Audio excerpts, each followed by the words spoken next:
Hi, welcome back guys. This is your friend, Cabbage Head Fanfics. Back with amazing fanfiction. This is the series of What If Deku Could Manipulate Matter? Now before starting, please give this video a like and subscribe to the channel if you want more videos like this. Now let's get into the fanfic. In this world, if you were powerless, if you were normal, then you were nothing. Everyone had something that made them special, stand out, be unique. And if you didn't, then you were overlooked or ignored. Izuku reached out with his hand and pulled as hard as he could, causing the All Might figure to lift and float right to his hand. He had perfect control once he lifted it, and strangely enough, he could feel so many things from the figurine, but he merely picked it up and brought it to his hand before holding it in the air for everyone to see. Today was his turn to show his classmates how his quirk worked, telekinetic control over small things. Izuku wasn't powerless. In fact, he was tremendously powerful. He just didn't understand by how much yet. Wow, that was amazing, Midoriya! Cheered the teacher with a large smile. Everyone give Midoriya a round of applause. We have time for one more. Hands shot into the air and Izuku rushed back to his seat so he could see what the next quirk was. He loved seeing new quirks no matter what they were. Subtle or powerful, it didn't matter. Once he saw a quirk, he would just think of all the applications of it until he exhausted himself. A boy went up to the front to show his quirk, his red wings that he used to fly around the front of the room. Izuku picked up his pencil to write down his thoughts on the wing quirk when the same feeling he felt from the figurine came from the pencil in his hand.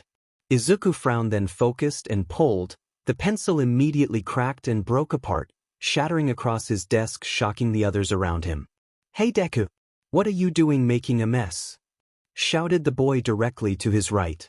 Izuku ducked his head and muttered an apology to the teacher and everyone in the room before taking out another pencil.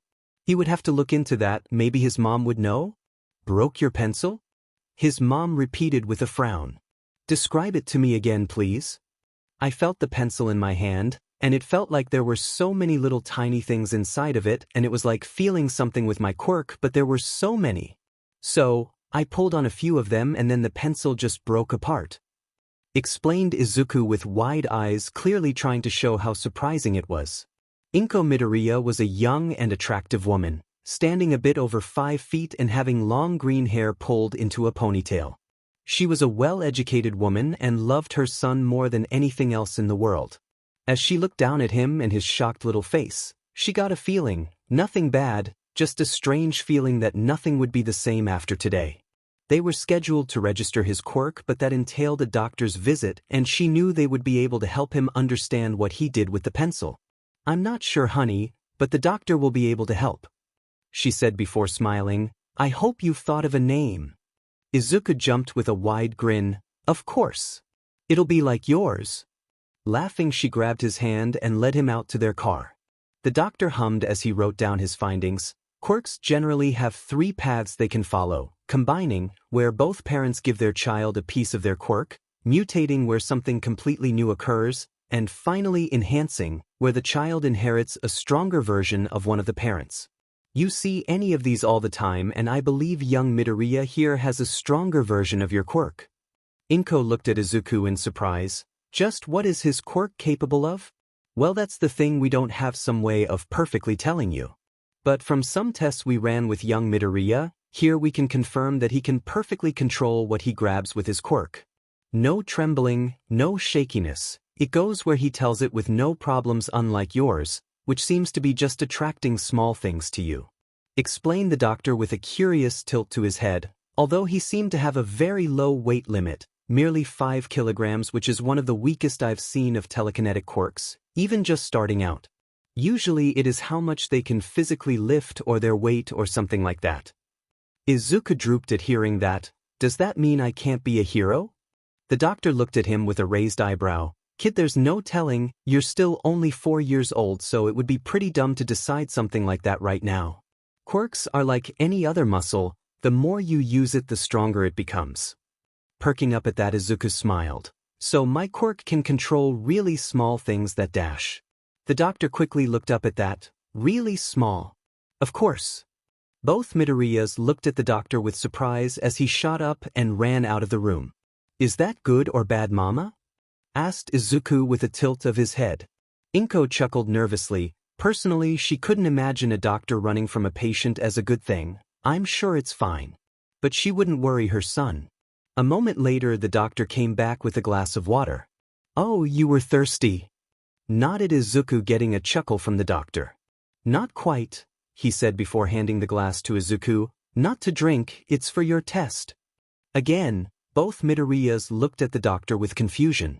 I might have an idea on your quirk. I want you to tell me what all the little things feel like, and if there are different ones, anything you can tell me. Explained the doctor while picking up his clipboard. Izuku nodded and put both hands on the glass. He could feel countless little things making up the glass, but when he reached the water, he felt just as many, but there were two distinct things that made up the water. He kept feeling around, up until it got too confusing and he stopped. There are a lot of really small things that make the glass, but it's like they are stuck together. I'm sure I could move them apart. There are two different things that make the water, but if I really focus, there are even more, even smaller things. Izuku said with a frown, still not understanding what everything meant. The water, try and pull one of them away. The doctor urged with a glint in his eye. Doing so, Izuku felt the same thing he always did with his quirk. Once he grabbed it, it was his to control.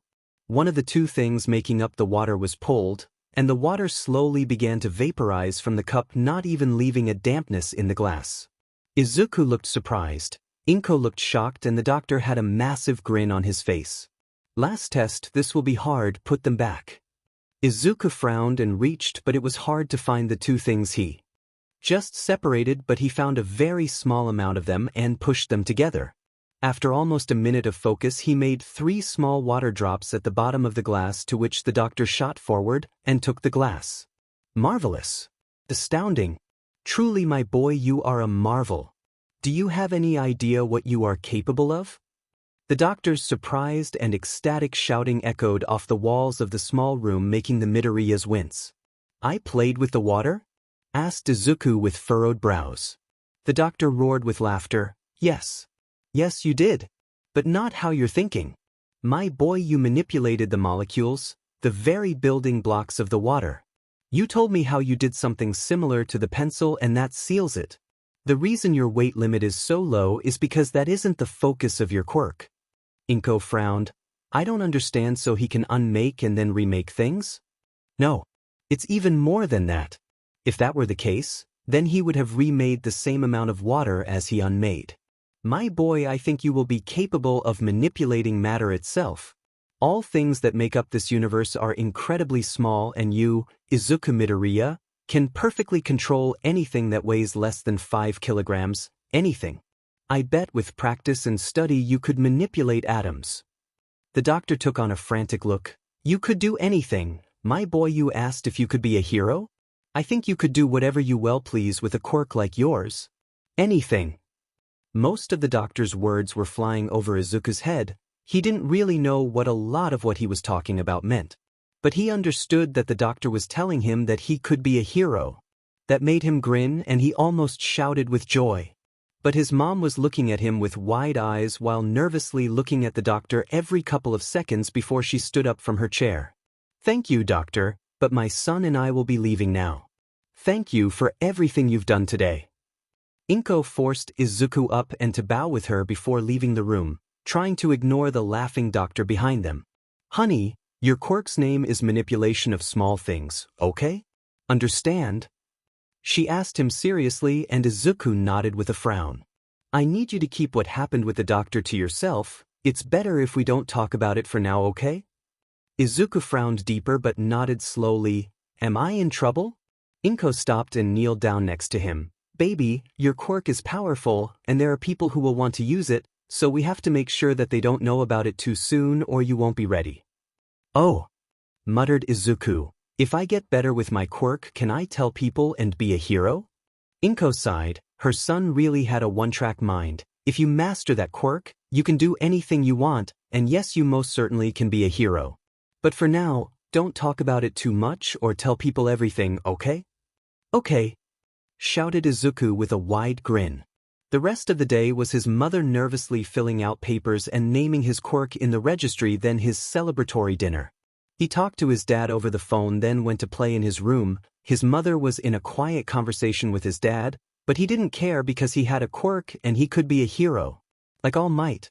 He always thought back to that day as the years passed. It has been over 10 years and he never forgot his mother's worried face or the doctor's crazed laugh. It was funny to think about. Back when his quirk first manifested, he truly didn't understand how powerful it was. In fact, he used to be upset that he couldn't lift more than 5 kilograms.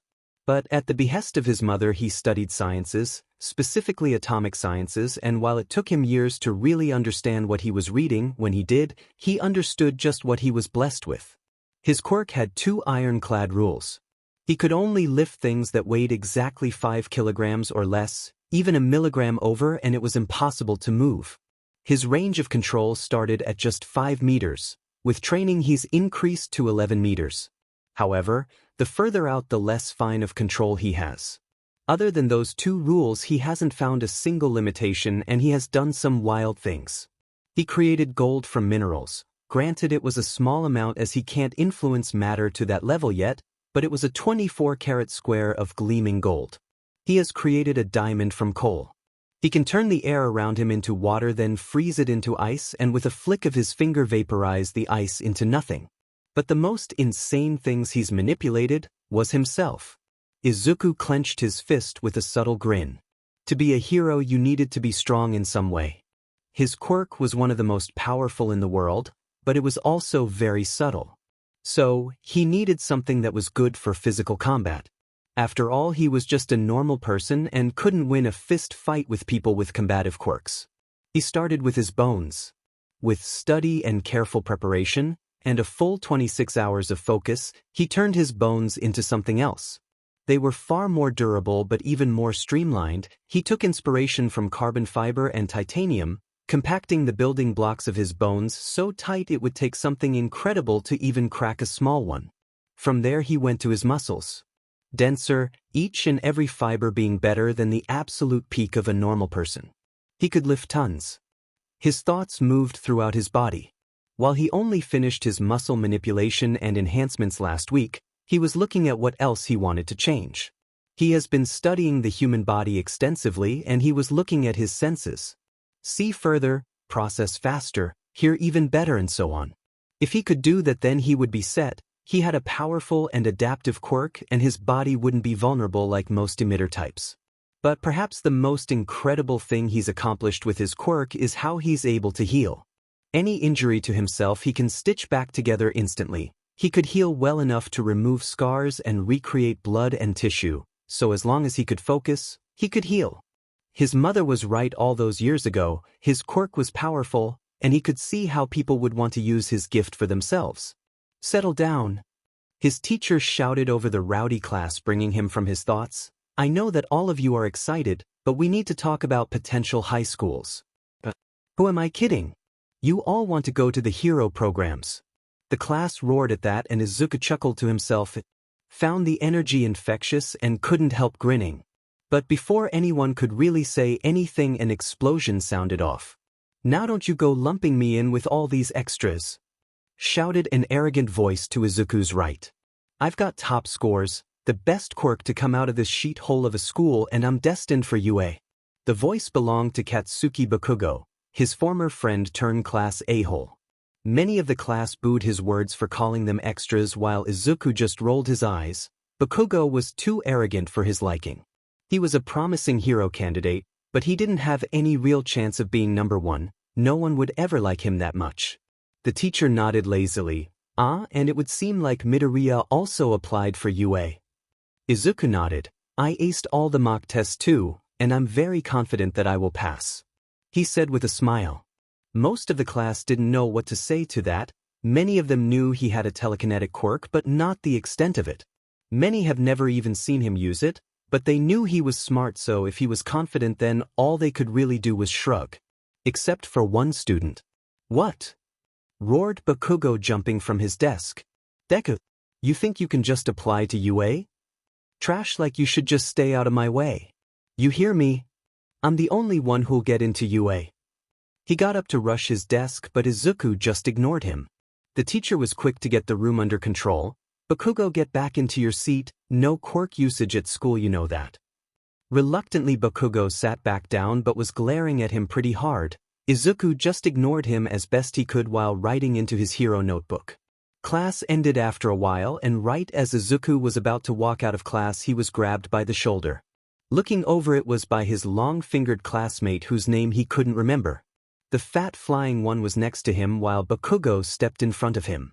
Rolling his eyes, he looked at Bakugo while slapping the hand off his shoulder. "What do you want, Bakugo?" "I have to get home," he asked with a frown. Bakugo actually snarled at that. "I'm warning you now, don't apply to Yue. I don't want my greatness pulled down by your pathetic existence." He raised a hand and set off a few firecracker pops for intimidation. Izuku looked at the hand before tilting his head and raising his own hand. Focusing intently, he molded the building blocks of the universe, creating what he needed, changing and creating a substance for this singular purpose. Barely 15 seconds passed before similar pops and cracks exploded off of his palm, mirroring Bakugo. "Did I do it right?" Izuku asked with a raised eyebrow. "Nitroglycerin, right? I think I did it right. If that's all, I'm going to go." The look of shock on Bakugo's face was enough that Izuku could brush past him with no trouble and leave the classroom.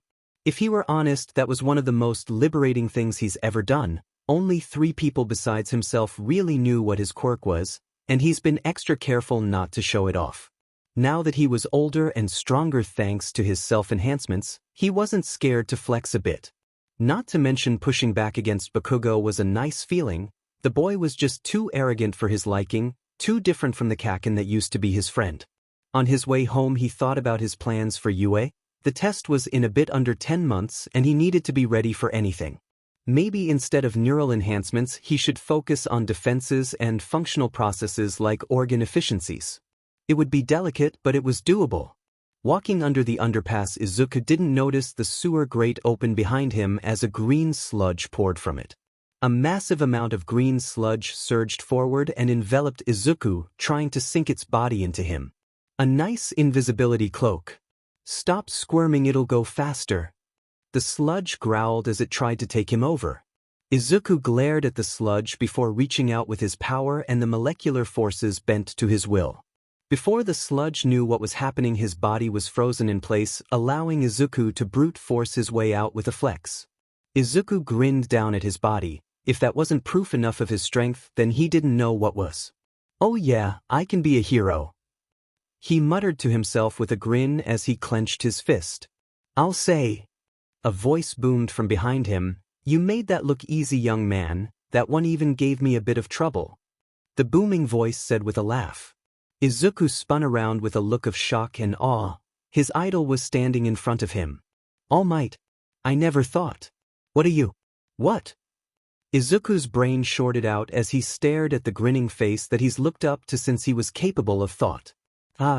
Young man, I have to say that was some impressive work. You didn't panic and saved yourself. Why, if more citizens were like you, then we heroes would be out of a job," praised All Might with his signature grin. Getting himself under control, Izuku took a deep breath. "Thank you, All Might. I didn't know what was happening. He just tried to take control of my body and I broke free because I didn't want him to." He finished lamely. He knew that he would potentially be in trouble for using his quirk on someone. Self-defense or not, the laws were kind of ridiculous when quirks were involved. He calmed when All Might just nodded in response. All Might looked over at the villain with a hum. "Well, I have to say I don't know how to bring him in when he's a block of ice. I don't want to kill him, and he doesn't look too solid." Izuku perked up at that. "I can undo it or harden it if you'd like." All Might looked back with surprise before smiling wider. "Undo it so I may apprehend this villain." Izuku backed up a few steps and raised his arm in the direction of the villain. "Focus and control." The frozen sludge cracked, and then a second later the ice was gone, and the viscous villain was back to normal, and it was looking around, clearly dazed from the process. For most of his life Izuku had thought he was powerful. His quirk could and likely was in the top 1%. But he couldn't even finish blinking before All Might had the villain secured. The sheer speed and control the man possessed was incredible. It was certainly humbling to watch, not that he could even see it. "How?" muttered Izuku, but it was drowned out by All Might's booming laughter. Impressive work, young man. But with that I need to dash. Before he could finish that thought, a cloud of steam exploded out and All Might's form was revealed to be a skeletal man with sunken features with blood pouring from his mouth. Go, sheet.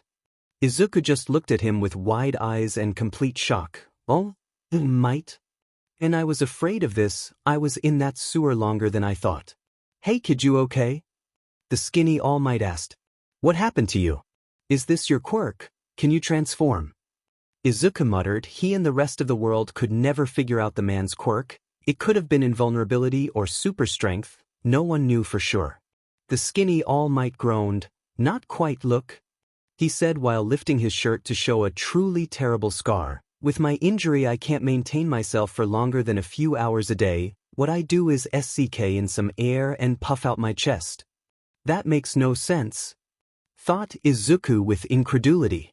Looking at the injury, he knew that he couldn't completely heal it. That would be practically impossible at his current level, but he could maybe ease his pain. Izuku stepped forward and pointed his hand at the injury, while All Might dropped his shirt back down and looked at him with a frown. Reaching out, Izuku sensed the true level of damage done to his idol. I could help, Izuku muttered as he continued to sense. Really bad stuff. Lungs, stomach, both need extensive work. That's right, All Might said with surprise. How do you know that? Izuku snapped out of it and looked up in surprise. I said that out loud? All Might nodded. You did. Now how do you know that? I assumed you had an ice or freezing quirk. The unasked question was obvious. Izuku looked around nervously. He really didn't know what to do, but he had two thoughts. First, he knew that he was old enough to tell people what he could do within reason. Second was that All Might was one person he was sure was a 100% good person. So with that in mind, my quirk is telekinesis of anything that weighs less than 5 kilograms, said Izuku with a look. It took a moment before Izuku's actions and his description clicked in the hero's head. Wow, kid, I don't know what to tell you, but that is one special quirk. Izuku nodded. I don't really tell people what I can do because of the attention I'd get. But I think I can help you. That injury looks really bad and I know a thing or two about the human body. To emphasize his point, Izuku lashed out with a kick to the side of the underpass, making a large spidering crack in the concrete. All Might looked at the wall with surprise as he connected the dots. You enhanced yourself? He asked with incredulity. Izuku nodded. I want to be the best hero possible, so I'm doing everything I can to accomplish that.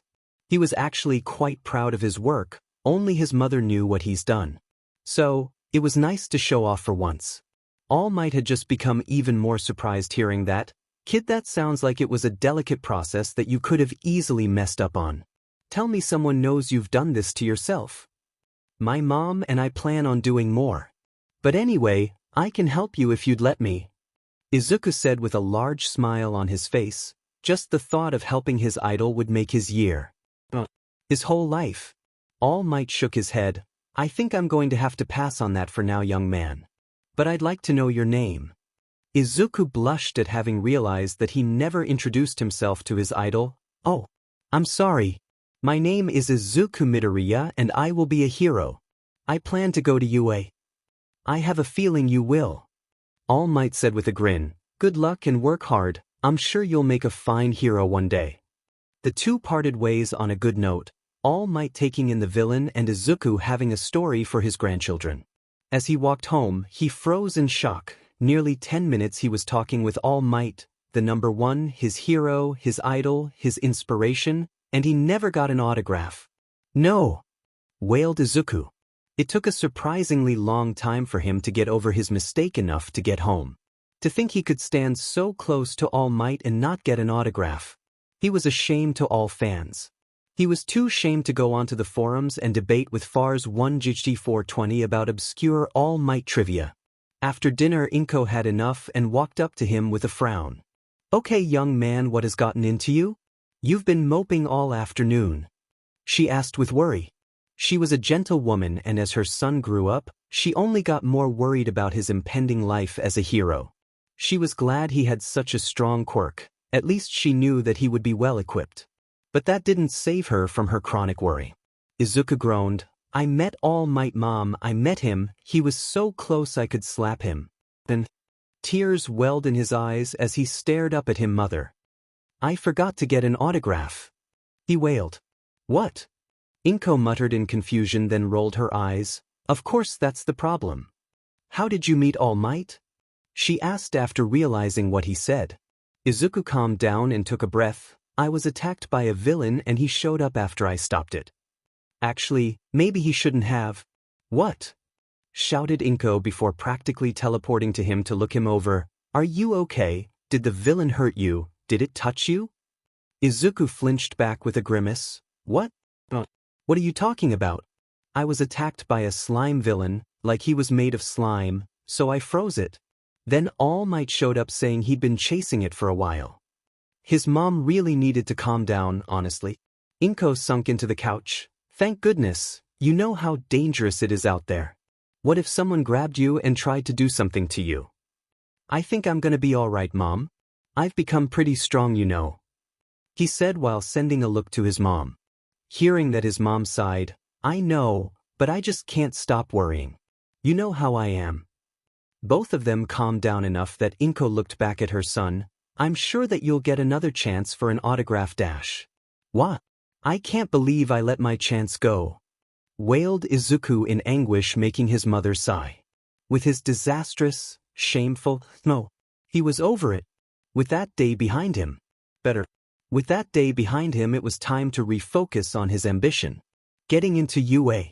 He had a little under 10 months to prepare himself, and he had decided on something that he overlooked in his years growing up.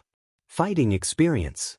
While he didn't plan on becoming a street brawler type, he couldn't overlook the fact that he had strength greater than some minor strength-enhancing quirks, and he needed to learn to control it.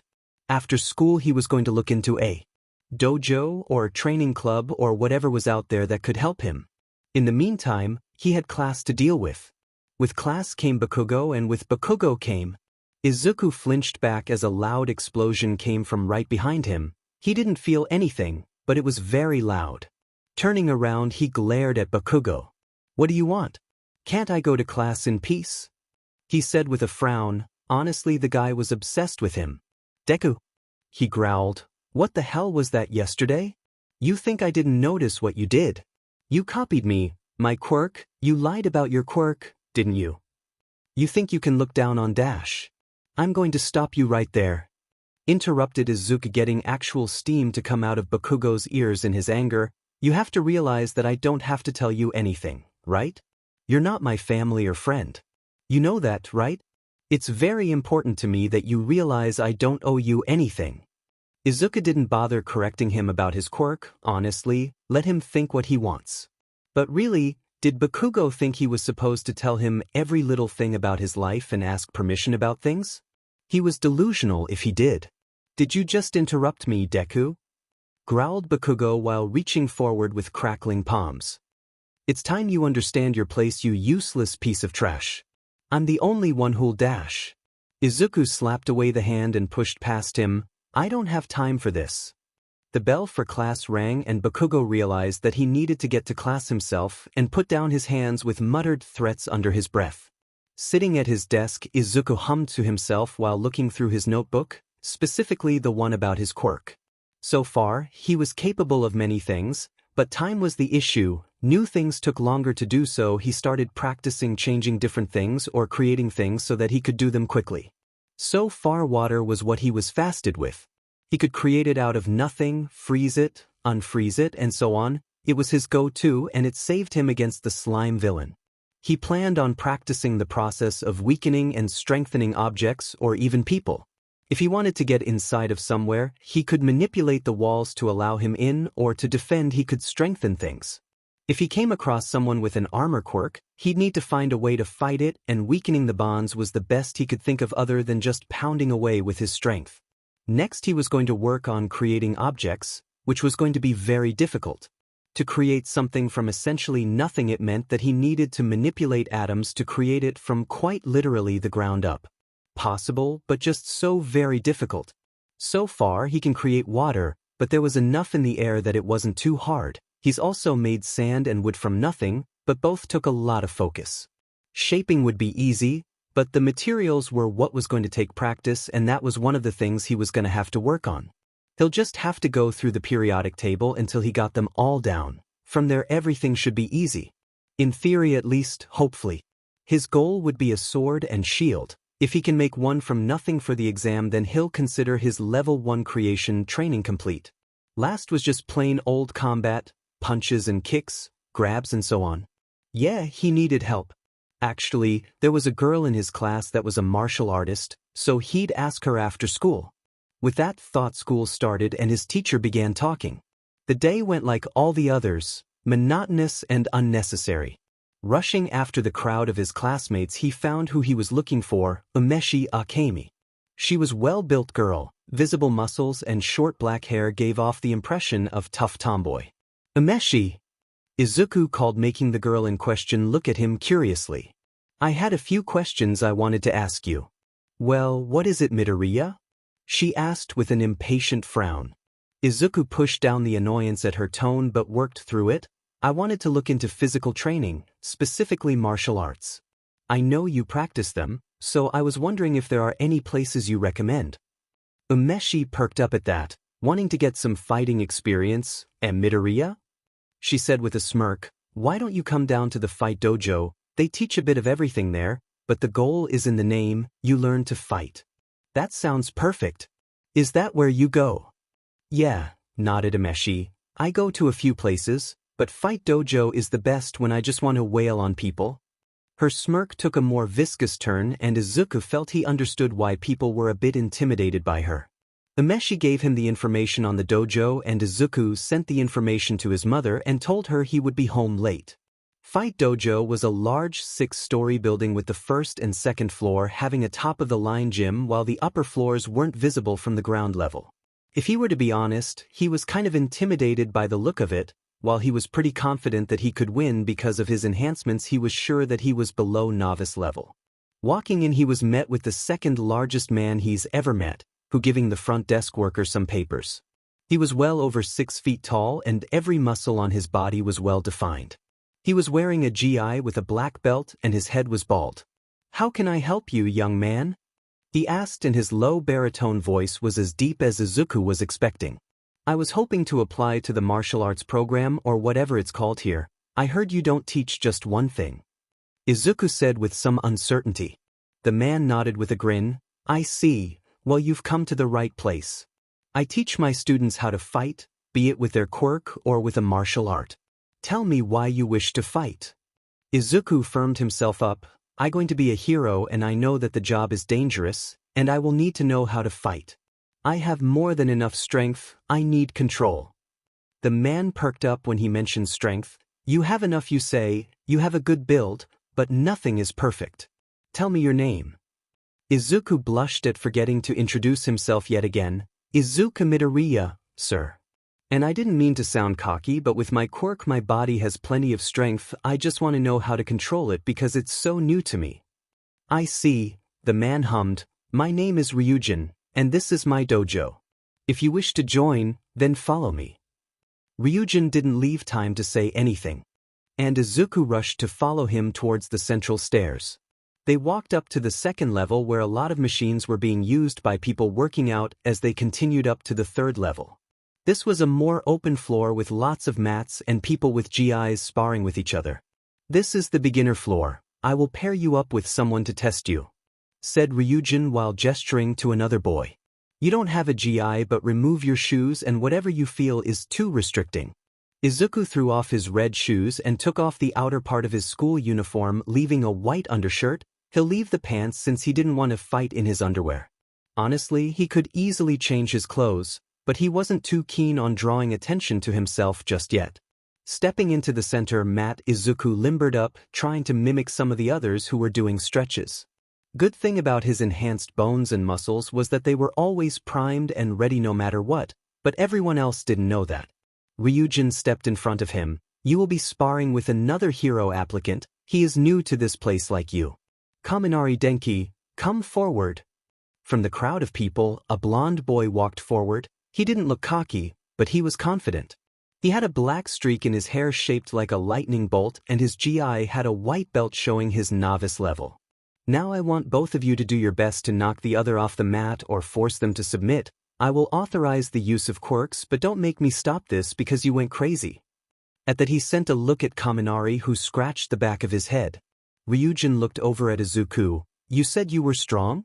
At Izuku's nod he went to stand off the mat. Kaminari, you're against a strength enhancer. Midoriya, you're up against lightning generation. Begin.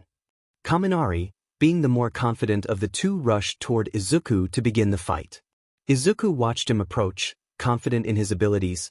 Kaminari did a solid straight right punch that Izuku caught and sent a weak punch in response.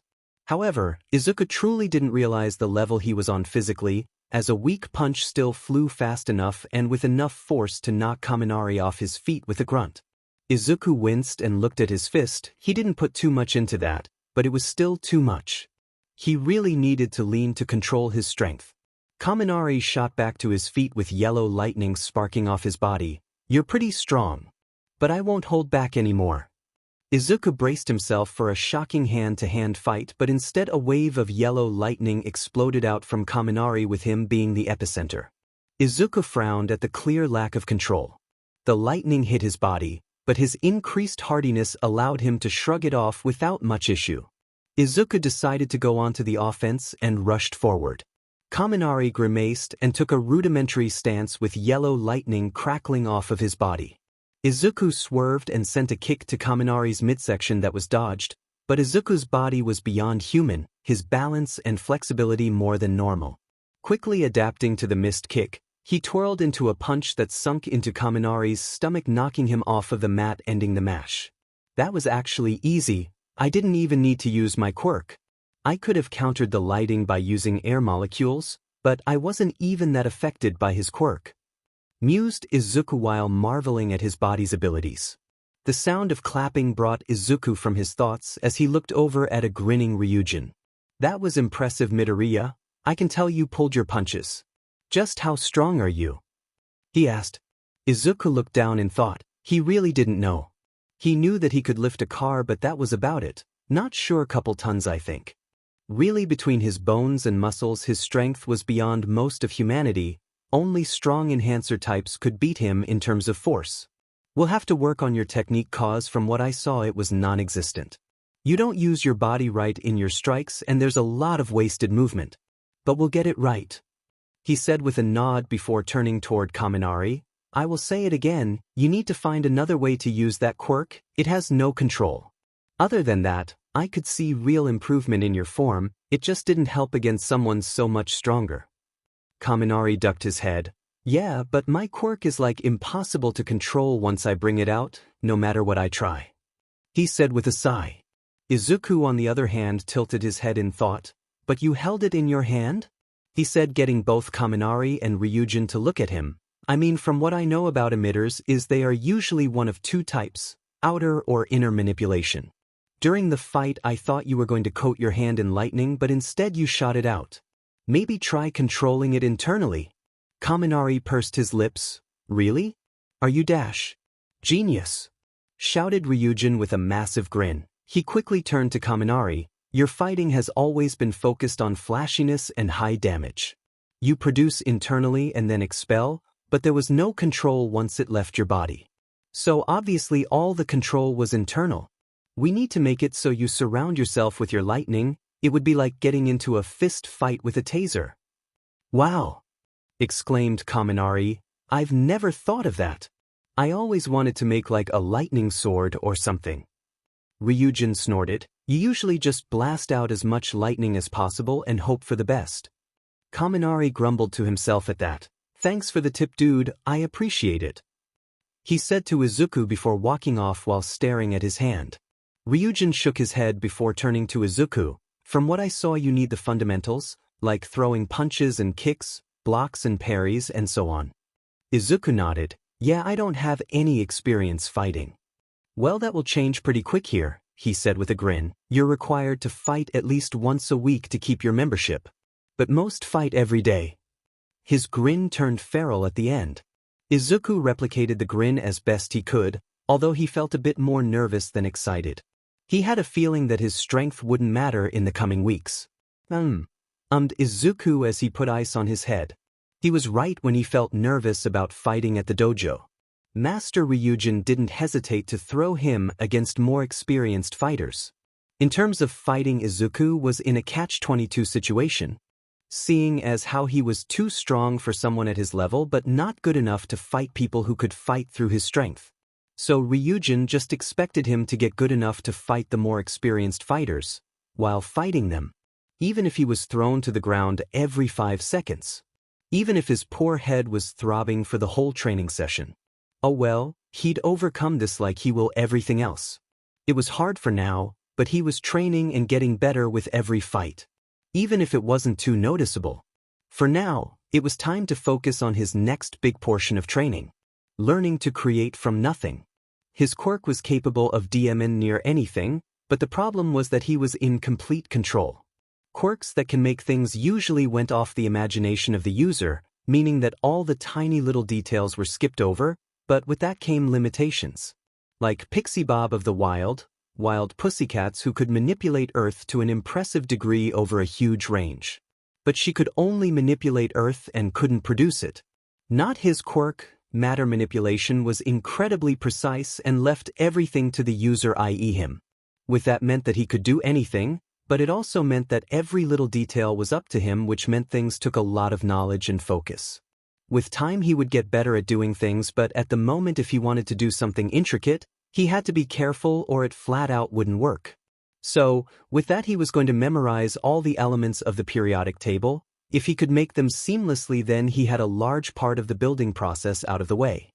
But even one element would take a while to master. Lots of upfront work, but the payoff would be incredible. So, with that in mind, he needed to study the makeup of every element, then go from there. Hydrogen and oxygen were already well under his control, so he had 2 down. First, he would learn iron, then titanium, silver, gold, then finally tungsten. He could only produce 5 kilograms worth of material at once, but he could manipulate anything once it was created. Also, he didn't plan on making a massive sword and shield anyway. But they would be DMing near indestructible, maybe some armor plating that he could form around himself at a moment's notice. Although, seeing Kaminari use his quirk made him realize that he was within the realm of creating elemental reactions. He could easily see himself making a bolt of lightning, a stream of fire, or a pressurized air cannon. Again, it would be delicate and would take a lot of practice, but it was doable. So, with that, Izuku sat on the floor of his room and researched the first metal element he wanted to make. The atomic makeup of iron consisted of 26 protons and 30 neutrons, which would be bound by 26 electrons. Writing it out, then drawing it on paper gave him a better picture of what he was doing. After about an hour of study and drawing, he was ready to try. He could feel the building blocks of the universe answer his call, moving thousands upon thousands of micro-sized objects. He made many errors, being fractions of a fraction of a fraction of a millimeter off, causing one of them to fail, causing him to fix the surrounding atoms, but it wasn't too strenuous. With every completed atom, he got a tiny bit faster and a tiny bit more precise. 15 minutes. It took 15 minutes, but after all that time, he made a milligram of pure iron. As he made it himself from literally nothing, it had no impurities. It was a tiny perfect sphere and it rested in the palm of his hand. He did it. He created it from nothing. He may have just realized how incredible of a quirk he had. Altering himself, that was awesome, but it took years of study and prep just to make himself as strong as an enhancer, and granted he could heal, but so could so many. But this, he made something from nothing, just focus. He could do anything. Wow. I need to lay down, thought Izuku. Iron was possible, which meant every element was possible, which meant anything was possible. Now he could understand the crazed laughter of the doctor and his mother's worry. But on the other hand, he couldn't hold back a grin. A massive grin that took over his face. A grin that just realized his full potential.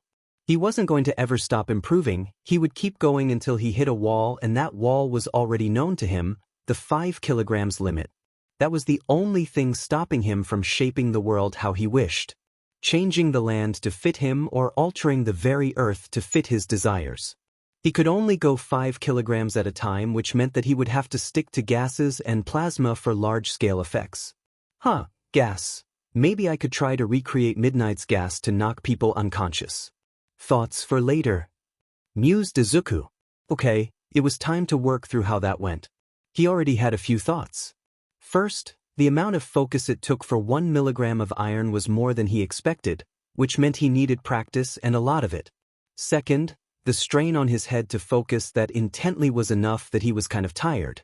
Though this could be mitigated by neural enhancements through biological manipulation or stamina training. Third, holding his creation in his hand made him realize that it was far easier to mold than something he just picked up off the ground. The small sphere of iron changed to a small cube, then a pyramid without much effort on his end. Fourth, and the most insane of his observations. The creation of matter did not require any input, meaning he didn't need to give fuel or payment to create, he just did it. He would have to keep this to himself. Rare and valuable resources like rhodium, palladium, iridium, and gold could be created in a matter of minutes, to which he could then sell. Each of them going for nearly 5 million yen per kilogram, meaning he could make 25 million yen per batch without having to give anything in exchange. Again, he'd keep this part to himself. Making notes of his discoveries in his personal notebook, he laid down on his bed, being careful to keep the ice pack in place. It was 7 months into his training and 3 months away from the UA entrance exam that something insane happened. Izuku was sitting at the dinner table after a hard day of studying, while adding to the perfect sphere of gold floating above his palm. He had already worked through most of the elements that he wanted to be able to create before the exam. These last few weeks he was working on the speed at which he made them. At the moment he could create a kilogram of matter in 9 minutes, and it was a difficult 9 minutes. Not fast enough to be feasible yet, but he was getting there. He could see his goal in the distance. The average sword weights between 1.5 and 3 kilograms depending on the size and make. A shield weighed a bit more, but it was still well under his limit of single unit creation. A couple of loud knocks on the door echoed through the apartment, and he heard his mother rush to answer the door. He could hear voices but didn't pay attention to them as he focused on the floating orb of gold. "Wow, you weren't kidding, Toshinori," a grizzled voice said as he and a very familiar gaunt blonde entered the dining room, followed nervously by his mother. This older man was curiously short. He wore a simple shirt and slacks, had a gray beard, and used a cane to walk. The second was All Might in his small gaunt form, wearing a dress shirt and loose cargo pants. Both men and his mother had their eyes on the gleaming orb of gold, causing him to realize what he was doing and who was in front of him. He set the gold on the table and calmly tore through his apartment towards his room. He faintly heard sounds of confusion and his mother's nervous assurances as he grabbed his notebook and rushed back. "Autograph!" he wailed as he pushed his notebook into the face of his hero, much to the shock of his mother and exasperation of the small elderly man. All Might nervously stared at the notebook before signing it. Izuku snatched it back and stared at the signature with watery eyes before repeating his earlier frantic movements to put the notebook back. A minute later, his two guests were staring at him with bizarre looks on their faces. His mother left to continue cooking, and he was calmly sipping his drink, pretending that his earlier actions never happened. All Might cleared his throat and calmed down. "Well, we can just move past that," he said, getting a snort from the old man. "Oh, this is Gran Torino. He taught me back in you. I came to speak to you about what you said when we met. About the possibility of healing." Izuku nodded. "Yes, I'm not sure if I can completely heal you yet. I don't have experience creating organs, but I can certainly repair anything." Gran Torino interrupted there. "Well, Toshinori here didn't tell me your quirk, just that he's been obsessing over the possibility that you might be able to heal him. But from what I just saw, it looks like some sort of telekinesis." Izuku could tell he was asking for an explanation. Also, Izuku felt gratitude toward All Might that he didn't share anything about his quirk with someone he was clearly close to. "My quirk can do many things, and rather than give you the runaround, I'll just say it. My quirk is matter manipulation, so I'm not held down by the limitations of a healing quirk." "But I'm curious," continued Izuku, "why did you turn away my offer back then? Also, why is Gran Torino here? Not that I mind it, more curiosity than anything." "Well, started All Might with a cough. I wasn't about to trust someone with a potentially dangerous procedure minutes after meeting them. Izuku had the decency to blush at that. Also, Gran Torino is here because frankly he decided to follow me after I told him what I was planning on doing, and he kinda does whatever he wants. The last part was said with a nervous grimace. But All Might continued before Gran Torino could say anything. But I haven't been able to not think about it. For all this time I've been wondering if what you said was true. I looked into you, model student, and you have clear aspirations of being a hero. So, I didn't think it'd be too much trouble to speak to you again. Also, I was a bit worried about you too, young Midoriya. Izuku looked at him in surprise. Why? I don't go looking for villains, that was just happenstance. No, said All Might with a wave. I meant what you said you did to yourself. I was going to ask if you've had a professional look you over? Well, I'm sure started Izuku, but he hasn't, shouted his mother from the kitchen. Izuku blushed and looked away from the two men. Yeah, she's been trying to get me to a doctor to make sure that I'm all working, but I'm sure I'm fine. He shouted the last part toward the kitchen. Also, I don't like to show off my quirk if I can help it. Especially what I'm capable of. What did he do? Asked Gran Torino. Is it crazier than creating what I can only guess is an enormous ball of pure gold? He asked with incredulity. Well, that depends, started Izuku. I altered my body, enhancing my bones and muscles by manipulating densities and atomic bonds. It was difficult but worth it. Oh, so you're as crazy as Toshinori. Got it, nodded Torino with a snort. But I will say if he can do that, then I wouldn't doubt his abilities.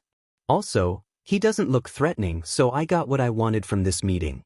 Izuku looked at him with a frown and raised eyebrow while All Might coughed into his hand. Well, started All Might with a cough, I was going to offer to bring you to a doctor I trust implicitly with all my medical information. She is discreet and won't spread information about your quirk. I was also hoping you could work with her to heal me, he said before quickly adding, as best you can, of course. Izuku nodded, and he could practically feel his mother telepathically telling him that he needed to see this doctor for a physical anyway. Okay, I'll go along with that. Who is it? All Might's grin spread through his whole gaunt face, and Izuku could feel the gratitude from the man. If he were honest, it hurt to see his hero in this state, so that was just fuel to his desire to help him. Excellent! All Might exclaimed. If you're free, we can go tomorrow. Also, the doctor in question is actually a hero, recovery girl. She's been my personal doctor for quite a few years now. Tomorrow is fine, Izuku said with a smile, but while you're here, can I give you a scan? Feel like I should ask even though you don't have to really do anything other than sit there. Gran Torino looked interested while All Might gave him the go-ahead. Mentally reaching out, Izuku felt through All Might's body for all injuries and ailments. First, he noticed that his stomach was practically non-existent. He'd need to completely build him a new one, which would not be easy. Especially considering he's never created an organ from scratch, but he'd give it his best shot. Next thing he noticed was his respiratory system. Lots of stress injuries. One lung just flat out didn't work and had enough holes in it to call it a net. Good news on that though was that there was enough existing tissue that he'd just need to fix it rather than create a new one. His throat didn't look too good, and his diaphragm also needed just a whole lot of work to fix. Actually, the only thing that wasn't broken was his nasal cavity. All Might, muttered Izuku with a frown, I gotta ask, what happened? You really shouldn't be alive and much less still operating as a hero with these injuries. In fact, if you continue in this condition, I wouldn't be shocked if you lost your big form permanently. You know what, at this point the strain may be shortening your life. Both Gran Torino and All Might grimaced with dark looks coming over their faces. You don't have to tell me. It's just shocking that someone could hurt you this bad. I mean, I don't think I've ever seen you injured before.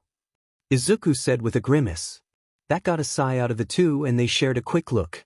It happened about 5 years ago, started All Might with a frown. I was fighting a villain, and he was the deadliest I have ever come across, and I gave everything I had, and even then, I was barely able to win. I was a breath away from death. Put it this way, kid, Gran Torino interjected. Anyone other than Toshinori would be paced. Hell, he almost was. Sounds actually horrifying. thought Izuku with a bit of sweat forming on his back. Wanting to change the subject, Izuku took a deep breath. Okay. Well, I'm not a doctor, but I'm telling you not to go into your big form until after we're done. Those are the I'm not really a doctor but doctor's orders. He tried to say sternly, but his expression came off as more of a nervous grimace. Gran Torino smirked, and All Might let loose a chuckle. So, what were you doing when we got here? Asked Gran Torino. Obviously he had been wanting to ask for a while, based on the gleam in his eye. Oh, Izuku stammered. Well, I was training my quirk. I'm trying to master creating metals. And you started with gold? Gran Torino asked with an unimpressed look. No, today was just gold day. Izuku said quickly. I alternate between iron, titanium, silver, gold, then tungsten. This was why he didn't want to show that off. Now Gran Torino and All Might were gonna think he was using his quirk to get rich quick. Not very heroic at all. Relax, kid, shouted Gran Torino. I was kidding. Seriously, you're too tense about that quirk of yours. He finished with a snort. All Might on the other hand was impressed. So you can create those metals, from what? Izuku smirked and raised a finger. From the tip a small orb of gold started spinning into existence. It was barely a marble but was quickly growing in size. Again, it was really nice to show off for once. After a couple of seconds, it weighed exactly 1 gram. Again, months of practice turned 15 minutes of focus for 1 milligram to a couple seconds for a gram. Improvement. With a flick of his finger, the small marble melded into the large sphere. When he looked up, he saw the looks of surprise on both of their faces. Pretty cool, huh? He asked with a grin. All Might nodded slowly while Gran Torino swallowed excitedly. Can you make food? Fish sticks specifically? Dinner's almost ready. His mother shouted from the kitchen. That was the first time Gran Torino smiled all night. Thank you very much. Can't wait. I'm starved. All Might added with a smile. Seriously? Shouted Izuku as he fell out of his chair. He got no respect. Izuku read through a medical textbook on human biology as he and his mother drove to Ue. In their visit last night, All Might and Gran Torino informed his mother of what was going on in greater detail, such as All Might's injury and the fact that Izuku was his last hope to maintain his dwindling place as the #1 hero. Inko was noticeably shaken at the information that the symbol of peace is and has been on his last legs for half a decade. So far Izuku, in a method that he'd never tell his mother, was practicing on his own lungs in preparation for All Might while also feeling his body out to make sure that the physical wouldn't reveal anything that could get him into trouble. His mother had been worried about his enhancements since he told her he did them, which wasn't a good conversation to have after the fact. He'd never seen her that mad before. So, what are we gonna do when we get there, Izuku? She asked with a raised eyebrow. Izuku swallowed nervously before answering. Answer honestly even if it makes you worry. This was not the first time they talked about this. Yes, Inko said with a serious nod. I can accept that you're going to do what you want with your quirk. But I can't accept you doing something so dangerous without getting a second opinion. Or at least advise. I know and I will. I just didn't want to tell people that I can create super soldiers. Izuku said firmly. What if someone bad heard about that? Then it doesn't matter what your quirk is since I can make you as strong as an enhancer and just as durable. I don't think there's a villain out there that could look past that. Inko reluctantly accepted that. Yes, but now you have Recovery Girl who is trusted by All Might and has decades of experience as a doctor and hero. Which was another blessing that she was thankful for. She too was worried about Izuku's abilities being known by the wrong sort of people. Well, I'm not too worried about me. I'm more worried about All Might. I can do my best, but I know I'm not capable enough to make a stomach. Izuku said with a frown. Inko sighed. Honey, I'm sure that Mr. Yagi appreciates anything you could do. It's not like he had anyone else to turn to for treatment. So, don't think he'll be upset no matter what you can or can't do. Okay. Sighed Izuku, still reading over his medical textbook. Ue was everything he imagined it would be. A massive gleaming building that just gave off the feeling of prestige. There was a large wall surrounding the campus that only had one entrance, a large opening with the golden UA emblem on the sliding doors. As Inko and Izuku walked up, they were met by All Might and Gran Torino, who walked through the opening, All Might holding 2 visitors' badges. "Welcome," All Might said with a grin at Izuku's awe-filled look.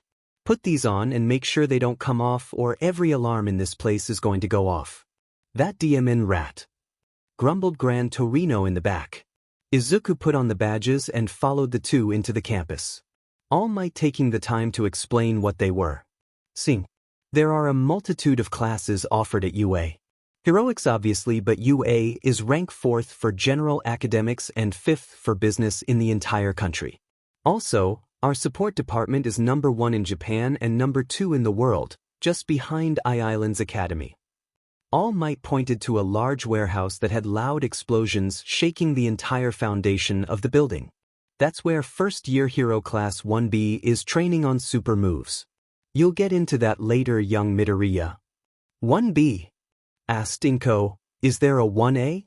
All Might grimaced while Gran Torino rolled his eyes. That moron expelled his entire class based off first impressions. "Even I was a better teacher, and I think I was surviving off caffeine and energy bars the whole time." "I think Aizawa had a reason," All Might said, trying to placate the older man. "No, he didn't. He's not cut out for teaching. If his standards are so high that the 2% acceptance rate to UA isn't enough, then he needs to get a grip. Those students didn't even have a day to learn anything. What did that man expect?" Gran Torino said with a frown. "Uwabami and the Taiko organization pulled all funding and support for UA after he kicked out their recommended students too." Izuku frowned. "So what did he say his reason for expelling them was? Also, why are you so upset, Gran Torino?" The old man didn't come off as that nurturing, so it was surprised that he felt that strongly for students he'd never even met.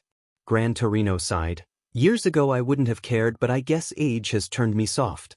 It's the older generation's job to guide the younger, not quit on them after an hour." He claimed they had no potential for heroics. He finished with an eye roll. "The hell does that even mean?" wondered Izuku before shaking his head. "Well, it's not like we can do anything about it."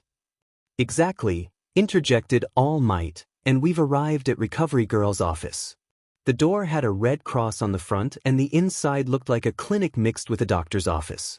Recovery Girl was a small elderly woman, even shorter than Gran Torino, and had a pink hero suit that looked like a nurse's uniform with a lab coat over it. She looked up and walked over to them when she noticed the group's arrival. "Hello dears, I'm Recovery Girl and I hear I'll be giving a discreet physical today," she said with a kind smile toward Izuku and Inko.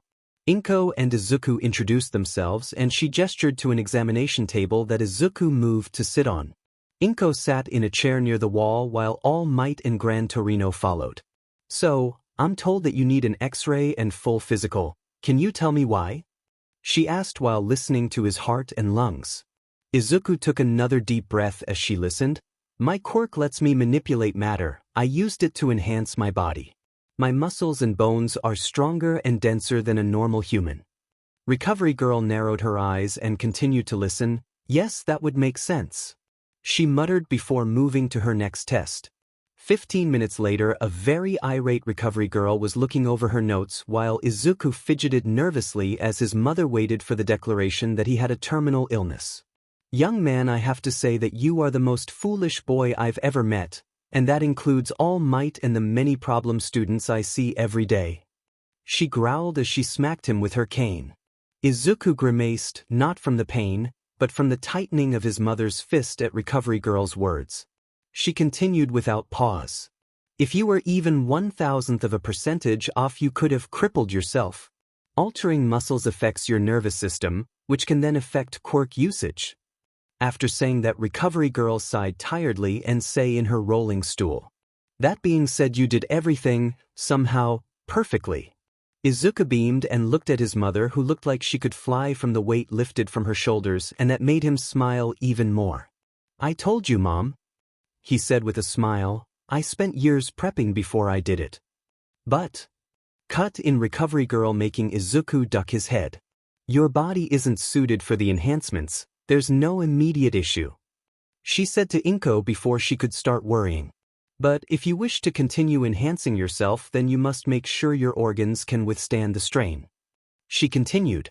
People with enhancement quirks, strength or speed or what have you, have enhanced physiology to keep up with their power. Like their lungs can take in more oxygen and their heart is stronger. You have the organs of a normal non-enhanced person with the muscles and bones of an enhancer. You added quite a bit of weight due to the bones and muscles changes, so it takes more energy to move. If you acquired that kind of weight naturally, like through training, then the rest of your body would have grown to acclimate. Izuku frowned. So my organs, specifically lungs and heart, are under more strain? That was news to him. He didn't feel weaker. Not too much. I'd say that you wouldn't notice until you were put through an intense stamina training session. That being said, you will tire faster than an enhancer who can keep up with you, and you may suffer consequences if you continue to build yourself up. With that said, Recovery Girl set aside her notebook. I'll give you the clean bill of health, but I would urge you to come to me after any more changes to your body so that I can make sure everything is working properly. Izuku nodded. Of course, my biggest fear with going to the doctor was people finding out I can enhance others and that putting a big target on my back.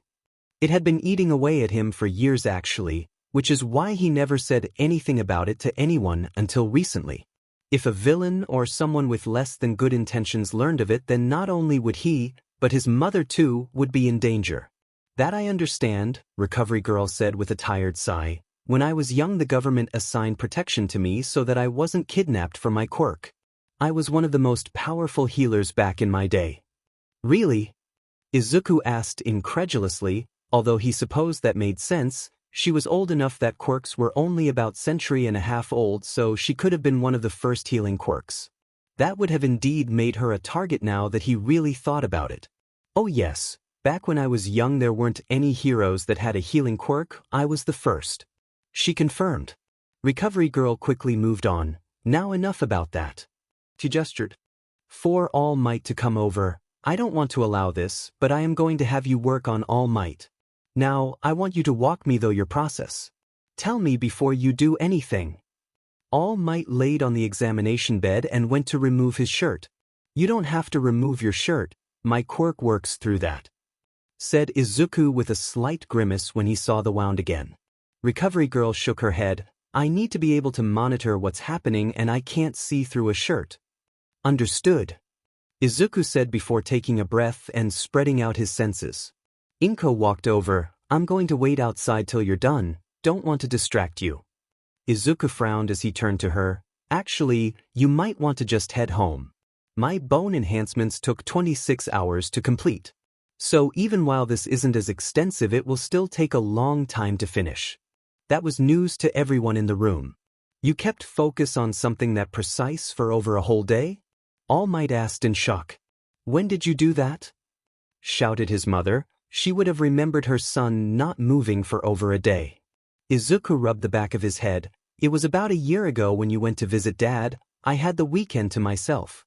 He turned to All Might. I had to prepare myself ahead of time, but I was so busy that I didn't have time to think about how long I was working. It also helps that I wasn't creating anything new, merely altering and changing what was already there. My bones still operate and will grow like normal, they are just tougher. Mollified, both All Might and Recovery Girl went back to what they were doing, while his mother moved over to him. So, this could take a long time? Inko asked with a frown. Izuku nodded. I'd rather be surprised at how quick it goes than have you wait for a long time expecting it to be done fast. While healing was far quicker than enhancing, as he was just influencing and moving things around to speed up the body, he would have to do a lot of work on All Might's lung before any of that was possible. Inko nodded and Gran Torino walked over to her. I'll take you back to the entrance. This place can be like a maze. After wishing them luck, both Inko and Gran Torino left, leaving Izuku and Recovery Girl to prep for the procedure. I will be starting with the less affected areas, larynx, trachea, and left main bronchus. There isn't too much work that needs to be done there, I just need to give them a push to start healing. Izuku informed, with Recovery Girl pulling up pictures and scans of the mentioned areas. Then I will focus on his diaphragm, that needs the most work for me due to all the scarring, but it is still less severe than his left lung. That's basically a net. Recovery Girl made notes and put on a pair of gloves. She wasn't going to be doing anything, but she wanted to be ready in case something went wrong. What about all the scar tissue from his surgeries? Won't that be in the way? Oh, not at all, smiled Izuku. That's all his skin. It'd be difficult if it were artificial grafts or something else, but since it's his DNA, I just have to rearrange it so it looks normal. Removing scars was the first thing I learned how to heal. Now Izuku wondered how he was going to be able to say this next part. It wouldn't sound nice, but he needed to tell them. While I'm working, I can't have anyone distract me. I can't lose focus, or I may hurt you. So, once I start you can't interrupt me unless it is truly dire, said Izuku with a firm look. That means All Might that you will have to lay still and quiet for a while. We can take breaks after each section, but that's the most I'll allow. I would prefer we do the whole thing at once, but that might be unrealistic. Izuku knew that Recovery Girl was already hesitant to do this in the first place, but he effectively told her to back off as he worked. Hopefully she didn't take it personally. Instead of anger, he was met with a resigned sigh. I expected as much. She said, there isn't much for me to do in the first place, and I'm just monitoring for emergencies and to provide insight if you need it. You're the lead here. Now that was out of the way, he could begin. Unlike the scans from before, Izuku focused completely on All Might's larynx.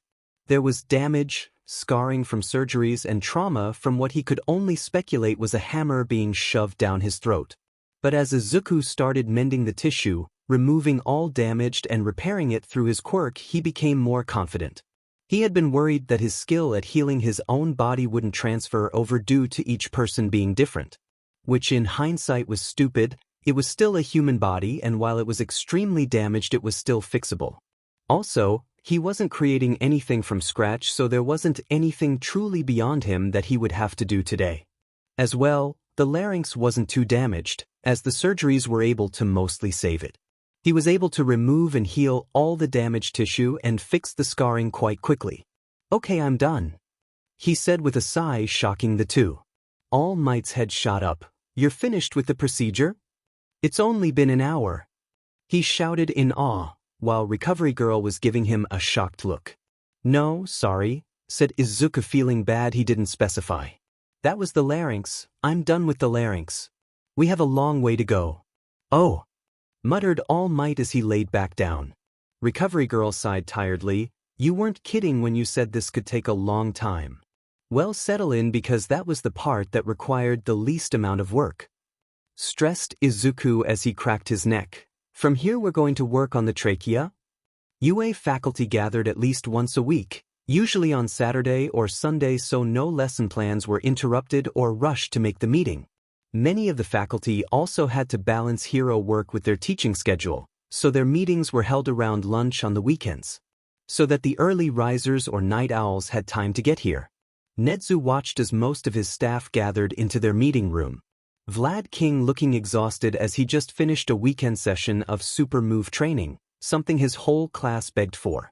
Midnight was looking normal in casual attire as she just arrived from her day off. Lunch Rush, Cementos, Snipe, Ectoplasm, and Hound Dog all arrived in their hero costumes. Bringing up the rear was Aizawa, who was also in casual gear, and Present Mike, who was in a business suit for whatever reason. Thank you for gathering, started Nedzu. With a smile, we have much to discuss. First is the new coming term and the entrance exam for recommended students, as well as any suggestions for the standard exam. Power Loader is working overtime to make sure that the robots are all prepared and up to our standards, which is why he is absent. Midnight leaned forward. I believe that we should mix up the recommended exam, perhaps an obstacle course rather than a spar with one of us. Not everyone is going to be combat ready before coming here. We need to make sure to test the students, not just their quirks. They were recommended for a reason. Their previous exam pushed out a recommended student that possessed a student whose quirk allowed them to analyze anything they looked at, not too much for combat, and they lost out for the more powerful offensive quirks. Agreed, added in Aizawa. If we only look for flashy quirks, then we'll have more students with no actual potential. His words got grumbles from half of the room. Nedza gave Aizawa a look. We have discussed your dismissal of your class. While it is within your right, Day 1 mass expelling is far from what we will repeat. We took a big hit in the media after that. Ectoplasm's deep echo voice sounded. As of now, our school could be up for review if Tycho decides to push this. Uabami at least only talked about it when asked. Now, let's move on from that. Nedzu interrupted before the same argument could be had for the 10th, no, 11th time. Anyone want to add to Midnight's suggestion? Snipe raised his hand. If we do an obstacle course, we should add some bots for the lads and lasses, that way it's not just a race.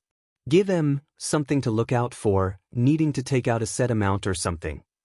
Multitasking is super important, shouted Mike with a grin. Can't have all the little listeners just running, that'll just teach tunnel vision. Growls from Hound Dog. I want to be a part of the interviews this year. Nothing more to add, and Nedzu nodded as he wrote that down. Now I think we should move on to the standard exam, said Nedzu.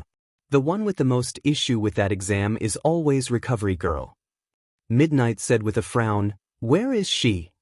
Not just Recovery Girl, interjected Aizawa with a tired sigh. Where's All Might? He's not skipping out on meetings already, is he? Nedzu smiled hearing that. It was a reminder of what was happening over in the medical area. All Might is undergoing a procedure that should fix his respiratory system. Recovery Girl is assisting, he informed, and took a certain amount of glee in their shock. Even Aizawa looked stunned. After all, none of them were in the dark at the level of trauma the number one had, and how he was unlikely to ever be fully healed beyond what had already been fixed. Nedzu pressed a few buttons on the pad in front of him, and the monitor in the room pulled up a live feed of Recovery Girl's infirmary. All Might was laying on the examination table with his shirt off while Recovery Girl was monitoring his vitals, and most curiously was Izuku Midoriya, who was frowning with his eyes closed, and a bit of sweat gathered on his forehead as he focused. Who is that young man? Questioned Vlad King, the first to speak as the rest were taking in what they were seeing. Midnight grinned, easily sinking back into her persona, one that Nedzu hypothesized was her actual persona that she pushed down. He's a cutie, so focused it makes me tingle. She gushed. That is Izuku Midoriya, Nedzu informed. He is young man that All Might met a few months ago, right after he was hired here. He possesses a truly interesting quirk from what I've been able to gather, which the staff knew meant that he had been spying the entire time. If the procedure goes how I suspect, then All Might should gain a few hours of time in his hero form, Nedzu said with a pleased smile. And the boy, growled Hound Dog, who is he exactly? Why is something so delicate being trusted to a child? Nedzu pulled up a file on his personal pad, one he had been building since this morning. Izuku Midoriya, 15, he lives locally with his mother Inko Midoriya. Has applied for the UA Hero exam in 3 months. Quirk, manipulation of small things. Genius level IQ. Enrolled in the fight dojo as of 7 months ago and has only 3 confirmed wins in fights at the dojo out of he is also under minor level surveillance by the Hero Commission and Japanese government. Nedzu's eyes took on a slight manic look as he said the last two. As the faculty made sounds of shock and protest, Aizawa narrowed his eyes at the monitor. How is manipulation of small things capable of healing All Might, who was looked at by some of the best in our country? At the question everyone else took on curious looks as Nedzu's grin spread even further. That connects to the reason he is under surveillance, minor as it is. Izuku Midoriya at age 4 went to counseling to learn more about his quirk. It was there that the doctor deduced what the quirk was capable of by having him manipulate a glass of water, where he could manipulate the individual molecules. Both the doctor and his mother understood the implications, and the appointment ended there. Mrs. Midoriya was smart as she tried to cover for her son, but the doctor was legally required to submit his report to the government when she registered it. Ever since then the government and Hero Commission have monitored him. He is capable of manipulating anything in the universe that weighs under 5 kilograms. The government is monitoring because he is the second Class 1 threat to the world economy, as he is capable of creating whatever he wants if he knows how, such as precious metals or actual currency. While the Hero Commission is lightly monitoring, as is their secret procedure when a child is born with a Class 4 or higher level quirk. This has happened many times, most notably was Hawks, whose wings were labeled Class 4 and he was trained by the Commission personally from age 8. Nedzu turned off the monitor showing the ongoing procedure, which by Nedzu's count was in its 5th hour. With his ability and control, I would have thought he would have applied for the recommendation exam, Especially if he knows All Might. Present Mike said without his normal commentator voice. Some of the others agreeing while a discussion was about to start about the boys' abilities or their personal opinions on the commission's tactics. As fascinating as it was, Nedzu needed them to move on. I believe we were speaking about the entrance exam. I will be speaking with Recovery Girl when she is available. Aizawa sighed tiredly. Unfortunately, we can't change too much with the number of applicants we get every year. The robots and written exam are still the best choice of getting the best applicants. He received several incredulous looks at that. I'm not saying that they still have any potential, just that it's the best we can do with the hand we have to deal. Aizawa clarified, he wasn't going to take back his decision, that last class was atrocious and he stood by it and will until he dies. Nedzu wrote down his thoughts before addressing the next issue. How will we be handling the final exams for the current year? With that, the meeting continued for the rest of the faculty while Nedzu continued to monitor the procedure on his personal pad while looking into the Midoriyas through any avenue he could access. They were curious humans, especially the father. He really couldn't find much of anything on the man. How curious. Recovery Girl took a much-needed sip from her water as she looked over at Izuku Midoriya. He was sat in a chair next to All Might in a sort of meditative position, fists clenched, knuckles pressed together as they rested on his lap as his head was down and eyes were closed. She had to admire his focus, nearly 16 hours non-stop. She had been too scared to wipe the sweat from his forehead at first but noticed after hour 6 that he was too focused to notice her movements anymore. The larynx really was telling it how long this was going to take. The easiest and least damaged area took over an hour. At the moment he was focused on the lung after having just finished the diaphragm, and it was hour 5 and she had no way of monitoring the progress. The process was so gradual that All Might didn't feel it as it happened and was able to stay awake for the process so far. Even though the man had spent most of the day napping as Izuku worked. Gran Torino came back a few hours ago after escorting Inko but left to do whatever that man did in his free time when he realized that Izuku had everything handled. As she took another sip of her water, she saw Izuku open his eyes and stretch his arms. Quickly standing and moving to All Might's side, she began to check his vitals, specifically O2. It isn't perfect. Izuku sighed. His lung was really bad and so was most of it, but he is in a condition that he can get professional treatment at this point. I just have to fix the scarring, which should only take a few minutes, at most. With that, she watched in fascination as All Might's chest, which had a litany of scars from injuries and surgeries, was slowly morphed and changed until it looked like any normal chest. How was that so fast? She asked in wonder. She thought it would take an hour or two, not less than 5 minutes.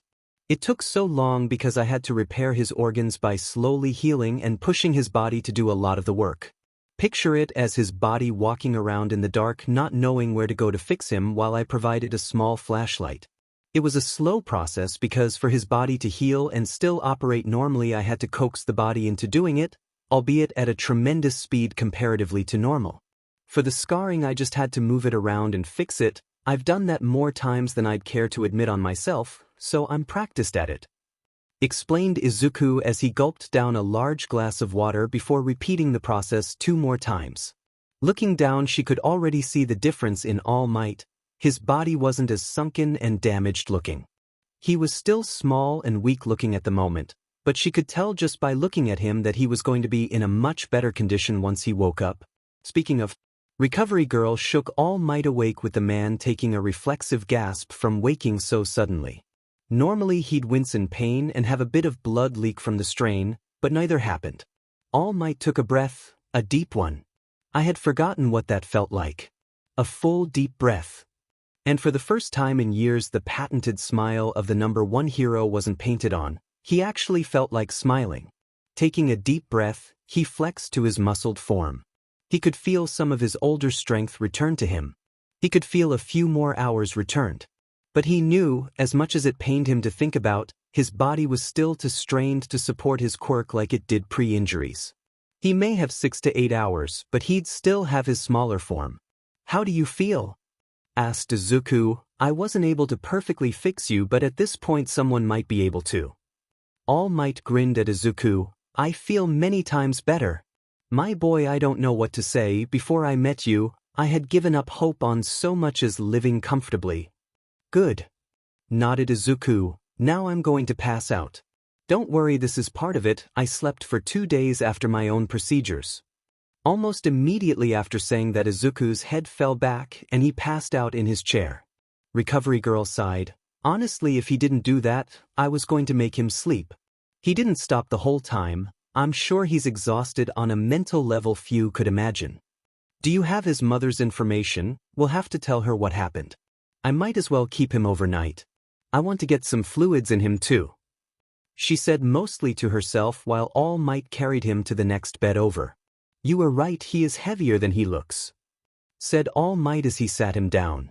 I'd suspect around 80 kilograms, and that's quite heavy for his size. All Might watched as Recovery Girl set an 4 into Izuku and followed her out when she deemed him fine. He clenched his fist with a grin. He could already tell some of his old strength was roaring and raring to go chapter text. Izuku knew that the migraine would be bad when he agreed to work on All Might. He knew that it would be terrible when he went full throttle and worked for nearly 17 hours nonstop. But waking up to pain so intense that he didn't even bother opening his eyes, he merely sat up and sensed around himself to see if anyone was there. He didn't feel anyone near him, which meant he was in the room by himself. Based on the smell of the room and the general feel of it, he was still in the infirmary that he healed All Might. Feeling outward, he recognized the feel of glass and water. Using his quirk in its simplest manner, he telekinetically brought the glass of water over to him and took several large gulps. I see your quirk isn't affected by such a terrible headache, mused a soft voice from next to his bed. Soft as it was, it still got a hiss from Izuku. Who's there? He whispered as soft as he could. Much as he hated it, he would have to talk with whoever was there. Them being able to avoid his senses was interesting though. Sorry to startle you, Mr. Midoriya. The voice answered softly, just loud enough that he could barely hear it but soft enough that it caused the least amount of pain. I have notified Recovery Girl. She is on her way to help you, but I came to make sure you were all right. Still didn't answer his question on who he was. At least Izuku thought the voice was male. Who are you? Izuku asked again, while trying to lessen his migraine with his quirk but couldn't focus due to the pain. I am the principal of this school. My name is Nedzu. The voice introduced itself, and Izuku peeked as much as he could to look at the principal. It wasn't what he was expecting, but it wasn't a person in front of him, rather it was like a mouse thing that had bare features or something. Izuku just closed his eyes and ignored that train of thought. Izuku raised a thumbs up and went back to ignoring his migraine while he guessed Nedzu just stared at him. It was starting to get awkward when the sound of the door opening caught his attention, then light steps moved toward him. Well, dearie, migraines are something I can help with, Recovery Girl said with a smile before giving his head a light kiss, activating her quirk. It was almost instant, the headache faded, and he sat up quickly. The strain of Recovery Girl's quirk was well known to those who know her. It was a drain on stamina equal to the size of the injury, and he had plenty of stamina for a headache. Izuku grinned at Recovery Girl. How long was I out? The elderly woman looked at the clock. About 16 hours, it's about 2 o'clock on Sunday. My mom? Izuku asked. He didn't want to be the one to have to let her know what happened after over a day since seeing her. Already taken care of? All Might told her I wanted to keep you overnight. She is waiting on your call. Explained Recovery Girl with a smile. The weight of his mother's worry off his shoulders let Izuku relax with a sigh. It was then that Nedzu re-entered the conversation. So, Mr. Midoriya, I had a few questions to ask you, Nedzu said with a gentle smile, while his eyes glinted with a sharpness that caught Izuku off guard. Yeah. Nedzu leaned forward. Would you be interested in our recommendation exam? Izuku tilted his head. That wasn't exactly what he was expecting. I never thought about it, never knew anyone that high up to get one. All Might expressed interest in offering you a spot if you wanted it, explained Nedzu. Frowning in thought, Izuku shook his head. I'm good, I'll get in the normal way. Oh, is it because you don't want to accept a perceived handout? Nedzu posed with a growing grin. Izuku coughed. Yeah. While thinking, Honestly, it's more because the regular exam is public knowledge and I've been planning to kill robots, not whatever the special exam is. Nedzu either bought that or went along with it as he grinned further and clapped his paws together. Marvelous. I will look forward to your performance in the exam in 2 months' time. My next question is a bit more personal. I was creating a file for you and a name came up. Takashi Asato. What is your relationship to this man? Asato Takashi? Izuku was good at remembering names and faces, his memory was practically perfect, and he was drawing a complete blank on this. Maybe his mother knew? No, he would know of anyone that would come up in his file. Speaking of file. No idea who that is and what file? Asked Izuku with a small frown. He wasn't even a student and this rat bear thing was looking into him. Nedzu raised both paws in a surrender. I feel it would be foolish to not start building my file on a future student, even more foolish to think you wouldn't make it in. Nothing too personal, I assure you. Just info I gather on most, I assure you. Izuku could accept that for now, so he let the principal continue. As for the name, Mr. Asato is a higher-ranking officer in the Detnerat Corporation. Last year he made an inquiry into your quirk file, then another a week later. That was worrying. He knew of the company. It was a lifestyle company for people whose quirks made it difficult to live normally.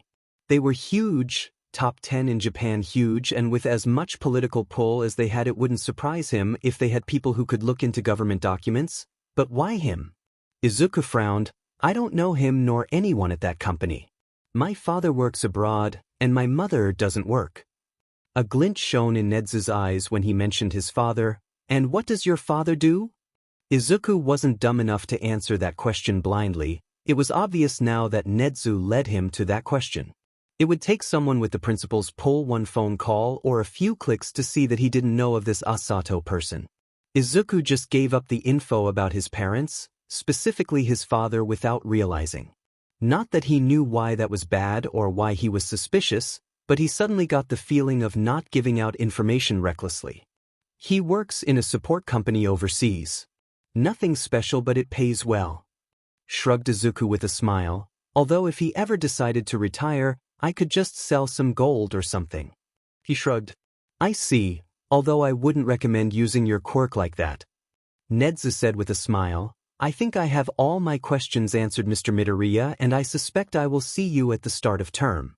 With that, Nedzu scurried out of the infirmary while Recovery Girl, who Izuku completely forgot was here, spoke up from her desk she had been working at. Don't mind Nedzu, he's a curious thing. She assured him. I suggest you let your mother know that you're ready to be picked up. Izuku nodded and reached over to the side table where his things were. It was a tough, but his work was finished. He'll have to talk to All Might to see how things are going now. Izuku stretched while standing across from Kaminari. Master Ryujin was overlooking their training personally today as they were less than a week before the exam and it would be their last session before mandatory rest before the exam.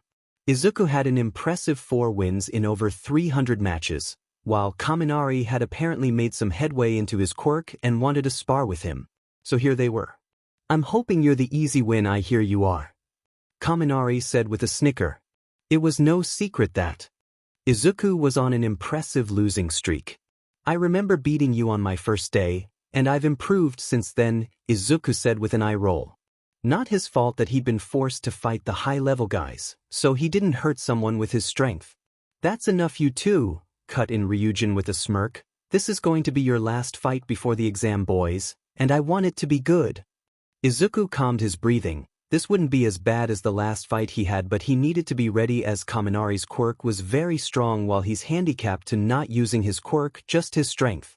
Now no excessive use of your quirks. Ryujin looked at Kaminari as he said that but waited for both of them before continuing. We will go until knockout or SBIM.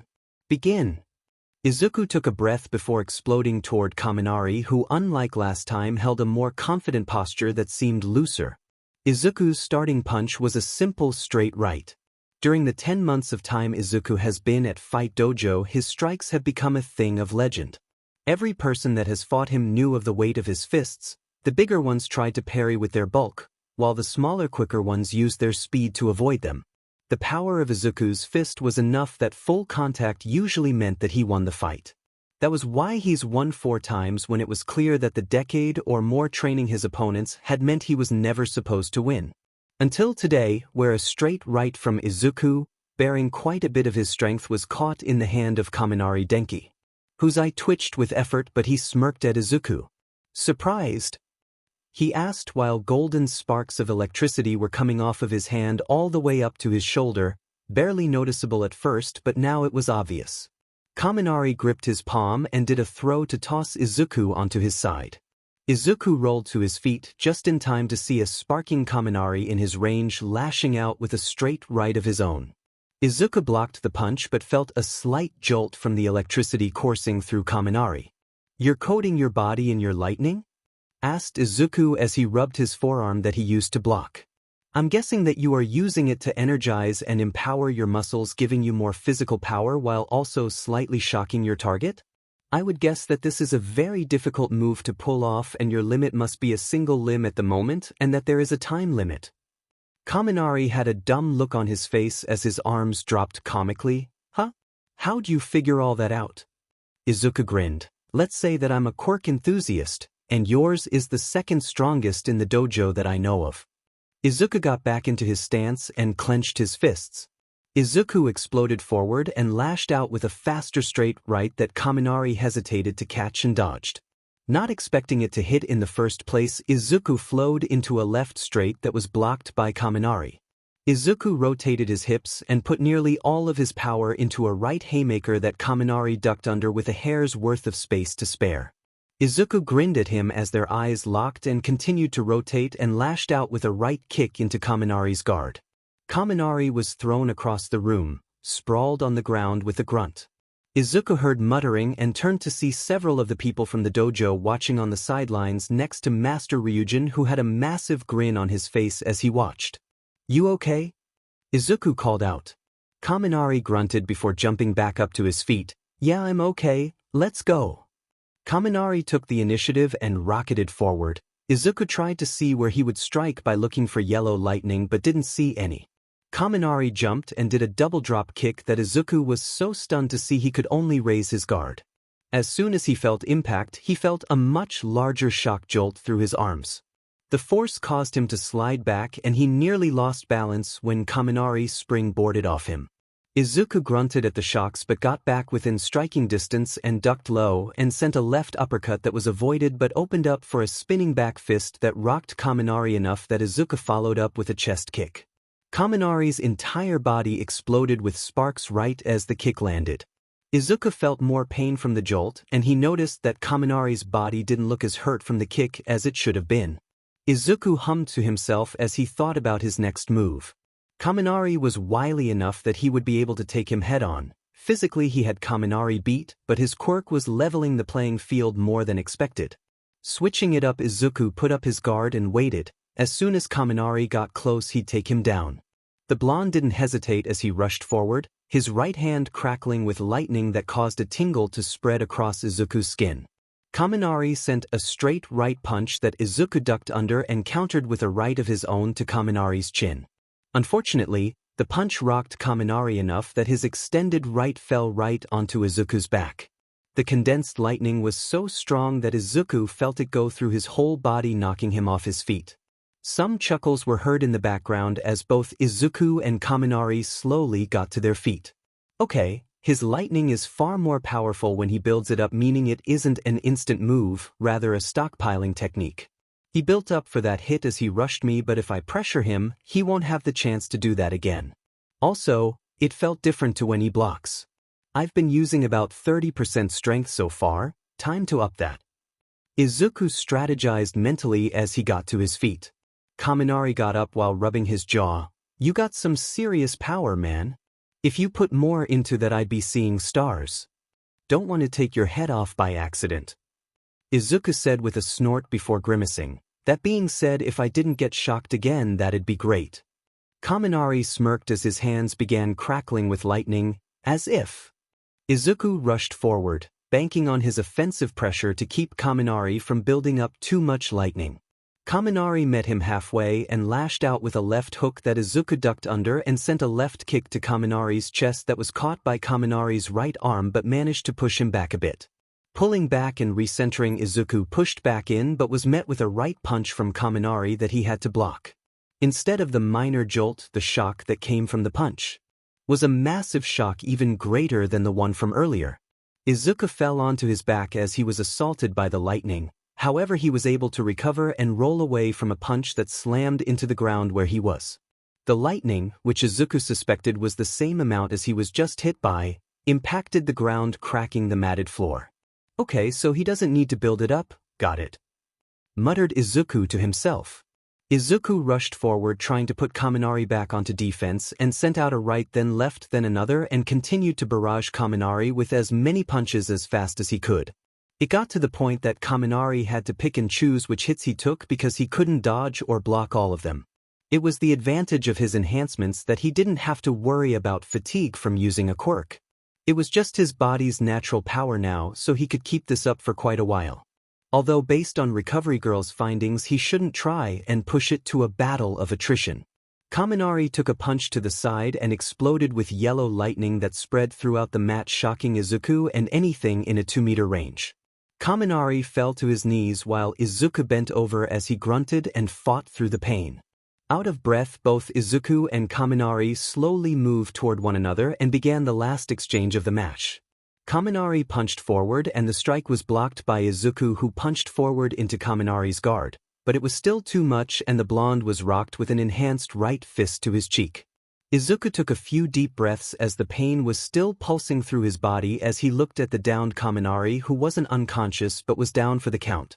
He may have put more strength into that punch than he should have, around 50%, but he was really getting tired of being shocked. Cheers and claps echoed through the room as Ryujin approached. That was fantastic. Both of you have drastically improved from that first fight. Kaminari, you were ready for his strength and was able to counter it for a bit. Izuku, you actually have good technique now and can flow through movements quite well. Kaminari sluggishly pulled himself to his feet. That was one hell of a punch at the end. He groaned. Izuku chuckled. I really didn't want to get shocked again, so I wanted to end it there. I thought you needed to build up your lightning for the bigger shocks, but toward the end you had much more lightning without any build-up. Yeah, I spent so much time just releasing all of my power in a single burst, so summoning power isn't an issue, now it's about fine-tuning my control, explained Kaminari while rubbing his cheek. I could have put out more, but I get nervous about using too much power in my strikes cause the shocks are more direct than before, so I could stop someone's heart if I'm not careful. Izuku hummed in thought. He never considered the danger of a quirk like his. A defibrillator was around 1000 volts, and he's heard that Kaminari was capable of putting out over 1,000,000 before a quirk backfire. Maybe you could try and put your lightning into a fingertip to give you a point to focus on. Maybe that would give you piercing power or something. Your quirk isn't natural lightning, so I'm not sure how it would work, posed Izuku as he looked at the ground in thought. Ryujin laughed. You never stop, Midoriya. Even after losing fights you would always give tips about your opponent's quirk. Izuku coughed as he tried to hide a blush while Kaminari was staring at his pointer finger that had a few sparks emanating from it. Then his head shot up. Wait? What did you mean that my quirk isn't natural lightning? Well, lightning is over 20,000 degrees Celsius and has about 1,000,000,000 joules of energy. If you had that, I think you'd kill people in a punch. Izuku explained with a smile. After all a lightning bolt was possible to create with his quirk, it was just plasma and electrons. Wow, said a stunned Kaminari. Ryujin clapped and got their attention. Now my final thoughts on this bout. Kaminari, you are on the right path of your quirk, so there isn't much to say other than continue to train your body and practice with your quirk. If your body's toughness increases as does your control, then I think you'll be able to handle more power. Kaminari nodded as he clenched his fist. Izuku, you need to continue to practice with your technique and get more experience with hand-to-hand. I can't give you more than that. You both are on the right track and I look forward to seeing where your strengths take you. Both Izuku and Kaminari bowed to their master as he walked away. So, you ready for the written exam? Izuku asked. Kaminari groaned. I'll pass, but I'm seriously dreading it. Well, if Izuku were to be honest, he would be shocked, no pun intended, if Kaminari didn't get into UA. His quirk was seriously powerful and he was getting better with it every day. With how the world worked, focusing more on quirks than individuals, he was sure that even if Kaminari did subpar on the written exam, then his practical would cover for it. So, what do you do when you're not training? Kaminari asked as they walked toward the locker rooms to change. Got a girlfriend or something, or boyfriend? He asked lamely at the end. Izuku chuckled, no girlfriend, and I usually, as boring as it sounds, just study in my free time or practice with my quirk. Kaminari grimaced, you study? That's terrible. I've been going to the beach. All this training has given me quite the bod. Ladies love em. He grinned cockily as he took off his GI to change while gesturing to his six-pack. I don't know how to talk to girls like that. Izuku laughed nervously, talk normally, sure that's easy, you know? But trying to ask them out or something, no way. Really? You've got a strong quirk, way smarter than me, and have some serious muscle. Don't be nervous, just talk a bit more personally when you see a cutie, you may be surprised. Kaminari said with some encouragement.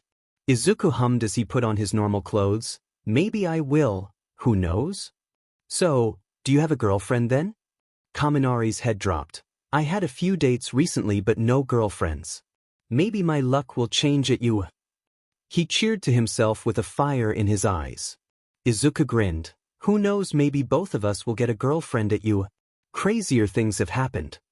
Izuku muttered the last part to himself while thinking of his time with All Might. Arriving at the entrance to the fight dojo, Kaminari and Izuku went their separate ways, both promising to meet up at the entrance exam. Are you sure you're ready? Asked his mother nervously from the kitchen. Do you have your bag and clothes and a plan?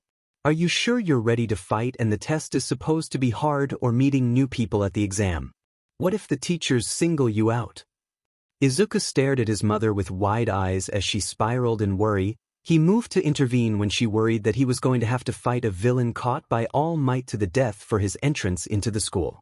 Mom, it's going to be fine, Izuku said as he grabbed her shoulders. I don't think they have fights to the death until the second week of class.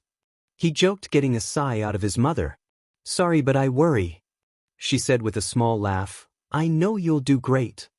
Izuku hugged his mother, which she reciprocated. He smiled to himself. His mother really was his #1 supporter. He wondered what his dad was doing, or what he thought about him going to UA, well, to take the exam, or if he even knew. Have you talked to Dad? Izuku asked with a slight frown. He hadn't spoken to his dad in a while. Inko sighed tiredly. I have. He's rooting for you, but you know how difficult it is for him to get in touch where he is, she said as she looked away sadly. Izuku didn't say anything because he loved his father. As rarely as they got to talk in the past few years, he was still someone he loved, and that probably wouldn't change. But he noticed the toll it took on his mother to not have him here. His mother's beautiful, and she got a good bit of attention from people, and as bad as it was to think maybe she and his dad should move on, they were in practically different lives at this point. But Izuku didn't dare voice that. He knew that his parents still spoke nearly every other day, or at the minimum once a week. So, it was different for them than for he and his father, but there were times when he noticed his mother was quite lonely. I didn't mean to upset you, I just didn't know if he knew I was taking the exam or not, Izuku said with a small smile that perked his mother up a bit. She shook her head. No, I know that. I just feel bad at how hard it is to stay a family when he lives on the other side of the world. Anyway, good luck, you're going to be late. Izuku kissed her cheek and rushed out the door. It would take a quick train ride to get to UA, and from there he had a couple tests to crush. I'm on my way to UA, texted Izuku to Kaminari while looking out the window of the train. Yep. My mom's dropping me off, so I'll be there in a few minutes, responded Kaminari. Good, he didn't want to have to go at it alone, and the only other person he knew that was taking the exam was Bakugo. Someone that in the past few months had been leaving him alone for the most part, but was still not someone that Izuku wanted to be around with his attitude. Maybe it changed? Who knew? But Izuku wasn't going to waste his time with someone that treated everyone like they were beneath him. So, he was going to go at it with Kaminari. Izuku zoned out as his train arrived, and he made his way toward UA. Typical Japan, there was a tremendous amount of foot traffic, so he listened to his iPod while pushing through the slow walkers. Before long he was back at the illustrious school. The gates of UA were wide open to allow all the applicants into test, and there was a steady stream of people walking in. Izuku noticed that there were a couple figures on the rooftops around the campus observing. He suspected with all the foot traffic into UA they had heroes on standby for security so that if a villain tried to use this as an opportunity they were apprehended. Izuku was so lost in thought that he accidentally bumped into a young woman. Fortunately, he was quick enough that he steadied both of them without much of a stumble. "Sorry about that," Izuku muttered as he took in the girl he bumped into. She was a bit shorter than him and was actually very attractive, short brown hair, a bit of a blush on both of her cheeks, and an easy smile on her face. "Yeah, it's no biggie, I'm totally nervous too." "Oh, I'm Ochako Uraraka," she said with a nervous scratch to the back of her head. Izuku found himself relaxing and smiling back. "Nice to meet you, I'm Midoriya Izuku. I'm going for the hero course you?" Both of them fell in step together as they walked into the gates of UA. "Oh, I'm going for the hero course too. Totally crazy, huh? All these people really making me nervous." Izuku nodded. "Yeah, but I feel like you know if you're going to pass or not before even taking the test." "I know I'm going to pass, what about you?" Ochako furrowed her brows as she looked over at him. "I don't, she stammered. "Nope, are you going to pass or not?" repeated Izuku with a serious look, making her gulp nervously. "Pass!" she shouted, getting the attention of the people around them, making her blush. Izuku laughed, making her blush a bit deeper. "Then I look forward to seeing you in class, Uraraka." "Shut up," she grumbled, making him chuckle even more. She got her nerves back under control before looking at him. "So what's your quirk? Must be pretty cool for you to be that confident." "Oh, I can make things happen. Mostly small things, but it's pretty cool," grinned Izuku as he made a small piece of ice in the shape of a flower that he handed to her.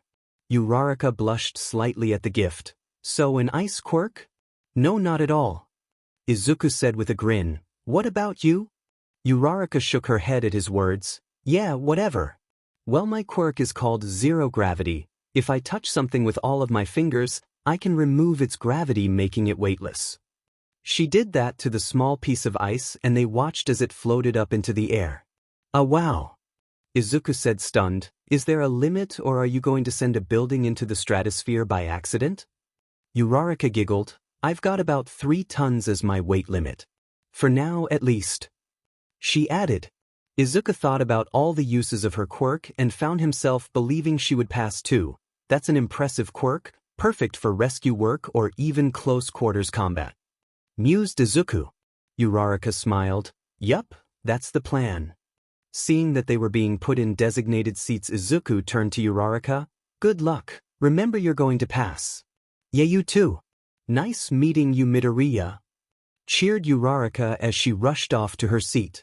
Moving up the stairs towards his seat, he noticed the wide variety of people, some with obvious mutations, some visibly sweating, and a few that looked bored. Izuku wasn't sure if the bored people were just so confident to not be worried or stupid that they didn't realize how difficult this would be. Taking his seat, he took a deep breath and got ready for the written exam. "Well, that could have been worse," muttered Izuku as he went to the auditorium for the practical exam briefing. One of the applicants by him glared as he breathed into a bag heavily. Izuku chuckled nervously and looked away. Based on that, he would say that he wasn't going to be a fellow student this term. A few minutes later, and a familiar face sat next to him with a snarl. "Deku, what the hell are you doing here?" he growled as he glared. Izuku rolled his eyes and didn't even bother to look over. "I'm taking the test same as you." Bakugo essayed his teeth but didn't say anything more as papers were passed around and the lights started to dim, signaling the beginning of the briefing. Izuku's eyes widened at present mixed entrance and bombastic voice. The man for some reason thought he needed a mic alongside his loud voice, making it nearly unbearable when combined. Apparently, they have the same old, destroy robots for points test, so Izuku was confident in his sword and shield combo with his enhancements. Worst come to worst, he could use water or ice if he needed it. No point in really holding back his quirk since UA knew what it was capable of after helping All Might. Speaking of All Might, he got a nice text from the man last night cheering him on. After helping him 2 months ago, they hadn't seen each other much, but there were a few times that he would stop by to offer help with training. Though Izuku was proud to say he landed a few punches on the man, he lost quite quickly in their spars, not that he was expecting differently. Izuku learned the definition of overwhelming strength and speed, and it was all might. "Excuse me." Someone spoke up when Present Mike asked if there were any questions. "This paper and that screen indicates a fourth villain, yet you've only explained 3 of them." Izuku tuned out the rest of the boys' questions or complaint or whatever it was. Either it was a surprise, or they hadn't gotten to it, so Izuku felt that he was jumping the gun a bit, but tensions were high so he wouldn't begrudge the guy too much. "Not to worry, number 7111. That's the gimmick. I'd recommend you avoid it at all costs. It's not worth any points," answered Present Mike with a finger gun directed at the boy who asked, who then thanked him and sat back down. With that, Izuku and the thousands of others in the auditorium were shuttled to their exam areas by shuttle buses after being allowed to change into more appropriate clothing, and those that needed gear were allowed to get it. As they exited, Izuku stood off to himself and concentrated. It was time to create his sword and shield. First was the sword, a straight katana or chikudo, about 2.5 kilograms in weight, made of hybrid of titanium and tungsten for sturdiness. While having gold and silver veins for aesthetic, because he worked hard to learn those metals, so he'd use them. Then the shield, same weight and composition in the form of a circle, bigger than a buckler as it was enough to cover his torso but not big enough that it would weigh him down. 1 minute, he created a hybrid composition of 5 kilograms of metal out of nothing in 1 minute. That was some real improvement. He got some looks at his weapons, but he ignored them. Looking around, he smiled as he saw Uraraka and went to talk to her. But before he could, a hand grabbed his shoulder. "I hope you don't plan on distracting that girl." The boy who asked Present Mike the question earlier asked sternly. Izuku raised an eyebrow. "Huh, we know each other. You should worry about you, not me. I'll be fine," he said with a smile. Honestly, the guy was too wound up. The boy frowned, but Present Mike interrupted. "Now I hope all you listeners are ready. Go." Izuku mentally shrugged as he shot forward. Something his time in the fight dojo taught him was that when someone said go, it meant go. He ignored the gasps and shouts from behind him as he found his first target, a medium-sized robot, likely a 2-pointer. Its large red lens glinted as it targeted him, but he shield bashed it before bisecting it with his sword. The sharpness of the blade in conjunction with his strength made it easy. "Oh yeah, this was a good idea," Izuku said to himself as he shot forward using even more of his strength. "Look at the Wonder Kid go," laughed Midnight as she watched Izuku slice through more and more bots. Seems he decided to change his shield into another sword. "How aggressive," she mused with a coy smile. All Might smiled as he watched Izuku tear through the robots with speed and precision. All Might had wanted to approach him about one for all, but he wanted to wait until he started at UA. Also, there wasn't any rush since he was able to sustain a comfortable 7 hours of his hero form with a good bit of his former strength returned. Not to mention, if Izuku accepted, his enhancements made it so that he wouldn't need much if any prep before taking the quirk anyway. There were several standout applicants. While the faculty was familiar with Izuku due to his actions a few months ago, they still noticed some others with large amounts of potential. "That one has some serious firepower," said Snipe as he pointed out a boy that was blowing up robots with explosions generated from his palms. Vlad King hummed, "I see quite a few that are going to be good students." There was a few more minutes in the exam, and Nedzu edged towards a large red button with a grin as he watched all of the screens. Izuku jumped over a 3-pointer and threw one of his swords at the bot, killing it, then sliced a 1-pointer where he landed before shooting over to pick up his second sword. He was somewhere near 60 points, he wasn't sure, but he was happily tearing through the bots in the meantime. There were many here with interesting quirks. A guy that could blast lasers from his stomach. The intense guy from earlier had engines in his legs. There was a girl that could generate force pushes from her palms, and a tiger mutation quirk guy running around. He wondered what the average amount of points were. He knew he was doing really well, but he wanted to get the top score, but he didn't know what that even was. Hell, there were over 10 more examinations going on at the same time. So who knew? Izuku rolled to the side to avoid a missile, much to his surprise that the robots had such power and rushed forward with enough strength to crack the ground beneath him to shred the bot with his swords. He heard screams from behind him and a massive crash that caused him to spin around. There at the edge of the street was a bot towering over the surrounding buildings. It had several red lenses that scanned the area. Izuku blinked and shook his head. A gimmick, huh? That thing was a disaster. Oh well, not his problem. Not worth points, then it wasn't worth his time. Oh.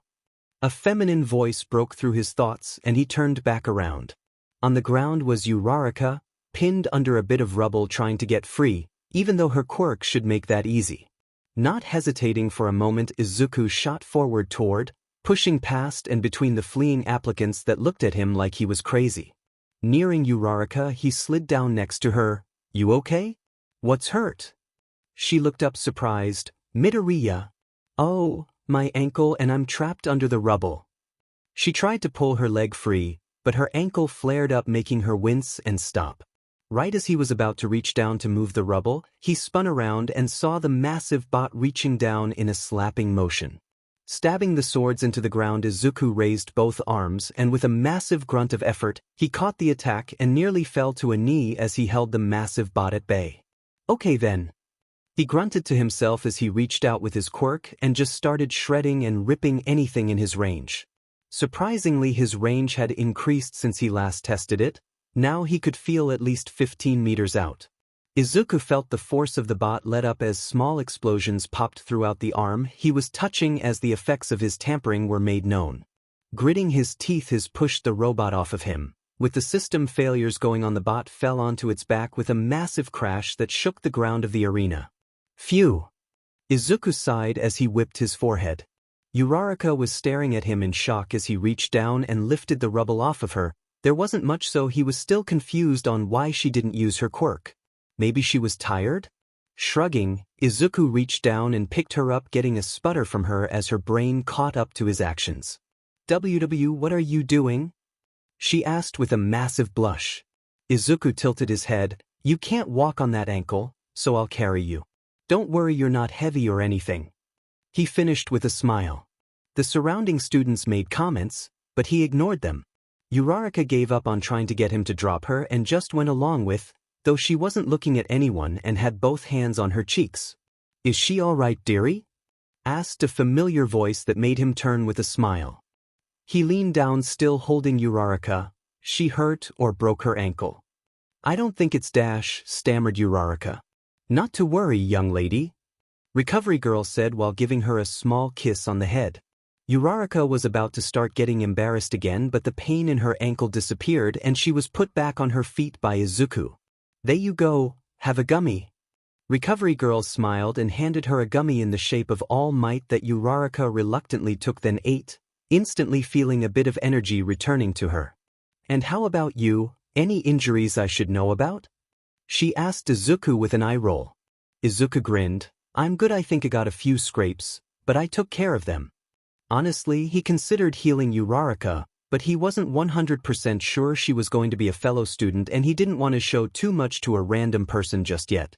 "Good, then I'll go on." With that, Recovery Girl went through all the groups offering aid where needed. Izuku turned back to Uraraka. "Not bad, right?" he said while gesturing to the arena. "Well, I think I had a good amount of points before I got stuck." She mumbled nervously. "You?" "Oh, I think I had about 60. He thinks he kind of lost track about halfway and he may have confused a 3-pointer with a 1 or 2 a few times." 60, she said, shocked. "I think I had close to 40. Hope you have the top score, or I might not get in." "I'm sure you're fine. I heard a few people saying they were doing good with 10 and 12 points. I think over 25 is a pass, not sure obviously," Izuku said, managing to calm her down a bit. "Yeah, you're right," she said with a small smile. "So do you live near here or did you travel for the test?" "I live in town, just had to take a train ride." "You?" "I'm from Mie Prefecture, got an apartment in town for the test and if I get in." Izuku looked at her surprised. "You're on your own? How long have you been in town?" She shrugged her shoulders. "I couldn't ask my parents to come with me, but I've only been here a few days. If you want, I can show you around if you'll be here for a while. You won't have to be alone." As the words left his mouth, Izuku realized that he was almost asking her out and had a small blush cover his cheeks. Uraraka didn't seem to notice as she smiled over at him. That'd be awesome, it was super boring by myself. We need to exchange information. Izuku, stunned at his unintentional success at getting a girl's phone number, traded phones and information. You have like 5 messages from a Kaminari on here. Uraraka said with a raised eyebrow.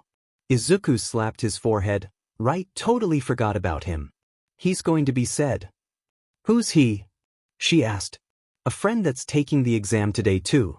We were supposed to meet up, but I guess I was too focused on you. Said Izuku, getting another blush out of her before he even realized what he was saying. Oh. Well, yeah, I gotta catch my train, but I'll text you Midoriya. She said as she rushed off. Izuku just stared at where she was standing with a stunned expression, then he thought about everything he'd done or said to her today, unintentional or not. Am I smooth? He wondered. So, you just decided to ditch me not 20 minutes after texting me? Kaminari asked with a frustrated frown. He had just met up with John moments after Uraraka had rushed off. Izuku rubbed the back of his head nervously. He was still shaken from his actions with Uraraka not 5 minutes ago. I'm sorry, really. I bumped into this girl and we started talking and just walked in together. Kaminari perked up. A girl? Didn't you tell me you weren't good at talking to girls? He asked with more surprise than frustration on his face now while grinning. Well, not intentionally, I guess. I just got her number and we're meeting up in the next few days, I think. Izuku said, stunned, trying not to blush at the situation. What? Shouted Kaminari. You're telling me that you were macking on a cutie without realizing it and it worked? Izuku looked down embarrassed. I think so. Izuku felt a slap on the back as Kaminari laughed. I told you it was easy.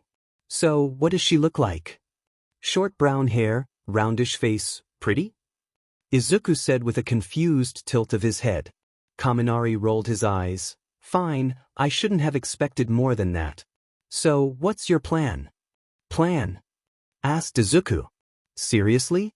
You don't have a plan? Kaminari asked with wide eyes. Did you seriously not mean to do this? Not even a little bit. Izuku exclaimed with wide eyes. She's nice and fun to talk to, but I didn't think I was doing anything too forward, but apparently I was. Coming to himself, then you're on your own. You got this far by accident, so I think you'll be fine on your own. Izuku rubbed his head. I don't have any idea what to do. Hasn't stopped you yet. Kaminari laughed. On that Izuku had to agree. Both of them decided to make their way toward the buses. Deku! Bakugo shouted from behind, getting a sigh from Izuku and a curious look from Kaminari. What's up? Izuku asked amicably. He may as well be polite at the start. No use poking the bear. Bakugo took a breath. How'd you do? I got over 70 points. The trash in my area were happy about getting over a dozen. He rolled his eyes at the thought. Izuku nodded. Same in my area, but I lost track around 60. I got 52. Kaminari said with a proud puff of his chest. But there was this girl with vine hair that was taking a lot of points too. Izuku hummed while Bakugo looked at Kaminari with narrowed eyes. Who are you? You don't go to Aldra, how do you know the nerd? Nerd? Kaminari repeated with a laugh. He isn't he, but we go to the same dojo for training. Izuku frowned. I don't think I'm that big of a nerd dash. Dojo? Bakugo asked with narrowed eyes, interrupting Izuku. Which one? I go to Maximum Force. I heard of that one, Kaminari mused. A little out of my price range and too far from my house. We go to Fight Dojo. We fight with our quirks as much as we want. Our master encourages fighting to gain experience. Oh no, muttered Izuku with a sigh. Bakugo's face grew wide with a feral grin. Really? He practically purred. Kaminari didn't seem to notice as he just nodded quickly. Yeah man, it's awesome. You can fight so many different people and a lot of them are really strong. Bakugo was practically vibrating while Izuku just rubbed his forehead tiredly. Then I'll see you there. Bakugo said with his grin still wide and dangerous as he stalked off. Kaminari watched him go with a smile. Who was that? He was kinda intense, but I'm sorta excited to fight him. His face turned curious. Also, why did he call you Deku? He asked as they continued to walk towards the trains. Izuku sighed. That was a guy from my class, Bakugo Katsuki, and he calls me Deku 'cause it's a dumb childhood nickname. Deku? Mused Kaminari. Izuku grunted in annoyance. Never call me that, it's annoying. I'd have gotten him to stop, but he'd never listen to me. Honestly, he's really annoying, never listens to anyone. Also, if you fight him, be ready to lose, like him or not, he's a beast. Kaminari looked at him in shock. Really? I figured based on his claim of getting 70 points, but you're pretty tough too. Think you're stronger? Now that was a question Izuku wasn't sure of anymore. In terms of physical strength, yes, he was superior. But Bakugo had a very versatile quirk that granted high offense and high mobility mixed with his unending will, and he was an aggravating opponent. He could use his quirk in various ways to help, but it would be tough. I'm not sure. Izuku answered honestly. I haven't seen him fight in a while, so I'm not sure of his current level. But I know without a doubt that it'd be a tough fight. Arriving at the trains, Izuku and Kaminari said their goodbyes. Good luck with that, cutie. See you at the dojo, called Kaminari with a grin. Izuku rubbed his neck with a flustered smile. Yeah, see you later. While think what he was going to do. What am I doing? Izuku asked himself as he stood outside an apartment complex that wasn't all that far from his own. He and Uraraka had texted back and forth over the last 3 days and agreed to meet up today to hang out. Surprisingly, he was better at texting her than talking, as he could read over what he was about to say, so he didn't say anything embarrassing. Looking down at himself, he was wearing what he hoped would be an appropriate outfit. Dark blue pants, a white shirt under a black zip-up hoodie that had green accents and had the word hoodie written on the back in green. He also wore a custom-made watch. It was made with silver, titanium, gold, and small diamonds. Honestly, if someone saw it, they'd likely try and rob him, but he was bored last night and wanted to see if he could create something intricate from scratch. Took him about 40 minutes before it started working properly. If he priced it out, it could likely go for over 100,000 yen. Maybe he shouldn't wear it, might give off the wrong impression. Before he could take it off, he noticed Uraraka coming out of the entrance. Yeah, Kaminari, she's a cutie, thought Izuku as he took her in. She was wearing black tights with fluffy boots and had a large brown jacket with a pink scarf. She smiled up at him as she got close. Nice to see you, Midoriya. You too, smiled Izuku, already relaxing. I thought I'd show you around the area, maybe a few good food spots. Anything or anywhere you want to do or see. Uraraka pressed a finger to her cheek and thought, Machi. Machi? Uraraka nodded rapidly. Machi? Izuku laughed and led her away. Very well. He took her to his favorite bookstore first, which was a bust. Most of the time there, Izuku spent showing her the many lanes of books that held the knowledge that Izuku cherished. This was the place he spent years studying for his enhancements, the place he made quite a few friends as he read in the corner. But looking at Uraraka, he noticed that all the books made her eyes cloud and head spin. Seeing that he was losing her with his rambling, he quickly decided to leave to go to the place next door. It was a coffee shop and it was a success. She seemed thrilled to go in when they arrived, smiling ear to ear as she took charge and led them inside as if she were the guide and he were new in. They make so many types of coffee, she shouted in shock as she read the menu next to him. Izuku shook his head with a smile. I'd personally recommend the hot chocolate. Also, the muffins are pretty good, he added with a tilt of his head. Muffins? What about the mochi? She asked him with a look, as if accusing him of trying to lead her astray. Izuku raised his hands in defense. We can still get some, just a suggestion. Uraraka nodded. Yeah, that's fine, she chirped, instantly going back to her happy, excited attitude. The cashier called next and Uraraka skipped up to order her drink while Izuku stayed back, sweat pooling on the back of his head in exasperation. She can be intense when she wants to. He thought with a sigh of relief that she could go back to normal just as quick. Leaving with their drinks of choice, Izuku decided to show her somewhere else while giving her the scenic tour of the city. Mizudafu was a massive metropolitan city with many tall skyscrapers dusted with the snow of the season. There was both an underground and above-ground railway system with thousands riding either at any one time. The streets were packed with pedestrians and traffic as many were coming from or walking toward their jobs. Sprinkled through the crowd was the occasional hero. Some stood out like death arms who would pose for pictures, while the more obscure heroes went nearly unnoticed as they worked to keep their territory safe. In the center of the city were some of the more important locations, the police headquarters, and the Endeavor Hero Agency. UA was towards the edge of the city as it had several massive cityscapes for training and required kilometers of space for their activities. Izuku led them to Takoba Municipal Beach, a once hotspot of pollution and dumping having been cleared by a group of heroes in the past 2 weeks under the orders of the Hero Commission and the Mizudafu City Public Safety Council. So, this place used to be a huge dump? Uraraka asked in shock while looking at the sprawling beautiful beach. Izuku nodded. Yep, it was really bad. There were piles of trash 2 or 3 stories high as far as the eye can see. Some kids got hurt playing here a few months ago and the parents sued the city saying that they had years to clean it up but just ignored it.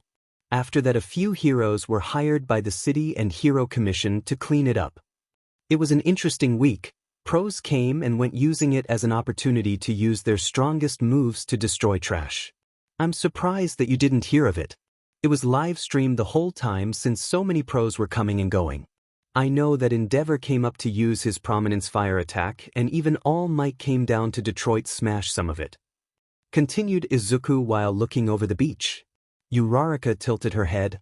I guess it is strange that I didn't hear about it. Maybe I was training or something? Well, now that you'll be living here, when it's warm you'll have a beach close by. Izuku said with a smile, now I think you've waited long enough, let's get some machi. Uraraka practically teleported over to him as he walked to a line of shops close to the beach. A year ago, these shops were on the decline as few people wanted to come to the area thanks to the trash heap that was Takoba. Now they were thriving businesses with several more on the way. On the right was a surf shop with bathing suits, surfboards, and other beach-going items.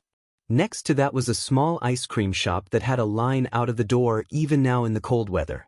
Finally, there was the cafe that had the machi that Uraraka coveted. Uraraka was already done ordering by the time he decided on what he wanted. I'll take half dozen donuts, variety please. Izuku said to the cashier who gave him a pleasant greeting and went to fulfill the order. Uraraka came up next to him with a curious look. You're not getting machi? Izuku chuckled lightly to himself. I don't know why, but I was suddenly in the mood for donuts. After getting their food they left to walk and eat. Izuku was honestly running out of places he could take her. He wasn't much of a socialite that had dozens of spots to visit. I have only one more place that I go to regularly. It's the dojo that I train at, but we can end it here if you don't want to go. Izuku proposed. He didn't want to bring her to a place that she wouldn't want to be at. Uraraka shook her head. I think I'm okay, I don't really need a dojo. But thanks for the offer. I may take you up on it another time though. No problem, it's a good idea for a hero to know how to fight. Even if you plan to be a rescue hero. Advised Izuku while reaching for another of his donuts. Uraraka nodded rapidly. Yeah, I agree, but I want to get into UA before I start training like that. Also, I'm on a pretty strict budget at the moment. Yeah, I can understand that. Izuku nodded. He and his mom were comfortable, but they didn't live outside of their means. Really? Uraraka asked with a raised eyebrow. 'Cause I've been meaning to ask about that watch. She said while pointing to his wrist. Izuku's face brightened as he stammered embarrassedly. It's not what you think. I made it with my quirk last night. Great. The exact thing he was worried she noticed was being brought up. Uraraka giggled at his flustered state. It's all right, Midoriya. I know it's a replica, I was just kidding. She waved off. Izuku sighed but didn't correct her. Honestly, it was such a gaudy over-the-top watch that most would think the same thing. He would keep it in his room for the time being, unless he had some crazy social event to go to in the future. With a couple subtle jabs and constant laughs, Izuku escorted her back to her apartment after a nice few hours together. I had a great time, Uraraka. Izuku said as they stood outside of her apartment complex. I'd like to spend another day together before UA if you want. Uraraka looked flustered for a moment before nodding rapidly. I'd like that. We can go to that arcade you told me about or that massive mall on the other side of Mizutafu. For sure, I'm not big on malls but I'd like to go with you. Izuku said with a smile. Well, I'm going to head in. I had fun. She shouted as she ran off with hands on her cheeks and a flustered blush on her face. Izuku tilted his head as he replayed what he said in his head. Oh my god, what the hell am I doing? He shouted at himself in shock. Izuku laid on his bed with a tired sigh. It was a long day of sparring at the fight dojo and he spent most of it getting his butt kicked by Ryujin personally. His combat ability was rising at a steady pace. Physically, he was a solid fighter and with his strength he could take on a wide variety of individuals, but his true potential would be with his quirk. Now that was the dangerous part. Like a mechanic tearing apart a machine that was junk, it was far easier to destroy than to create. Izuku's quirk adhered to that more than most as his quirk could destroy with laughable ease. Like tearing brain tissue apart, severing the spinal cords or destroying organs so they didn't work. All of these things would take seconds rather than the hours it would take to fix them. So, with that in mind, he had several uses of his quirk in mind to give him some offense. He would practice them so that he wasn't forced to come up with something on the spot and risk killing someone on accident. First was utilizing water in all three states: mist, liquid, and ice. He couldn't manipulate ice to create giant icebergs or spires of ice as he was still limited by his 5 kilograms limit. But he could create water to cover his target and freeze them in place. The good thing about this was that it would be an immobilizer so the effects wouldn't be too dangerous. His second way was something he was practicing in his spare time for the past few weeks. It was compacting pure air to create a sort of air cannon. By compacting air into a tight ball in his hand and releasing it in a single blast gave enough force to blow away one of those 3-pointers with ease, at least if his math was right. The third way was much simpler. His minor telekinesis could be used to grab and pull someone's clothes like a shirt or pants or shoes. It could off-balance someone or keep them in place. It wouldn't do to ignore such a basic facet of his quirk. That being said, he didn't really need to practice this as his control was nay perfect, so he just needed to do it. The sounds of shock and rapid steps took him out of his thoughts right before his mother burst through his door holding an envelope. Izuku, it's here. It's from you, she said in surprise as she handed it over to him. Do you want me to leave? Izuku reluctantly nodded his head. I want to watch it alone. I'll tell you what it says. His mother's exuberance died down a bit, but she still gave him a smile before leaving the room quietly. He felt kind of bad about it, but he wanted to do this alone. Opening the envelope, a small hollow chip fell out and turned on. Instead of a faculty member that he recognized, it was All Might in a gaudy yellow pinstripe suit with his gleaming smile facing forward. Hello, young Midoriya, long time no see. Well, it was only about 2 weeks since they've seen each other, but Izuku smiled at the sentiment. I know you're wondering how you did, so let's get into it. You aced the written test, narrowly missing the top spot to a young woman in the recommended exam. That was surprising. He didn't want to toot his own horn, but he was a genius. It wasn't in a mommy's special little boy's a genius way, but in a legitimate tested and certified genius way, and he was sure he was going to be the top scorer. Regardless, he would be interested in meeting the one who beat him. That being said, let's get on to the practical. You were putting on quite a show, my boy. You earned a solid 60 villain points, which is a top 5 score for the practical. Izuku grinned hearing that. He knew he had enough points to pass, but it was good to hear that he was in the top. Unlike in the written, he wasn't as confident that he was going to be at the top when there were so many different variables that he wasn't going to be able to predict. But there's more. There was a special hidden factor in the test, known as rescue points. How could a school not reward students that go out of their way to help or save others? You, young Midoriya, saved young Uraraka from the massive 0-pointer. With that, the committee in charge of rescue points award you Midoriya Izuku's 60 rescue points, for a grand total of 120 points. This puts you in first for the exam and the third highest scorer in UA's history behind Endeavor and I. Congratulations, young Midoriya, and welcome to your hero academia. Izuku fell back stunned at what he heard. He was the top scorer in this exam and third overall? That was way higher than he ever expected, and he was honestly shocked. What did this mean? Granted, he didn't earn all of his points from fighting villains. But it was still incredible, and it made his abilities, what he thought of them, far more credible. It proved his potential and it proved his strength. Mom, I passed. He shouted, and his door slammed open with his mother smiling tearfully. You were listening, weren't you? He asked with a chuckle. His mother rushed over to give him a back-breaking hug. Of course I was. I'm so proud of you. I always knew you'd be a hero. Izuku hugged his mother back and just basked in the comfort of his greatest supporter. She really was the person who had his back from the very start and was always the one who believed in him. Thank you, he said into her shoulder. Yue, the beacon of hero training for the country of Japan.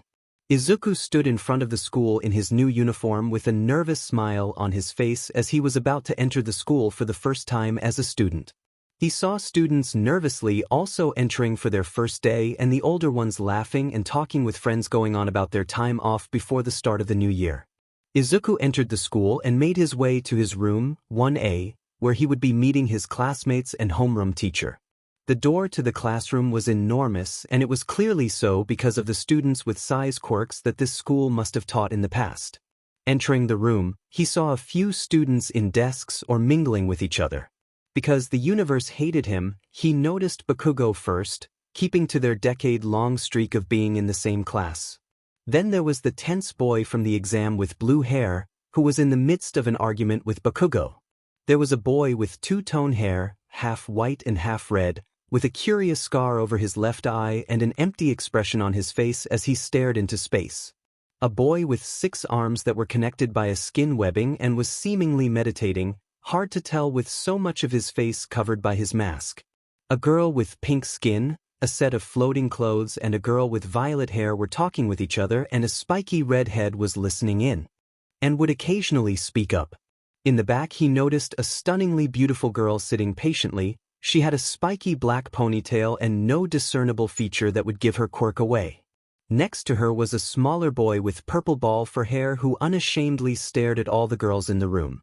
No Kaminari or Uraraka yet, but the argument between Bakugo and Serious Boy was getting heated, so he should step in. So, you're some stuck-up dash, shouted Bakugo with his right hand in his trademarked, I'm about to blow something up, clawed open palm. Izuku shot forward between them before either could continue. Guys, maybe we should wait till the second day before we fight? Bakugo glared, but Serious Boy spoke first. I am not fighting with this brute, I am merely telling him to respect the desk that he has so rudely placed his feet on. Oh, this guy and Bakugo were not going to get along. Bakugo, just take your feet off the desk, it's the first day and you're already disrespecting this place. He turned to Serious Guy. Lighten up, I get we're all nervous, but this isn't really worth fighting about. Izuku sighed and relaxed. Honestly, just get in your seats, I doubt it'll look good if we're arguing when the teacher shows up. Serious Boy bowed. I apologize, and you are correct. His arm chopped forward. My name is Tenya Ida. I look forward to working with you. I believe you're the one who took down that 0-pointer. Yeah, Izuku nodded. I'm Midoriya Izuku, and that was just an in-the-moment reaction. But it worked out anyway. Don't think I have to listen to you, Deku. Bakugo growled, turning his anger from Tenya towards him. I get it, but just calm down, we haven't even started our first day. Izuku tried to placate him, but he didn't expect it to really work. The classroom door opened again and Kaminari stepped in with a grin. Midoriya, you beat me here, man. Izuku grinned. Of course I did. I bet you slept in and were nearly late. Kaminari rubbed the back of his head sheepishly. I wasn't that bad, but I could have been late if my mom didn't drive me up here. Anyway, you excited? I sure am. Midoriya. Another voice shouted from the door. Uraraka skipped up to him with an excited face. You ready for today? I bet it's going to be a lot of fun. Izuku was about to speak when yet another voice piped up. I hope you all don't think this is a school for socializing. The voice was quite deadpan, and it came from the floor. Most of the students exclaimed in surprise when they noticed a tired-looking man lying on the ground in a yellow sleeping bag. His eyes had backs and his hair was sticking out of the sides of the face hole messily. He unzipped the bag and walked to the front of the room. The students that weren't in their seats quickly went to sit down. Good, you all quieted down and took your seats? Slower than I'd like, but good enough for the first day. He stated simply with a side sigh, my name is Izawa Shota. I will be your homeroom teacher for as long as you study at UA. Izuku mentally groaned. This was the guy Gran Torino and All Might were arguing about when he first came to UA. The guy who expelled his entire class. Now he was going to have to be in his class. Now I want everyone to put these on. He lifted a blue and white gym uniform. We're going to the training field, hurry up. He said before leaving the room. Everyone scrambled to follow him and get their suits before rushing to the locker rooms that were thankfully close to the training field. Izuku was one of the first out there and waited for everyone else to show up. Izawa was looking away from him silently as he waited. Slowly the rest of the class trickled out onto the field with low mutterings between each other. Now, today we're going with a quirk assessment test. In middle schools you have physical tests, but they don't let you use your quirks. That is illogical, and today we will see where your limits really are. He stopped talking when he noticed several students had questions. The first one to speak up was Uraraka. What about orientation? Isn't that mandatory? Izawa sighed. I don't have time for things like that. In UA, teachers have control over their methods and hero training is far more important than speeches. Midoriya, he shouted, getting a curious look from the boy in question. Come forward. Izuku walked forward and took a ball from Izawa. Stand in that circle and throw that as far as you can. No rules except that you can't leave the circle. Izawa instructed. Izuku looked at the ball. It was like a standard baseball with a bit of metal in the center, and he could feel components for some kind of sensor, likely to transmit how far it flies. Izuku tried to think of a method to throw this with his quirk. Obviously, he had his strength, but there was no use in hiding what he was capable of, so he wanted to think of all the possibilities. Air cannon was first. Looking over at all the students that were staring at him expectantly, he got another idea. Manipulating his sweat into the chemicals needed for an explosion like Bakugo, then he changed them a bit to make the blast delayed. He hardened the skin of his palm and flexed and prepared himself to throw as hard as possible. Taking a stance, he grunted as he forced a lot of his strength to hold back the compressed air and putting the chemicals onto the ball. All these events took place in seconds. Going through the motion of throwing the ball right at the apex of the throw, he released the ball. His impressive strength combined with the air let out a minor shockwave that kicked up some dust. Half a second after the ball blasted into the air and was already an impressive distance away, the sound of an explosion went off, propelling the ball even further. Izuku stood back up straight and went back to his class. The ones he'd never met before were giving him impressed and measuring looks for his display, while the one who knew him were looking at him in confusion.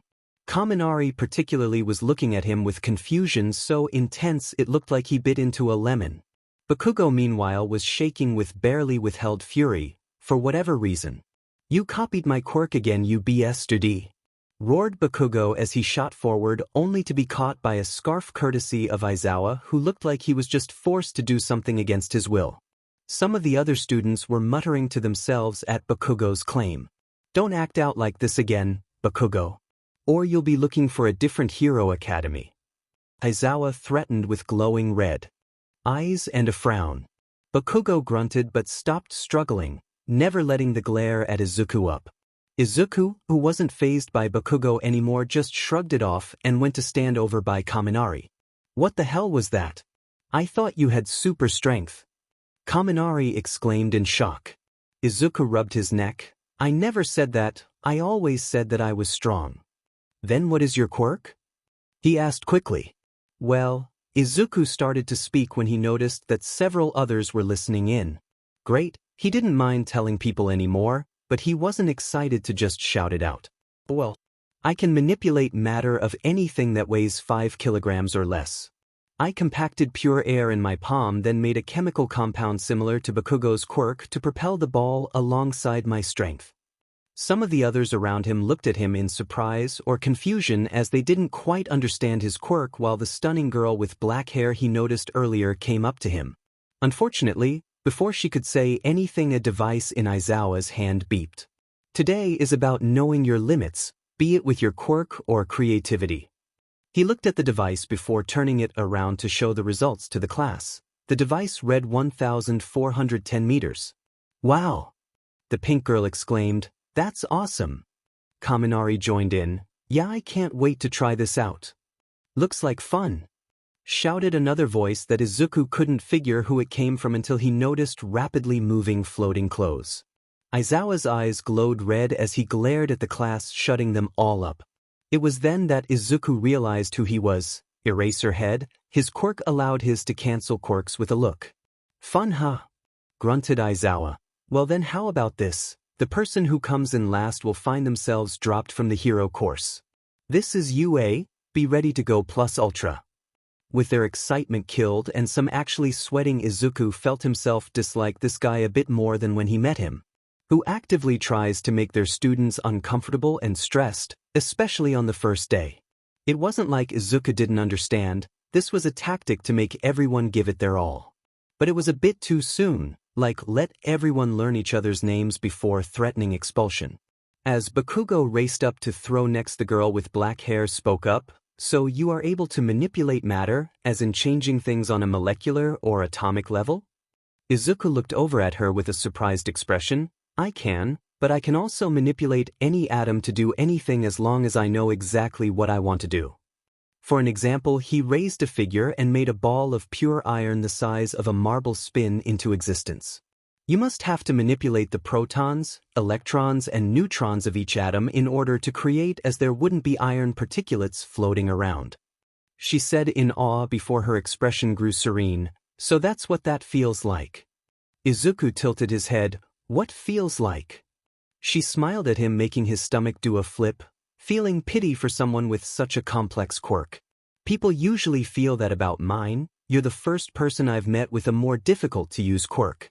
Izuku didn't even pay attention to Bakugo's shout and explosion as he launched the ball in the background, or some of the other students grumbling at the loud blast. "What do you mean? What's your quirk?" he asked while leaning in.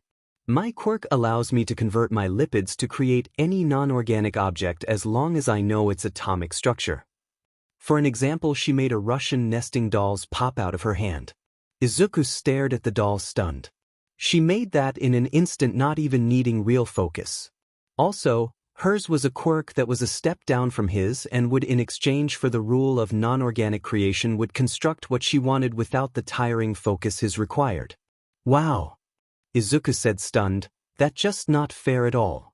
He whined pathetically, getting an amused giggle from the girl. "How long does it take you to learn to make something?" he asked intensely. She thought for a moment. "Depends, but I learned to make night vision goggles in a day or two."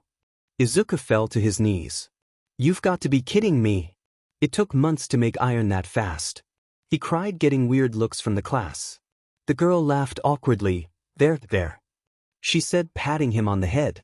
When he felt he pat his head, he realized where he was and shot to his feet in an instant. "Sorry about that," he said with a cough. "I was just lamenting my months of training.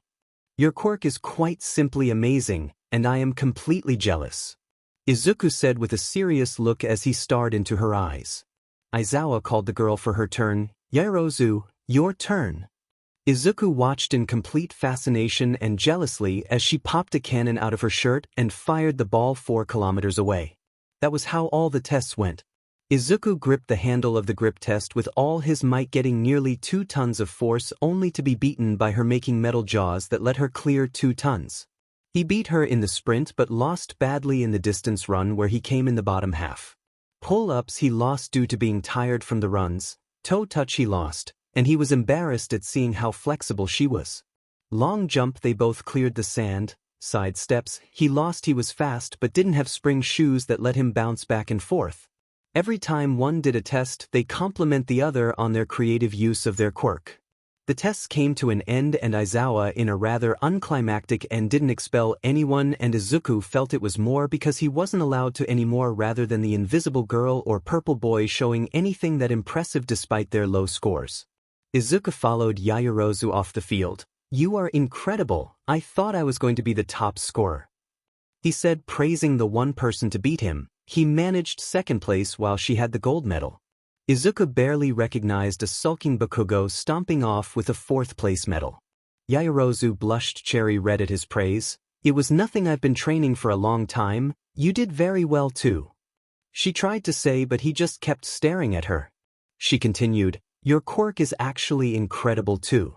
I mean, I don't see how matter manipulation makes you that strong. Izuku waved her off. I enhanced my body's structure and made my muscles and bones stronger. You did? She shouted in shock. How is what I do better than that? That sounds simply amazing. Izuku threw his hand up as if it was a wonder she didn't understand. It took me years, to get to where I could do that. Months of practice to make metals at a speed that was viable. I doubt it will be soon, if ever, that I can make the things you can. It's just so awesome. But I have a limit. She exclaimed as if finding a loophole. If I make too much, I run out of lipids and can't make anything till I eat. I can also become anemic. See, yours is better. Izuku nodded. So all you have to do is eat a lot. Your downside is also a plus. I mean, you clearly store it right. Seeing Yaoyorozu turn cherry red, he reared back in shock at what he just said. Well. It's okay. She shouted, embarrassed. Thank you. She said while looking away. Hey, can you make hybrid constructs or only things that exist, like can you make a hybrid metal? Asked Izuku, trying to change the subject. Yes, she said, her face calming. I just need to know the atomic makeup or make one that is stable, otherwise dust just comes out. What about Dash? That was how his day went, he and Yaoyorozu shooting questions back and forth as they tried to say who had the better quirk. She did, but he wouldn't bring it back up. Otherwise he'd unintentionally compliment her even more and say things by accident. Not that she wasn't beautiful and her body, no, not in his own head. They exchanged numbers and already she was sending him questions in text form as he walked out of UA. So, you really don't know what you're doing, huh? Kaminari asked as he came up next to him with a flat expression. That was the most awkward flirting I've ever seen today, and somehow it was mutual. I wasn't flirting. Izuku shouted. Kaminari nodded. Oh, of that I'm sure. No one normal would call what happened today flirting, but somehow you two nerds were completely unintentionally flirting with each other. Let me guess, she gave you her number? Izuku almost said no just to prove him wrong. She did. He muttered. Kaminari looked like he bit into a lemon. I don't get it, man. Uraraka is a cutie and now that Hody Yaoyorozu. What is it with you and pretty girls and accidentally succeeding? I don't know, all right. My mouth is faster than my brain, I guess. He shouted in exasperation. Kaminari walked ahead toward their train. They were both going to the dojo today, so they'd ride together for once. Whatever, I have to rethink my entire playbook. He said with a sigh. Sorry. Izuku whispered while reading the stream of texts from Yaoyorozu. From the desk of Tashinori Yagi. There have been times in my years that I have witnessed true darkness and blinding light. I have waded through the abyss of this world and basked in the light, even emanating my own light to warm the fragile souls of those who felt the world was too dark to live in. In the years since my battle with the devil of this world, all for one, I felt as if the world became brighter. The sun shone brightly, and the warmth it sent to the people was enough that I noticed more smiles, people helping others out of goodness rather than obligation. It warmed a hardened and tired soul to see. But as they became more at peace and happy, my ever-ailing body pulled me deeper into my own darkness. No longer was I able to eat normally, no longer did breathing feel normal, no longer was I able to walk in public without the feeling of pity being aimed at my back and with the ever-looming knowledge that I would have to pass on my quirk in my mind. I knew that an obscure and solemn retirement was coming closer. That is if Mirai's prediction doesn't come to pass first. And it's true, there were times I would have welcomed a climactic end to my story, to finish the tale of All Might in a grandiose fashion and meet my beloved master in the afterlife. But that changed several months ago, when I met a curious boy with amazing ambitions and a quirk to match. Young Midoriya Izuku did what no one since my master could do. He restored my hope. It has been 3 months since my procedure when he repaired my respiratory system and healed the scarring from dozens of surgeries. I can breathe again. I can fight again. I can feel the brightness of the sun and smile fully again. While not perfect, as I haven't been able to eat a cheeseburger in years, I am able to look to a tomorrow where I don't have any pain in my day, where I can retire happily and live to see my successor flourish.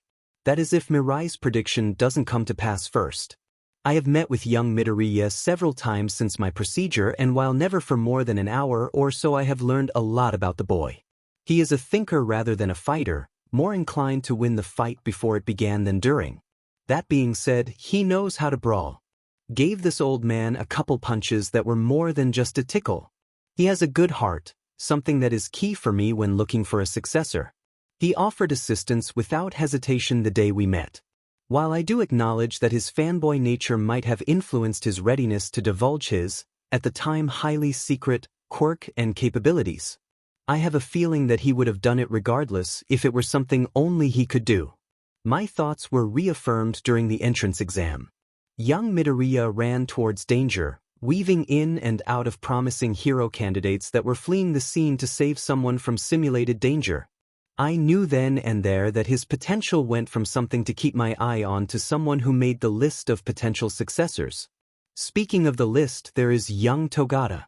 He is so much like me I would have thought we were related. Mirai's fanboy nature was truly shining bright when he presented me with Togata as a potential candidate for One for All. He is experienced, heroic, and emanates a light that can ease the hearts of those around him. Truly a fine candidate. Unfortunately, I haven't had as much time with young Togata as I did with young Midoriya, as I wanted to assist young Midoriya in his training to enter UA as part of my gratitude for healing me. But in the coming weeks I will be teaching at UA, and in that time, I can further assess young Midoriya and young Togata. Truly I know One for All will be in good hands with either of them, but I don't want to rush such an important decision. I also pledge to be a good mentor and teacher to my students like my master was to me, so that I may see them become the pro heroes I know they have the potential to be. That is if Mirai's prediction doesn't come to pass first. But I shouldn't think of that. I want to see young Midoriya's performance in Aizawa's quirk apprehension test, which is starting any minute. From the desk of Shota Aizawa. The first days of a new year always make me melancholic. I have been an underground hero ever since 2 weeks after my graduation from UA till now. I started with a laptop, my support gear, and the occasional assistance from friends in the police force. It took a day to see SXL assault that was seconds away from tragedy. It took 3 days to come across a mutilated body, a victim of a villain that was flexing his quirk. It took a month to lose a friend to another villain.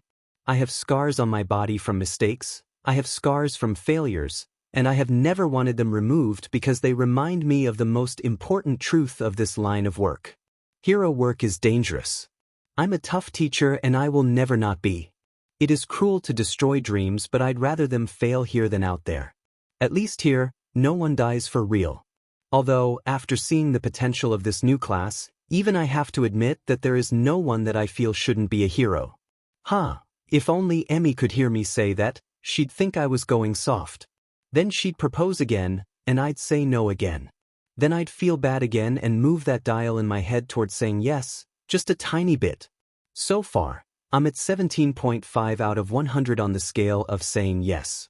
Imagine my shock at her slow but sure success at whittling me down. Hisashi must never know. Back to my class, there were standouts in good ways and bad ways. First that comes to mind is Todoroki Shoto. He possesses the most raw power in the class at this point. He can make massive amounts of ice in an instant and seems to have precise control on top of that. Speaks of years of training, good on him to not rely on power and coast through his training. Endeavor's son or not, if he had been, I would have cut him to the curb. However, his file labels his quirk as half hot, half cold, which leads me to believe that he has fire as well.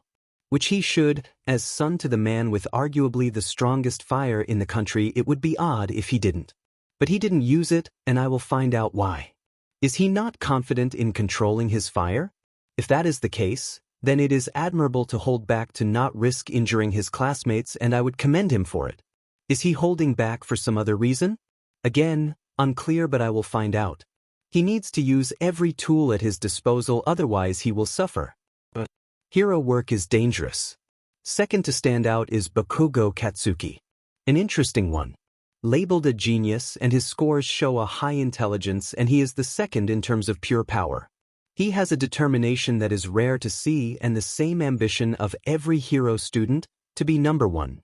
But there is a drive that makes me look at him and think he could have a shot. But that attitude and demeanor of his is quite shocking. He is more abrasive and cruder than his file would suggest, and while I don't care how he talks, it is curious. He has an existing relationship with Midoriya Izuku that would suggest enemy or rival, and today was a blow that could break him or make him even stronger. Only time will tell. Third standout, Midoriya Izuku. I had my eye on this one since a few months ago where the staff witnessed him do what no other could. He is a genius, and it shows in his scores and use of his quirk, one that makes even my head spin at the complexity of it. When I first learned of it, I felt pity at the sheer difficulty of mastering such an ability. But seeing him today and listening to him and Yaoyorozu shoot their capabilities back and forth, I'm interested to see where he goes and how high he can climb. The three I saw stand out today will be put through the toughest training I can think of, as they have the potential that I refuse to squander. If they break and fail, all the better. Better now than in the field, so they don't die or fail in a way that makes them wish they had. Hero work is dangerous. Not just physically but mentally as well. After all, I haven't had a good night's sleep in about 13 years. About 2 weeks since I graduated. When I pictured UA, I somehow forgot it was, at its core, high school. Mused Izuku as he walked into UA for the first day of his second week. After the exciting and stressful first day, nothing special had happened since. They had orientation the first days with all 7 of their core classes, except for Foundational Hero Studies, which was today. Math, Science, Literature, Foreign Language, all standard classes that even UA taught alongside their core heroic classes. Izuku had to sit through lectures and complete homework just like middle school, while more difficult and tedious. He had several phone calls and text chains from Uraraka and Kaminari to help them with their studies. In fact, after class he would meet with both of them sometimes to help with homework. Only 3 days into class and he was already getting bogged down with work from all of his instructors. Walking into class he heard the ongoing conversation. "I'm just saying that they can take it easy with all the calculus." Ishido Mina, the pink-skinned girl that Izuku found to be a fun, outgoing girl he'd never have the confidence to talk to. Kaminari nodded in agreement. "Tell me about it. If it weren't for Midoriya, I'd already be behind." "You're already getting help from someone?" "A week in?"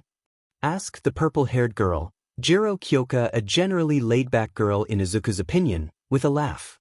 Izuku felt the need to defend Kaminari. "Don't let him fool you. Without me he'd be doing all right."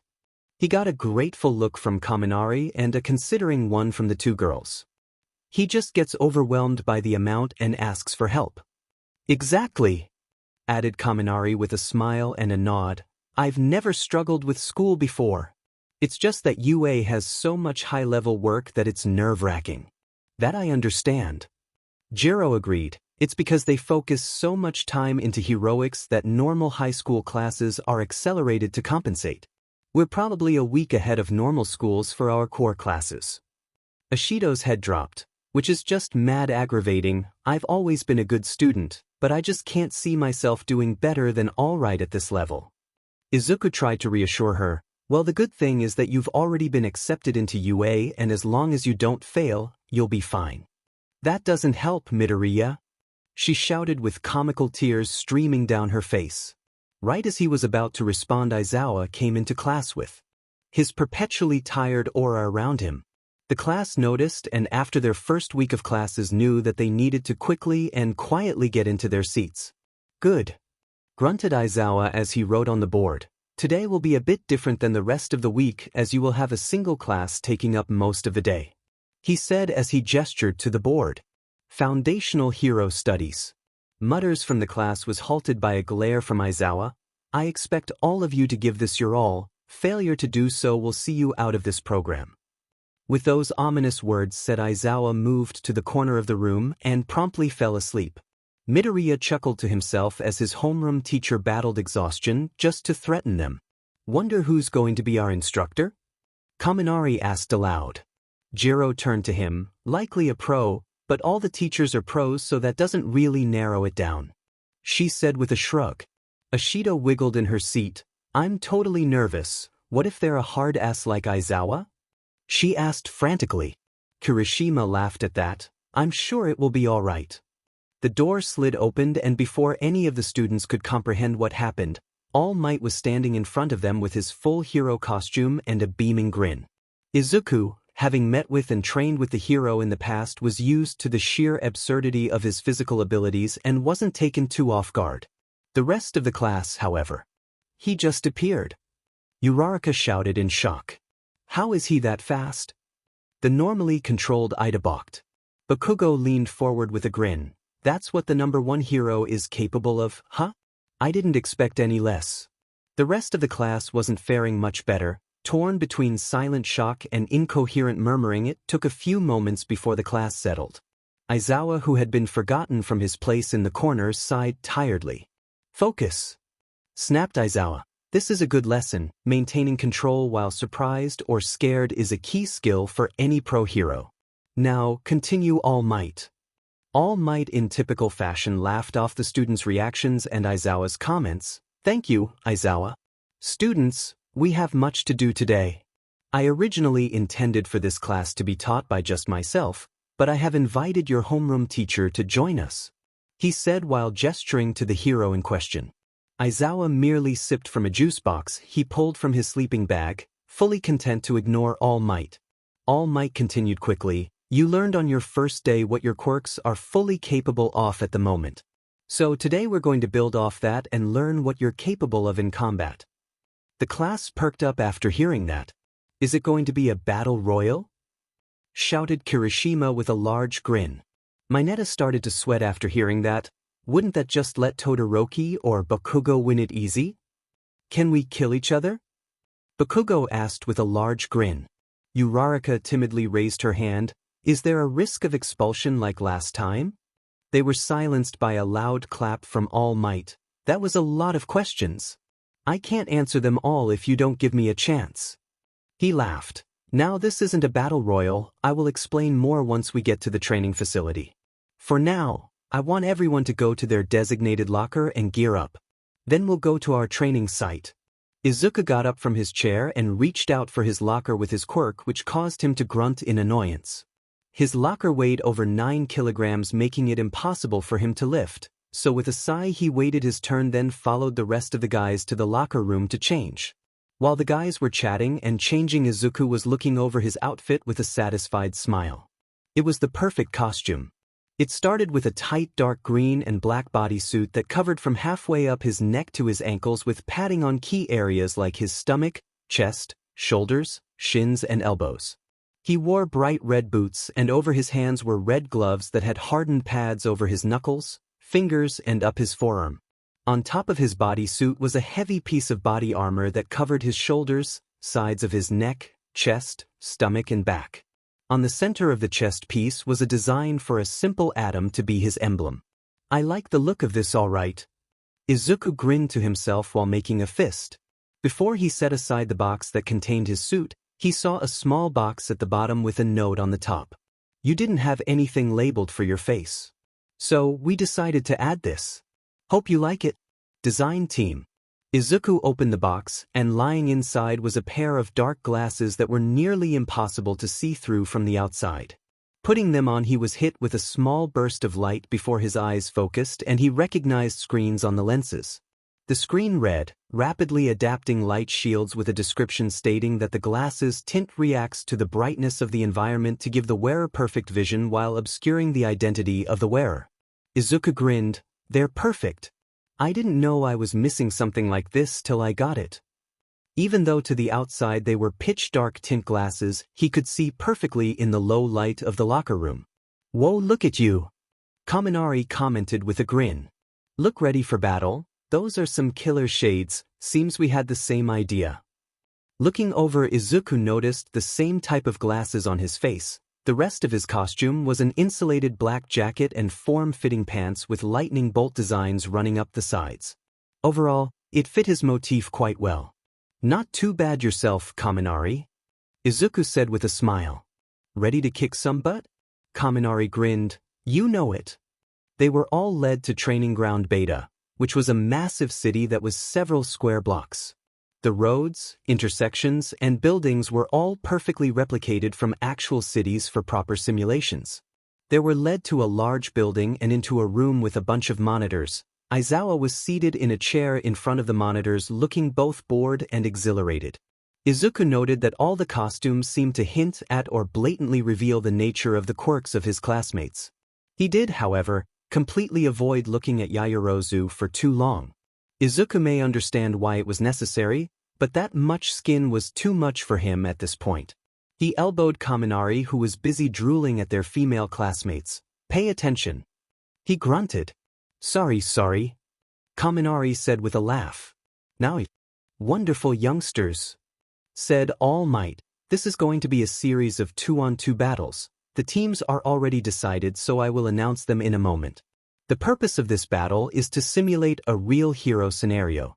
The objective is to either protect or to retrieve. To each side, the opposite can be called the villain. One side is to protect a precious item from being stolen, while the other is to retrieve a very dangerous item from the wrong hands. One team will begin inside the building and given time to prepare, while the other is going to wait outside till the start. To win, the raiding team merely needs to touch the object, while the home team needs to hold off the other team for the full 5 minutes or capture the attackers. Aizawa typed into the keyboard in front of the monitors and pulled up a live feed of all the rooms in the building they were going to be training in. The first battle will be Bakugo Katsuki and Todoroki Shoto as the defending team versus Midoriya Izuku and Kaminari Denki as the raiding team. Announced All Might.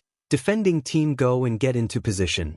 Raiding team, wait outside the building. I will announce when the battle starts. Momo quickly rushed over with Uraraka right next to her. Good luck, Midoriya. Todoroki is really strong. He was at the recommendation exam with me. You can do it, Izuku. Cheered Uraraka with a raised fist. Kaminari let out a sigh. What am I, invisible? Oh, my apologies. Momo said quickly. Good luck to you as well, Kaminari. She said with a polite smile. You can do it. Uraraka cheered again. Thanks, both of you, said Izuku with a grin, while Kaminari was on cloud 9 from both attractive girls giving him that small bit of attention. They're so nice, said Kaminari with a dreamy look on his face. Momo is so dignified, but that costume. While Uraraka is so cute, but that costume. Izuku nodded silently. Momo was in a very revealing red unitard with the middle mostly gone, while Uraraka was in a skin-tight purple bodysuit that showed her figure quite nicely. He had to mental prepare for when he was supposed to speak, otherwise he would have stuttered from just looking at them. Arriving in front of the building that their battle training was to take place, both boys got serious. Any ideas? You know Bakugo better than I do, asked Kaminari. He's going to want to take me on right away, said Izuku with a sigh. I would want us to rush the package quickly. I'd be the distraction while you speed and then leave. But it may not work out that way. Right, so he uses explosions, right? Asked Kaminari.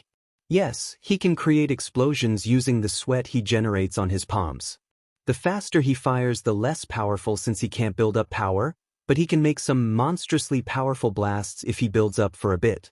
But that isn't all. Todoroki can create vast amounts of ice, and since he's the son of Endeavor, I wouldn't be shocked if he could make fire too.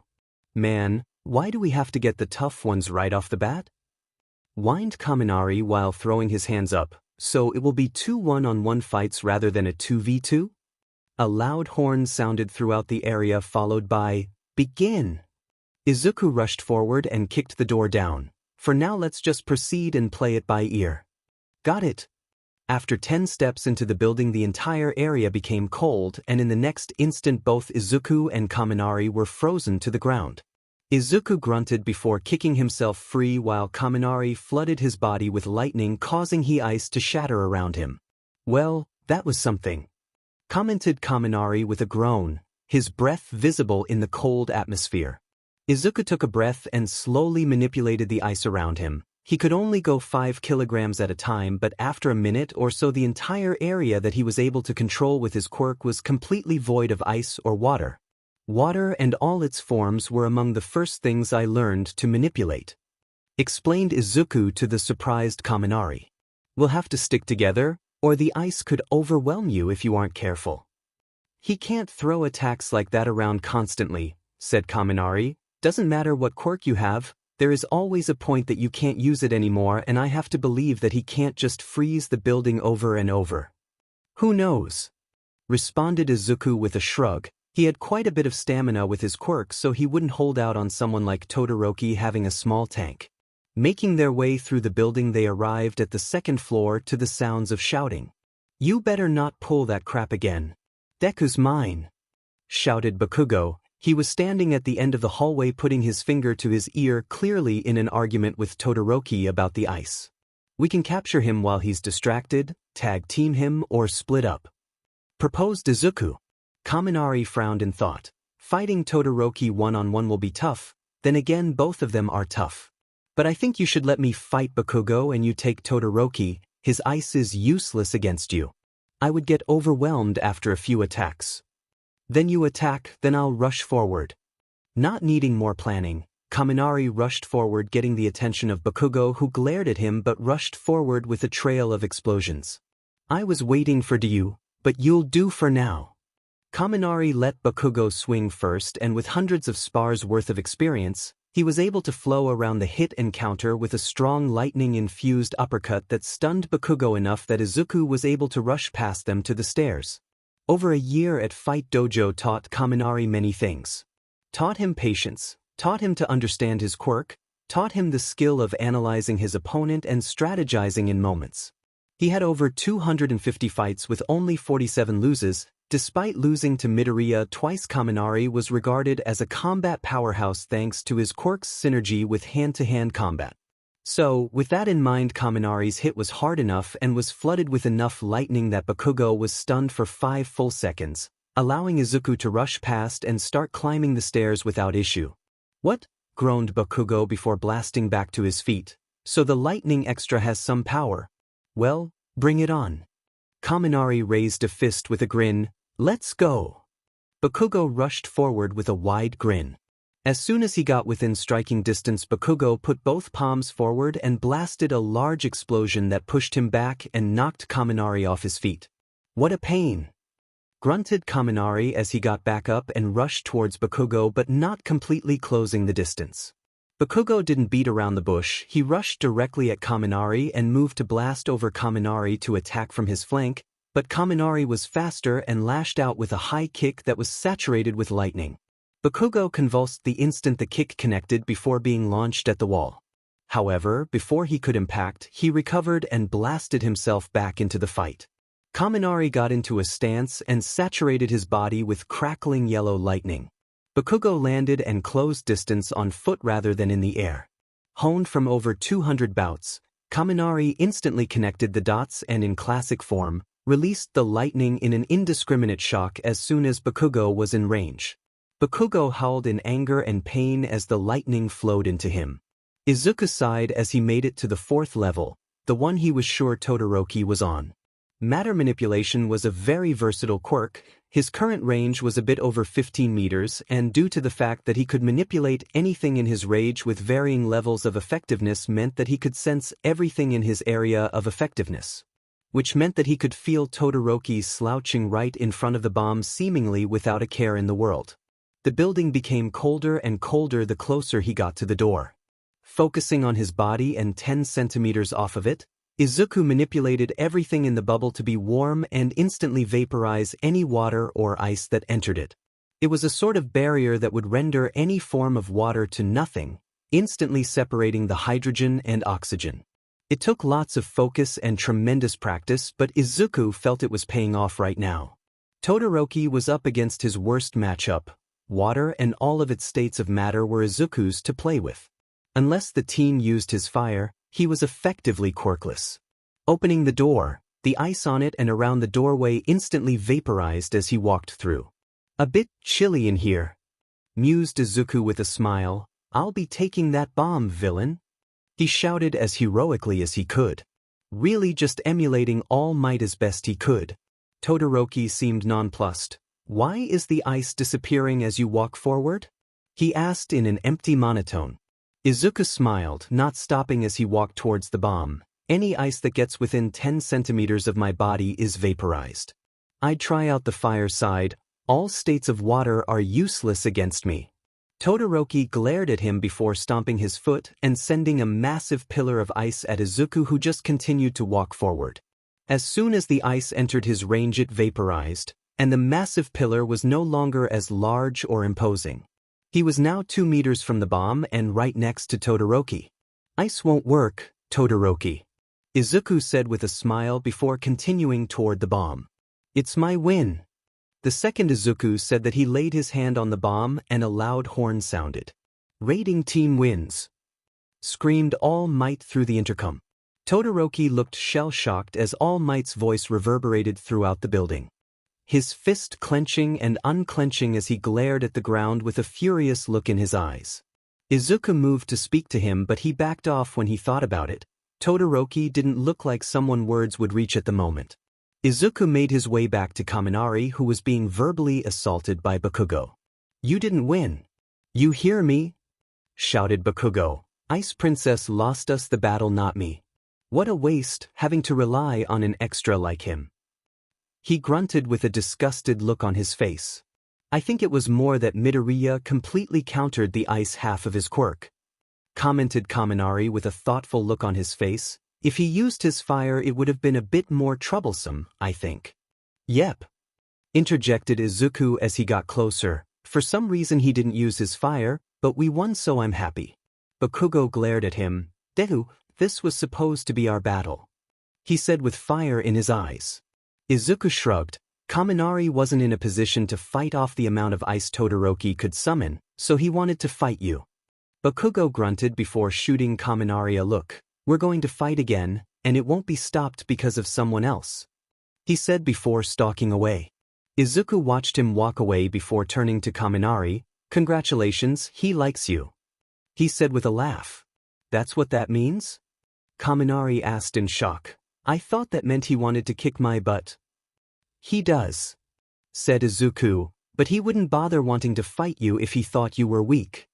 Kaminari sighed while rubbing his forehead. Great. He was starting to get used to my lightning toward the end, which means he's going to be harder to fight the longer we fight, which is just unfair, he complained. Izuku patted him on the back and they made their way back to the class observation room. Todoroki was already there, standing off to the side, making a point of ignoring and avoiding everyone in the room. Bakugo was less secluded but wasn't making a point of interacting with the class. Kaminari was rushed by Ojiro, the boy with a large tail for a quirk. Those were some good moves, especially the high kick, he said with an impressed look. Well, I've been training for about a year before getting into UA, shrugged Kaminari. All right, everyone, began All Might. What are the thoughts on this battle? Who can we say is the MVP? Ida raised his hand. Sir, I believe that everyone performed as best they could bar Todoroki. Other than his first ice ambush, he failed to adapt to Midoriya's overcoming of his ice. I believe he should have tried to fight hand-to-hand or move the bomb away. Momo continued. Since the scenario was a team of heroes protecting a device or a team of heroes retrieving a device, I believe Bakugo leaving to fight could be seen as a shortcoming, as he is leaving something less protected. However, taking the fight away from a VIP is also important, and foreseeing Midoriya being completely immune to someone would be next to impossible to predict without knowing him and his quirk very well. I am having trouble deciding between Kaminari and Midoriya for MVP, as both did their jobs, either stalling or retrieving, well, and in the end, it was the right play overall. Bakugo grunted but didn't say anything as he agreed with her assessment. The silent Aizawa at the center of the computers controlling the cameras for the task spoke up. Midoriya represented something that every hero will eventually come up against, some more than others. Someone whose quirk completely counters your own, making it useless or actively hurting you due to your own quirk. My quirk erasure represents that as well. Villains don't know what to do when I turn off their quirk. Similarly, Todoroki was caught off guard when Midoriya completely neutralized his ice. The class muttered at their teacher's wisdom before he continued. That being said, whoever came up with the plan is the MVP. So, it's Kaminari, said Izuku. He decided to fight Bakugo and had me go for Todoroki. Kaminari grinned. Hell yeah. He cheered, getting laughs and similar cheers from the class. Congratulations, young Kaminari, said All Might. If I could recommend something for those situations is to make sure that you aren't overly relying on any one aspect of your abilities. Ranged fighters shouldn't neglect close quarters and vice versa. Now let's continue, shouted All Might. The next fight was between Hagakure and Aoyama versus Kirishima and Shoji. Izuku could tell where they were going with this matchup. Ranged Aoyama versus close-range Kirishima and stealthy Hagakure versus the vigilant Shoji. Making mental notes of their abilities, Izuku could only really see Hagakure as being the tough opponent as she was completely invisible and finding her could prove difficult. Izuku was sure that his enhancements were enough to deal with Shoji and Aoyama, and he was confident he could weaken Kirishima's hardening with his quirk. Overall, Izuku felt he could handle the four of them without issue. The third battle was between Mineta and Shiro versus Uraraka and Momo. Both teams were capable of binding opponents in some way, so it was a battle of detainment. Surprisingly, Izuku learned that the ball on Mineta's head were nearly indestructible, and he was sure that the only way to remove them were to break them down on a molecular level, which meant that being hit with multiple would be trouble even for him. Other than that, close distance with Shiro, keep distance with Uraraka, and try to predict and outmaneuver Momo. The next battle was between Ida and Azui versus Koda and Jiro. Despite coming off as mean, at this point none of them looked to be someone Izuku would struggle with. Ida was fast, but Izuku's enhancements made him sturdy and stronger, while Azui had high mobility and versatility. She didn't excel at any of it. Koda was useless without animals from what he could tell, and Jiro would be a pain, but he could use his quirk to hold her ears so she couldn't move them and overtake her. The final battle was Sato and Ojiro versus Tokoyami and Ishido. Unlike before, Izuku acknowledged all of them as worthy opponents. Ojiro was clearly the best in the class at hand-to-hand, and if his nearly 300 loses at Fight Dojo taught him anything, it was that experience beat raw power. Ishido would require lots of focus to reduce pH levels so her acid wouldn't hurt him, and her mobility and agility would make her tough close-up. Tokoyami was a 2-for-1 as his quirk was sentient, which meant Izuku wouldn't be able to judge how tough the fight would be. Creating some sort of light source to reduce the shadow's power would be a good start. Sato was an enhancer, but his top level of strength and ferocity could catch him off guard if he got too cocky. Messing with his sugar levels to remove his strength would be the best start, however that amount of focus could be difficult mid-fight. Excellent work! Cheered All Might once everyone was back together. I believe this was a resounding success. Use the experience of live combat and the observations of your classmates to help train and strategize for future battles. With that, I am off, leaving like a hero. Again, the class bore witness to the absurdity of All Might's speed as he quite literally vanished faster than any of them could register. How do you overcome that? Asked Ojiro in wonder. Izuku laughed, finding a way to hinder his movement, like fighting around civilians or in a small area. However, that would just make him end the fight faster. Having multiple enemies that could slow or hinder him while someone was pressuring him up close would be a good start. Muse. Kaminari shook his head. Who the hell could pressure All Might up close? Isn't his power, screw you I'm stronger, the quirk? He asked incredulously. Izuku shrugged, didn't say it was possible, just that it was a way. He's the number one for a reason. No one in the near 30 years he's been active has come close to the guy in ability. Mr. Aizawa, called Uraraka, getting the man's attention. Could you cancel All Might's quirk? He gave her a look before shrugging. Most likely, seeing as how his quirk in some sort of enhancer, but based on his size I would assume he'd still ragdoll me. Yeah. The guy must eat a whole cow for protein. Laughed Kirishima. Momo tilted her head. Actually, I think Midoriya could defeat All Might, she said, shocking the class. Izuku, who had spent the weeks leading up to UA getting his butt kicked by All Might, was very interested to hear her theory. His quirk allows him to manipulate matter, she continued. He could likely paralyze him by severing his spinal column or flat out lobotomizing him, and there would be no muscling through that. It was the villain way. Izuku sighed. Quite frankly, she's right. Getting even more shocked cries from the class. My quirk is immensely dangerous and even more versatile, but I would never do something I couldn't undo. So, while I could kill him quite easily, I would never do something like that. I wouldn't be a hero if I did after all. With those words said, the class walked back to the locker rooms to change.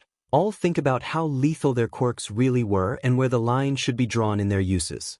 Izawa gave the class a look of approval as he noticed their lines of thought. The next day of class, Class 1A was told they were going to be doing something important to the running of their class that will affect them for the rest of the year. I have no idea what's coming, said Ishido with a voice quiver, but I'm terrified. Mr. Izawa likes to build suspense, Karo, said Tsuyu with a frown. The rest of the class nodded or made sounds of agreement while discussing what the day could entail. Meanwhile, Izuku, who was writing in his notebook, decided to ignore the conversation as it was going to end up being something lame. He was working on several new ideas, one of which was much to his own shock he managed to finish. The rest were works in progress, and he was also hit with a large hammer of realization last night. Sitting at his computer watching a cheesy action movie, whose villain could shapeshift something which made him a terrifying opponent. Izuku realized that he had been putting quite a bit of focus on manipulating the building blocks of the universe to create rather than influencing change. He was able to move and manipulate anything under 5 kilograms. For over a year he had been working on using that to create, and while it was a very powerful tool at his disposal, it shouldn't be his primary focus. Just some experimenting with this last night, he managed to shift the cells in his fingers to harden similarly to Kirishima's quirk, although he did struggle to undo it for a while. It showed that he could change small things relatively quickly and with some ease. He rediscovered that the strength of his quirk lies in influencing change, or rather manipulating. Creation has always been a byproduct of that and was something that took so much time and effort to be functional. He would split his quirk into 2 halves. First was the change or manipulation, which he would dub alchemy. The second would be creation, which he would dub construction. So, in class today, Izuku was working on what else he could alchemically make rather than completely create at the moment. He wanted to alter Earth to something like mud to create a mudslide. He would have to work around the weight limit, but going 5 kilograms at a time should be manageable. Enhancing his water control to create even colder ice or boiling water, condensing reactions or redirecting them. Example would be Bakugo's explosion. Maybe he could catch the explosion and redirect it or reform it. Change fire to something completely different. It is after all a gas that he could change to suit his needs. Midoriya.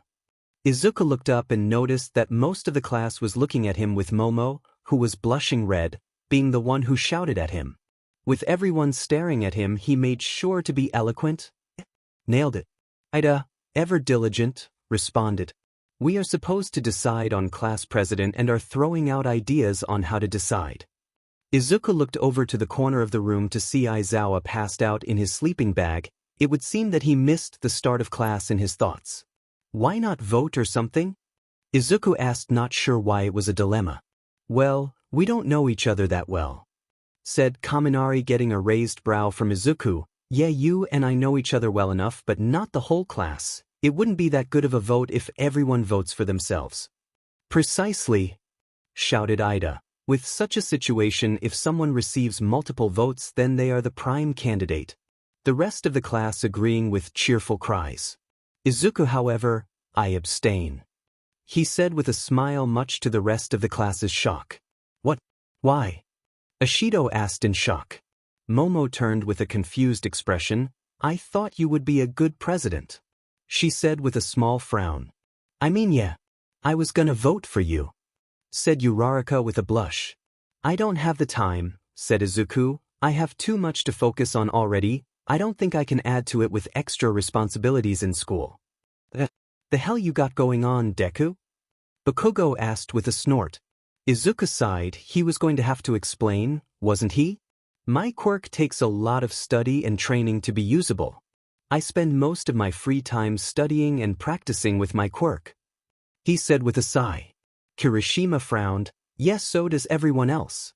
We all train our quirks in our spare time. Izuku shook his head. No, What I mean is that for me to do this dash, Izuku raised his finger and a small shining cube of pure iron was brought into existence to the awe of the class. That took me months of study and training to do that much.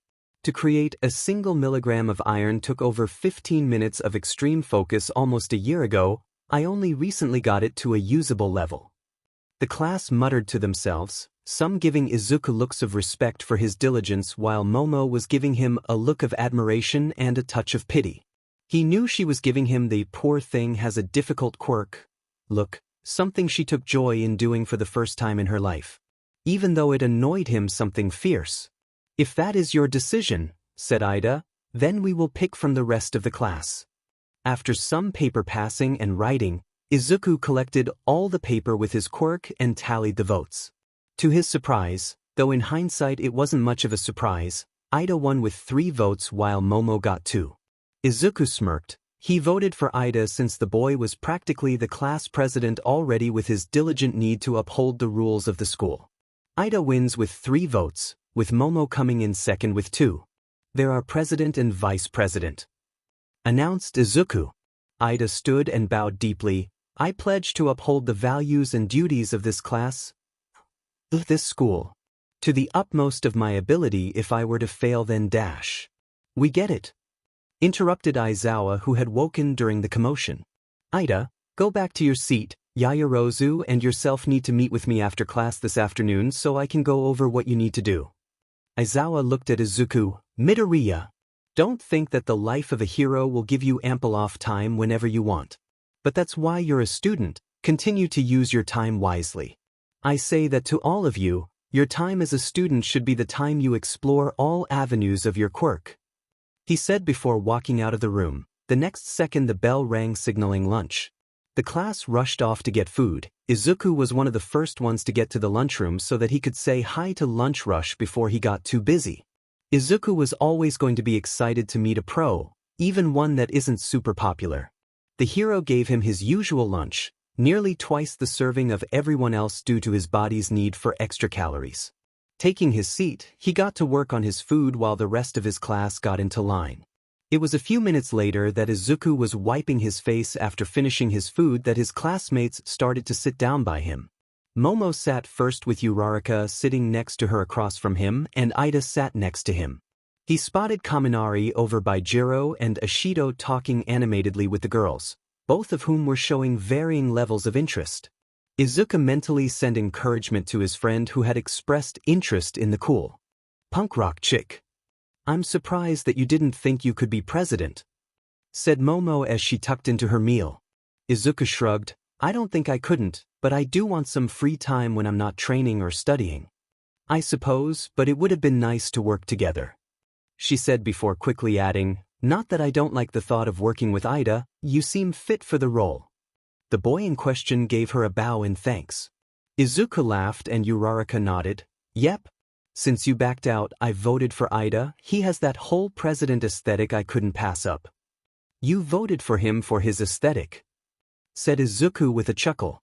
I voted for Ida due to his diligent attitude regarding the school's rules and regulations. Ida, who was uncharacteristically silent during the discussion, looked as if he'd won the greatest award in the world. As finally, his personality regarding order was being recognized, and his brother said it would never get him any props.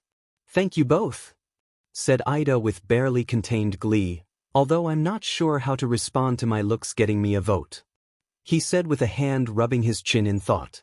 Uraraka waved it off. Don't think too hard on it, she said, feeling a bit embarrassed. Momo decided to move to another subject. So Midoriya, what are you working on with your quirk these days? Must be interesting. Izuku smiled. I'm going to start working on manipulating rather than creation for a bit. While I won't stop working on creating elements until I master them all, I want to focus on a larger variety of things with my quirk, he said while raising his hand then hardening it, something I got to work last night. That's like Kirishima's quirk, Uraraka said stunned. Can you do mine too? Izuku shook his head. Your quirk is quite confusing to me. You can remove the effects of gravity on what you touch. I can't do that to my knowledge, but I bet with time you may be able to increase the effect of gravity. It seems strange that it only goes one way. Or she could hold someone in place with zero gravity, mused Momo. If she were to be able to increase gravity, then there would be dangerous implications, too much gravity and it starts to affect space and time. Izuku shrugged. You're telling that to someone who manipulates matter on an atomic level. He said with a laugh. Momo blushed. Well, that's true. Also, can't you create anything non-organic with your fat cells? You could just make a nuke or highly radiated metal and kill us all. Izuku said with a grin. We can't really talk when it comes to far-reaching effects. Momo looked down with red cheeks. Yeah, I suppose. I just thought I made stuff float, said Uraraka with a nervous laugh. Making something float and removing gravity are two completely different things. Corrected Izuku. You can manipulate gravity, something to figure out is by how much.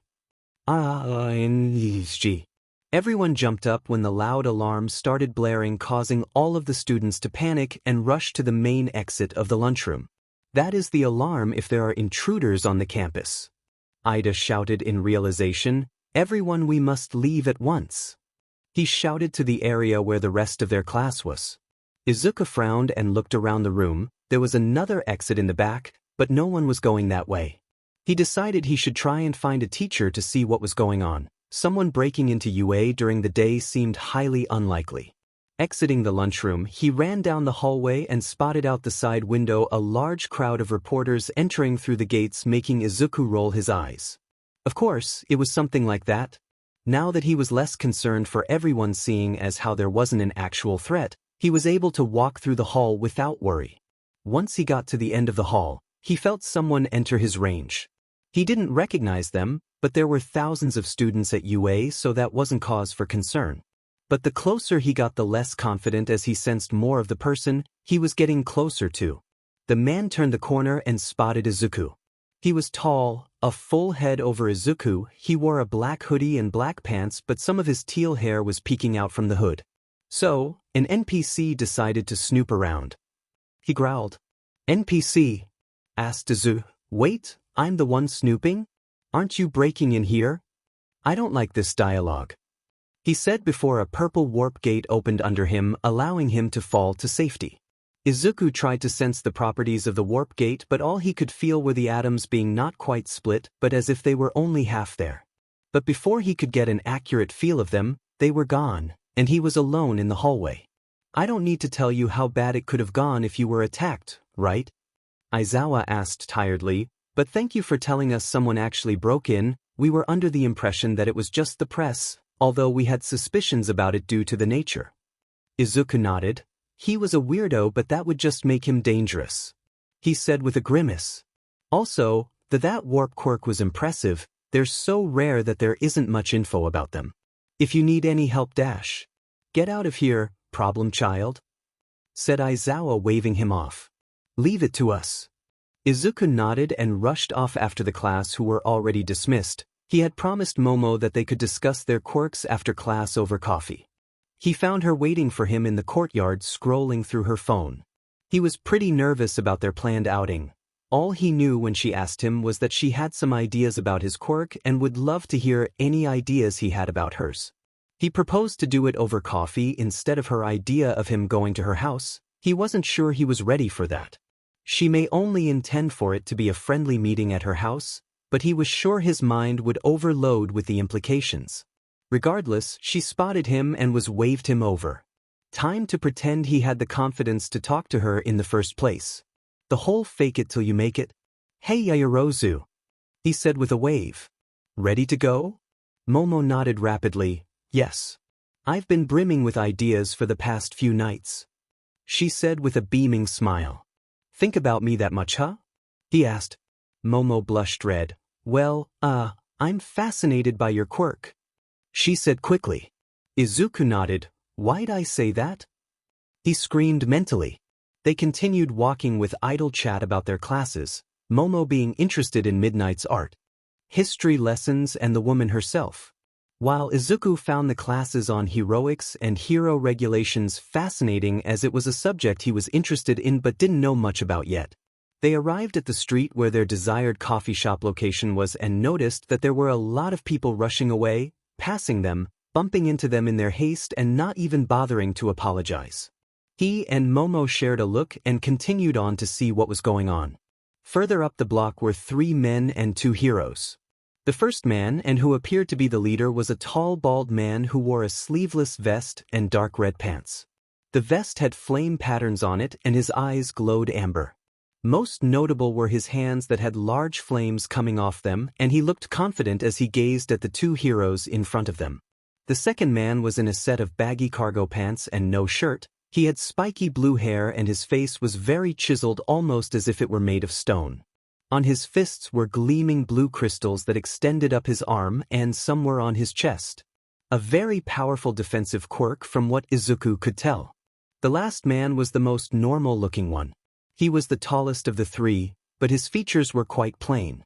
He had short black hair and some stubble on his face. He wore a short-sleeved shirt and regular jeans with no descriptive features.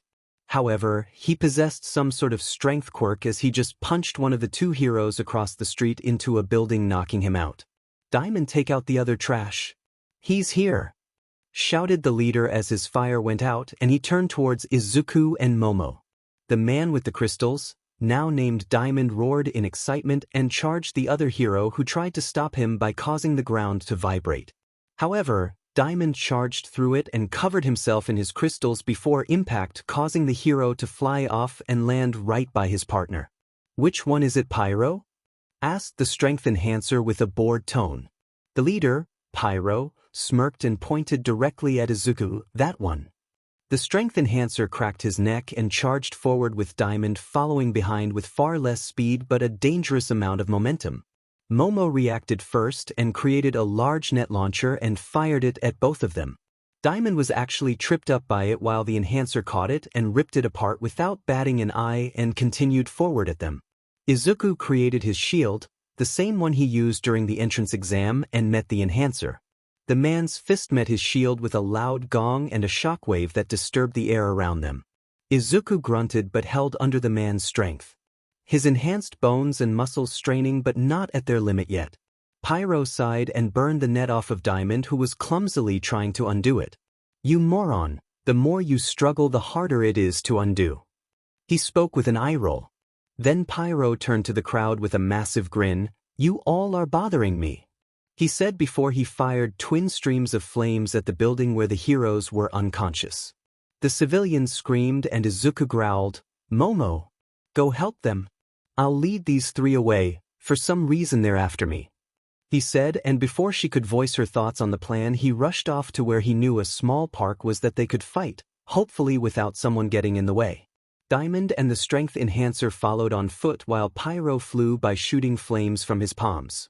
It took Izuku less than a minute to arrive at the park, and thankfully all the commotion caused everyone to leave the area and he was able to face the 3 villains without worry of a civilian. "Smart move, boy," Pyro commended with a nod. "But honestly, this helps us too, no one to help you after all. Bruiser, you're up," he commanded the strength enhancer. Bruiser sighed. "We're going to have a conversation about these names." Nonetheless, he rushed forward directly at Izuku.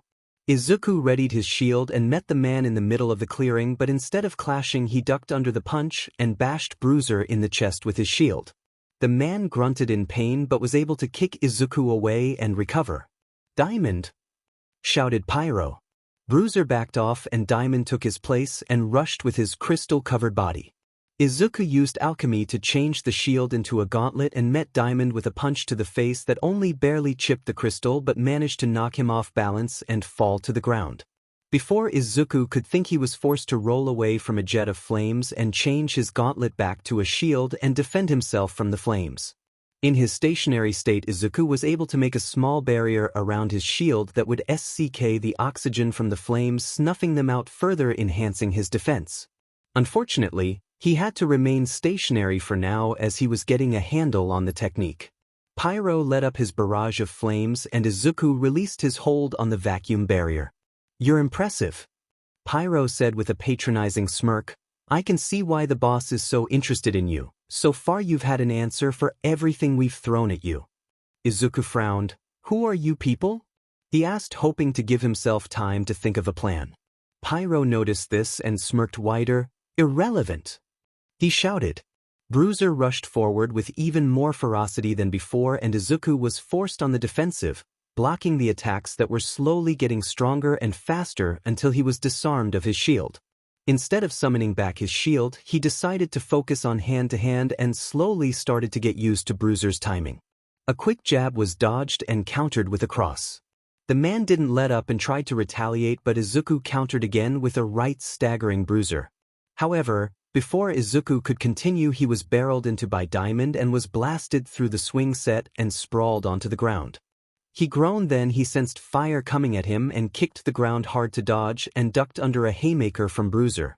Izuku jumped back to avoid another slam from Diamond and rolled under a jet of flame. He mentally groaned at the three of them, not allowing him time to focus on anything or come up with a plan. Izuku knew that Pyro was the brain here and tried to focus on him. He created the vacuum in front of him, which managed to stop the fire assault, and tried to close distance as fast as he could. Using his awareness of his surroundings, he was able to avoid the tackle from Diamond but was kicked by Bruiser. The kick caused Izuku to lose focus and the vacuum destabilized, which allowed Pyro to attack with more fire. Izuku raised a hand and snuffed the flames as he gathered his thoughts. With a tremendous amount of focus, he tried something that he only thought of for the first time earlier today. Fire is gas and light, which may not have mass, but the atomic properties that make fire do have mass, and the heat and reactions would be the same even if the visual properties of fire were there or not. Layman's terms, this means that everything about fire aside from how it looks has mass, and if it does, then it's his to play with. Reaching out, Izuku grabbed every oxygen and carbon atom that were giving off large amounts of heat, as they were the foundations for the fire attacks. He pulled and created an orb of these atoms 5 meters from himself and attracted all further atoms from Pyro's attacks into this orb. The light and flames that usually accompanied fire puttered out in front of him but were quickly gathered around the slowly growing orb, which was larger than a watermelon now, and the heat was far more intense than the attacks Pyro was throwing out before. The area was overcome with a haze from the intense heat. Bruiser and Diamond moved behind Pyro, who they expected to protect them from the fireball. This is really difficult, but it's good to know I can do it. I'll call it Flame Commandment, as it is a far deeper form of pyrokinesis than what a flame quirk would be. But at the moment, holding it together is the most I can do. Honestly, I'm shocked I can do this much. Izuku thought while trying to hide the strain of his impromptu technique. Izuku, with mental focus that made him feel like someone was slowly stabbing his head with a blade, created a vacuum around the fire orb and slowly snuffed it out. Taking their shock at his ability to focus on his next move, he cupped his hands and waited while building up the amount of air and pressure between his palms. "How did you do that?" asked Pyro without his superior tone. Izuku smiled. "I was tired of the fire," he said simply before rushing forward while keeping his hands cupped. Bruiser pushed past Pyro and tried to meet Izuku in the middle of the park, but Izuku slid under his attack and continued forward. Diamond tried to tackle him, but Izuku jumped over him. He got within 3 meters of Pyro, who shook off the shock of Izuku's flame commandment and tried to attack with 2 streams of fire. Izuku, similar to a very old and famous anime, pushed both palms forward and a shockwave of compressed air met the flames, causing an explosion that blasted Pyro out of the park and into the side of a building, knocking him unconscious. Turning to face the 2 other villains, he took a deep breath and readied for their attacks. Diamond rushed forward. This time his crystals were more streamlined and his movements were faster. Bruiser's muscles started to bulge and become veiny, and every step created an indentation in the ground. Izuku spun around Diamond and met Bruiser's punch with a kick and groaned when he felt his bones rattle but hold firm. With speed greater than before, Bruiser grabbed his leg and slammed him into the ground. Izuku was forced to roll from a stomp but was kicked by Diamond, knocking him a few meters away. So far, he was being pushed to his limits. Bruiser was getting stronger and he was at his limit of strength, and he was incapable of stopping Diamond's tackles and didn't have something that could break the crystals. Getting an idea, he raised both hands and created 5 kilograms worth of water above their heads several times over in the span of 10 seconds, completely soaking the both of them. "Looks like I'll have to dry off after this," laughed Bruiser. "Are you too tired to do damage anymore?" Diamond laughed with a gravelly voice. "Boy must be out of gas." he said in a deep voice. While they were mocking him, Izuku had his hands in a prayer motion, his eyes closed, and he focused even harder than with the fire on something he only recently accomplished.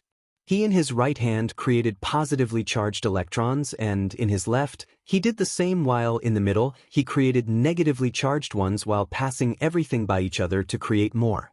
Such was the rudimentary way to create lightning. If his math was right, which it usually is, this would be a very small amount of lightning but enough to do some damage. Diamond and Bruiser finished laughing at him and charged forward. Izuku opened his eyes and separated his hands. If the men looked closely, they would have seen both hands have a sort of shimmering haze coming off of them, but they didn't and got within striking distance. Izuku pushed both palms forward with a scream of, "Palm strike!" From both hands were small but extremely bright and hot arcs of blue lightning that barely extended an inch off of his hands. It hit their waterlogged bodies, causing them to scream and be zapped across the area, rendering them unconscious not even a second after being shocked. Izuku slumped over and tried to catch his breath, the exhaustion from the fight catching up to him now that his adrenaline was wearing off. For coming up with it in the moment, Palm Strike is a fun name. Palm strike being the term for the physical attack and also referencing a lightning strike due to the lightning. Izuku thought while mentally patting himself on the back. Diamond shakily got to his feet, no crystals on his body any longer, while his entire body was smoking and his breath was labored. Izuku looked to see that Bruiser was still out and relaxed slightly. "How?" he growled. Izuku chuckled and alchemically changed his school jacket to a hoodie and put on the hood. He raised his hands in front of him and with an exaggerated growl he said, "Anything is possible with enough hatred, my foolish apprentice. The dark side of the Force is a path to many dash." Before he could finish, his head was wrapped tightly in something vaguely familiar. Using his quirk, he ripped it off of his face and saw that Diamond was being apprehended by Midnight and Vlad King.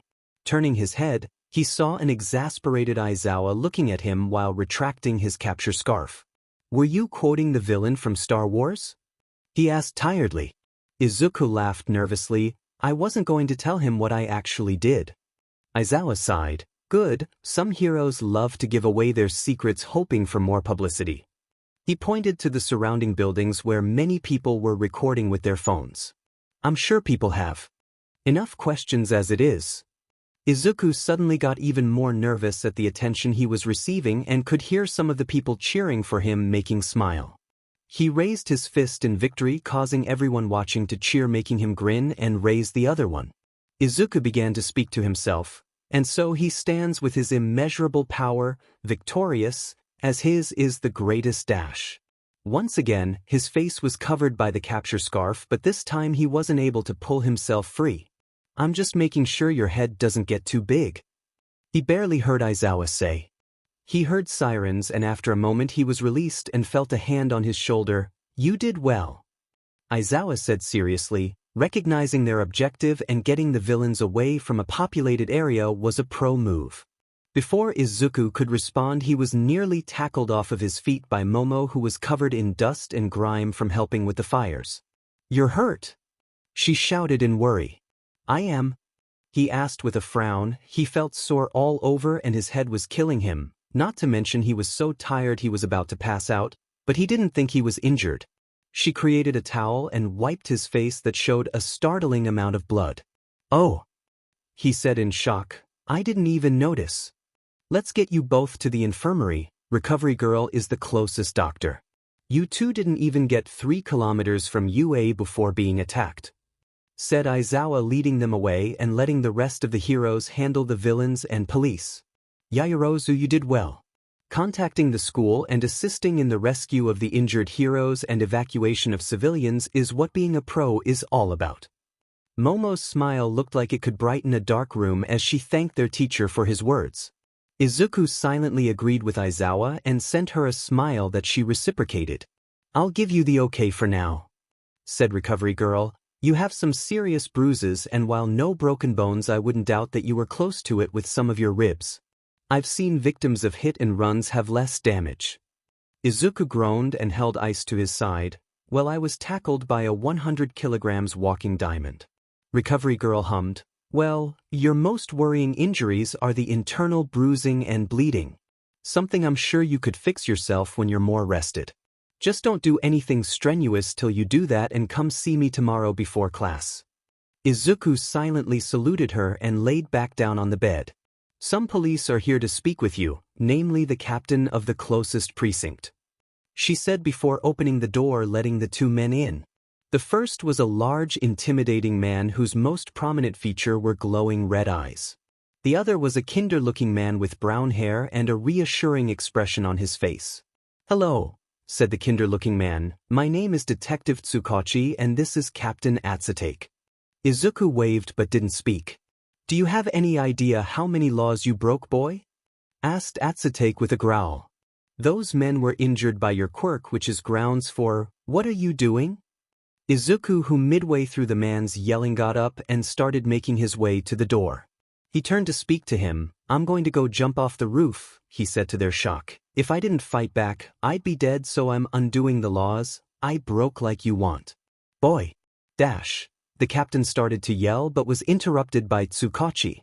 "Now let's calm down," he said placatingly. "Mr. Midoriya, I'm sorry you went through this attack, but we have to bring up the law, otherwise we wouldn't be doing our jobs." Izuku didn't look impressed. "Yeah, the law, no quirk use on someone no matter what," he said with a roll of his eyes. "I'm not apologizing, nor am I sorry they were hurt. They tried to kill me and I dash." Before he could finish, the doors to the infirmary opened and first through was Aizawa, followed, or more precisely riding atop of Aizawa was Principal Nizu, followed by Momo, then a woman who looked like an older Momo and an older man with a briefcase. "I thought I said to wait for the staff or his mother," Aizawa said tiredly. The captain glared. "We're the police and he is more than old enough to be spoken to alone." Tsukachi sighed. "I apologize," he said quietly. "Anyway," continued Izuku, "as I was saying, it was life or death and I very much didn't want to die. So, I met their attacks with my own. You know, sometimes fighting fire with fire is the best option. So, I decided to meet their villainous fire with a flaming fist of justice." "Laid 'em," someone said in the back. "I trust that Mr. Midoriya isn't in trouble for protecting so many and not only fighting but subduing those villains," the older Momo said with a raised brow that made the officers feel a centimeter tall. "If you are, however, my lawyers will be there to fight all charges." She gestured to the older man, who nodded. "That won't be necessary," Tsukachi said quickly. "We were actually here to tell him he wasn't going to be charged, as it was in self-defense, as dozens of video recordings can no doubt corroborate." The captain growled but didn't say anything. "Excellent." Nizu clapped and gestured for the police to follow, and the heroes and police quickly left the room after that. Older Momo turned to Izuku. "It's wonderful to meet you, Midoriya. My daughter speaks quite highly of you," she said while ignoring the squawk from Momo. "I'm Nanao Yaoyorozu. If there's anything we can do for you, please say so." Before he could respond, the door was slammed open and his mother practically teleported to him to crush him in a hug that had him wince in pain. "Oh, Izuku, are you okay? You're not hurt, are you? If they hurt you, I'll kill those BSS," she worried screamed. "Mom," he shouted to snap her out of it. "Honestly, you're hurting me more than they did," he said, making her release him quickly. He saw Momo giggling off to the side with her mother smiling at the exchange. "Oh," said Inko when she noticed them. "Sorry about that, I'm his mother, Inko Midoriya. Nanao and my daughter Momo Yaoyorozu," said Nanao before smiling. "I like your energy. I felt the same when I heard what happened to my daughter." Inko blushed and rubbed the back of her head. "Yeah, I got a bit carried away," she said with a small laugh. "Well, we need to be getting home. Great work today, Midoriya," said Nanao before leaving. Momo smiled at him. "See you tomorrow. Also, we still have to have our discussion, although the coffee shop was burned down," she said with a frown. "You can just come over to my house, it'll be great." Momo left to catch up to her mother and he turned to his own, who looked like the cat who ate the canary. "Oh my, who was that? She was quite the beauty. Are you two together? Going to her place to have a discussion? Is that what it's called now?" Izuku's face turned red and the previously forgotten recovery girl at her desk laughed, making him even redder. I'm just going to drag myself home now," he said, not making eye contact with anyone. Izuku made sure to ignore his mother's teasing the whole way home, and the last thing he remembered was the impact of his face onto his pillow. The battle outside of UA brought several questions from the police that Izuku had to answer. Thankfully, the nice detective came to his house to ask them, leaving the angry chief behind, everyone knowing that Izuku wasn't going to be cowed by the man's presence or appreciative of his attitude. First question was the easiest. Did he know them? Izuku didn't and proceeded to explain that they were under orders by a mysterious boss. Other than that, it was questions about his daily life and if he was familiar with anyone who could have it out for him. Izuku didn't have any, and the detective spent the rest of the time reassuring him and his mother that they would work hard to prevent another incident from happening. Izuku, finally home and alone without someone bothering him, was able to take stock of the injuries that were left over. Nothing too strenuous, and he was able to heal up in a matter of minutes. Unlike with others, Izuku was able to heal himself with incredible ease. For now, he was going to take a nap and try to relax after a stressful and long day. At 8 at night, the day of the attack on UA students, Midoriya, Izuku, and Yaoyorozu Momo, the national news for Japan made it their top story. Hundreds of thousands tuned into the top story as articles and social media posts were already going crazy after the very public attack. Good afternoon, everyone. This is your nightly news anchor, Tamayo Kyoko, she said before gesturing to the older man next to her who looked quite disheveled. We are joined by our senior quirk analyst Masao-kan. Earlier today, 3 villains attacked the area around UA High and then proceeded to target first-year hero student Midoriya Izuku when he and another first-year Yaoyorozu Momo walked onto the scene. She began. So far, UA hasn't made any official statements, and the police have stated that the villains were being processed and Mr. Midoriya isn't going to be charged with illegal quirk usage, which should come as no surprise as it was clearly self-defense. She gestured to the screen where the 3 villains, Pyro, Diamond, and Bruiser, were fighting with the 2 pro heroes. Mr. Masao, what can you tell us about the villains? Masao took a deep breath. They have impressive quirks. Most impressive is the villain Diamond, who seems to be able to cover himself in a crystal-like stone, giving him high defensive and offensive capabilities. Bruiser seems to have a strength enhancer, while Pyro, we know, has the quirk Flame Fists. Alone they would be tough, but together we see in the video that even pros could fall. Tamayo nodded. Indeed we do, but then came the 2 individuals who changed the outcome of what looked to be a terrible tragedy in the making. First is the young man, Midoriya Izuku, followed by the heiress to the Yaoyorozu family, Yaoyorozu Momo, both first-year students in UA's hero course. The screen played the footage of the 3 villains noticing the students and starting to attack. Momo using the net launcher, while Izuku met Bruiser with a shield in a powerful clash. Truly terrible that villains would focus on children like this, sneered Tamayo as the footage played and the villains clearly focusing on Midoriya. What can you tell us about the students, other than that they were impressive in their response time? She asked Masao. He grimaced and pulled his tie loose. Why yes. Well, Ms. Yaoyorozu seems to be able to create all sorts of items from her body, as later when going to rescue and evacuate people from the burning buildings she created fire extinguishers, and here we see her making a net launcher. I can't tell the specifics, but she seems to use her body as the fuel to create the tools she uses. We can expect great things from her as she possesses a quirk with seemingly limitless possibilities. As he finished, he turned to Midoriya and his face became distraught and a bead of sweat rolled down the side of his face. Now, Mr. Midoriya. It is strong, he said unsurely as the video showed him and Bruiser meeting with a shockwave. But he made that shield similarly to Ms. Yaoyorozu. I can say that he has excellent deductive skills, recognizing that the villains are after him, then leading them away with speed that would suggest an enhancer Q quirk. The video showed the short but incredibly intense 3-on-1 battle between Midoriya and the villains.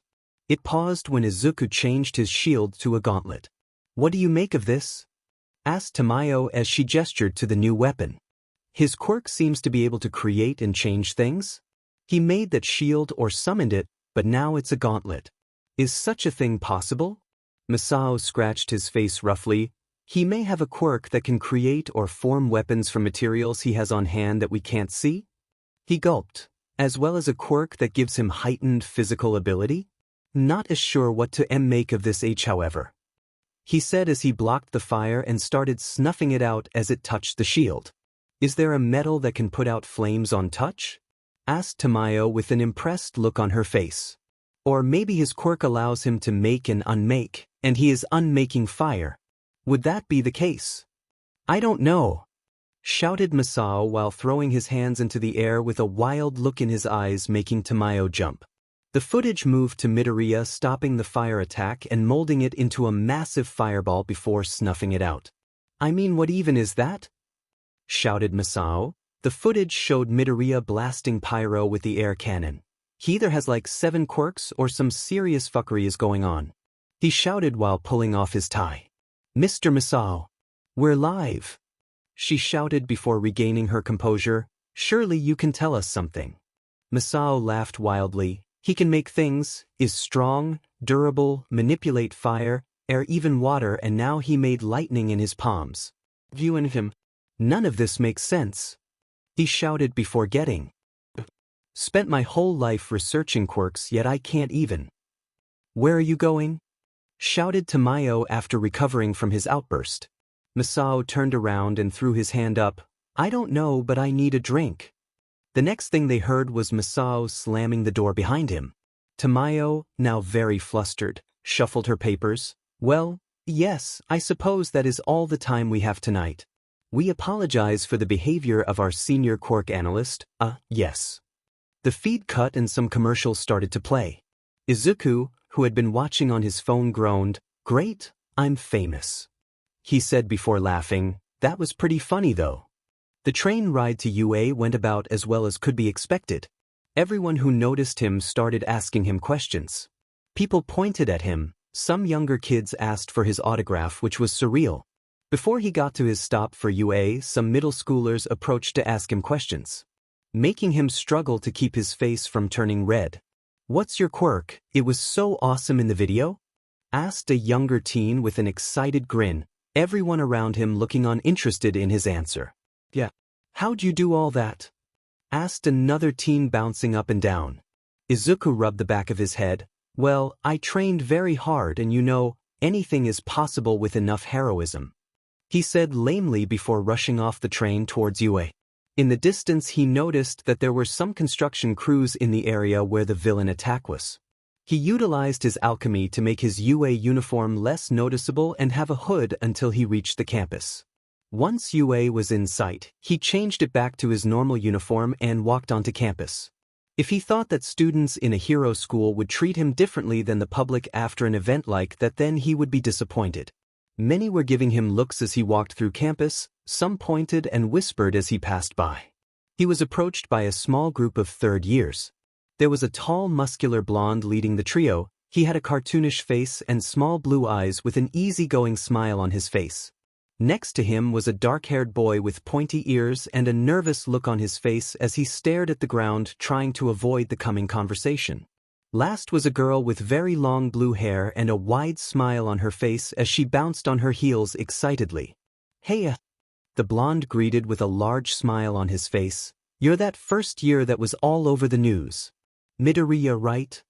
Before Izuku could respond, the girl in the group began to rapid-fire questions. You're Midoriya Izuku. What's your quirk? Can you make things like that shield and change them? What about with the fire? How are you so strong? Is it from training? Or dash? She was stopped by the blonde putting a hand on her shoulder. Nijire, give him a second to breath. She pouted at the blonde. But I need to know, Mirio. Mirio smiled at Midoriya.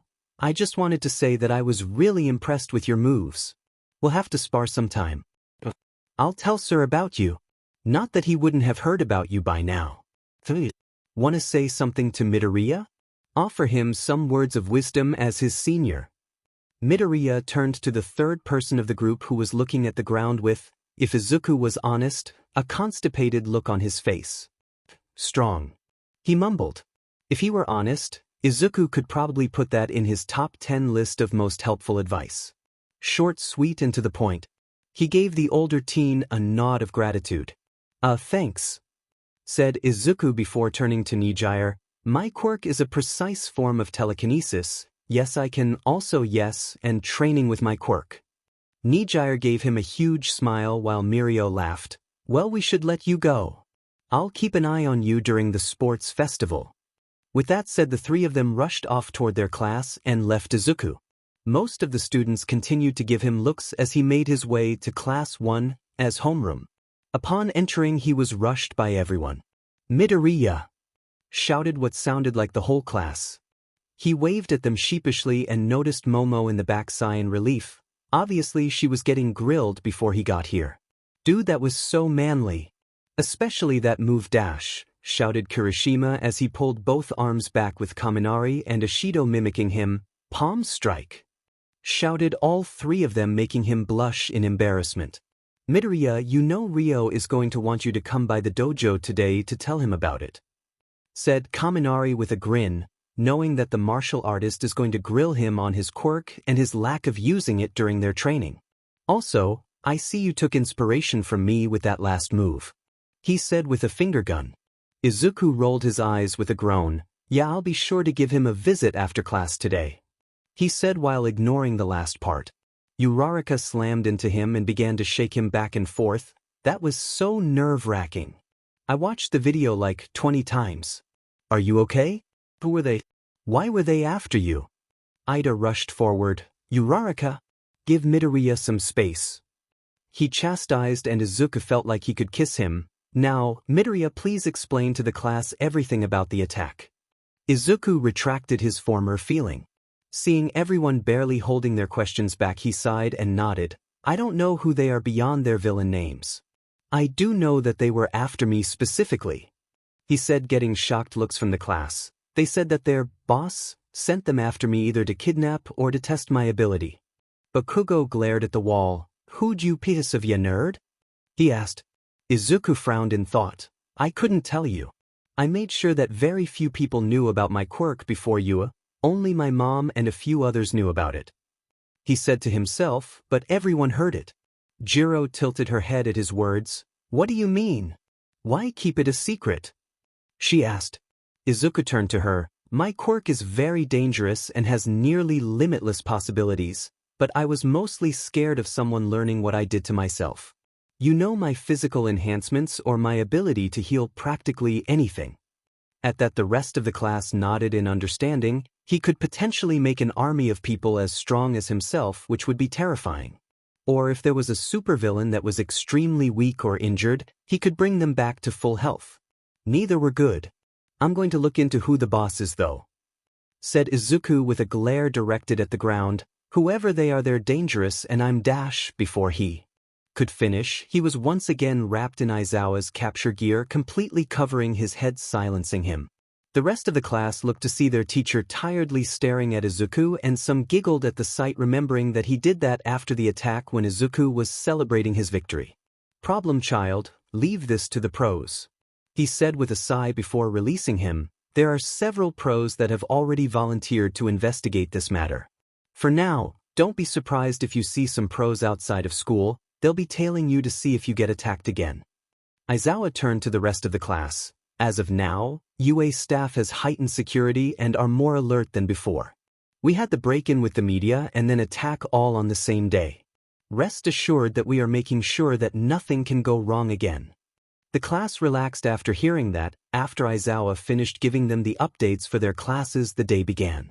Although they were told that the second half of the day will be a hero class in a different part of campus.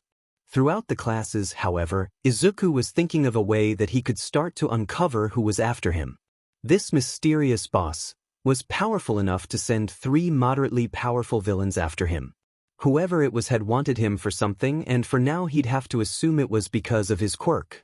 Now that he publicly displayed his abilities, he wouldn't be shocked if more people were going to be interested in him going forward.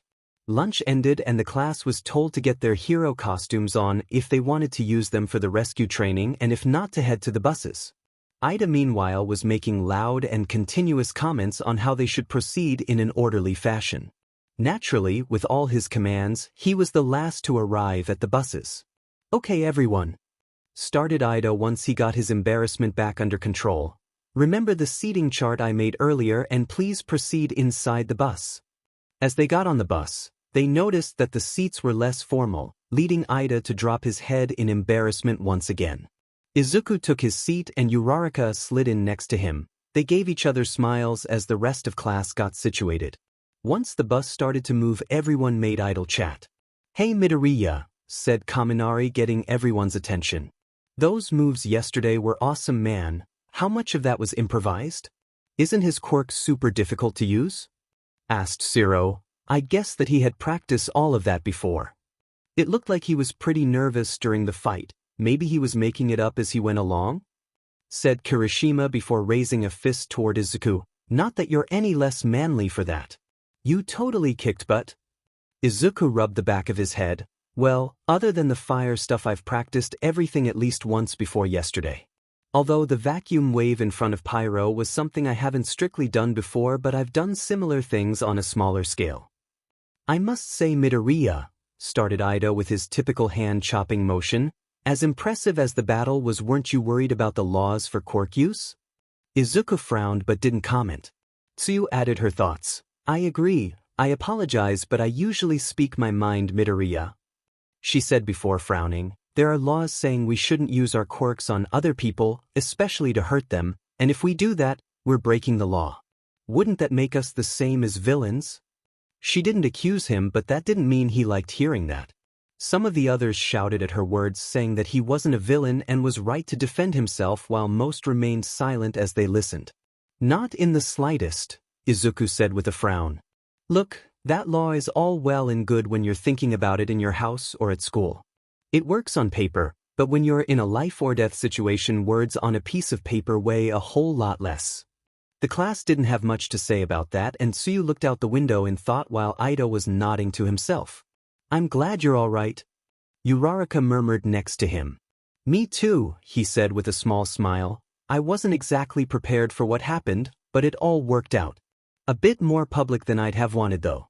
Now people are talking about me and approaching me." "That reminds me," Hagakure shouted. "Did you know that there were a lot of high-ranking pros talking about you?" she said as she whipped out her phone to show them a few videos. The first video was of an older man. He was covered in black armor and had a long white beard flowing from the bottom of his helmet. It was the number 9 hero, Yoroi Masha. "What do you think of the video of the attack on the UA student Midoriya Izuku?" asked a reporter while sticking a microphone in the hero's face. He rubbed his beard. "It is as villainous as one can expect when dealing with the dark aspects of our society, to attack a child still in school with the intent to kill. I would like to ask what the school was doing during the battle. It took place less than 3 kilometers from the school and was quite the spectacle. Surely they aren't that oblivious. In regard to the boy, he has an interesting quirk and is quite capable." "Whoa, that's the number 9, said Mashiro, his tail hitting the chair next to him in excitement. Kaminari shook his head. He spent more time criticizing UA than talking about Midoriya. Hagakure nodded, or at least they think she did, and pulled up another video. This time it was of a lesser-known local hero, Death Arms. He was talking to his fans in the street when asked about the incident. It's always bad when a kid is brought face to face with villainy. But he handled himself well enough, not great but good enough for a first year. I was too far to really help, but I arrived toward the end to assist. Shame he got hurt cause the pros weren't around to save him," he said sadly.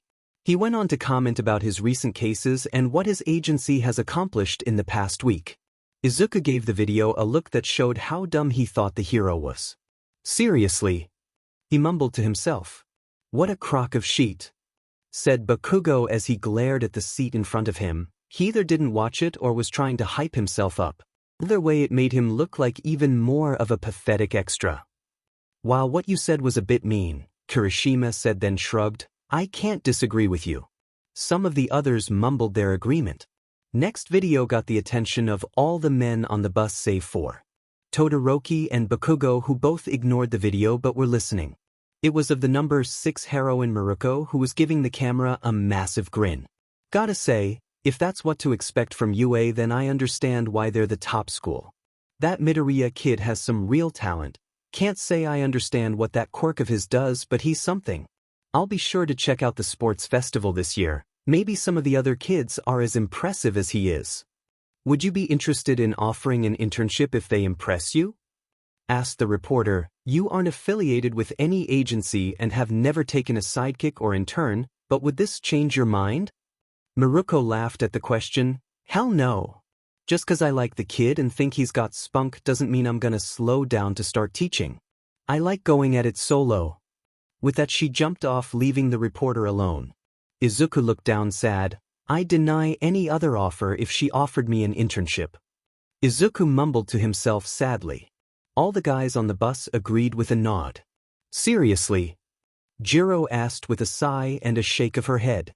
Ashido jumped up to grin at her. Kamen, you got to admit that she's got some killer legs. I want to be smothered between her thighs, said Kirishima quietly to himself. Amen, replied all the other guys. Izuku grinned when he heard an almost silent amen from up front where Aizawa was sleeping. Ashido turned to Kirishima with a glint in her eye. Oh, really? Kirishima looked away with a blush. Well, you know. Guys, there's one more video, said Hagakure before showing them. This time it was Endeavor. He was surrounded by his sidekicks and was glaring at the camera with his typical personality. No charisma or interest in actually talking. Are you worried that your son could be targeted? Especially when a relatively unknown student was attacked so close to the school. You are quite infamous to the underworld after all, asked the reporter. In the background some of the sidekicks grimaced. My Shoto is more than capable of taking out street trash like in that video, he said with a sneer. As for that Midoriya brat, he has potential, but the villains that attacked him were garbage, barely worthy of a capable pro's attention to apprehend. I wouldn't be too impressed. With that he walked away with his sidekicks following after him. Huh, said Mineta in surprise. Todoroki, your dad's kind of a D-. Some of the others hissed at him and Ida was about to reprimand him when Todoroki did something none of them expected. He chuckled. Some of the class exchanged confused glances while the girls gave him a reproving glance now that his face had a different expression other than apathy. Yes, he is, he said simply with a small, almost unnoticeable smile on his face. I'm surprised that he didn't talk about UA. He's a former student after all, commented Sato. You'd think he'd offer some words of encouragement or something for the staff. Who knows what he's thinking, said Siro. Izuku shook his head. I understand what he's saying though, he said, getting their attention. One-on-one I would have torn either of them apart quite fast. Even 3-on-1 I took them down in under 5 minutes. To a pro like Endeavor it would have taken a couple flash-fire fists and he'd have moved on without fuss. Or have brushed them off to his sidekicks. They're all pretty tough too. Izuku looked over to Todoroki. Have you sparred with any of Endeavor's sidekicks, Todoroki? He asked. Todoroki didn't answer for a while, making everyone look at each other strangely.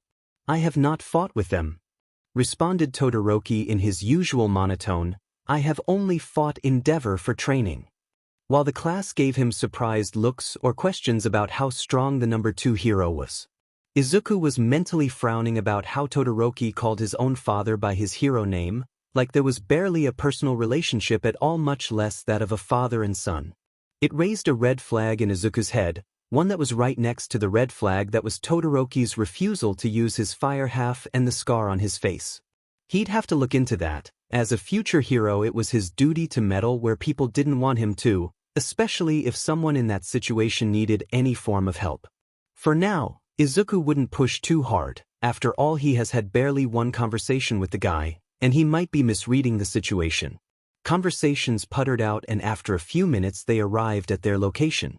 It was a massive dome-roofed building. In front of the building waiting for them was All Might and 13, a rescue hero with a space theme that had Uraraka bouncing in her seat in excitement. Get off the bus, instructed Aizawa. Do so quietly and quickly, we don't have all day like I wanted. Everyone made their way over toward the 2 heroes. All Might was smiling down at the class in all his glory while 13 was standing at attention next to him. Welcome students, greeted 13. This is the Unforeseen Simulation Joint, or USJ for short, Today we will be putting you all into various disaster scenarios so that you can see the proper procedure when dealing with a disaster and how to prioritize your actions in such a situation. All Might picked up from there. While fighting villains is the more popular form of heroism, saving people is the true essence of a hero. So today I hope all of you take these lessons to heart so that all of you can be great heroes. Izawa stepped forward. Once inside, we'll split up and go in groups for each section, he said before leading everyone inside.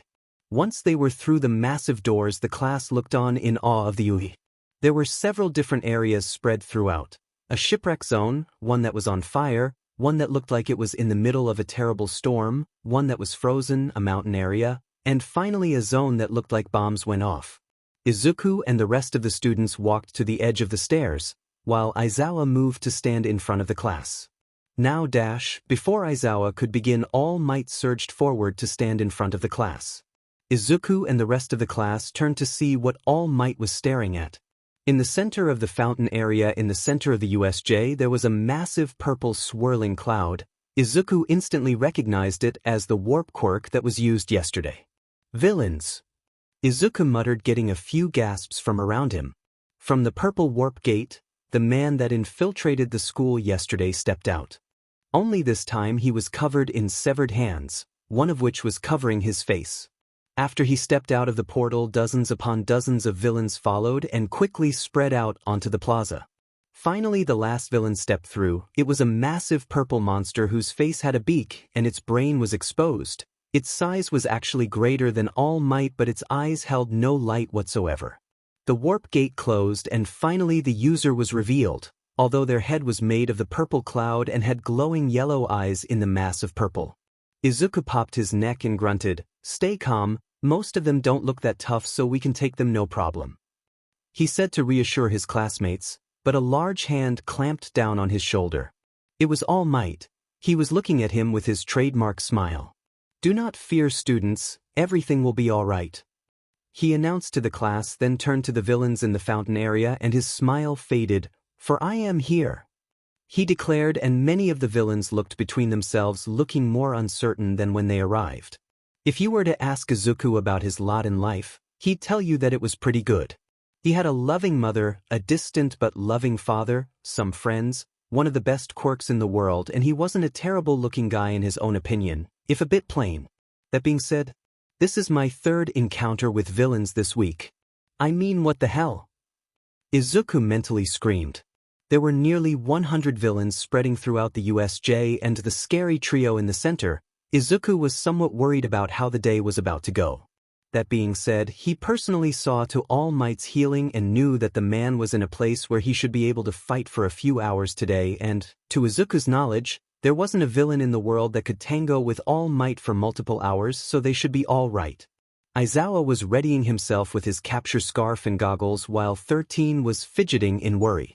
13, shouted Izawa, "Get the students out. Leave it to All Might and I." As Izawa finished, All Might rushed down the stairs and met the giant purple monster with a loud boom and shockwave. Izuku noticed that the two of them were moving at more or less the same speed, and while All Might had the edge in power, his attacks didn't seem to be doing that much. "Come on everyone," ordered 13. The class rushed to follow her, but before they could make it 10 steps, the purple warp villain appeared between them and the exit. "Good afternoon," he greeted in a deep but polite tone. "We are the League of Villains, and our objective today is the murder of the great symbol of peace, as well as the teachers and many of you," he added offhandedly. The class let out shocked gasps while Izuku narrowed his eyes. That was super unoriginal. He didn't know how many villains screamed about being the ones to kill All Might. But it had to be well over 5,000.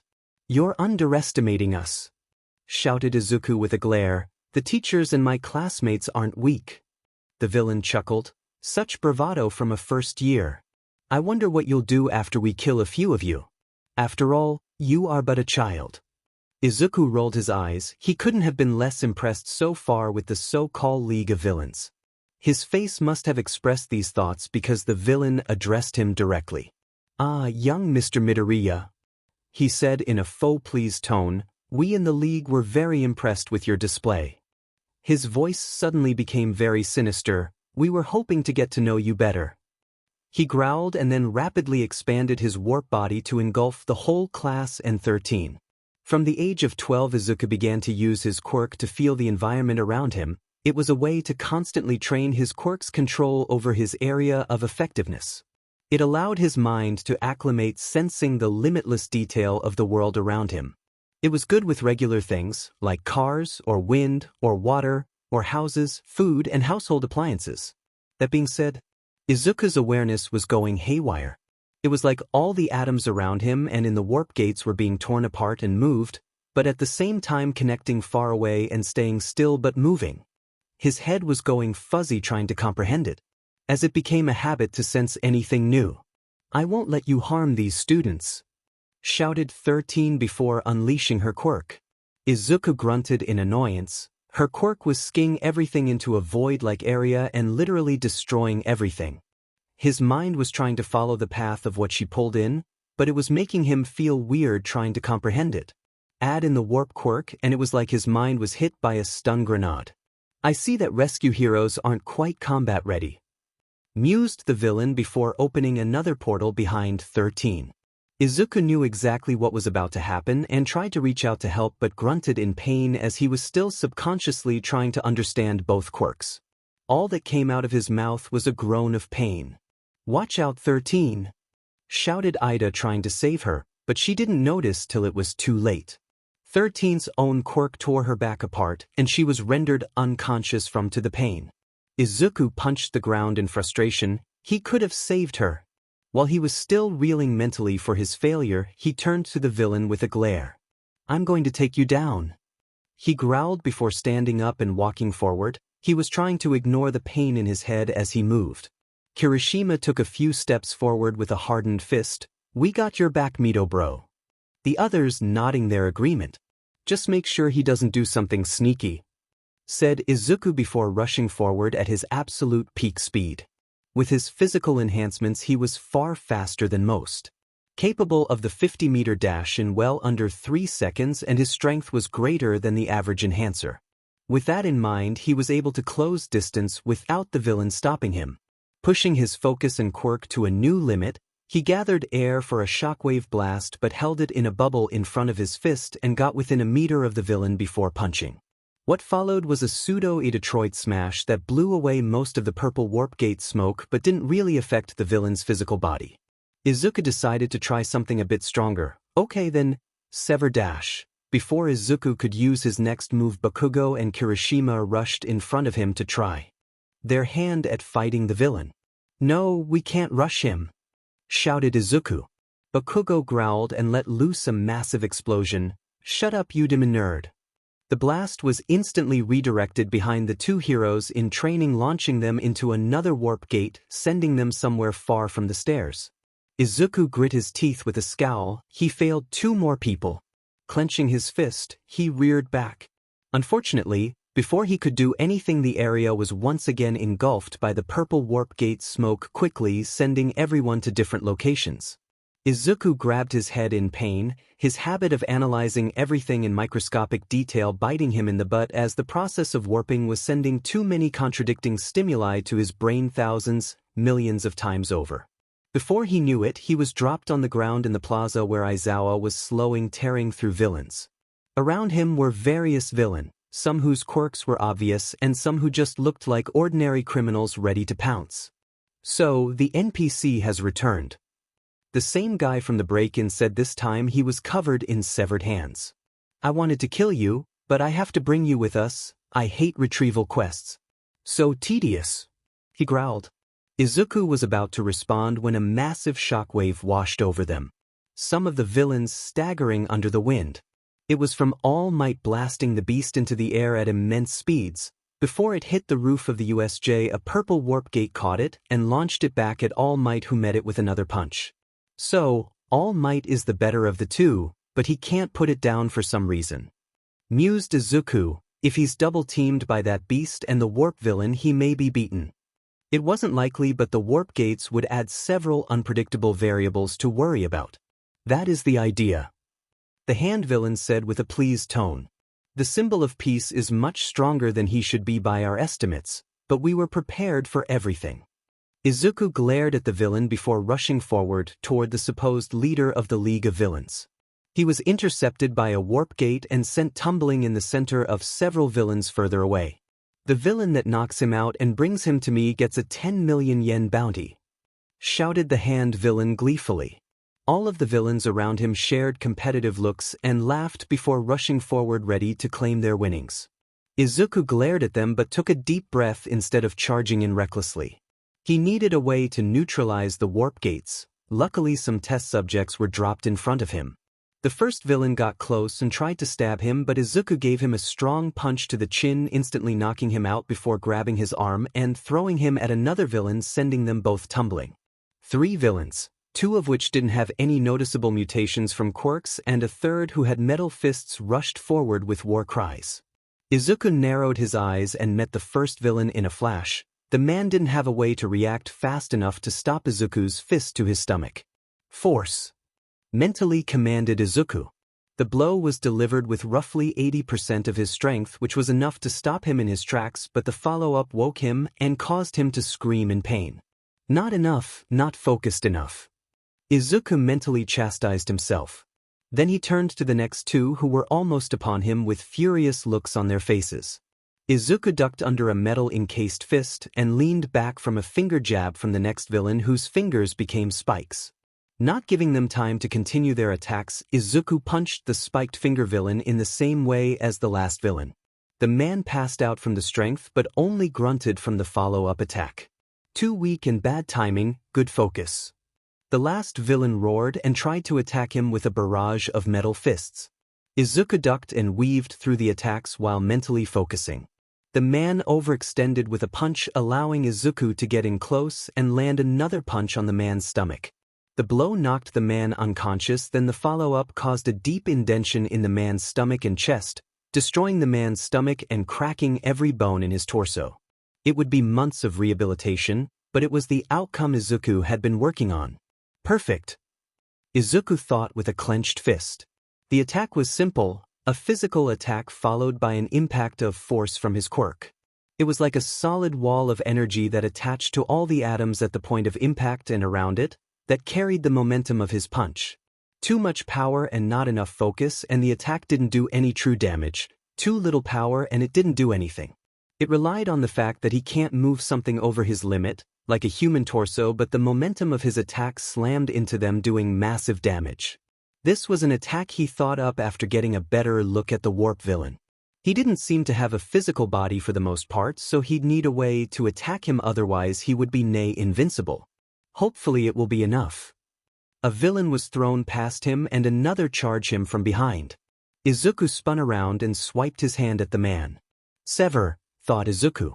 The villain's chest opened from a large slash that wasn't even a millimeter deep. It was so sudden and painful that the villain screamed, abandoning his attack. Izuku picked up a small rock with his quirk and bashed the man in the head with it, knocking him out. Sometimes a simple usage of his quirk was enough. Problem child, report, said Aizawa in hero mode. He was panting slightly and scuffed up, but no real injuries. His capture weapon was coiled and ready to attack with the slightest twitch. Izuku would have to get a close look at that thing one day. The warp villain incapacitated 13 and separated the class into the USJ. They are interested in me and sent me here, though these losers are less of a threat than the 3 I fought yesterday. 2 more villains rushed them. One clearly a mutant quirk, as he was large and had animal-like features. The other got within 5 meters and Aizawa cancelled whatever their quirk was and slammed him face first into the ground, taking them out. Izuku reared his fist back and hit the animal mutant with a force punch. The attack was dealt with 70% strength, and the subsequent attack was delivered in less than 1,000th of a second after and shattered all the villain's ribs instantly. I'm worried about All Might, Izuku said while smashing his small rock over another villain's head. The warp quirk villain is too tricky to beat with a normal punch, no matter how strong. Aizawa flowed through the attacks of a villain, then taking them out with a knee to the nose. Don't worry about that, focus on the fight. These villains may be subpar, but it only takes one mistake. Izuku kicked away a villain before jumping next to Aizawa. Immediately after, a massive shockwave erupts next to them, followed by All Might landing next to Aizawa, panting slightly. I have the beast beaten, but between its regeneration and the warp villain, I'm having a bit of trouble. Grunted All Might before he noticed Izuku and jumped in shock. Young Midoriya, what are you doing here? Aizawa jumped forward. No talk time, plan now. They want to kidnap me, but they SCK at it. Answered Izuku while gesturing to the unconscious villains. Izuku then lowered himself in a ready stance. Leave the warp villain to me. Such big words from the child soldier. The hand villain said with a giggle, tell me, what is the difference between us? We both use our quirks for violence, and we both fight for what we believe in. Why am I the bad guy here? That's what's wrong with this world, because of labels like hero and villain dash. Shut up! Shouted all three of the hero's hero student. That's the dumbest thing I've ever heard. Izuku said in a deadpan, we came here to learn rescue maneuvers, you're here for murder. You are clearly the bad guy. I see you figured me out. He growled with a small giggle. The warp villain appeared next to the hand villain, with the monster following out of the portal, looking now worse than when it arrived. Tamura Shigaraki, the Nomu is no match for All Might, but he has no way to put it down. Also, I believe that several students were able to escape while I was assisting the Nomu. Informed the warp villain. Tamura giggled. Who cares about the students, since we'll win by killing All Might. Nomu has unlimited stamina. Kurojairi assist Nomu in killing All Might. I'll deal with these two. He started rushing forward with surprising speed. Nomu kill them all. In an explosion of movement that Izuku couldn't follow, All Might met the Nomu in the middle with a thunderous crash. Both of their arms blurring due to the speed of their punches. After barely a second of fighting, the Nomu was blasted across the USJ. It was then that the warp villain moved and Tamura arrived. Beside him were the remaining villains that were rushing him and Aizawa from all sides. Izuku created as much water as he could and splashed it on all of the villains he could manage before freezing it. It wouldn't hold any of them in place, but it would slow them down and hinder movement. Aizawa was a hurricane of movement and acrobatic maneuvers, grappling the closest villain and throwing him at another. Izuku went to intercept Tamura, but he was ambushed by two villains before he could. Izuku leaned under a kick and grabbed the leg, focusing inside. Izuku used Sever to cut all the muscle tendons in the villain's leg before throwing him at the other villain, who managed to scramble out of the way. Immediately he followed up with a jab to the villain's chin that knocked him out. Looking over, he noticed that Aizawa was having trouble with the multiple opponents and moved to help. Making another air blast, he knocked everyone off balance, allowing Aizawa to gain distance. Kurojairi! Shouted Tamura suddenly. With no order or discernible movement to let the warp villain in on his plan, Izuku was hit by the overload of awareness once again, but this time it was a small portal that opened up in front of him, and before Izuku could comprehend it, he was hit in the face by a massive purple fist, knocking him across the plaza. Still conscious, Izuku took stock of his injuries. His jaw was cracked slightly, easy fix. He was bleeding from his nose, cheek, forehead, and was very dizzy. But he didn't have time to worry about it. He quickly jumped to his feet and was hit by the same sensory overload. This time he dove to the side and spun to punch the smoky warp gate with an atomic force punch. In the distance he heard a painful grunt, signifying that it was a successful hit.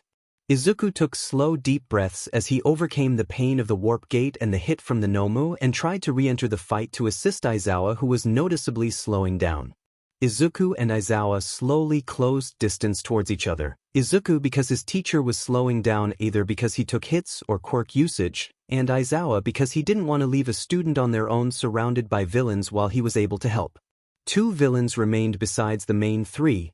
Aizawa made quick work of his while Izuku bashed the other over the head with a small rock. Booms and shockwaves sounded in the distance as All Might beat the hell out of the Nomu, who would instantly bounce back or was warped back into the fight, no worse for wear. This won't end while the warp villain and Shigaraki are in play, commented Aizawa while retracting his capture weapon. We can take out Shigaraki and hopefully end this. Izuku nodded. I take it you want me to stay back? He asked.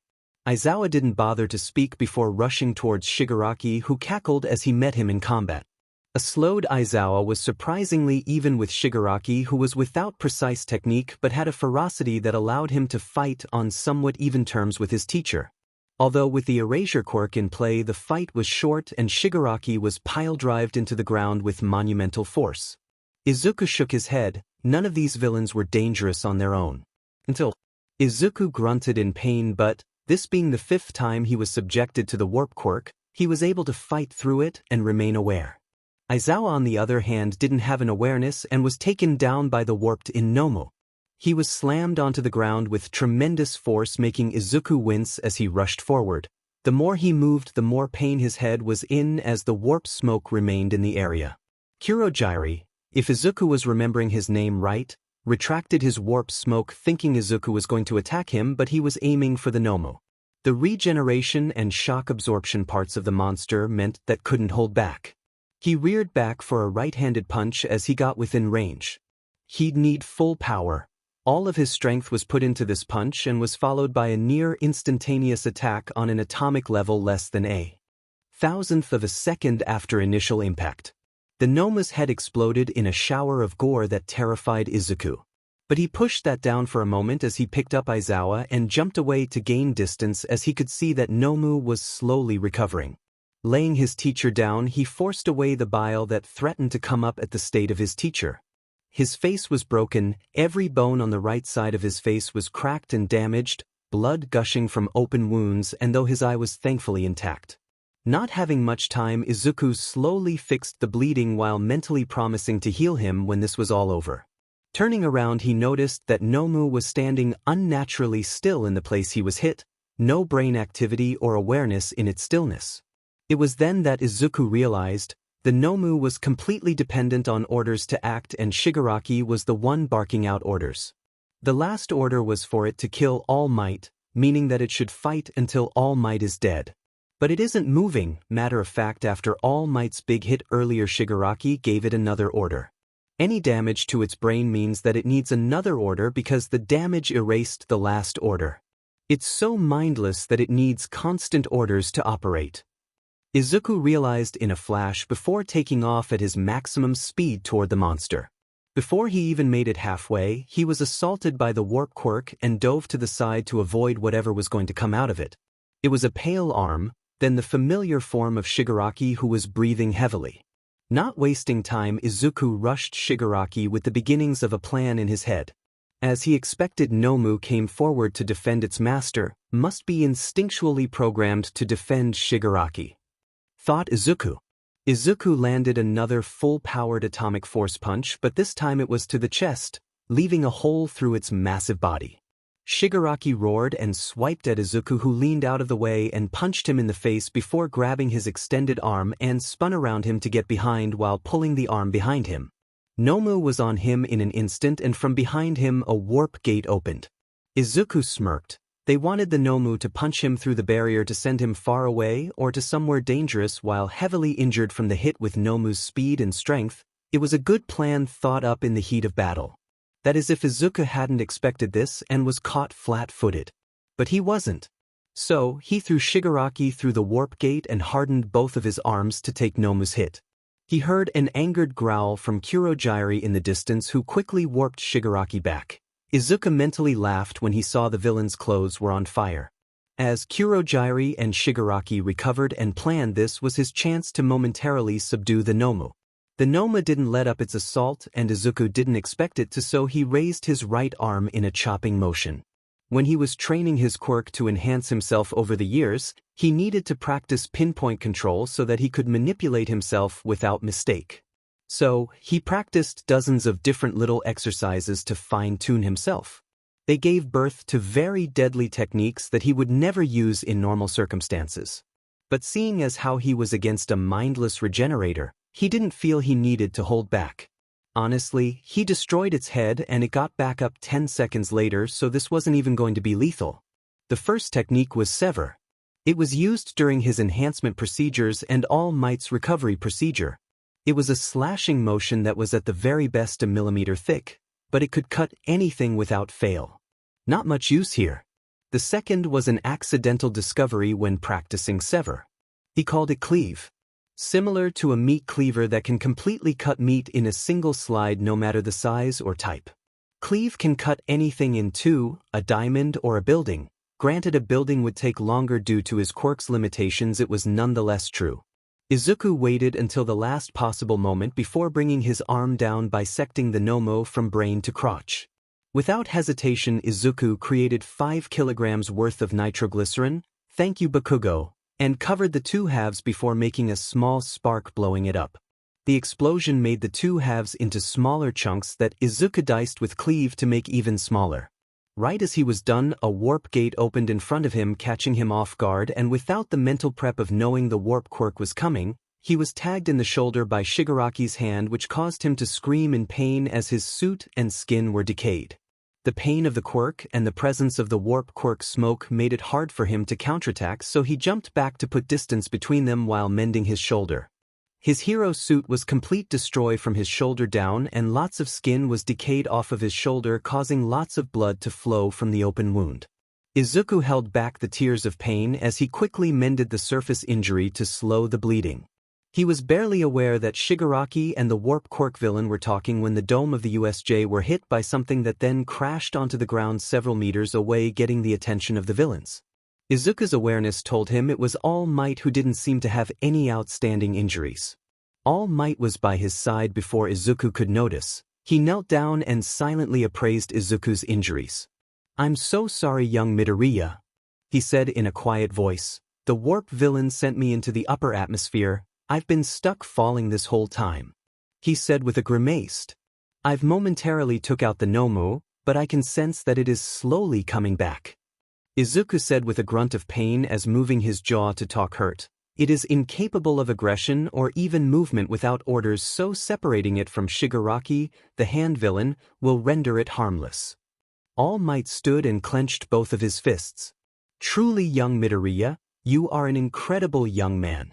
With this information I will finish this once and for all." Before All Might could rush off, Izuku spoke. "Shigaraki can decay anything he touches with his hands. I'm guessing the longer he touches, the more damage it does." All Might nodded and blasted forward. Since the Nomu was still regenerating, All Might was able to close distance and smash Shigaraki in the face before he could react or Kurogiri could intercept. The villain was sent flying from the blow, and instantly All Might was behind Kurogiri but was forced to block a punch from the now recovered Nomu. Izuku knew that All Might would be forced into a stalemate if Kurogiri was still in play, so Izuku took a deep breath and rushed forward as fast as he could manage. All Might and Nomu meeting each other in a clash of fists. Every so often a fist from the Nomu would be warped into All Might's blind spot, getting a grunt from the man. As he closed distance, his head started hurting as the warp smoke was within his field of awareness. Every step was painful, and once he was within reach of Kurogiri, Izuku's nose started to bleed from the strain. Izuku grit his teeth and bit back the tears of pain as he hit Kurogiri's stomach with an atomic force punch, getting a scream of pain as his smoky body was launched across the plaza. "Excellent, young Midoriya," cheered All Might before gritting his teeth and redoubling his efforts on the Nomu.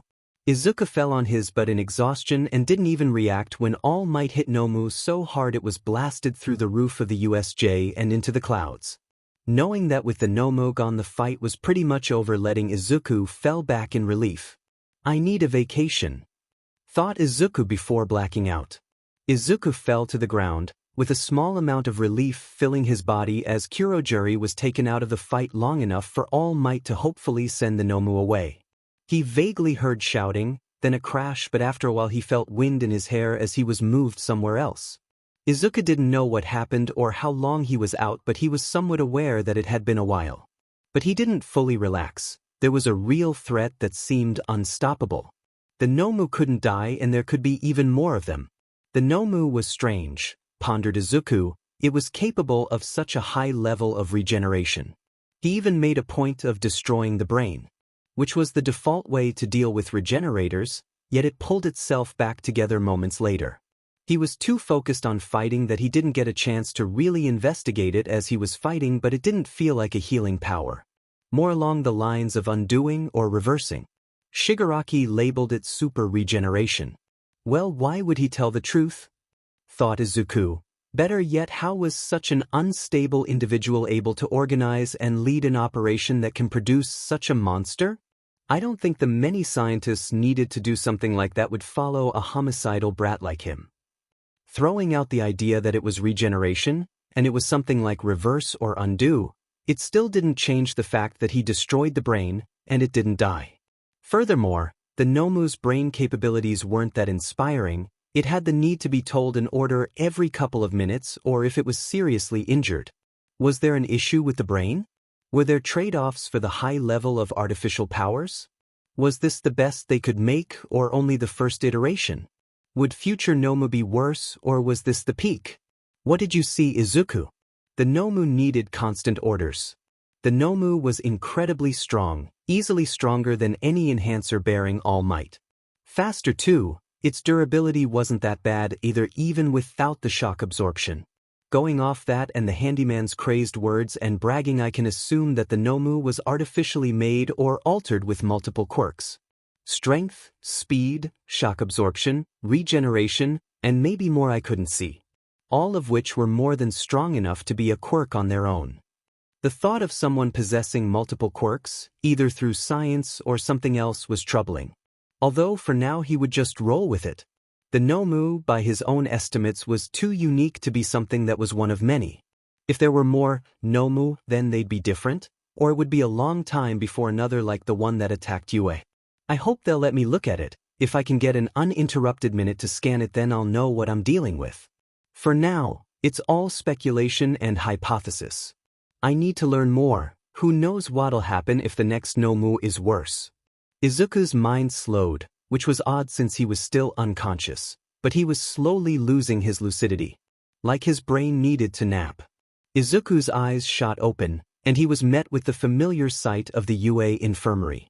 Thankfully he was the only occupant, so he wouldn't have to deal with talking for the moment. The clock on the wall read just after 5 p.m., so either he was out for over a day or just a few hours. He would bet on the latter since he was more mentally exhausted than injured. Turning his head to look down, he was hit by blinding pain. Pushing through the agony of scanning his body, he took in just how injured he was. Bruised organs, cracked ribs, broken arm, several lacerations and contusions, and his shoulder was messed up from the handyman's quirk. He would estimate that he lost about 1/3 of his blood, which would explain his dizziness and the pain with using his quirk at the moment. Which would explain the 4 to his left. All in all, he was more injured than he'd ever been. To think he was this hurt even with all the enhancements he'd painstakingly gave himself. Hopefully he could recover enough to heal himself in a little while so he could continue to investigate the Nomu. After a while the doors opened. The first through the door was Recovery Girl. She wasn't surprised to see him awake and moved over to his bedside. "You came to the same conclusion I did, it would seem," she said while adjusting the 4. "Due to the intense focus you require for your quirk, the effects of blood loss will hinder you quite a bit." Izuku nodded. "Yeah, I was just going to wait before fixing myself up." "How is everyone? Is the Nomu still a threat?" "The worst of it were Bakugo and 13. Both will recover fully in a day or two," she said before looking at him sternly. "And don't you worry about that, Nomu. Understood?" Izuku's right hand clenched, but he nodded. "Good," she said with a nod. "You can go in now," she said to people outside as she left. In walked 4 more people, deflated All Might, a heavily bandaged Aizawa, Principal Nizu, and finally the detective he'd met before, Tsukachi. "Glad you're up. Are you okay, young Midoriya?" asked All Might. Izuku didn't bother answering. "I think I have a theory on the Nomu.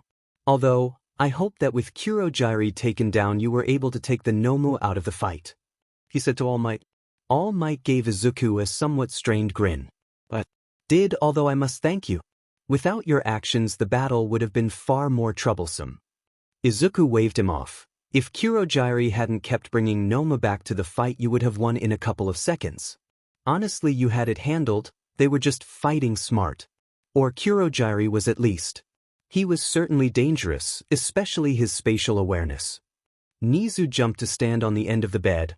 "We heard that they were interested in you. Can you tell us any more?" Izuku sighed. "It's not that important. They didn't single me out till I spoke up and fought." But Kurogiri recognized me, likely cause of that video, and said they were impressed and wanted to get to know me more.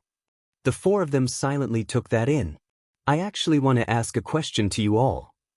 Said Izuku, getting their attention while fidgeting his hand slightly. If you have it in custody, can I run some scans on the Nomu? I wasn't in the right headspace during the fight to really get a good look at it. I have some theories I've worked out, but I need to confirm them. It would make it so if another Nomu shows up or this one attacks again, somehow we can take it down better. The pros exchanged looks while the detective narrowed his eyes, then took out a notepad. May I hear your theories? First is that the Nomu was an artificially created being. I will say either from the corpse or willing test subject as the base. The body tissue was too real to be artificial. I know the feel of body tissue, and there are some things you can't fake. It may be artificial, but it had a real human base in there. The four of them looked a bit unsettled by that, although he couldn't really tell with Aizawa's bandages and Nizu's poker face. He continued. Shigaraki was quite talkative about it, saying that it had super strength, shock absorption, and super regeneration. All of them top-tier level quirks, but its regeneration didn't make sense. Izuku clenched his fist and took a few strained breaths before continuing. I used a variety of lethal techniques on the Nomu, yet it would always recover. I used my atomic force punch to destroy its head and chest cavity. I used cleave to make it mincemeat. I even doused it in 5 kilograms worth of nitroglycerin before blowing it to kingdom come. Nothing stopped it. Regeneration stems from the brain. That is something that has been confirmed in studies on people with Regan quirks. But it would stay down. Tsukachi was taking notes with frown. All Might looked a bit unsettled and nervous, and his fists were clenched tightly, while Aizawa was looking at the ground. Nizu gave him a curious look. Tell me about the lethal techniques you used. Izuku looked at him curiously. I was about to give my theory on the Nomu.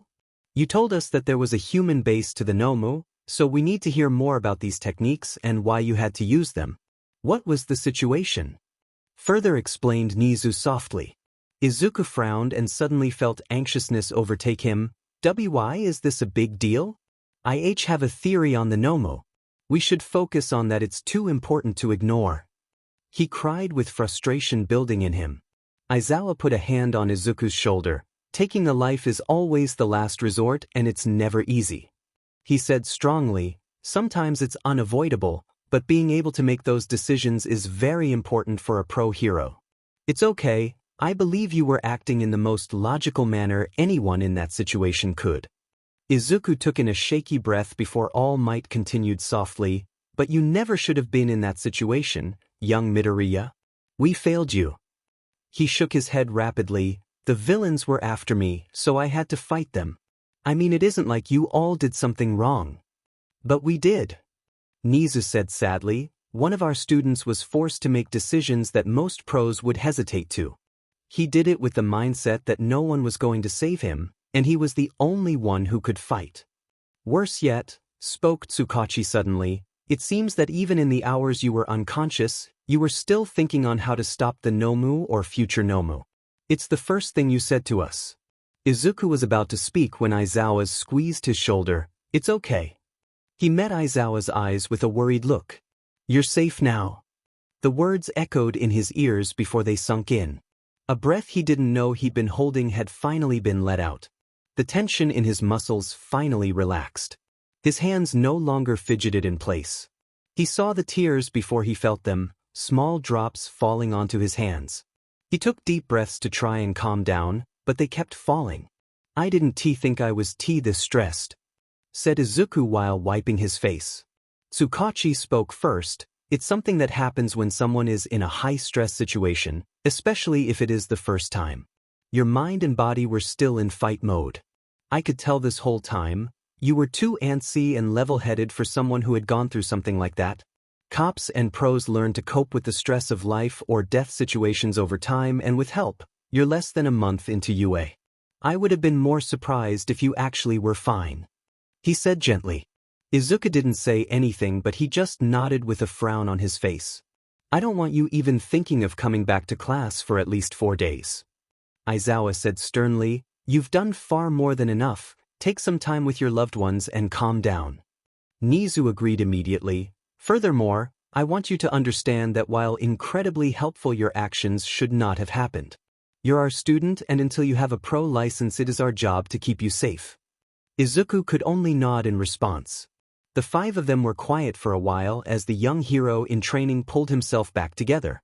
None of them were looking away, always sure to give him a look of reassurance whenever he met their gazes. After nearly 10 minutes, Izuku had calmed enough to speak again. Sorry. Don't apologize, young Midoriya. Interrupted All Might. You have nothing to be ashamed about. Izuku took another breath. Right, well, how are my classmates? I know Bakugo was injured, what about everyone else? He asked quietly. Aizawa sighed. Mostly bruises and cuts, nothing Recovery Girl couldn't fix up. Bakugo was the most injured due to his actions of fighting far more villains than anyone else. He and Kirishima took out nearly 24 in the zone they were dropped in, then fought off villains from the flood zone and assisted in the conflagration zone. It really stepped up. Bakugo, thought Izuku in bewilderment. Wow. He muttered. Sounds like him actually, he was always willing to fight anyone who stood against him. Aizawa grunted in annoyance. Both of you fought way past your limits. Thankfully there weren't any villains like Nomu or Shigaraki among the villains throughout the USJ, otherwise this would have been a true tragedy.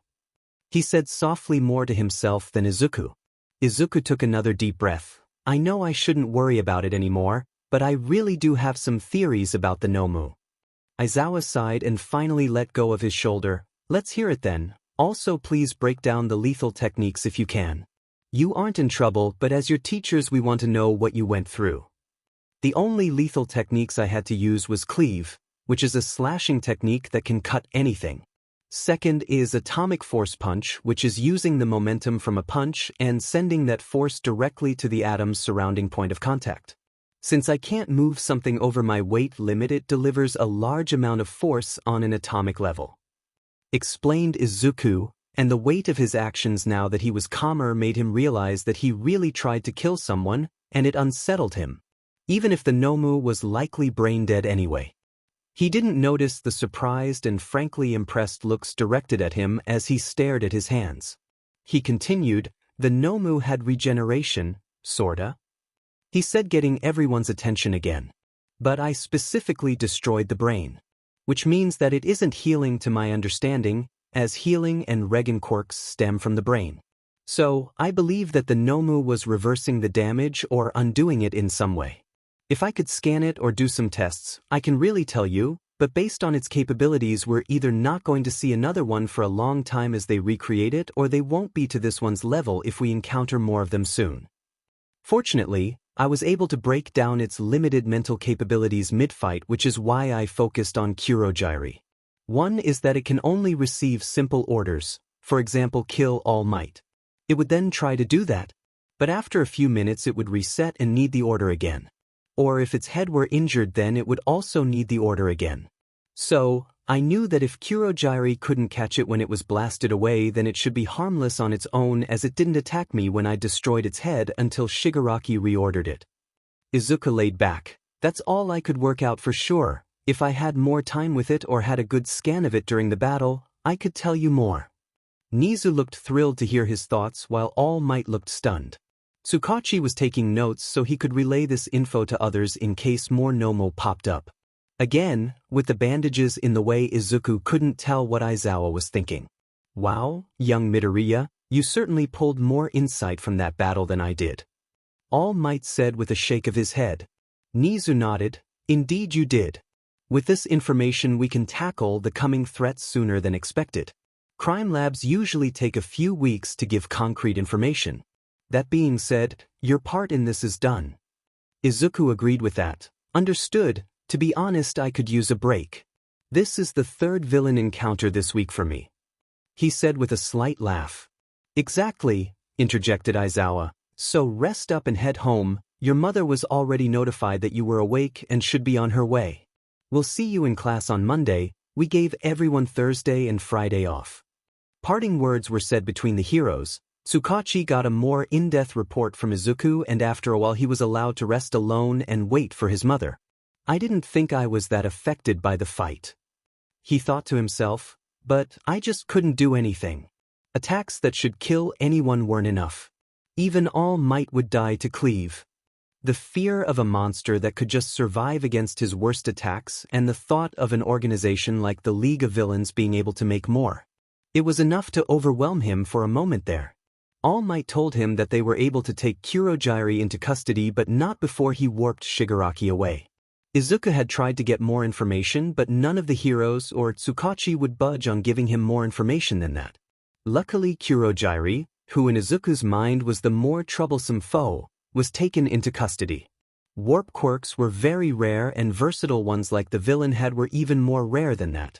So that was a positive. He was too tired to think anymore. He'll sleep till his mom gets here. Izuku, in nearly 10 years, hadn't been where he was right now. When he was younger, he wasn't the most popular kid in school, he was smart and a hero nerd with a seemingly mediocre quirk so there wasn't a line to be friends with him. He met people and he wasn't treated badly, but he just didn't have an abundance of friends, especially the one whose house he was currently at. Bakugo Katsuki. He and Izuku were close when they were young and up until Bakugo got his quirk were friends. Afterwards when Izuku got his they drifted. Izuku's weak telekinesis wasn't up to par with explosions so Bakugo didn't have time for Izuku the extra. That being said, Izuku will be a hero one day, one that saves people with a smile like his idol All Might. So, he couldn't ignore someone he'd known his entire life after hearing that he was injured in the USJ yesterday. That didn't mean he wasn't nervous about knocking on the Bakugo residence front door. Knocking a few times, he heard shouting before the door swung open, which let Izuku find out that Bakugo Mitsuki was still very beautiful even after a decade of time.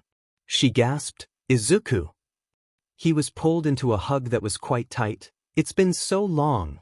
I just spoke with your mother about you, eh? Come in." He was led inside before he could get a word in. "Katsuki, get down here." She shouted toward the hallway. "Here, sit at the table, I'll get you a drink." With that she was gone. Izuku nodded slowly and let out a sigh. This family was as hectic as he remembered. It was clear that Bakugo got quite a bit from his mother, like her loudness. "Hell are you doing here?" Izuku turned to see a slightly bandaged Katsuki standing in the hallway glaring at him. "I wanted to check up on you to see how you were. Recovery girl said that besides me you were the only one that was injured." Explained. "Izuku." A grunt was Bakugo's response before Mitsuki re-entered with a couple of drinks. "Sit down, brat."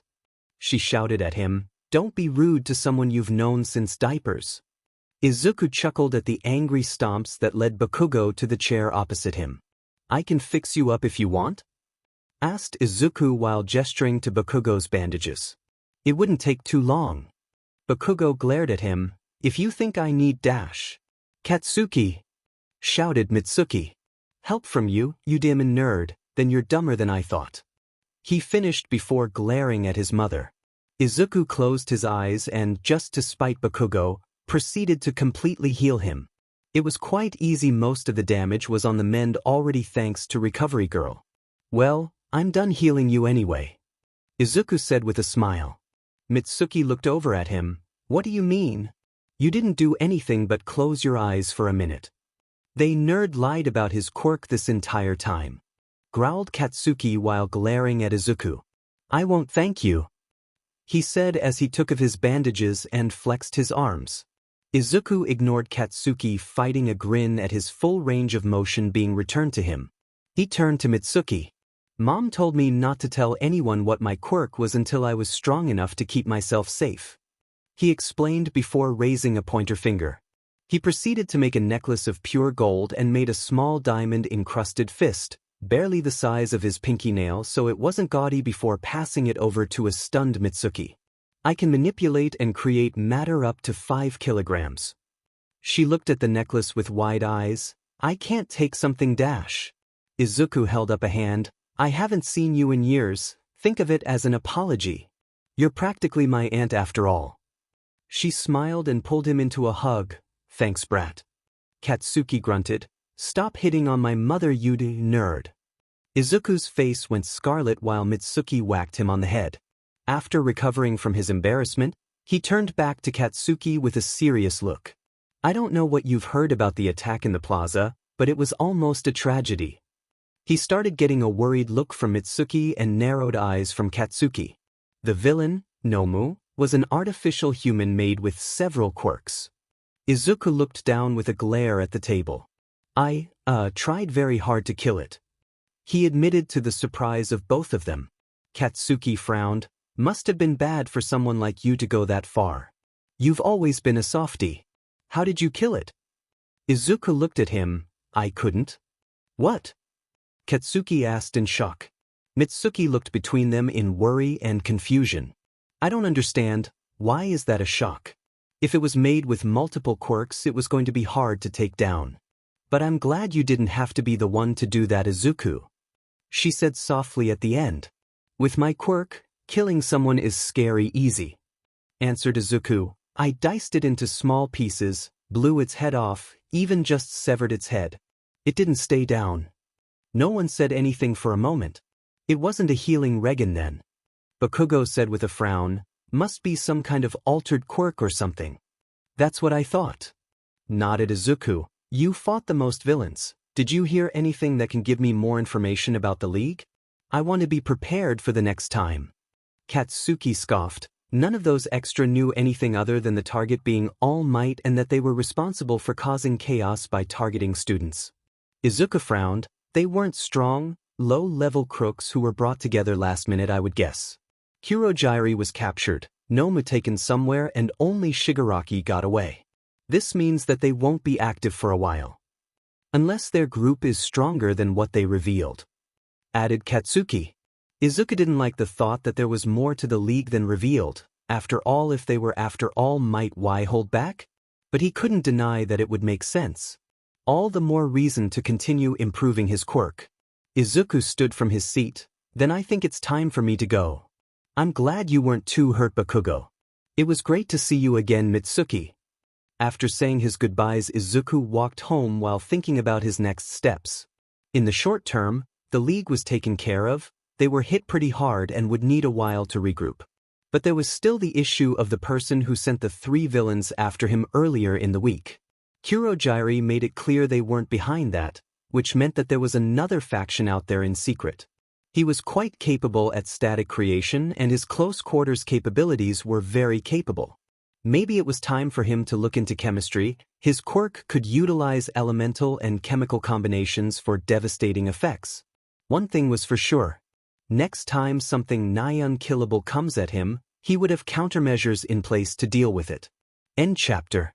Izuku found himself walking a familiar route today, to see someone he hadn't seen since he got into UA. All the while trying to calm his mind. What was the feeling of worry that wasn't prevalent? Unease? Izuku's mind since the USJ was undercut with a constant feeling of unease. It was because of an unkillable monster, a League capable of producing it, and a mysterious faction that wanted him that seemed to be separate from the League. He hoped Project Olympus would be ready soon.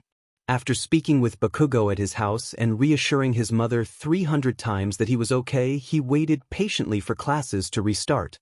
His phone pinging caught his attention. Are you sure you're okay? Mother offered to send you our cook or our private doctor if necessary. Please tell me if you need someone to talk to. I can meet you somewhere. Yet another text from Momo, who wouldn't leave him alone.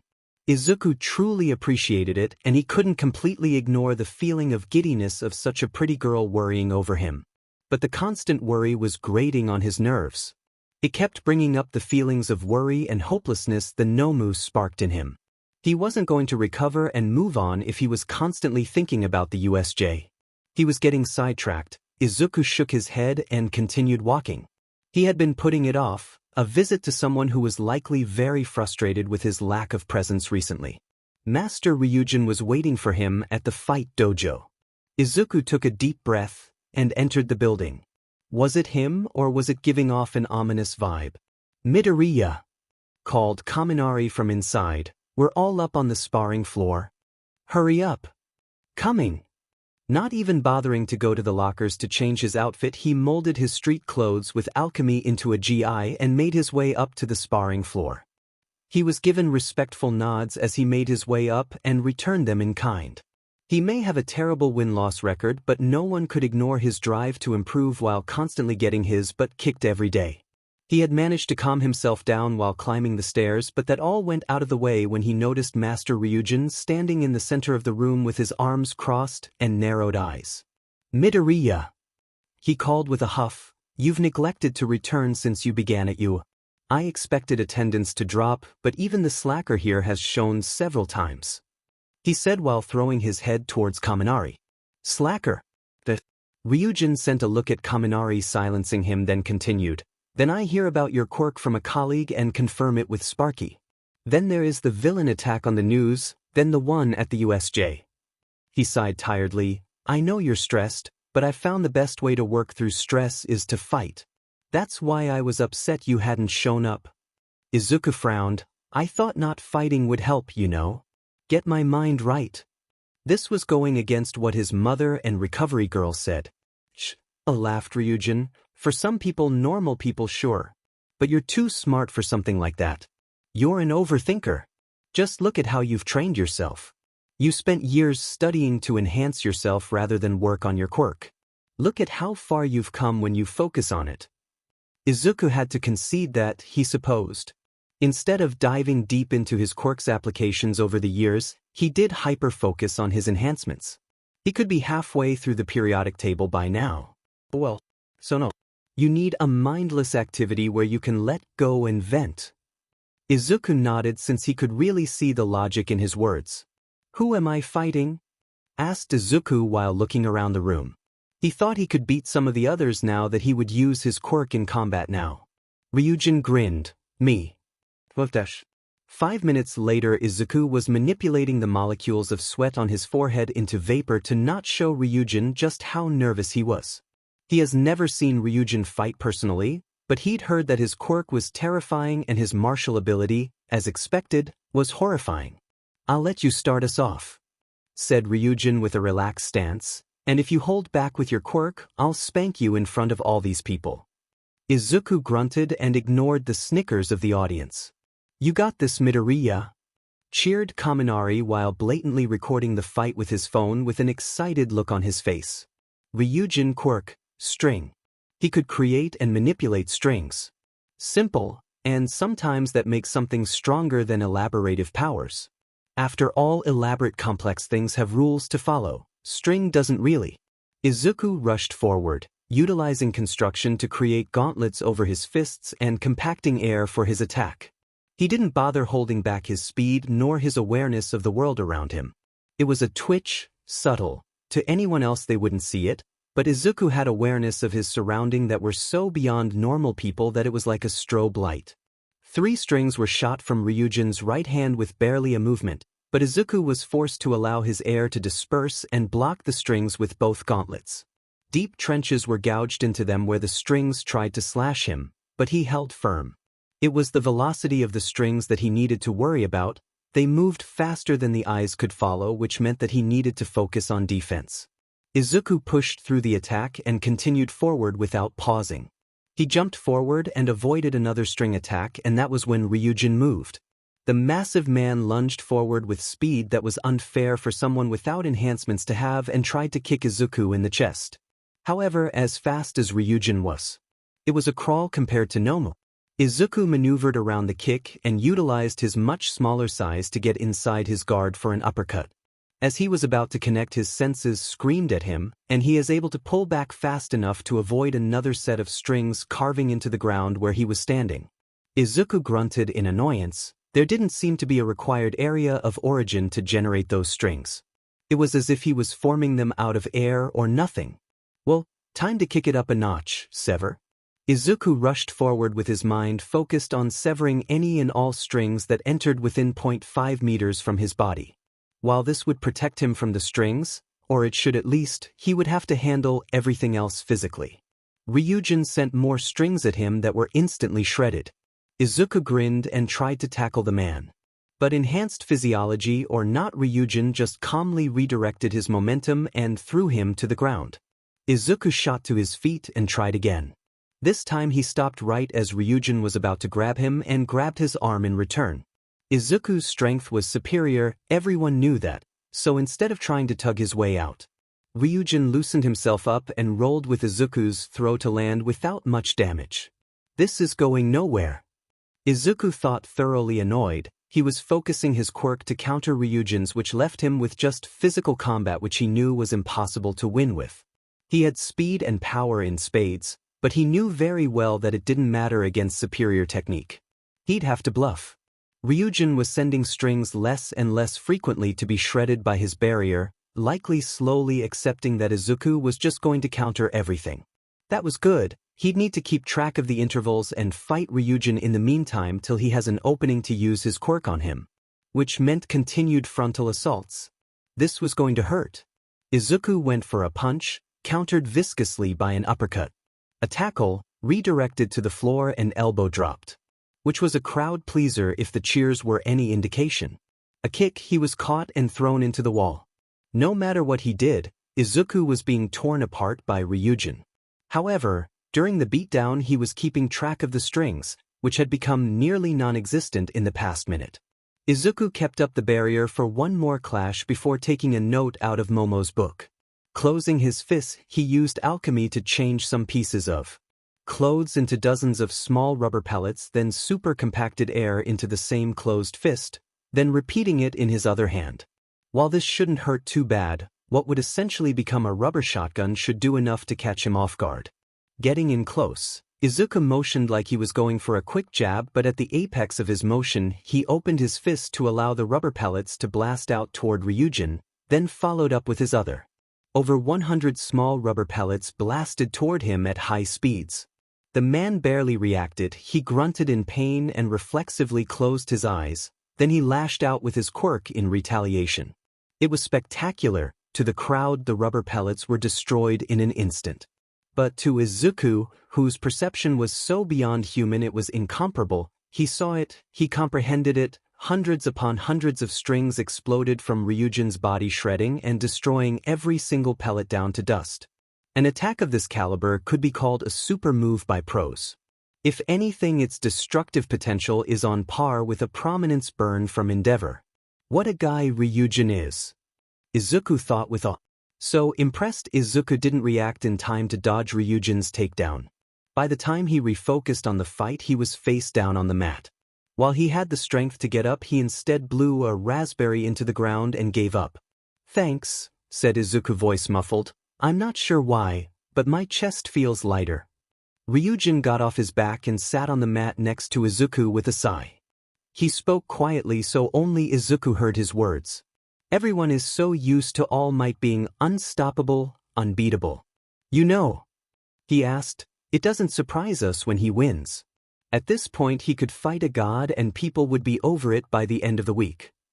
Izuku looked at him in confusion but didn't say anything. "From what I understood, you witnessed him struggle to win. I could go as far to say that had you not been there, the fight would have been much worse before the big guy won. It must have been terrifying to see your idol, the symbol of peace, be pushed that far while fighting beside him." Izuku looked down at that. Ryujin continued, "I know you, Midoriya. You keep to your thoughts to yourself and you overthink, side effect of your quirk's nature, I assume. So the teachers likely didn't understand your duress. Sure, the life or death aspect was terrible and something you're too young to face." Izuku's lip quivered but he remained silent. "But you were shown just how dangerous the world can be that day because for the first time in your life, the strongest hero in the world needed help in a fight, and that thought has made you question how safe everyone really is. For if you had to help All Might win, what happens next time a villain that's strong shows up and he isn't there to do the heavy lifting? What happens when it's just you or for some reason All Might can't fight anymore or is retired?" Ryujin sighed. "I'm not a pro, but I am strong. If I wanted I could break into the top 10, but I'm more of a teacher than a hero. Though I wanted to show you that there are people in this world, like me, that are stronger than you think that you can rely on. You're not alone," he said while flashing a smile as his down student. Izuku let out a choked breath and blinked away tears. "Thank you, Ryujin-sensei." Ryujin ruffled Midoriya's hair with a small chuckle. "Anytime. Though I can't help if you don't bother to show up here," he said with a mock glare. "Right, sorry," Izuku said with a flinch. A few hours later, Izuku walked away from the fight dojo with a spring in his step and bruises on his face he couldn't bring himself to heal. The dull pain brought him reassurance rather than frustration. School was back in session. The days off from the USJ were over and students were expected to return to their normal schedules. Parents were reassured that the school had even more safety precautions than before and they were even more prepared should another attack happen. Izuku smiled as he walked the familiar path to classroom 1A, that was until he was stopped by an arm grabbing him. An arm that was coming from the wall. Ah! Izuku shouted in shock, jumping away from the wall in fright. What the hell? Joyful laughter came from the wall before a large blonde teen seemingly phased through the wall and stood right in front of him. He was in a hero suit, red and white with a large cape that fluttered behind him, on his chest the number 1,000,000 in red. It was the third year he met last week, Mirio Togata. Ha! I couldn't resist, laughed Mirio while wiping a tear from his eye. Izuku sighed tiredly. Why? Mirio calmed himself, his smile ever present. I wanted to check on ya. Heard about the USJ, well everyone has, but I know a bit more than most. Sir told me about it and he especially told me of you and your actions. I will say he seems very interested in you. I think he knew of you before, but he never mentioned. Anyway, I just wanted to say great work and that Sir will be looking at you during the sports festival, so bring your A-game. Izuku was about to respond when Mirio disappeared into the floor, just as randomly and suddenly as he appeared he was gone. Izuku didn't bother wasting any more brain power trying to understand what happened and continued on to class. As soon as he opened the door he was attacked. Midoriya! Wailed Mina, Uraraka, Hagakure, and Momo while squeezing the life out of him with their worried hugs. The rest of the class watched from around the room, some talking amongst themselves as the commotion continued. We were so worried, Midoriya. You fought the big monster and, cried Mina with comical tears streaming down her face while squeezing his face into her chest. Uraraka was shaking him back and forth. I was so worried, you know. I wanted to help but I couldn't move, I was so scared. Hagakure wasn't saying much, in fact, it seemed like she just wanted to join the dog pile if her giggles were anything to go by as she held his arm. I've been worried sick, I hope you're aware you'll be making it up to me, Momo said with a frustrated frown. Normally Izuku could handle attention, or talk in groups. But they were all hugging, pulling or shaking him while talking at the same time, so all he could really do was wait for someone to save him. This was a hero school so it shouldn't take long, right? Meanwhile, Mineta was crying for a different reason while Shiro and Kaminari sighed next to him.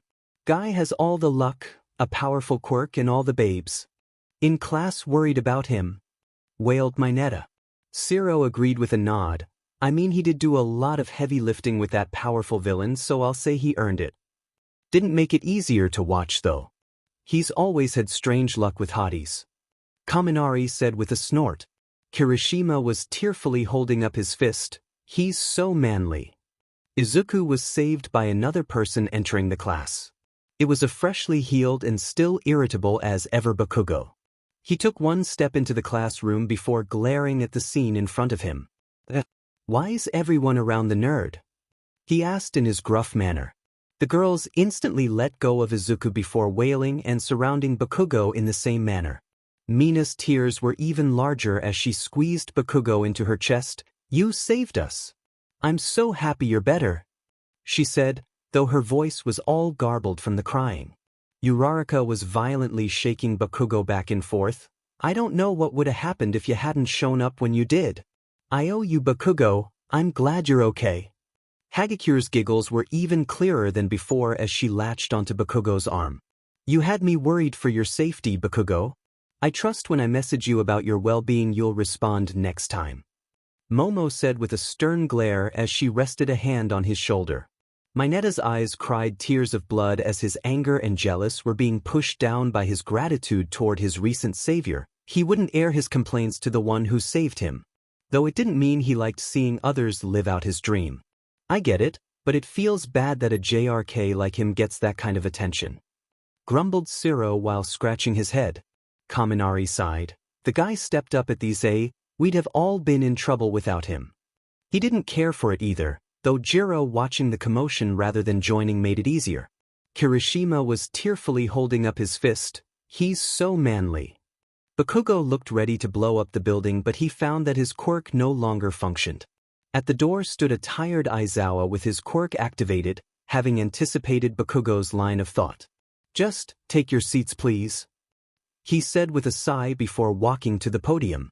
Once the class was settled, he began, "That was not something I'm thrilled you all had to experience. It was a life-or-death battle that you all shouldn't have gone through. But everyone survived and have been healed of your injuries, so I'll ask you this." He made sure to lock eyes with everyone for at least a moment before continuing. "Now that you've seen the dangers of the hero world, are you gonna back down?" The class didn't hesitate. "Hell no." They all shouted as one. Aizawa grinned. "Didn't think so." He continued, "Well, with that in mind, you all better start training, cause there's another big fight coming, the UA Sports Festival," he announced with his arms spread dramatically. The class gasped and he continued, "This is a very important moment for all of you, a chance to show your worth as a prospective hero and get scouted for internships. Don't slack or it could have lasting consequences for your careers," said Aizawa with a serious glare on his face. "Yes, sir," chanted the class.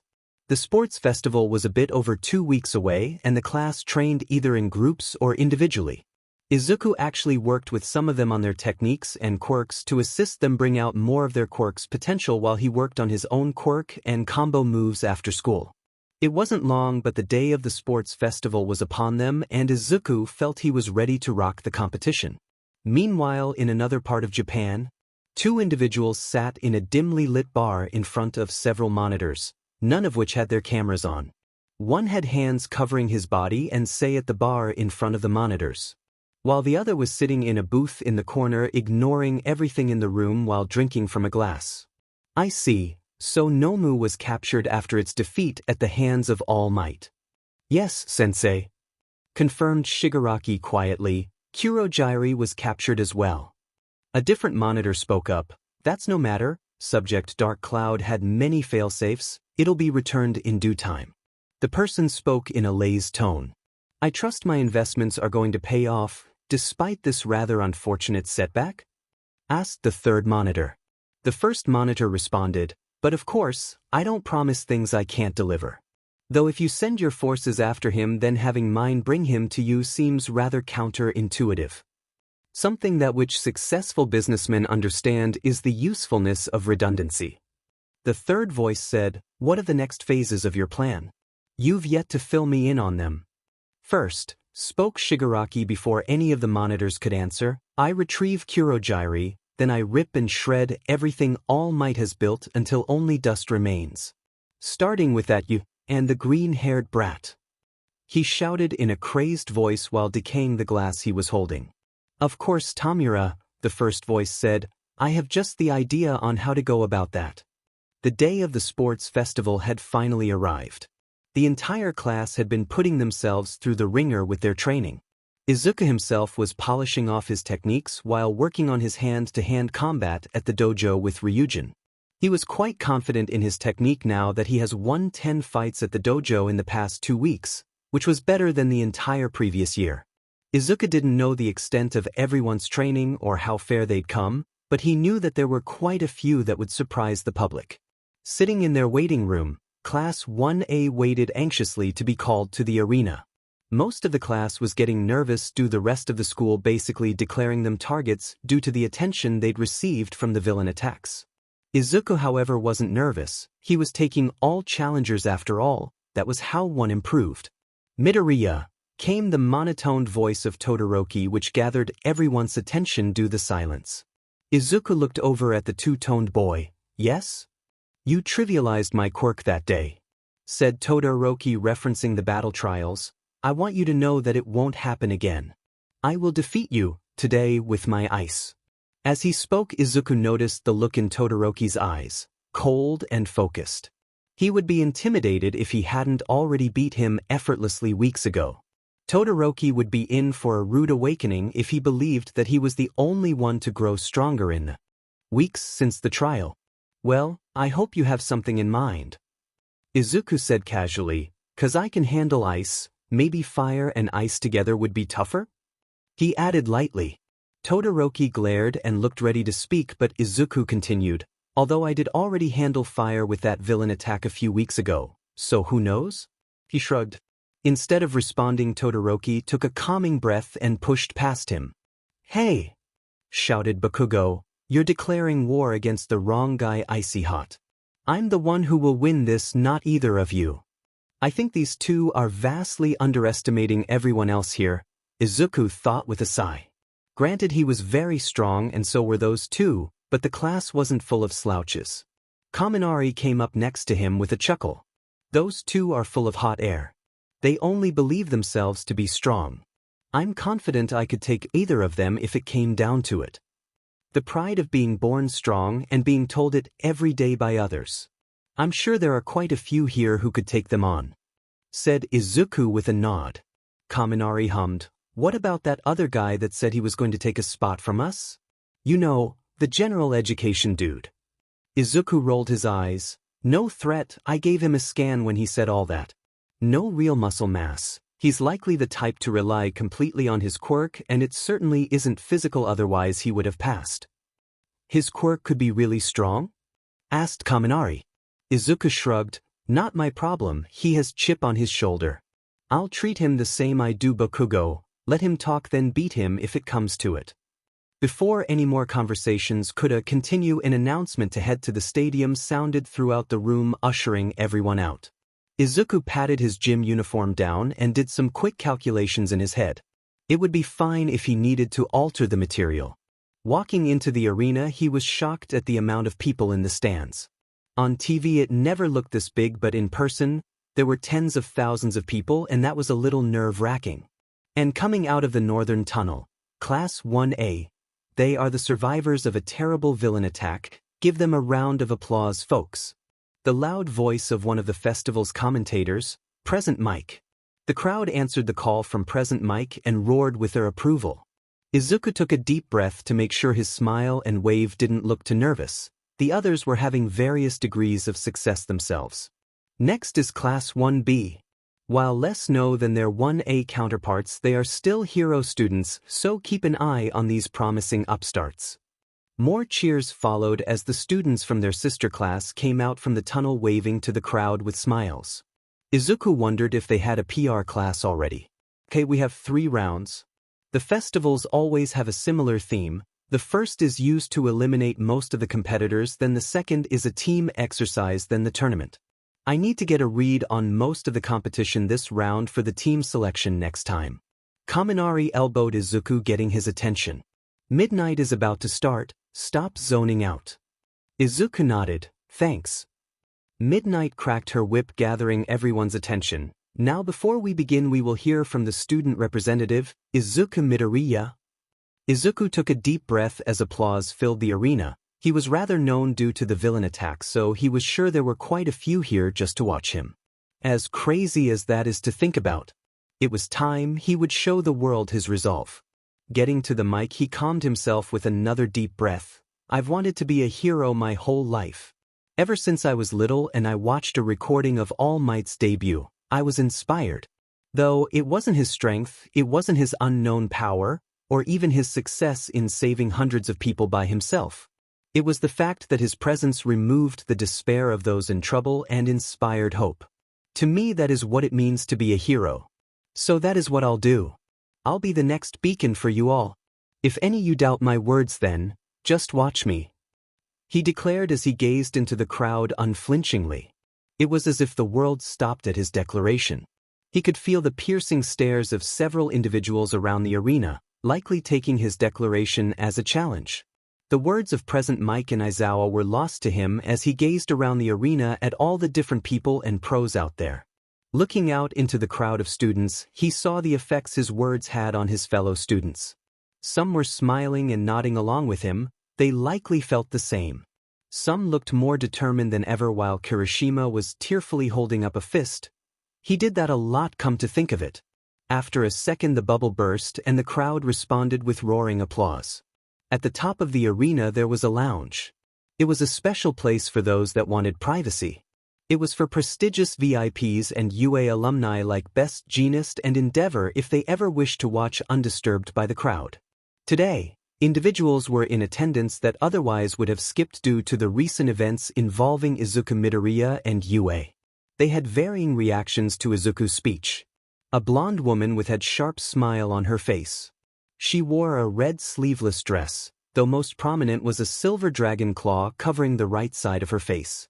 Pro Hero Rank 10 Ryukyu hummed at the words of Izuku Midoriya as she laid her head on her perfectly manicured hand.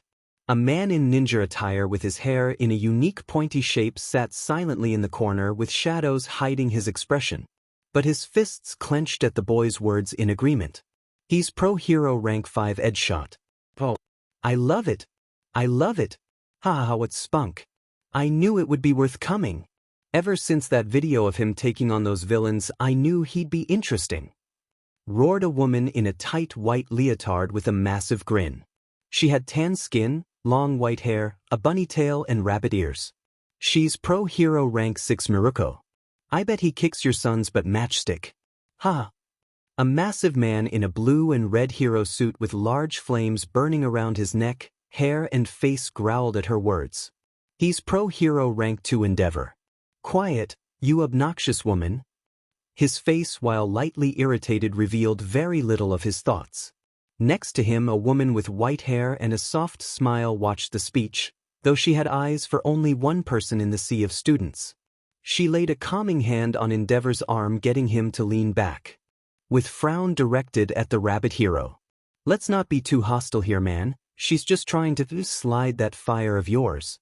Came the laid-back yet amused voice of a younger man. He was in a tan bomber jacket and matching pants with red glasses and large red wings. He's Pro Hero Rank 3 Hawks. His words brought a soft laugh from the woman with Endeavor and a grunt from the man. The doors to the lounge opened and walked in a massive wall of muscle with his red, white, blue and golden suit gleaming in the light. The symbol of peace himself, the hero of heroes, Pro Hero Rank 1 All Might entered with a grin.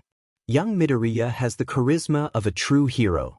But the other students are full of potential, so pay attention to them all. All the heroes in the room gave All Might glances of varying degrees of respect.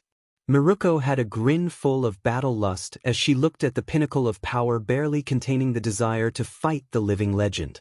Shit, though no one saw it, bowed his head in respect for a moment. Ryukyu and Hawks smiled that the elusive number 1 hero made an appearance. Neither of them had spent much time in the presence of the symbol of peace. Endeavor stood suddenly and moved directly in front of All Might. Both men were huge compared to the others in the room, All Might standing just over 7 feet tall with massive muscles. Endeavor was nearly a match in size, standing 6'5" with muscles just as built. Tension in the room skyrocketed, as did the temperature, as Endeavor's flames became more dense as they matched his emotions.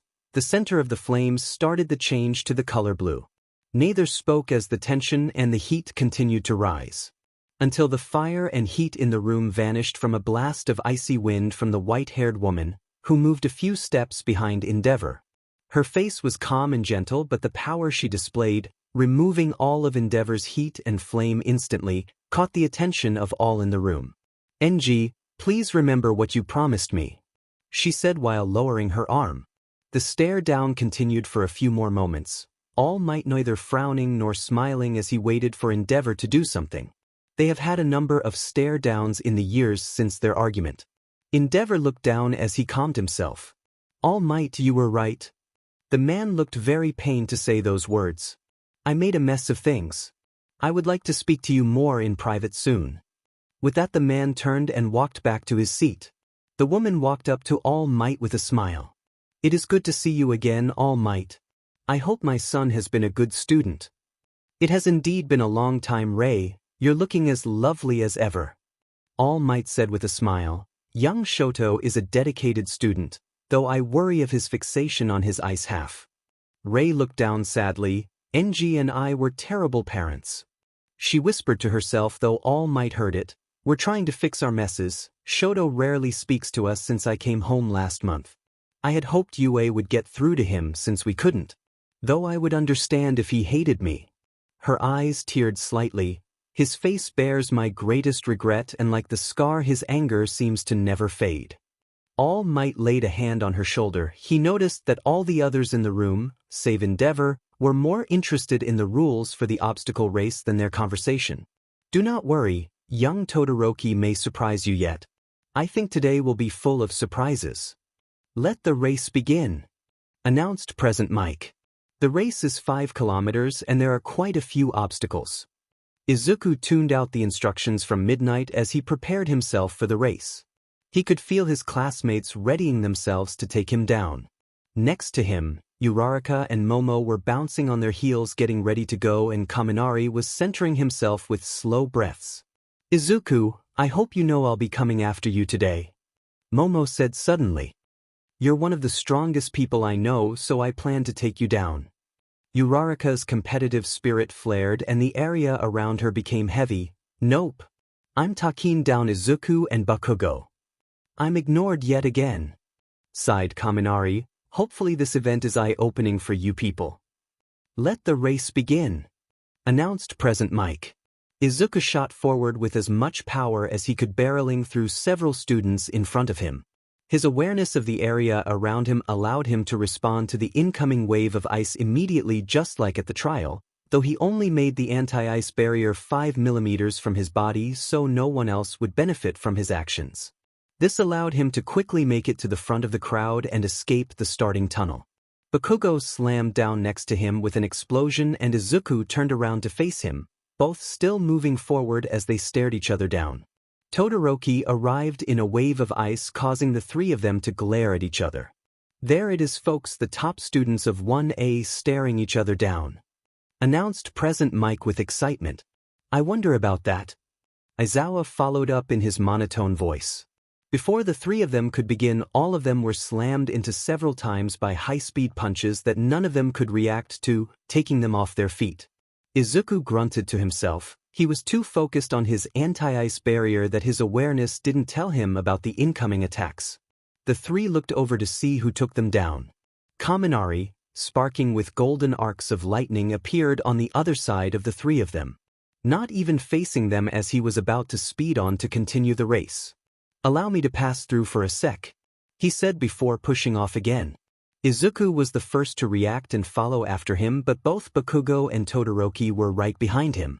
Izuku created several points from his body that were blasting dense streams of air to propel him even quicker alongside his impressive speed. Bakugo shot off the ground with rapid-fire explosions to propel him through the air at incredible speeds. Meanwhile, Todoroki created a massive pillar of ice to move forward as fast as he could. Izuku took the time to look at the competition. He noticed that Momo was flying behind them with rocket boots, weaving in and out of the crowd as she was staying relatively low to the ground while quickly catching up the front. Tokoyami was literally flying in the air with Dark Shadow. It was actually quite impressive. Uraraka was moving at speeds that were leagues above where she was on their first day. Ido was blitzing through the crowd with ease, his movements far more fluid and confident than before. Izuku would have continued to admire the competition if massive zero-pointer robots didn't appear in front of him. He noticed that Kaminari had just finished dashing past them after giving a robot a quick jolt to pass through without issue. Seems there are quite a few standouts. How will the rest respond to this robo-combo?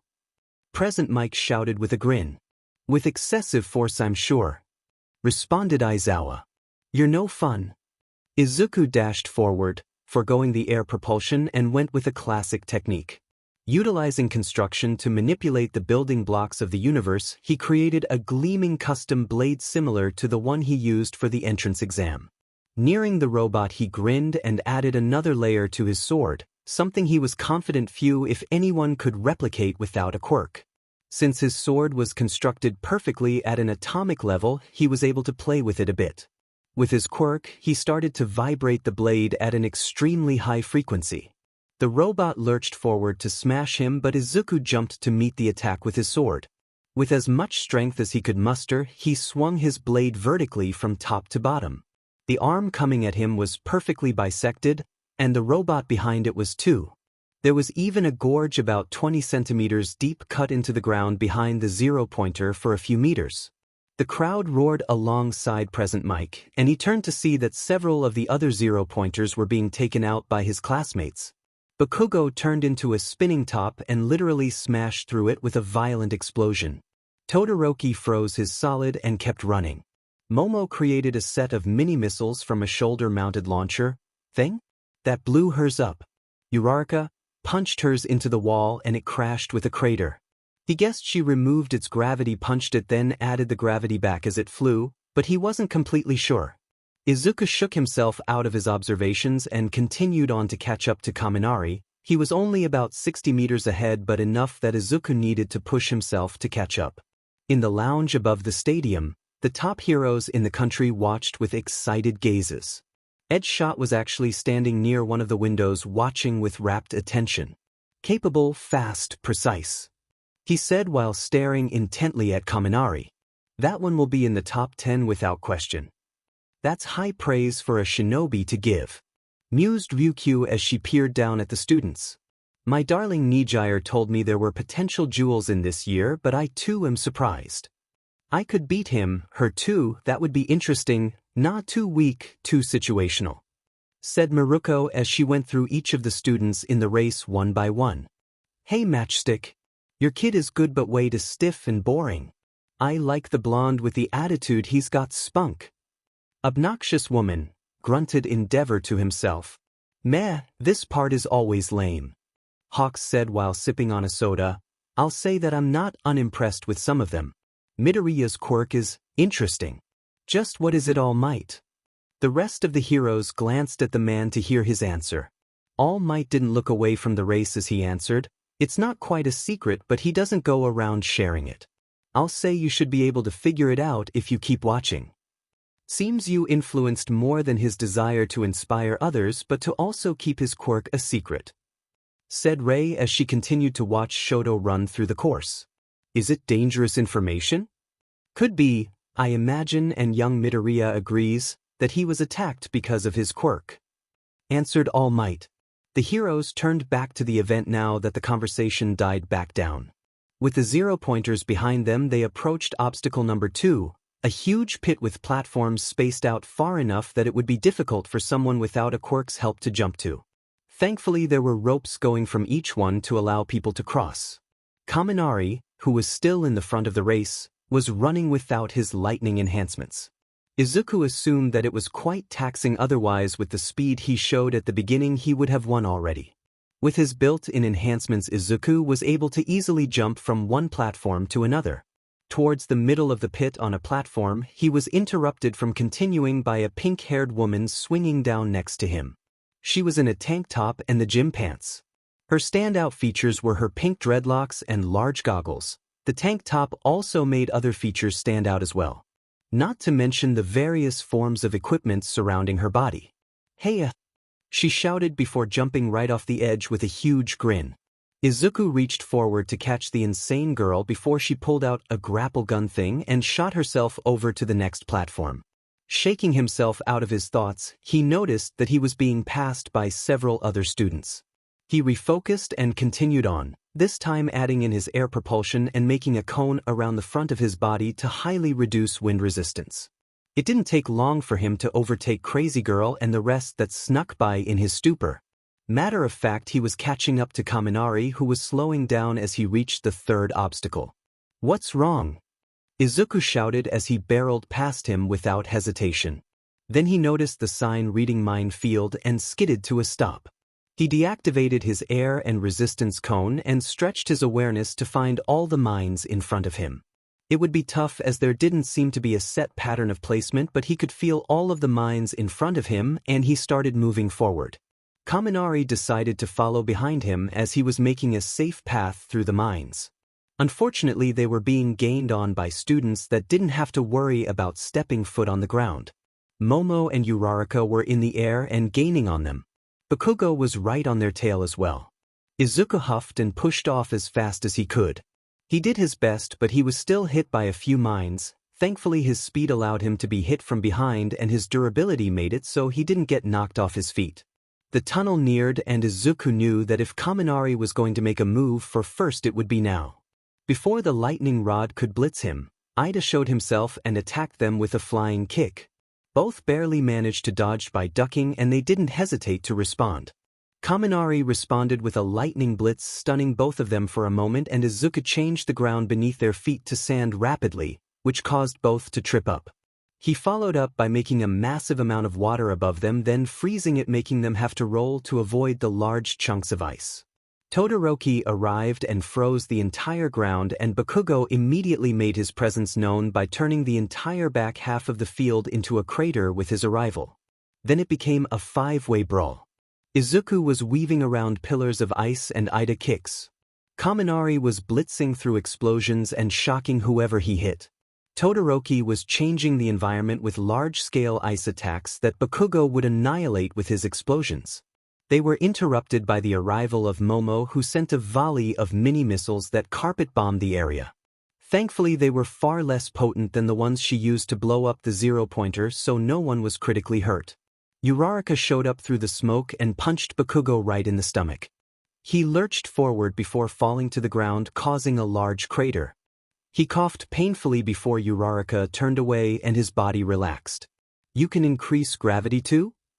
Izuku asked, shocked, now understanding what she was doing. Uraraka giggled. "Yep.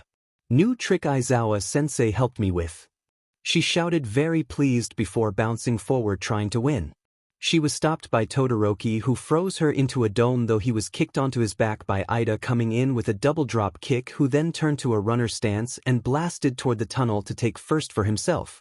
Izuku made to stop him, but Kaminari beat him to it and unleashed a devastating punch to Ida's face that threw him towards Momo, who maneuvered out of the way with her rocket boots. As she made to fly over them, Izuku reached out and with his quirk shredded the internal components of her boots, causing her to fall to the ground. The ice dome shattered and Bakugo roared in anger as he cupped a hand in front of his other palm. Dozens and dozens of angry orange bombs shot from his hand, causing another carpet bombing even larger than Momo's. Bakugo was too angry to focus on one target, causing everyone to dodge and do their best to avoid being blown up by the blonde. Izuku decided this was his best bet. Though he took some damage from the bombs, he was able to ignore them with his durability and sprint through the finish line. There it is, folks. After a crazy free-for-all at the finish, Izuku Midoriya takes first place. "Those kids seem to be a cut above the rest," cheered Present Mike. The bunch at the end are towards the top of the year in maneuverability, so it's no surprise they were towards the front. Aizawa said, bringing the energy back down. "I'm impressed that Izuku was able to force himself to leave a fight like that to win the race. He's had some issues with tunnel vision." "There you go, making a win less fun. Anything else to add? Want to regale us with tales of your cat?" "Well, I did get a second one last week, and I'll stop you right there before people turn the channel. We have our second place, Denki Kaminari, who has impressed us all with his showing so far. Followed closely by Tenya Ida and Momo Yaoyorozu. Katsuki Bakugo rounding up fifth place, with Shoto Todoroki in sixth and Ochako Uraraka in seventh. We have more in the minefield now, though it's half the size after that brawl." Izuku sat down with his back against the stadium wall. He absent-mindedly healed any scapes or bruises he received and fixed his gym uniform. He placed his hand on the ground and changed the sand into a drinking glass that he then filled with water. It was nice being able to make a drink anywhere he wanted. "Can I have one of those?" Kaminari asked as he sat down next to him. Nodding, Izuku repeated the process and handed the glass over to him. "Second isn't bad," said Izuku with a smile. "You've really improved with your quirk, man. I remember your old fire all you've got and hope for the best method." He laughed. Kaminari chuckled as he guzzled down water. "I've gotten better, but I'm not that great at long distance yet. I'm more of an agile fighter. Ida had me beat in the distance running overall. I just had more acceleration and a higher top speed." "I'd like one of those too," said Momo as she walked up to them and plopped down onto the ground.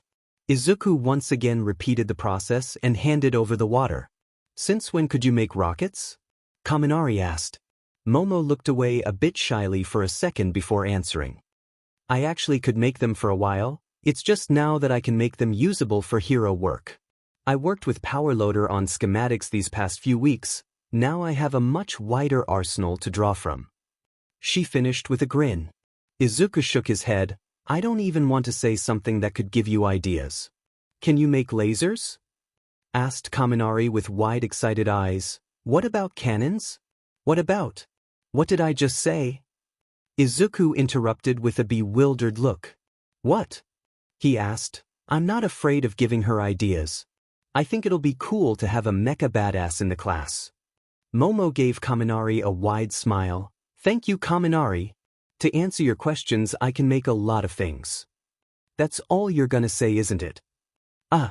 The three sat in silence for a moment as more and more people crossed the finish line. Izuku idly noticed that Tsuyu was helping Uraraka catch her breath.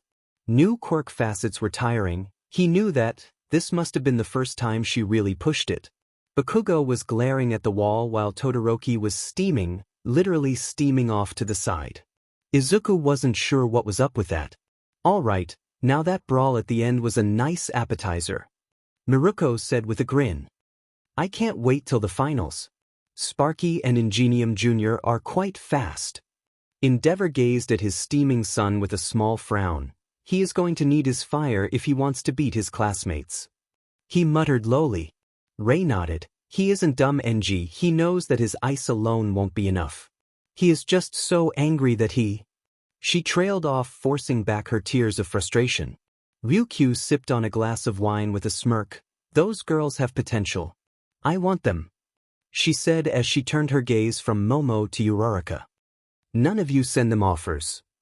Her tone was firm and sounded as if she was ready to battle for her claim. Easy there, said Hawks with a raised hand while the other was holding a batch of fries. No one's gonna poach your little prospects.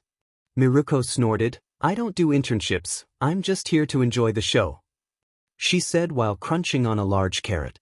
Edgeshot didn't say anything, but he was impressed with the showing, particularly from two students. One needed some work, the other needed experience, and both needed better conditioning.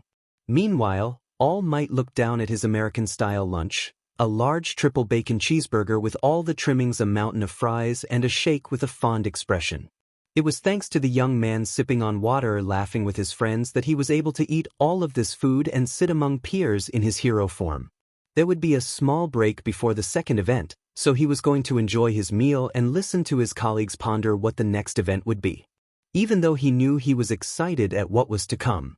Izuku stood with Kaminari and Momo as the intermission between the race and the second event finished up. He was pleased to know that pretty much all of 1A made it through the race. Some had shown some impressive results to their training, like Tokoyami, who for a good portion of the race was flying through the air, though he couldn't sustain it in the direct sunlight for that long. Or Tsuyu, whose speed and jumps had improved enough that she was in the top. It was nice to see that they weren't going to settle for only training when at school but in their own time. Now, let's begin with the next event, the cavalry battle. Announced Midnight while displaying a scoreboard with all the top placers. Izuku skipped reading over most of it to notice that he was worth 10 million points, which basically meant that he was going to be the target for the entire event. Great. Now you'll need to find groups. The rider will have the total number of their team's points on a headband. The 4 teams with the most points at the end move on to the finals. Get to work, you have 10 minutes to team up. Midnight announced with a crack of her whip. Izuku turned to Kaminari. Team? He asked hopefully. Nope, Kaminari said with a smile. You beat me last round, I'm aiming for you this time.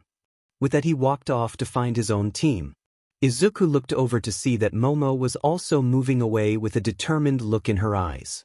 Izuku sighed. He really needed a team, and it would seem that his target made most want to go after him rather than work with him. Hey!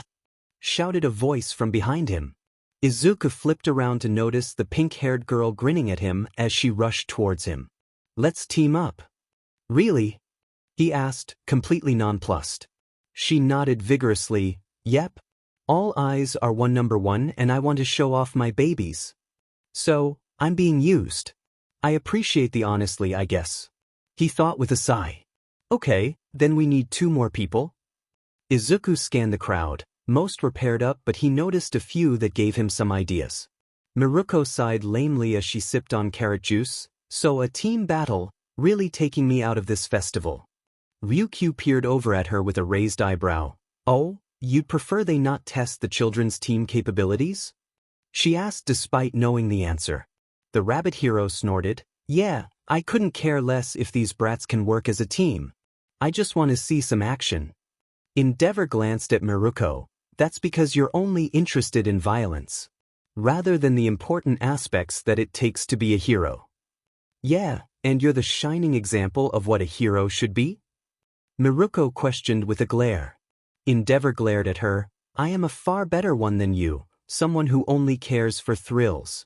The rest of the room looked uneasily at the exchange as it was getting more and more heated, no pun intended. You know, I heard some rumors about you over the years. Didn't you ruin your effort? Hawks shot up between them, wings spread wide. But let's just calm down before something violent happens. Causing both heroes to sit back down.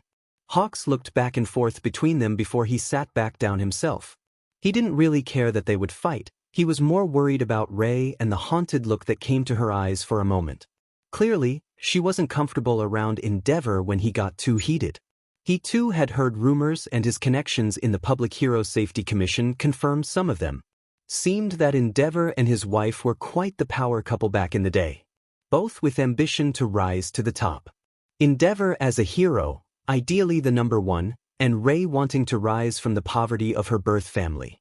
Business partners turned life partners, and a wedding eventually came of it. First few years were happy from what he was told. Then Endeavor discovered the true distance between himself and All Might. The anger of his constant failures caused him to turn to his oldest son, a boy with stronger fire than Endeavor from birth. Some say it was an accident, some a rage-filled outburst from Endeavor, but one thing was certain. An entire mountain was burned by blue flames and Toya Todoroki was pronounced dead. Marriage became strained and the info gets murky, but Rei suffered a mental breakdown after permanently scarring her youngest son's face. Endeavor committed her to a psych ward for years and she was only just released. Hawk's eyes narrowed. That was the story he was able to put together over the last few weeks. But he wasn't sure, it all seemed off. Why would Rei come back in the first place? Why would Endeavor apologize to All Might? Hawks doubted that was the full story and he was far too curious not to want to get to the bottom of it. Meanwhile, All Might looked at the Todorokis with a sad frown. He felt regret on his part in their argument. While he doesn't feel the events in their family were his doing, he didn't help either nor make it easier. You inherited your father's stubbornness and mother's drive to succeed, young Toya. I could see their pride in you when they introduced you to me. I could see their anguish when you died. I should have seen the darkness growing in Endeavor, or the instability in Rei. Your brother has suffered and is still suffering.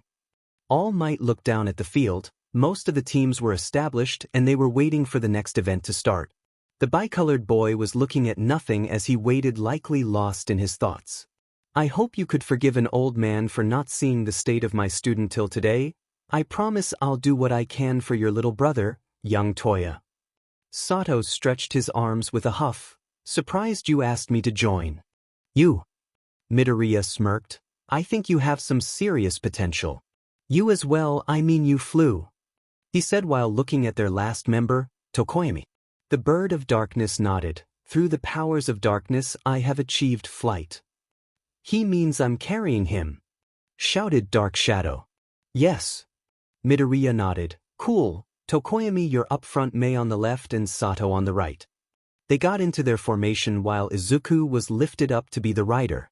He tied on his headband and huffed. This was going to be a game of keep away for the most part, but he was pretty sure it was pointless. The headband was only a couple grams, it's impossible to take it from him. All we have to do is defend and ward off big attacks that can knock us over and cause us to lose. Sato flexed. No worries, I got sugar to spare. We're going to be solid, then it's to the finals. The darkness is our ally. Added Tokoyami. Yeah. I was born from it. Shouted Dark Shadow. Mei giggled as she adjusted her gear. As long as my babies are there to shine. Midoriya smirked. His team was quite solid. Sato's strength will be a strong foundation. Mei had gadgets and wouldn't go away if he asked, so he was stuck with her regardless. Finally, Tokoyami was a nice mid-range combatant with a near impossible to predict moveset. Bakugo's team was impressive: Shiro, Mina, and Kirishima. Close, mid, and long-range coverage between them, and just the sheer ferocity of Bakugo leading them was terrifying. Todoroki had Momo, Ida, and Kaminari. Midoriya glared at his Sparky friend. "So you go to his team?" he shouted out with a mock glare. Kaminari grinned. "Hey, he's got nice coverage and you're the person in first place. So, I'm taking you down. No hard feelings, buddy," he shouted back with a smile. "And you?" Midoriya shouted at Momo. She actually looked sheepish. "You're in first," she said with a shrug. Typical. He constantly suffers for his success. At this point he should fail something so his friends would actually work with him. Uraraka was on a team with a Class A Class B hybrid makeup.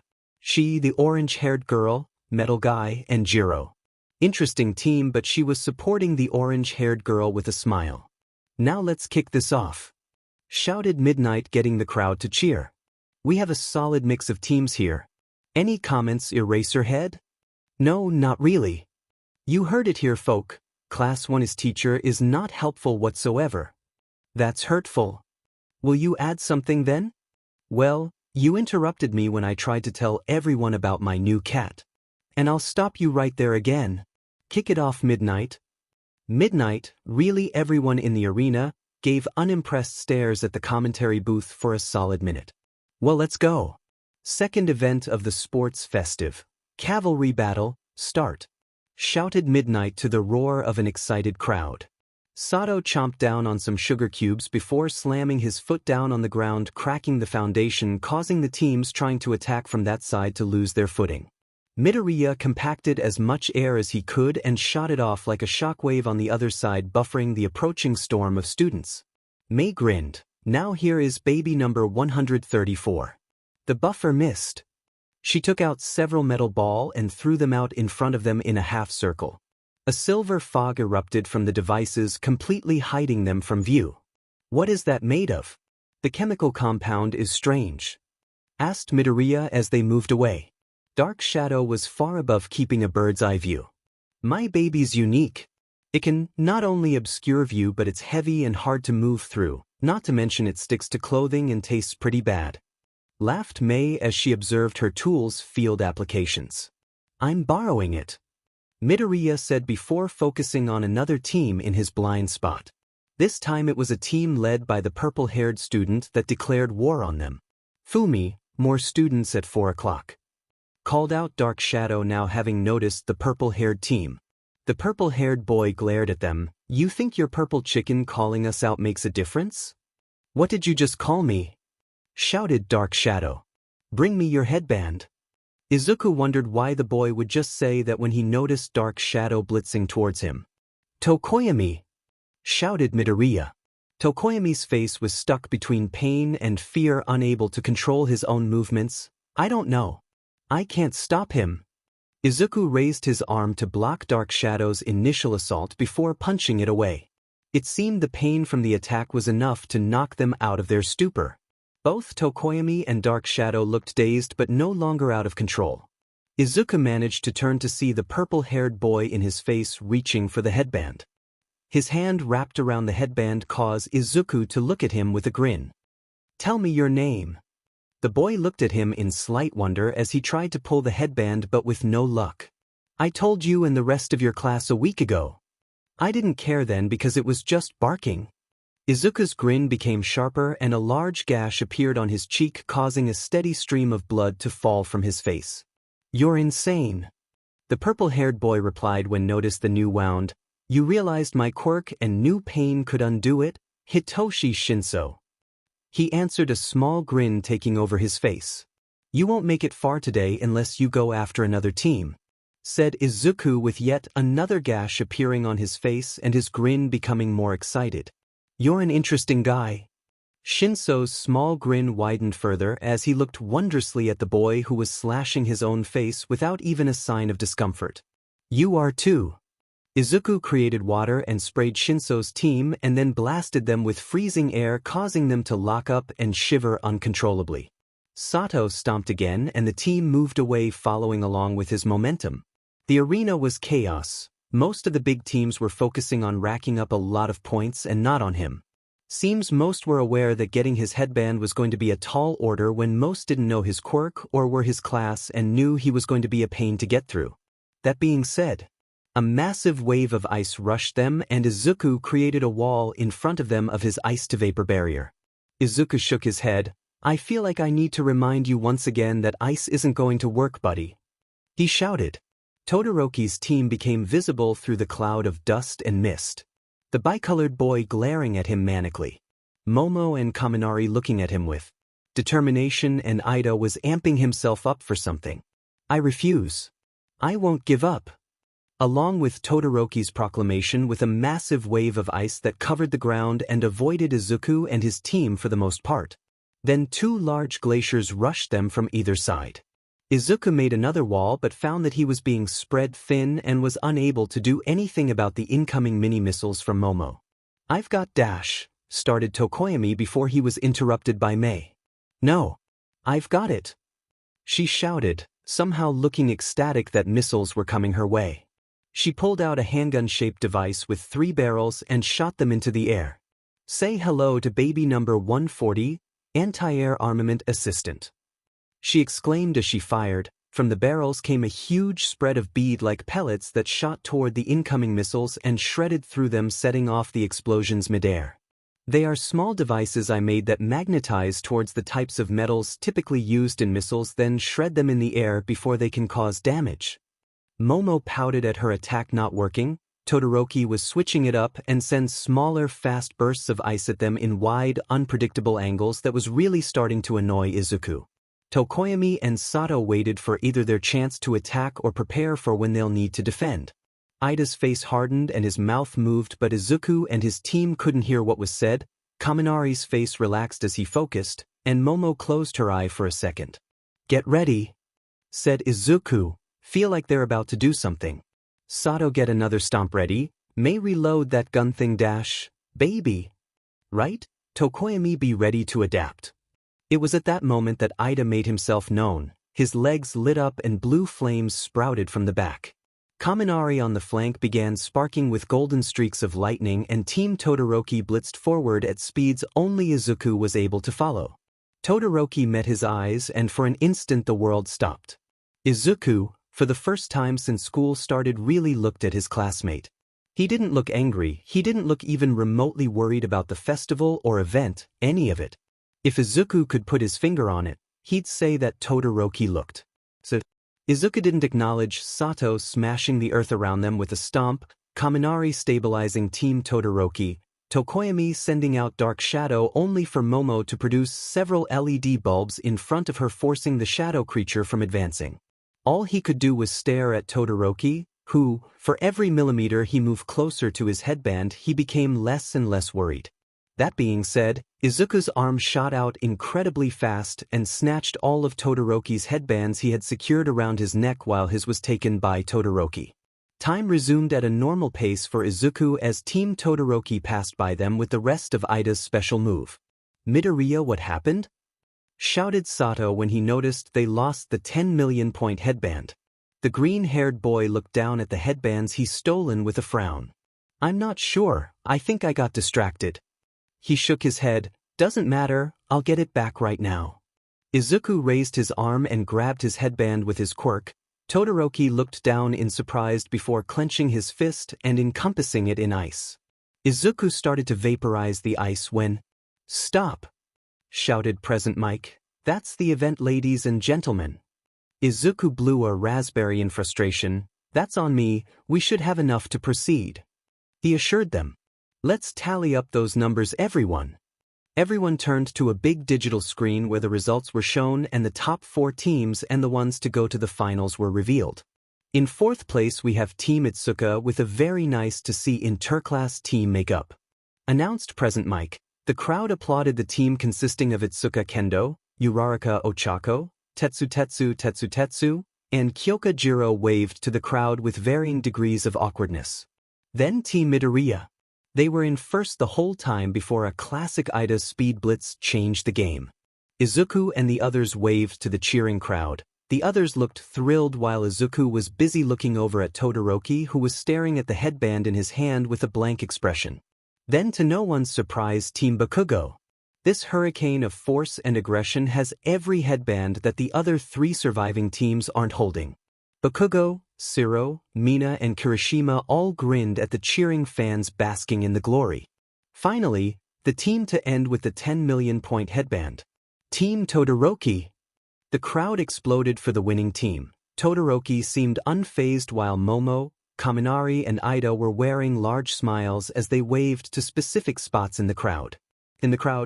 Bakugo Mitsuki was grinning ferally as she grabbed and squeezed a light-headed Inko Midoriya. "See that? See that?"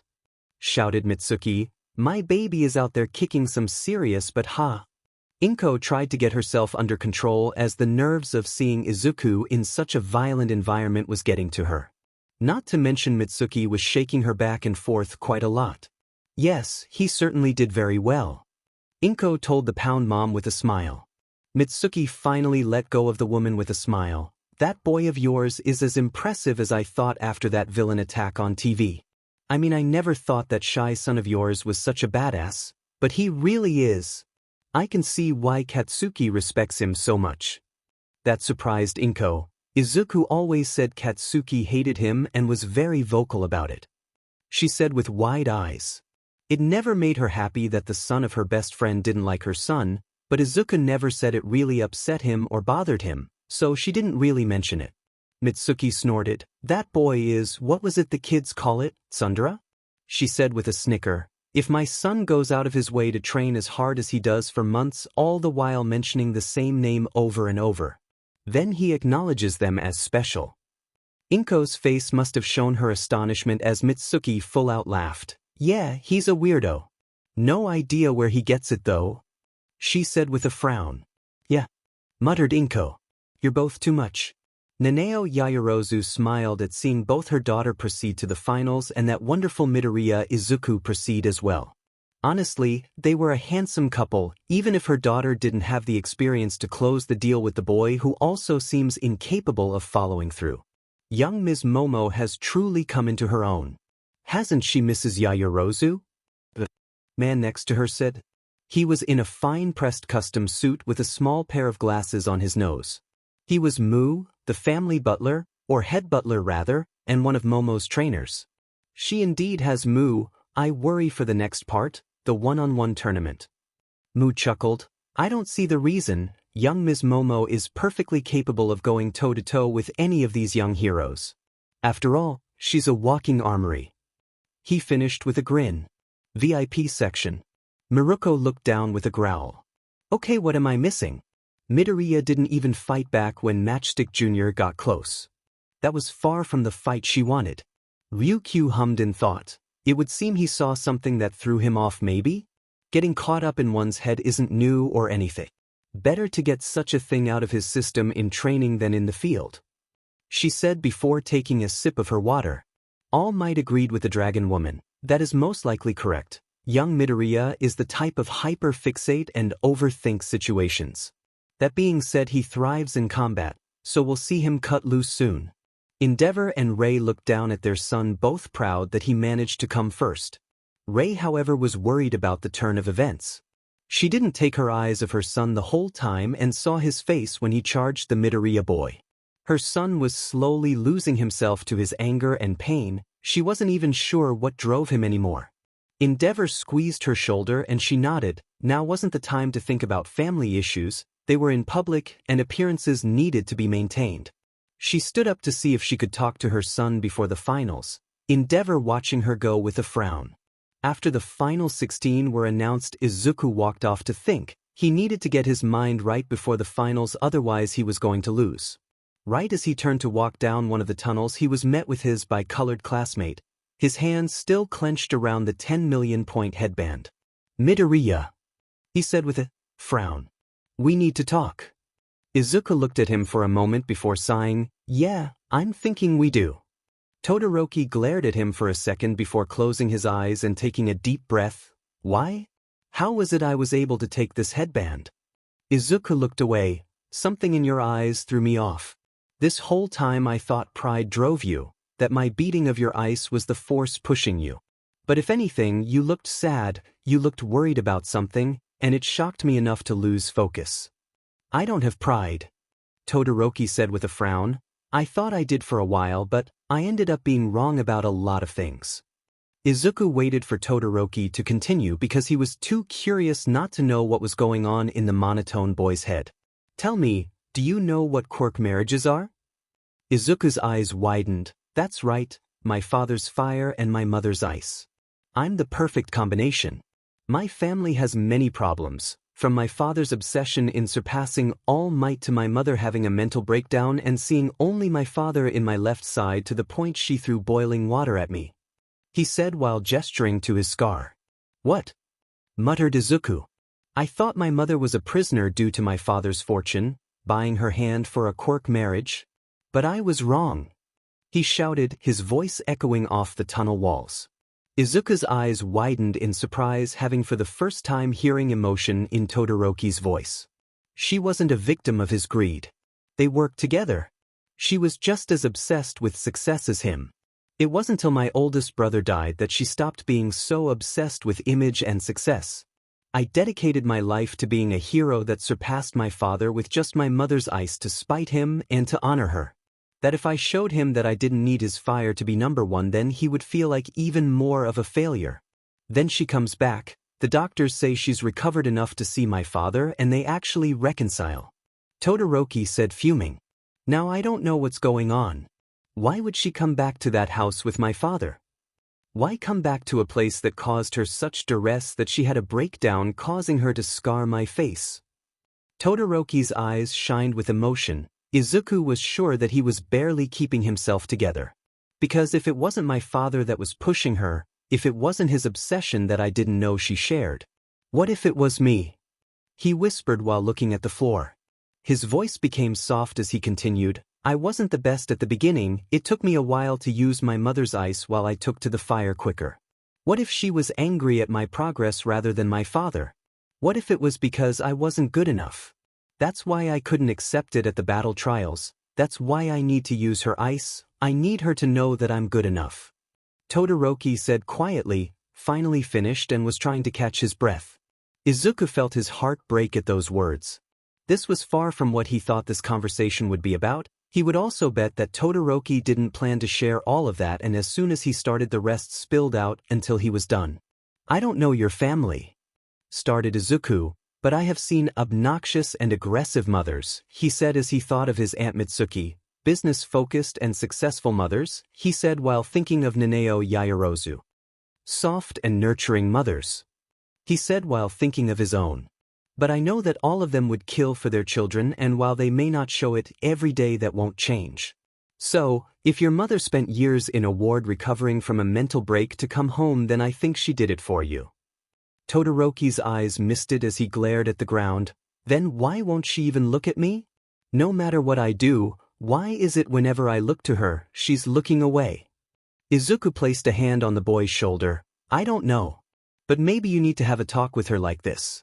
For as long as you let yourself jump to conclusions, then the worse they'll be. Tell you what, Izuku said loudly with a grin, not bragging when I say I'm the one to beat here. So if you put up a decent fight against me, then I'm sure it'll be a good conversation starter. Todoroki snorted, you're on Midoriya? Izuku leaned forward. Do my eyes deceive me? Or are you sporting a small smile? I'm leaving, said Todoroki as he walked off with a twitching mouth. Izuku sighed before walking off in his own direction. Neither boys going down another tunnel path where around the corner was a white-haired woman who came to speak to her son before the finals, who came to encourage him and just be around him for a moment. Neither boys noticed that she had slid down the wall as she listened on in horror. Neither boys noticed that she was silently sobbing into her hands by the end of it. Neither boys noticed Rei Todoroki finally learning what she did to her son. End chapter. That was fun. Sorry for the long absence, but I'm rarely free to relax, much less write these days with work. I work in tech sales and shit has been wild these past few months. Anyway, got to address a lot of the comments from last chapter. You idiots love jumping to conclusions. Just because I said I'm buffing everyone doesn't mean they are all as strong as Izuku. Like what the hell are you people on about? I'm expanding everyone's potential so that they can make things more fun. If you think for a moment that Izuku is any less of a BMF or that everyone and their mother are on the same level as him all of a sudden, then you dummy dumb. Come on, look at this story and ask if I'm the type to throw logic out the door for no reason. It may be an AU, but come on, think people think. Omni-Man reference. Anywho, kisses everyone, I'm gonna go read One Punch Man some more. That sheet is amazing. With the second round out of the way, Izuku grinned. It was time for the tournament. Looking around at his class, he knew that he was in for a fun couple of fights.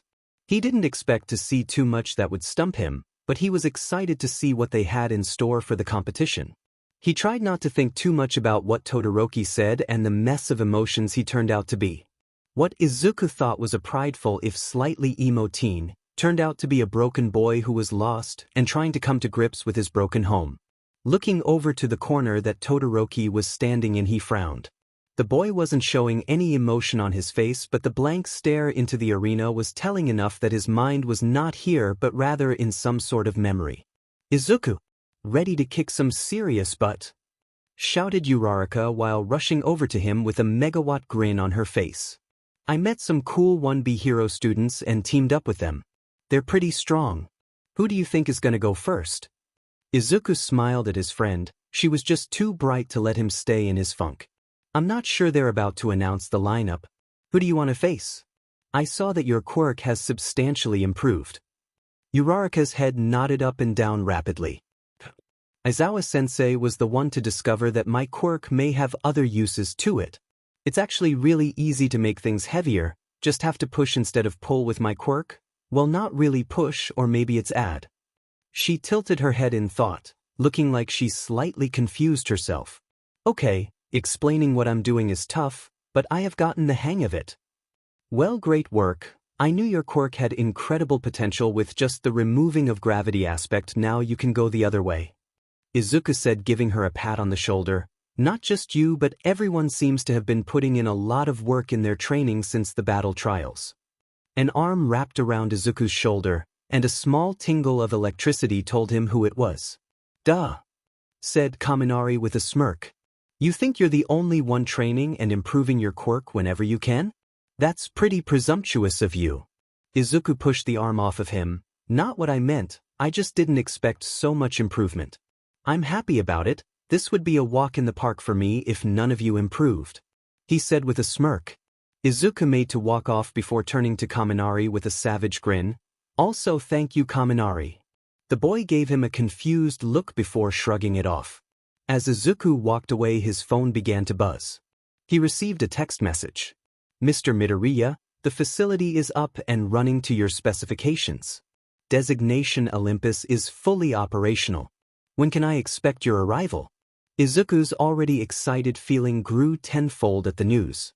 He actually gotten the idea from his mother and with his father's connections made a few calls to set up something of a base of operations. Or rather a bunker, or more hideout. No, it was his hero HQ, completely off the grid, and only 3 living beings knew its location. His father, the head contractor, and himself. I will be by tomorrow. I have the sports festival today. Great work. I'll transfer a bonus for the quick completion. Everyone, let's get those eyes to the monitors. Present Mick's voice screamed through the loud system, getting the attention of everyone in a several-mile radii. Here's the lineup for the finals. Midoriya Izuku vs Tetsu. Ashido Mina vs Yaoyorozu Momo. Itsuka Kendo vs Kaminari Denki. Tenya Ida vs Mei Hatsum. Todoroki Shoto vs Hantashiro. Uchako Uraraka vs Tokoyami Fumikichi. Kirishima Ijiro vs Bakugo Katsuki. Sato Rikido vs Kyokujiro. There you have it. The lineup for the finals for UA's first years. Any thoughts, Aizawa? Seems pretty random. Indeed, it was. Gave everyone a number and threw them into a number generator on Google. Seems lazy. Well, that's how we've always done it. First round is in 10 minutes. Fighters go to your waiting rooms, the rest of you go to the stands. Well, at least I don't have to wait to go. thought Izuku with a determined smile. Inko rubbed her hands worriedly. I know Izuku is strong, but knowing he's going to have to fight is making me really nervous. Mitsuki rubbed her friend's shoulder. Yeah, but with that quirk of his, I don't really know what can take him down. I mean, he has something for everything, right? I think so. He's spent years coming up with ways to use his quirk. I just can't help but worry. Inko said with a sigh. I understand. Mitsuki said with a frown. I may not show it, but I spend most of my time worrying about my brat. I don't know if you've noticed, but he's got a bit of my personality dash. Inko looked at the woman blandly. A bit? So, I always worry about him being taken too seriously with what he says. He doesn't want people to really die when he yells that, or that he'll actually kill someone. It's just his overly expressive personality, and I don't want people to see that and assume he's some monster or junior villain. She said softly as she looked down at Bakugo walking to his spot in the stands with a determined look on his face before shouting at a classmate who tried to talk to him. Mitsuki laughed, suddenly surprising Inko, then looked at her. With a grin. That doesn't mean he can't be a loud little a-hole, she said while laughing. Inko rubbed the back of her head as some of the people around them looked at the laughing woman a bit nervously. If Endeavor noticed the change in his wife as she sat down after coming back, he didn't mention it. She didn't look like she wanted his comfort right now, nor did he think he deserved the chance to comfort her. But, looking at the haunted, broken look in her eye made him feel like the lowest form of scum, and he didn't even know what caused it. All he could do was lean closer to her and make his flames a bit hotter to provide a bit of warmth. Not much, but he hoped it offered something for her. Miruko looked over the names with a grin. First match has the Wonderbean Midoriya and Stainless Steel Tetsu. Should be a fun one. Wonder how the greenie will get through the defense of Tetsu. Hawks crunched on popcorn before looking over at her. I'm sure it will be in an unexpected way. Any bets? He said, looking at the room with a smile. Endeavor looked over at the Birdman. My son will be in the finals at the least. I meant on this fight, you overly doting helicopter parent. Hawks said with a flat look on his face. He was awarded with a snort from the man and a bark of laughter from Miruko. Ryukyu hummed. I believe Midoriya has this match. I don't quite understand his quirk, but so far he seems to be unfazed by everything, she said while looking at the green-haired boy intently. He is steadfast and capable, added Edgeshot with a nod. Tetsu hasn't shown much in the rounds leading to this, so I will not count him out completely. Endeavor gazed down to the arena. The crowd was cheering as the two boys were walking out of their respective tunnels.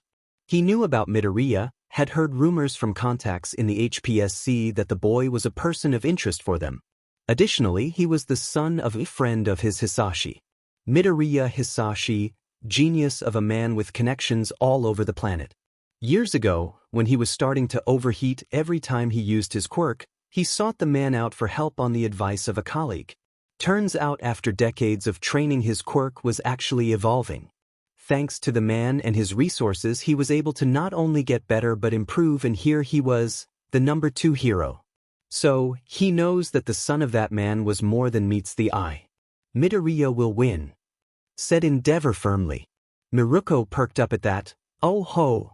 Something must stick out to you about the kid. Her foot tapped the ground rapidly in anticipation. All Might silently listened to his fellow heroes talk about the outcome of this fight with a soft smile. It was nice to just be a part of the group. This is your time, young Midoriya. Your speech was a perfect setup, now it's time to show the world that you are here. Thought All Might with his grin become larger. Izuku walked forward, slowly ascending the stairs to the concrete platform, while across him Tetsu did the same with a determined frown on his face. Looking to his left, he saw Midnight squirming on her referee stand, no doubt thinking something perverted. I'm excited to face you, Izuku called out. For some reason at his words the crowd quieted down to try and listen. Your defense is some of the best in the year, though Kirishima is in the same boat, I think. Tetsu groaned. You don't know how annoying it is for one of your 1A guys to have such a similar quirk. I was hoping to fight him to prove I'm the better one. But I'll settle for you, the golden boy of the first years. He shouted as he smashed his metal fists together, getting a loud clang sound to reverberate throughout the arena. Izuku grinned and slammed his fists together, having hardened his arms similarly to Kirishima, getting a loud crack to sound through the arena. It took about a second for the crowd to roar their approval of the two and Midnight to shout her appreciation, all the while her hips did a wiggle. Izuku really tried not to focus on Tetsu was blushing but managed to tear his eyes away. "Start!" shouted Midnight, and Izuku shot forward with a grin. Tetsu's quirk allowed him to cover his body in metal, the type was unknown, and any further abilities were unknown as well. Izuku could hit him with a knockout gas, blast him off the arena, or do any other sort of quick win, but he wanted to show off. He shot a right jab forward at the metal man, who was far too slow to dodge, and just took the attack. Izuku winced at the pain of effectively punching a steel wall but continued on. Tetsu threw a two-punch combination that Izuku weaved around, then slid an uppercut into his chin. Momentary dazed from the hit, Tetsu was unable to avoid the double palm strike to his chest that caused another gong-like sound to overtake the cheers of the arena. Tetsu was launched a dozen feet back from the force of the hit and rubbed his chest in pain. It didn't hurt too bad, but he was feeling a dull ache from the hit. Not staying on the defense any longer, Tetsu waited until Izuku was almost upon him before punching the ground as hard as he could, creating a meter-wide crack in the concrete arena that forced Izuku to stop his rush or risk falling over. With a battle cry, Tetsu ran and tackled Izuku off of his feet. Izuku chuckled as he crashed into the ground under the wrecking ball-like force of Tetsu. With moves and experience from hundreds of butt kickings from the fight dojo, Izuku reversed the tackle and kicked his opponent off of him before getting back to his feet. "That was good," Izuku said with a smile, looking no worse for wear despite taking a hit that would smash a car. Jumping into the air, Izuku reared back and decided to really show off. His strength was greater than the average enhancer, time to prove it. Tetsu only managed to open his eyes in time to see Izuku descending on top of him before punching his stomach. While Tetsu was able to create a meter-wide crack in the arena, Izuku's hit completely shattered the entire concrete ground, with cracks spreading to the stadium seating and shaking the ground from the force. Izuku jumped off his opponent and landed on the uneven footing of the completely ruined stadium arena as he watched the dust and smoke billow out from the point of impact. "That was me putting my back into it. You still awake, Tetsu?" he called out with a laugh. "This was too much fun. That was pure muscle. Next time he'll add his quirk." Miruko wiggled in her seat as her foot continued to hammer into the ground. "Holy shit," she said with a grin that could only be described as feral. I want him right now," she declared. "He's a minor," Hawks said with a deadpan expression. Miruko threw a carrot at the Birdman with a glare. "Not like that, you dumbass. I want to fight him. He's really got spunk.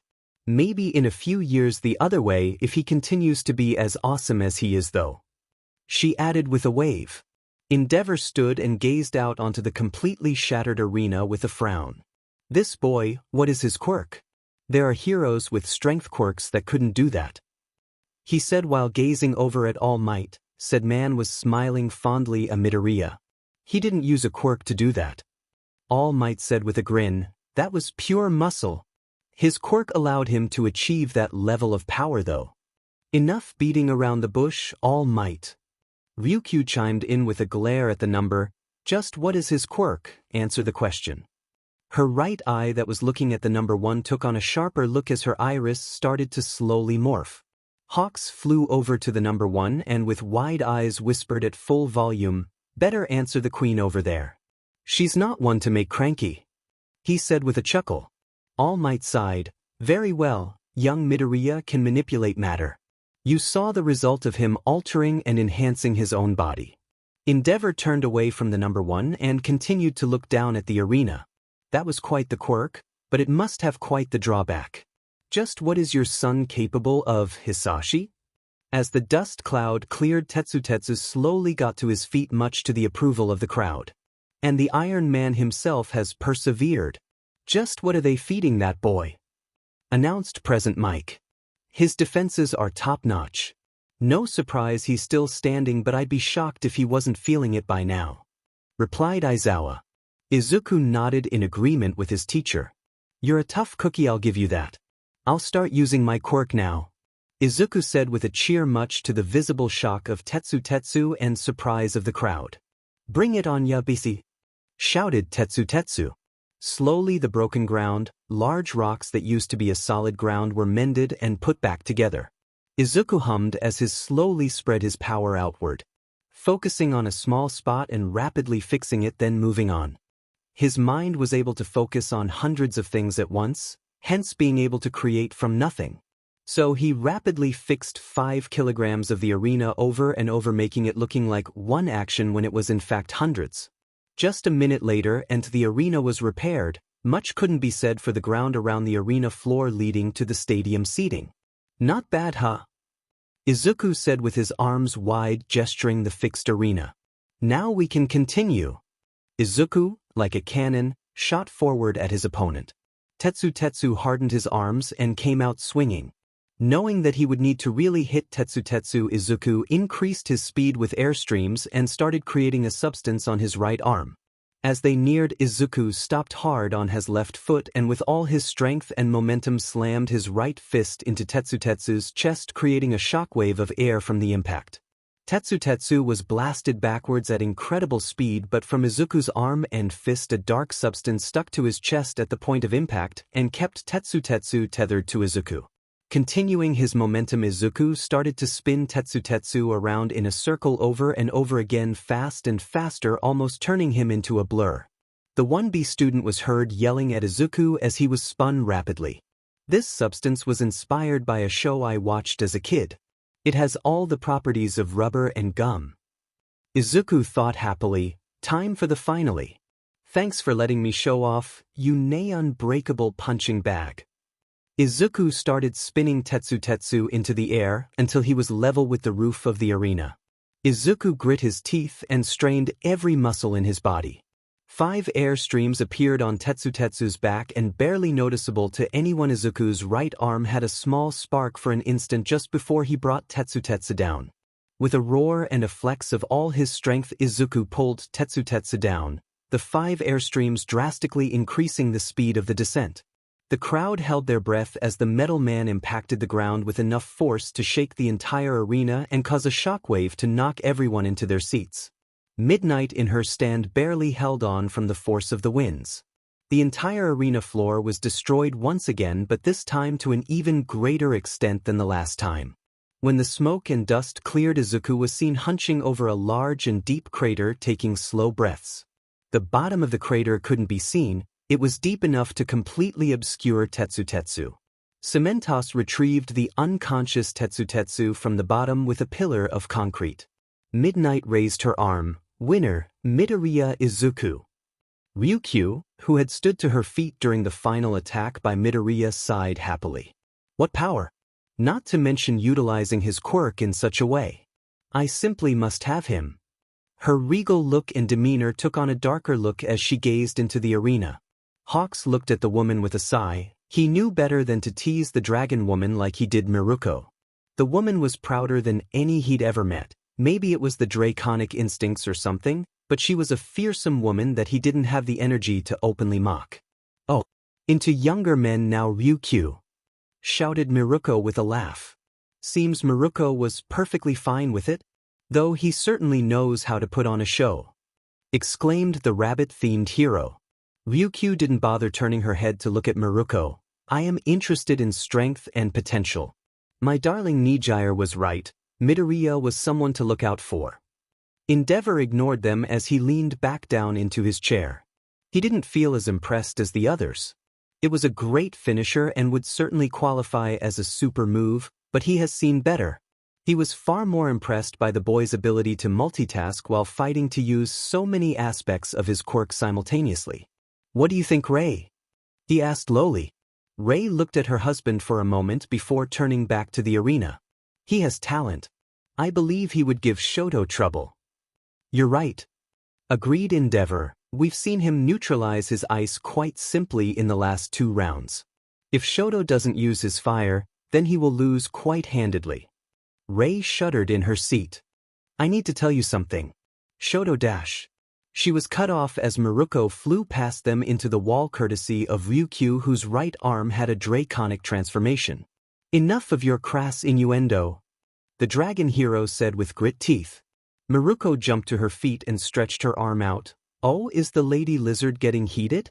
She was ready to pounce when All Might made himself known.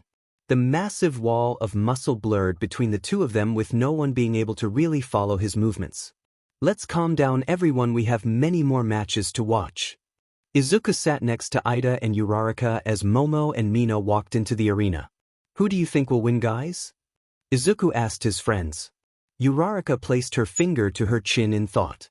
Well, Yamamo can make pretty much anything to help her with her quirk, but Mina should be able to melt anything she makes with her acid, so I'm not sure.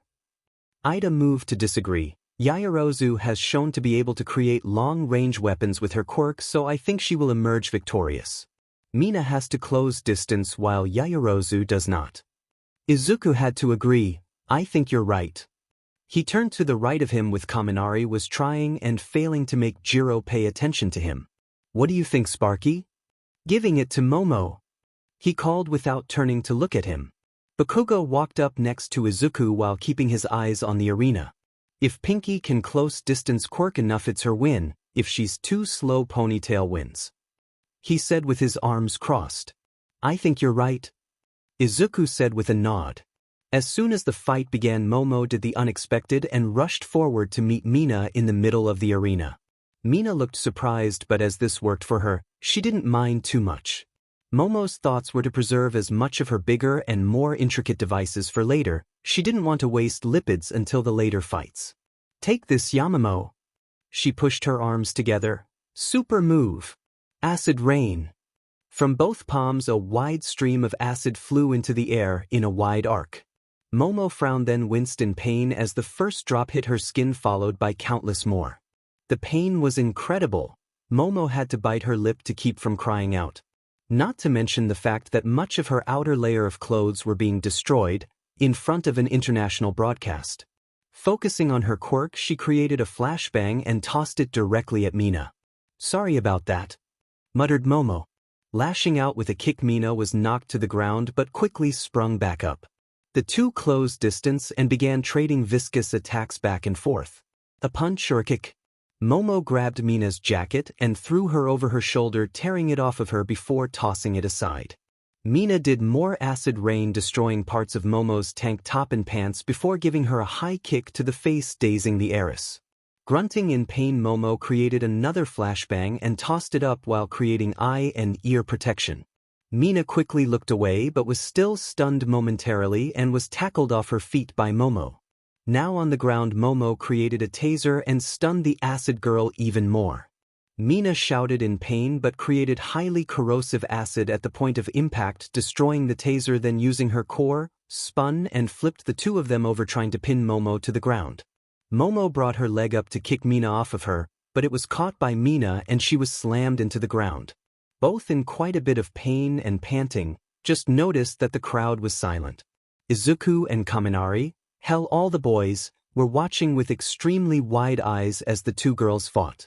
They didn't know what to expect from this battle, but clothes being torn off and wrestling on the ground wasn't going to be their first guess. This is hot, said a drooling Mineta before being whacked by Tsu's tongue. Yes, is it? Thought most of the boys in agreement. Jiro glanced at Kaminari. You're just as much of a pervert as Mineta, aren't you? She accused softly with a slight frown. That snapped him out of it? No. I just didn't expect it is all. I mean, he said quickly before trailing off. Izuku nodded.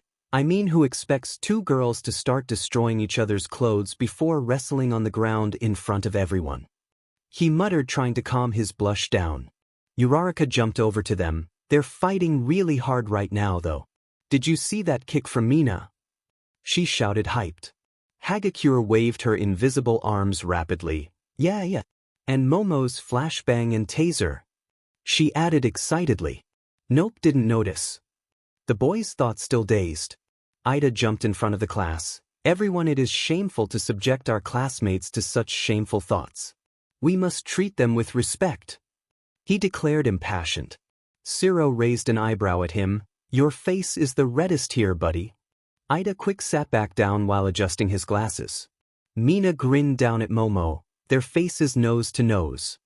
You know, I think I realized the position we're in, she said while eyeing Momo's leg over her shoulder as she pinned the heiress to the ground. I wouldn't mind rolling around with you in the future, but I think we're getting the wrong kind of attention right now. She laughed. Momo, face atomic red, reacted on instinct.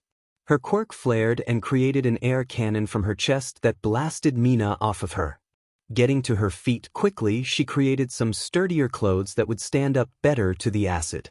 Mina slid forward on her acid and created more in her hands as she closed distance. Momo, seeing the plan, activated her own quirk and created a shield made of plastic and ran forward. The acid was blocked by the shield and Mina was once again taken off her feet by a shield bash to the face. Momo quickly shot a net at her from a launcher she created. Mina tried to escape the net, but Momo managed to throw her out of bounds in time.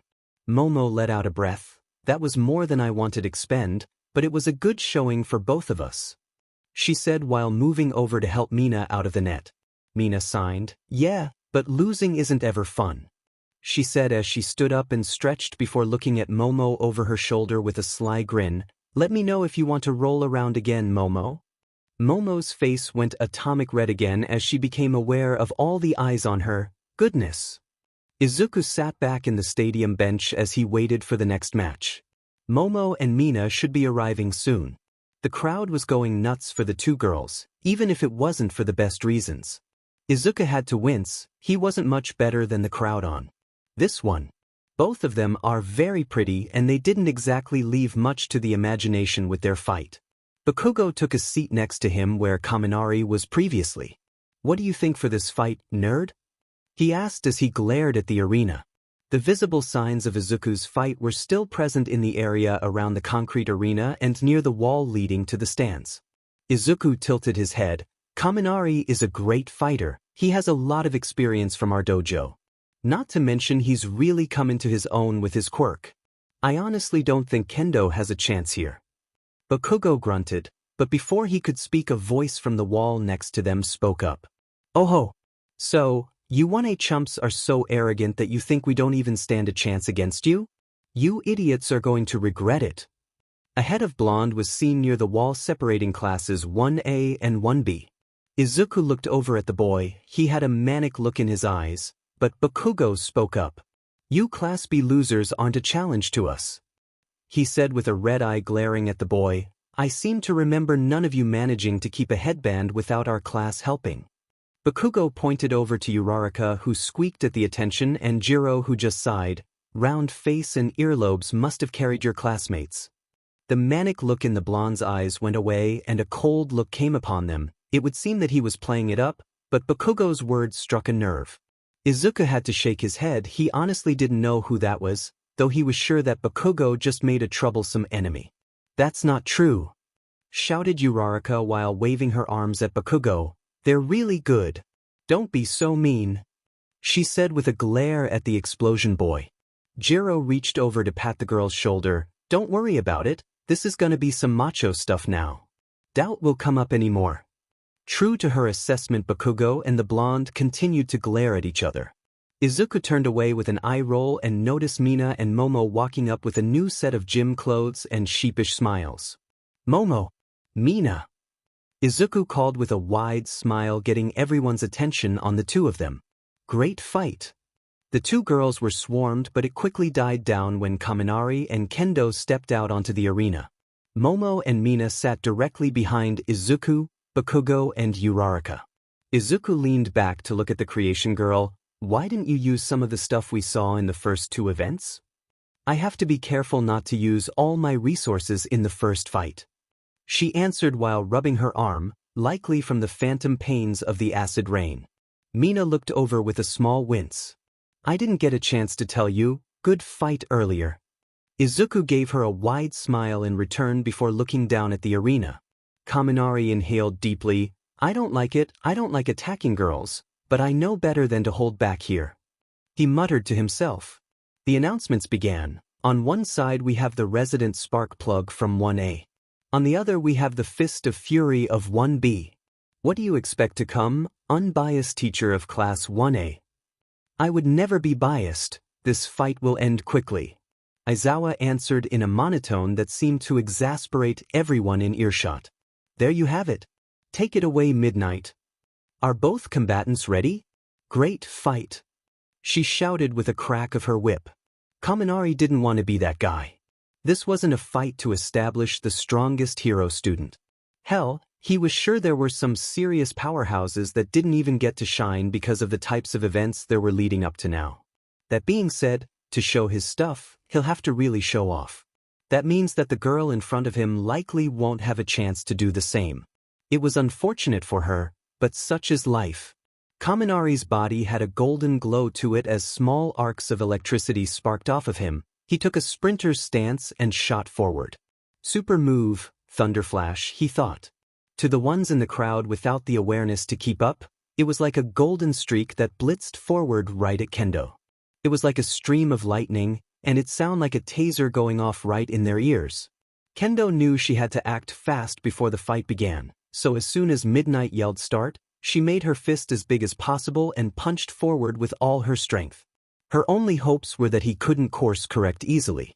That's when Kaminari's true skill was made known. The gold streak zigzagged around Kendo and impacted her in the right flank, taking her off her feet and launching her off of the arena out of bounds. In the time it would take to open a bag of chips, the fight began and ended.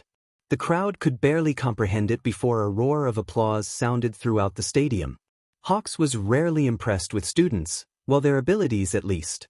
But even he had to admit that the kid was impressive. He's a quick one, he said with a nod of his head.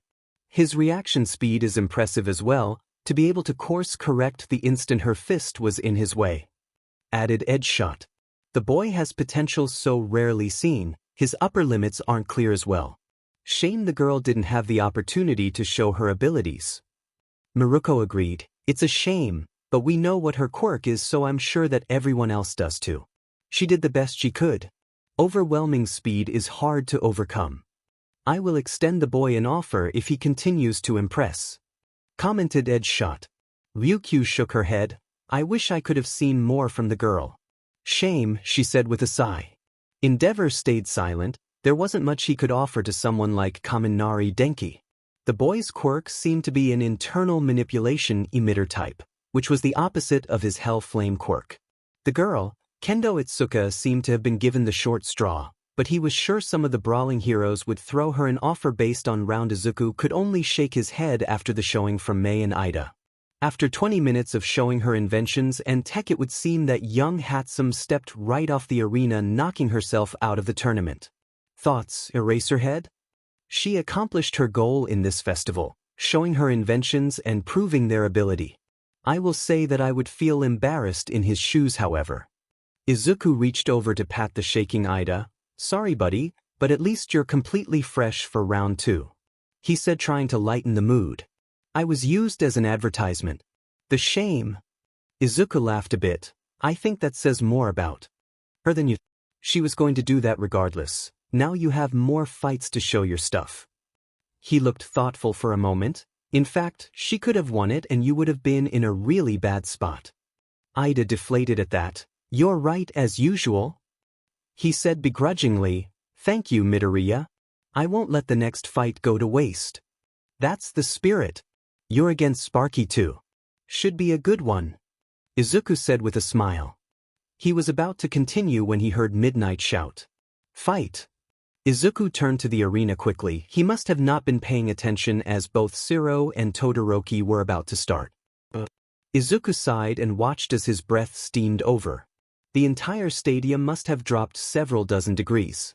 Looking up at the absolute metric ton of ice, he had to admit, he wouldn't be able to vaporize that much, or rather vaporize it fast enough to overcome the sheer magnitude of ice. It would seem that Todoroki was able to produce exponentially faster than before. Well, it seems that Todoroki has won this one. He needs to relax. Aizawa said with a groan. Well then I guess it's my turn now. Uraraka said with a smile. Wish me luck everyone. She said before running off. Izuku was about to offer some advice, but she was already gone. This should be an interesting fight. He commented lowly. Bakugo next to him huffed. If Round Face can make contact she wins, however Bird Face is a bad matchup since he's a mid-long range fighter.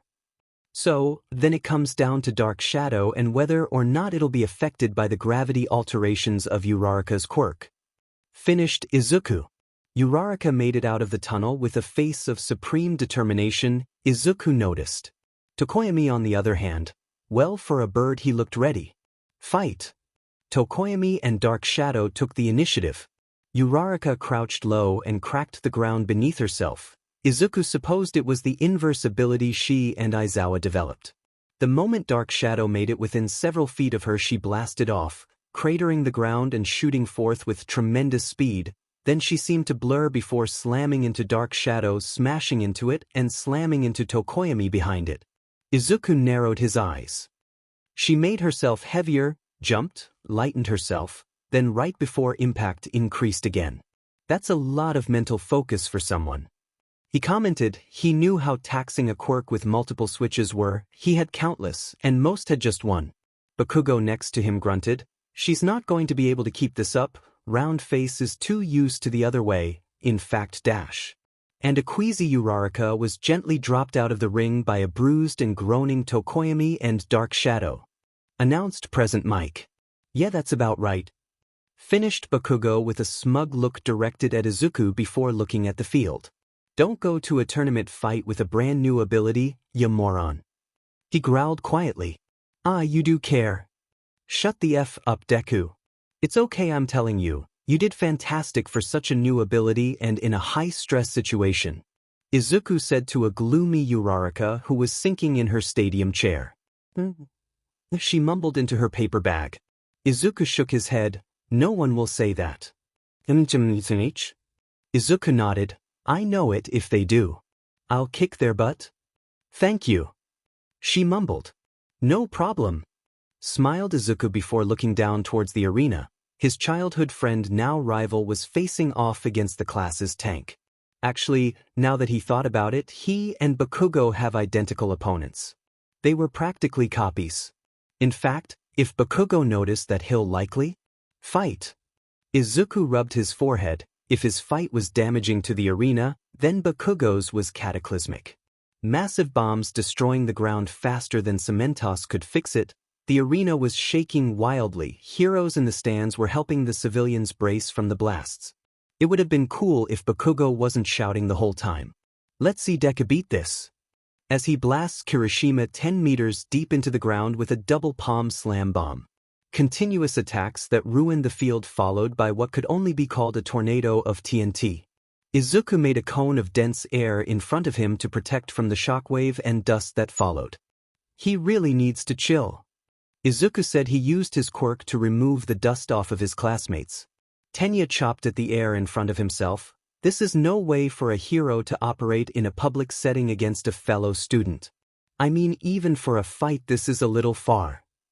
Jiro stared at Tenya for a moment before saying, "Are you actually surprised? That guy either needs medication or a girlfriend." The girls in the section were caught between scandalized looks and giggles at her comment. Izuku just sighed. They didn't know that Bakugo probably needed both. Well, Sato, Jiro, ready to rock and roll? Izuku asked with a grin. It was their fight then his with Momo and he couldn't wait. Sato slapped his chest with a grin while Jiro scratched her cheek. There you have it folk, the final fight of the first round. Shouted Present Mike. Feels like it's taken months. Good things take time, Eraserhead. You can't rush brilliance. Or mediocrity. That either. Now we have the rock star from hell. Versus the man with the craziest sugar rush in the world. Kyoka Jiro versus Sato Rikido. Shouted Present Mike getting cheers from the crowd. Izuku watched as Jiro slowly hyped herself up while Sato ate sugar cubes from his pocket. Jiro's quirk is very underrated but super strength is a hell of a power. I think creativity will win it. Muttered Izuku while glaring at the field. Bakugo pushed Tenya down the stand to sit next to Midoriya, getting an angry tirade from the glasses-wearing class president that was handily ignored. I give headphones the win. Sugar Rush has the raw power to knock anyone out but he's as sharp as a circle. She'll dodge then blast watch. Bakugo said with supreme confidence. Uraraka looked at him with bewildered eyes. Those are some names, Bakugo, she said lightly before tilting her head. Don't tell me you don't know their actual names. She shouted. When Bakugo continued to ignore her, Izuku took pity and patted her on the back and said, he likely doesn't even know yours. Don't take it personally, he was born obtuse. Much like Bakugo's prediction, Jiro expertly dodged around Sato before crouching and blasting the arena with her sound waves, destabilizing the ground, getting Sato to trip out of bounds. Overall, it wasn't the most impressive of fights. But it showed both of their quirks off to the pros, and at the end of the day that was the entire point of the festival. All Might clapped from his chair as the first rounds came to a close. Truly, these young heroes are going to shine bright in the future. Makes old men like us excited. Right, Endeavor? The flame hero glared at his rival. Don't lump me in with you, I'm 45 not 60 like you. He growled. I'm not 60, I'm Dash. As interesting as you both are, anyone have any thoughts on the first round worth sharing? Interjected Hawks with a smile. I'll go first, I like Tokoyami. He has the theme I like, and his quirk seems to have a lot of potential. Ryukyu hummed as she gazed towards the winged hero. I believe that Midoriya and Uraraka have a tremendous amount of potential, but I don't believe I can really help him with his quirk. Yaoyorozu has a very large amount of potential, almost the most out of all of them, but her confidence needs work. I will be extending the two girls an offer. Boisterous laugh exploded from Mirko. You think you have what it takes to train Gravity Girl? I feel bad that a big name will take her attention from a capable fighter then may offer her training. You think I can't train her? The Dragoness asked with a low tone. Oh, you mean train someone that needs to put thought into their quirk other than grow big, smash villain, like you? Yeah. Mirko taunted with a grin. The two women continued to argue, so the rest of the room decided to ignore them. You'd think Ryukyu would realize that Mirko is just trying to goad her into fighting. I doubt that women really cares about any of this. Muttered Hawks with a sigh. Endeavor just snorted. That rabbit has never been anything more than crass in the years I've known her, and Ryukyu has a pride problem. Several, including his wife, just stared at him silently for a moment. I believe that Shoto has the most potential out of all of them, Midoriya included. He finished with a puffed-up chest he was trying not let show. Again, he didn't notice the looks directed in his direction from the others. I agree. Ray sighed quietly, mind still on the haunting realization from earlier. I do believe that Midoriya has potential that we don't really fathom considering the nigh-limitless potential of his quirk. I'll be interested in his future. Edgeshot glided forward. Kaminari is a great candidate for either myself or the Ingenium family training. He needs to sharpen his reflexes and agility to completely harness his potential. Ladies and gentlemen, we have the next fight ready for your viewing pleasure. Izuku, the master of the universe, against the goddess of creation herself, Momo Yaoyorozu. Relax, they're students, not demigod Mike. You truly are the worst hype man. Erasure. I'm in physical distress having to share the mic with you. Pretty sure that's why Nizu had me here. Finished Aizawa, getting a moment of silence from the crowd and present Mike in response. DMN rat. Growled Endeavor. He was very familiar with the beast's mind games and glared at the speakers. Mind sharing with the class your issue with the principal? Asked Hawks. Endeavor glared at the winged hero before turning to the two students walking out onto the arena. No. Izuku cracked his neck and took a deep breath. This was his happy place, or rather it usually was. He loved testing himself and his abilities against a strong opponent. But right now, he found himself across from a friend. Momo stretched to ready herself, causing certain assets to become more pronounced, getting him to sweat a bit. A friend he may have a bit more than interest in than testing his combat abilities against. Ignore that part of yourself and think, what does she have? Pondered Izuku. She can virtually create anything, so there is no use planning against a specific item, as the only thing she has shown to favor is a metal staff, which is just for close quarters combat. All I know is that she is crafty and has more offensive power under her belt than she's shown, and I need to be careful. Good luck, Yamamo, he said while lowering himself. Her head shot up to look at him in surprise before responding, thanks, you too. Midnight signaled for the fight to begin and Izuku took initiative and shot forward at high speeds. Momo threw out metal pellets that exploded in an arc in front of her that stopped Izuku in his tracks. He cleared the smoke and saw that she had boots and gauntlets on her arms and legs. "Okay," Izuku muttered before shooting a blast of compressed air at her. Momo clearly couldn't see the ball of air but knew it was approaching and pushed forward her right arm gauntlet that sparked with golden energy for a moment, which then blasted a beam of highly compressed heat and fire forward, igniting the air cannon and closing distance with Izuku. Izuku in turn raised his right arm and utilized Great Flame Commandment to catch the flames mid-air, similarly to what he did against the villain Pyro. It took a lot of concentration, which is why he was blasted off his feet by the next attack from Momo. Izuku's shirt, what was remaining of it, was on fire and he quickly put it out with his good arm while mentally healing himself. He had several burns and a chunk of skin missing from the attack. To the astonishment of the crowd and Momo, who halted her attack after seeing the damage inflicted, Izuku stood up with no visible injury and a slowly growing grin. "Why did you stop, Momo? That was a good opening," he said as he lowered himself. "If those gauntlets are your secret weapons, then—" Momo gasped as the circuitry was severed, causing her gear to spark and fall apart. "I'm afraid you won't get much further than this." "No, they aren't," said Momo with a determined glare. "You should stop taking me so lightly, I only detonated half of them." Izuku tilted his head before looking down and seeing the rest of the metal pellets from before for an instant before they detonated right under and around him. He barely had the time to harden and protect himself as he was blown up. As the smoke cleared, Izuku, as Momo expected, stood up without injury but was looking at her with far more focus. It wasn't much, but the surprise attack gave her time to set up her actual plan. Two small toy-looking tanks were rolling around on her half of the arena, not going in any discernible pattern, while two toy helicopters did the same in the air. Momo was now covered in more armor, a chest and shoulder covering to accompany the gauntlet and boots this time, while on her face she had a clear blue visor. Izuku looked at one of the tanks and before he could sever it, one of the copters in the air shot a smaller beam at him. It seemed to be a smaller version of her gauntlet attack that moved far quicker but packed less of a punch. He was forced to jump to the side to dodge the attack, and as he was about to respond, the other tank shot a bigger beam from the ground, making him need to roll away. The pattern continued while Momo watched him from her side of the arena, clearly prepping her next move. One he really should have guessed from the earlier race.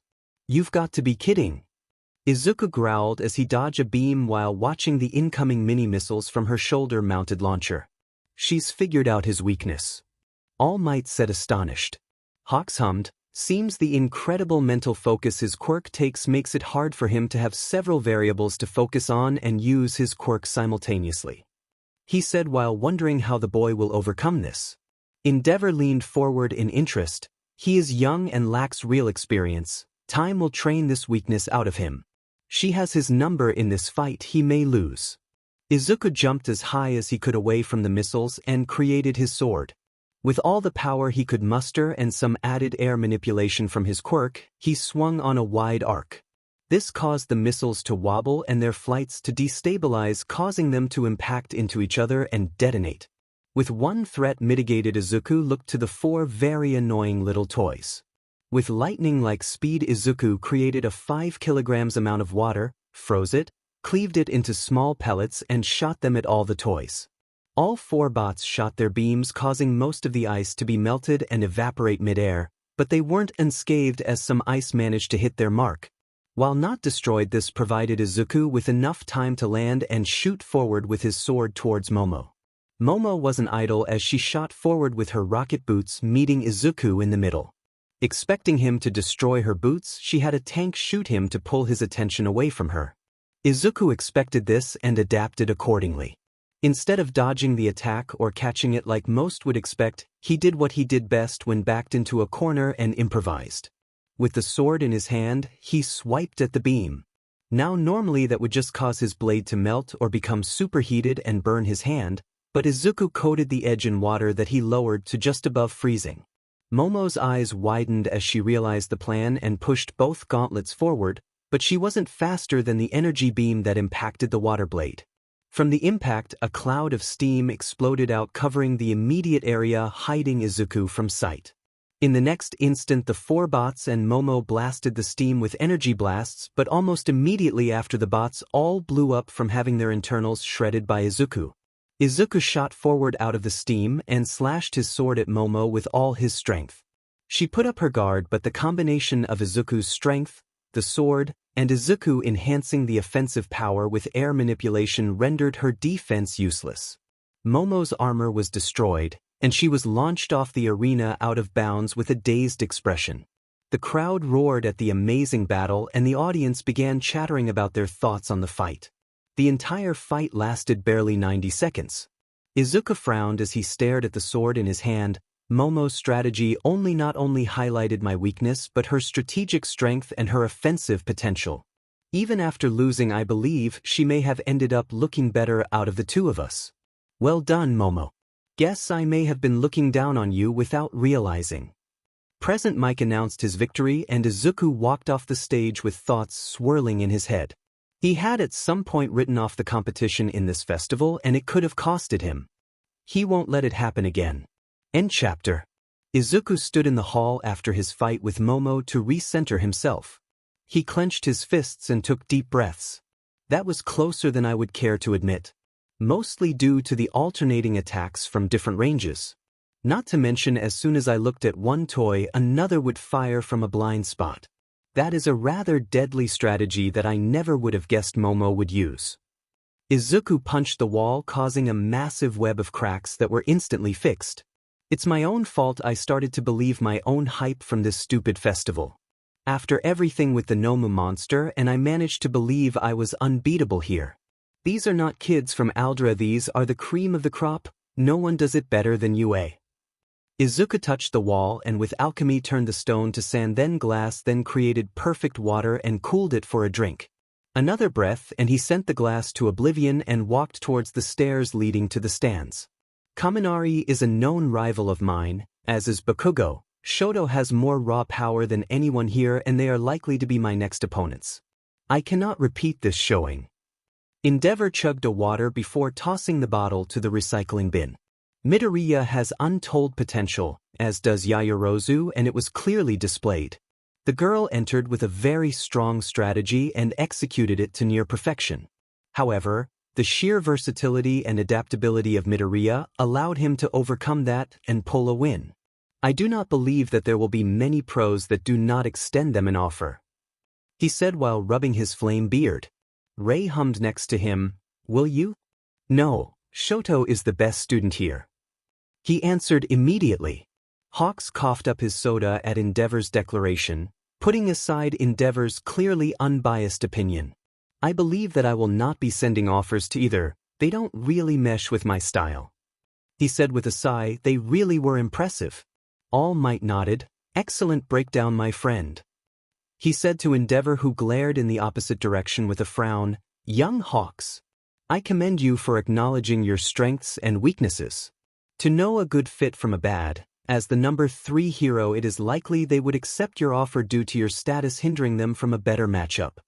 Hawks tried not to blush like a child while receiving praise from the greatest hero in history. Strange how so many of his feathers started to float around him. So weird. This next bout will be of incredible interest to myself and the more speed-oriented heroes. Said as he leaned forward while watching Kaminari and Ida walk out onto the arena floor. Mirko hopped over to the ninja with a grin and a lump on her head from the dragoness. "I agree, Sparky has some moves and the engine boy has a lineage we all know of. If they impress me, I might grace them with a spar or two." I could think of no worse a disaster than 2 promising hero candidates crippled because you don't know what restraint is. Ryukyu snarked from her chair while her arms slowly morphed back to normal from the dragon state it was in to smack Mirko. "Let us see how it goes," interjected All Might before the 2 women could continue their sniping once again. Kaminari walked towards Ida with a determined glare. "Of all the people here, you are the one I hoped to face." Ida nodded. "I do not like the thought of singling out classmates, but I would have to agree, Kaminari. I too was hoping we would face each other today. This is too good a chance to show off just how powerful I am." Kaminari said before his body started to glow with a golden aura that sparked with yellow arcs of electricity. Ida took a runner stance as his engine started to burn blue as his face held nothing but the fiercest determination. Agreed. Midnight managed to utter the first syllable of begin before they blasted towards each other. Streaks of blue and gold clashed a dozen times in the matter of seconds, with the crowd mostly being unable to follow the actual fight. The better pros were able to see the trademark kicks from the Ida family being blocked and parried by Kaminari's brawl-like fighting style. Kaminari clenched his teeth and veins started appearing on his neck as he amped his quirk up further than ever before, approaching the output levels of his indiscriminate shock attack. Ida's legs began to burn bright white as his was shifting into top gear and he utilized his maximum output. If before it was two streaks clashing over and over, now it was two streaks moving fast enough that the energy trails couldn't dissipate before the next happened. In the matter of 3 seconds, they clashed 27 times. The arena looked as if there was a crisscross of white and gold energy with small flares at each connection. It was when the gold streak dodged a clash and slammed into the white one on the side that Ida was thrown out of bounds onto the grass with smoking legs. Kaminari fell to a knee on the arena stage, gasping for air with frazzled hair. The entire fight lasted 31 seconds. The crowd had only managed to get their eyes to adjust to the fight before it was over, but that didn't stop the thunderous applause from shaking the stadium. Kaminari only hoped that his mom and Ryujin-sensei watched the fight and saw how far he's pushed his quirk in his training. Izuku stared at the arena with wide eyes and slacked jaw. He was completely blown away by his two classmates' speed. While still slower than the Nomu, it was nearly unheard of for people his age to be that fast. Bakugo sat next to him without his usual fuming glare. Class president is better than I thought. Kaminari is good. He muttered to himself. The fact that he knows and said Kaminari's name is proof that Bakugo considered the lightning user a rival. Izuku had to hold himself back from commenting such to his oldest friend. He didn't want to undo the growth Bakugo has just shown by saying someone's name. Wow, the bar is so effin' low for him. How did we get here? Izuku thought to himself but only sighed and moved on. Uraraka on the other side of Bakugo wiggled in her seat with starry eyes. Whoa, that was amazing, they're so fast. Many of the others agreed. Jiro stared at the ground with wide eyes. Who would have thought? Izuku smirked at the rocker's reaction. It was no secret that she liked ribbing Kaminari about his accidental short-circuiting in training. Nor was it a secret of Lightning Boy's interest in her romantically. Hell, she turned him down for dates almost every day. It was actually quite entertaining. That actually gave him an idea. Way to go, Kaminari! Shouted Izuku before sitting back down. I know he'll get a lot more attention from girls after a showing like that. I'll have to make sure he doesn't get in over his head at the beach this weekend.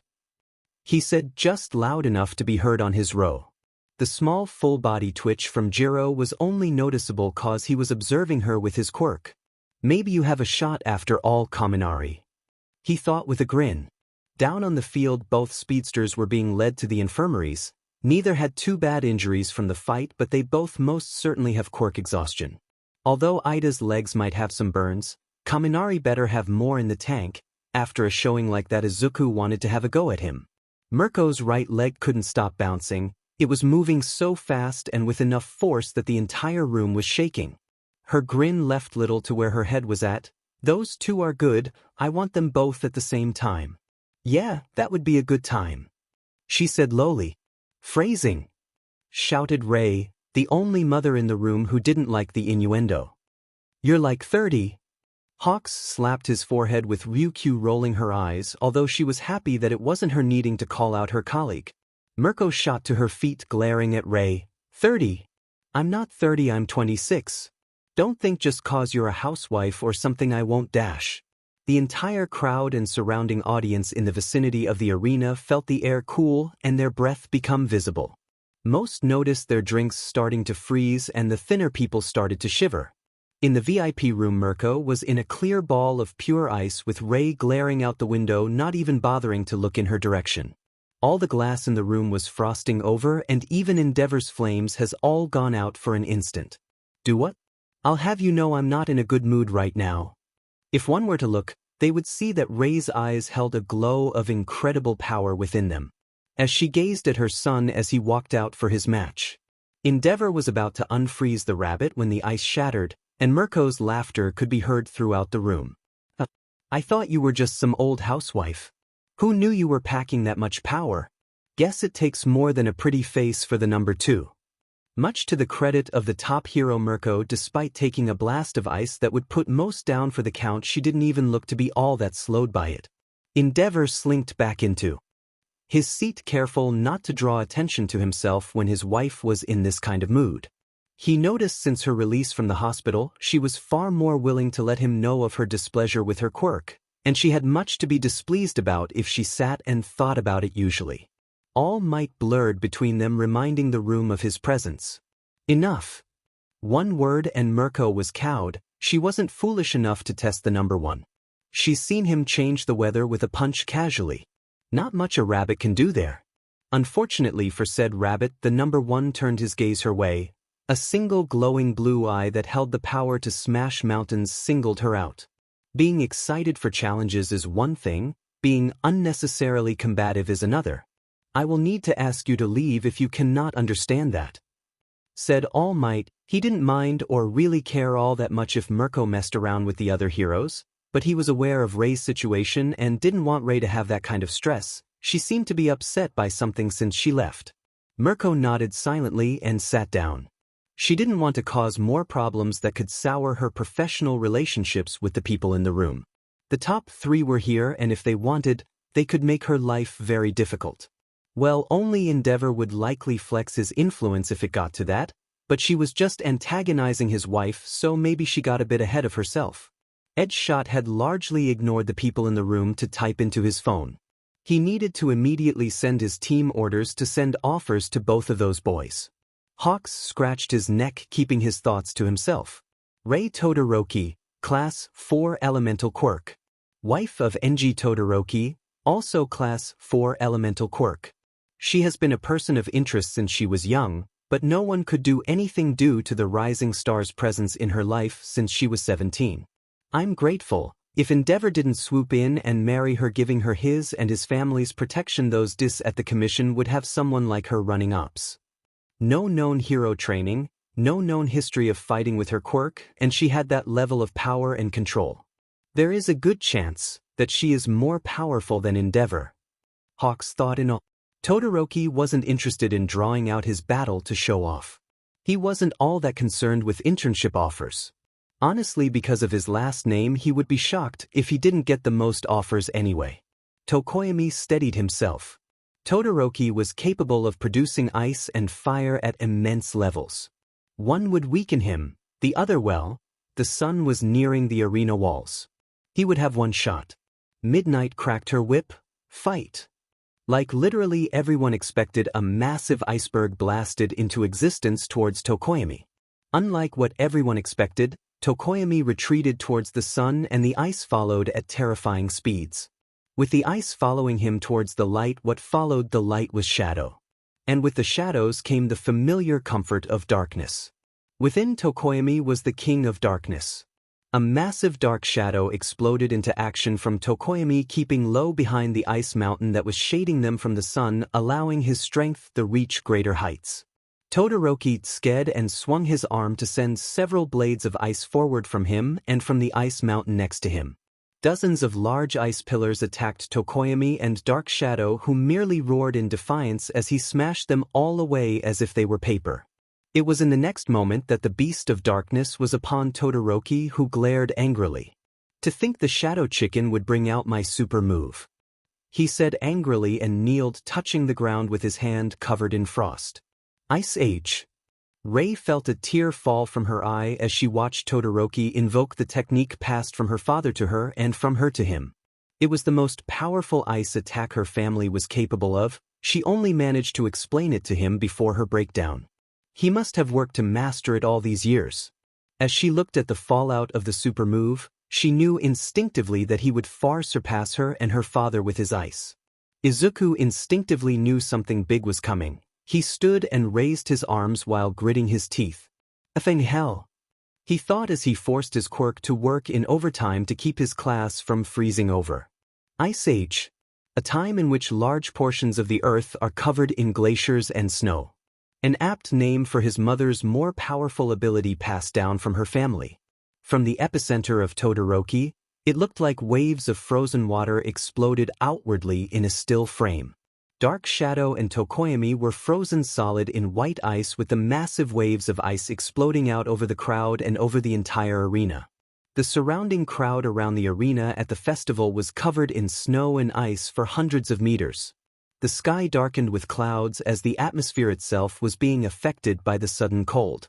Heroes in the crowd slowly began shattering the ice, and to the shock of those still able to watch, the ice surrounding Dark Shadow cracked and broke apart.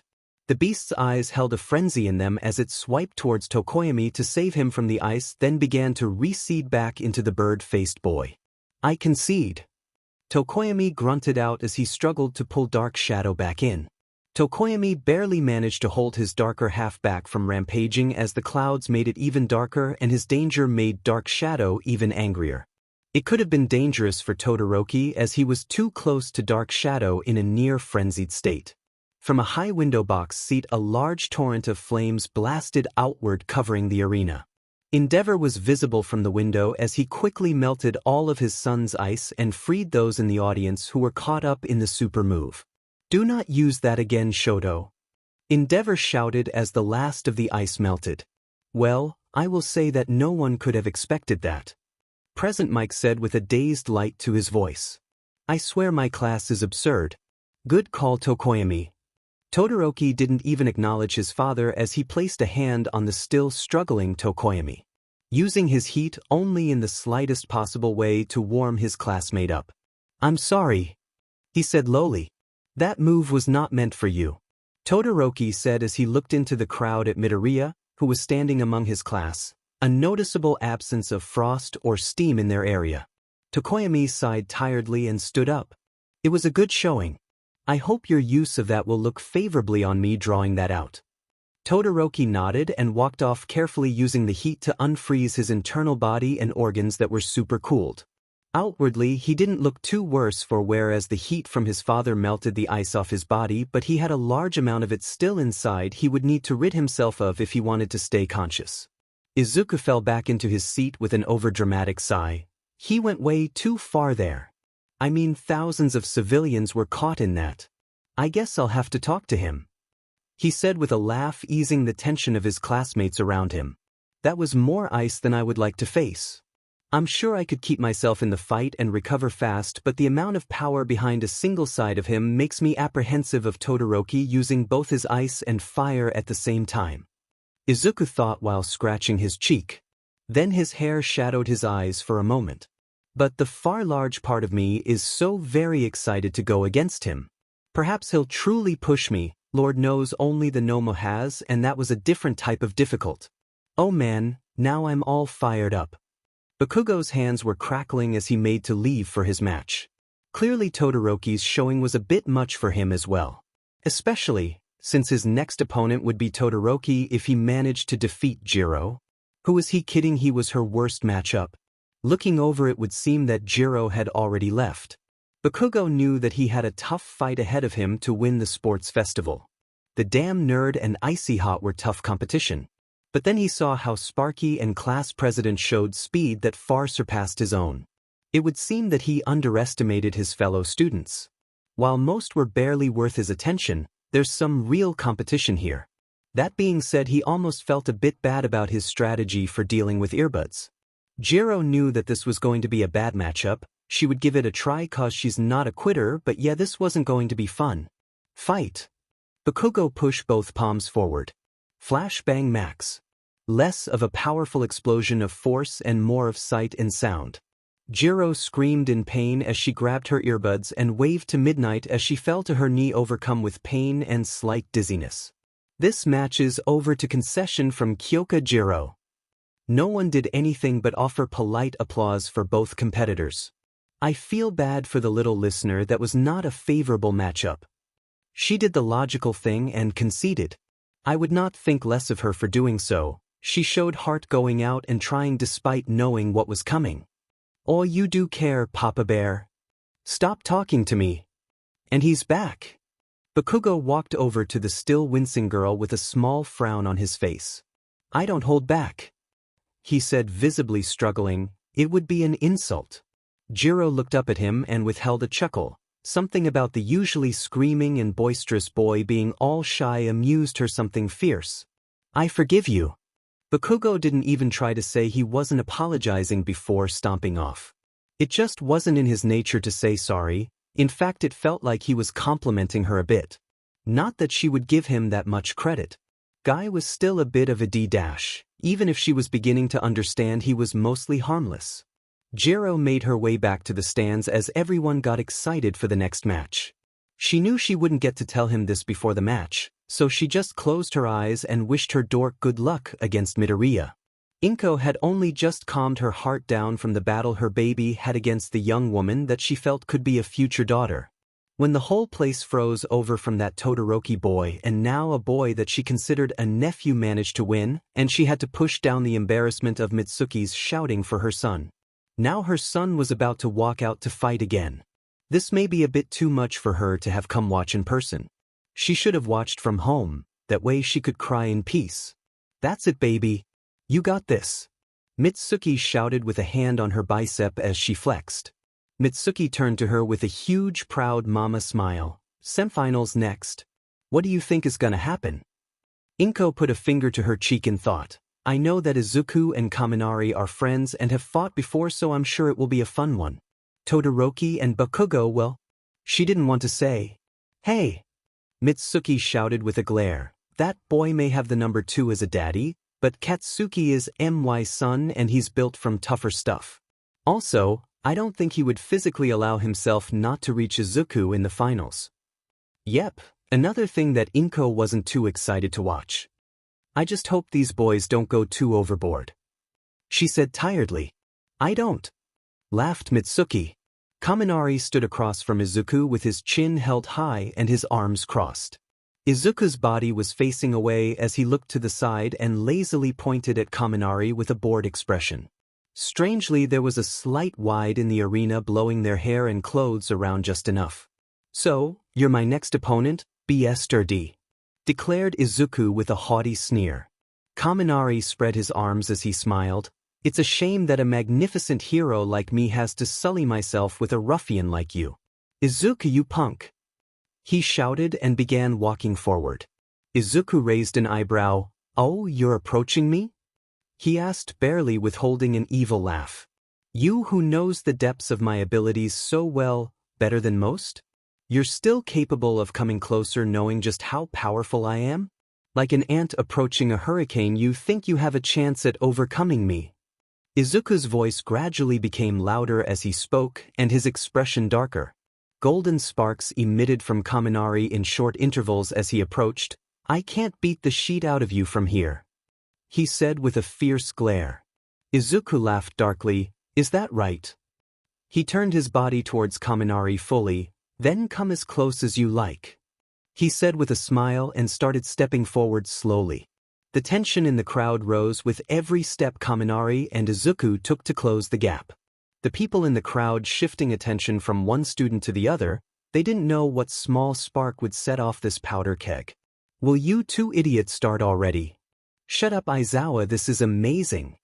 Kaminari wasted no time after his teacher's interruption from what was a fun bit of banter and sped off with his max from the very beginning. Midoriya was right, he did know how good he was, better than most, so he knew that he couldn't hold back.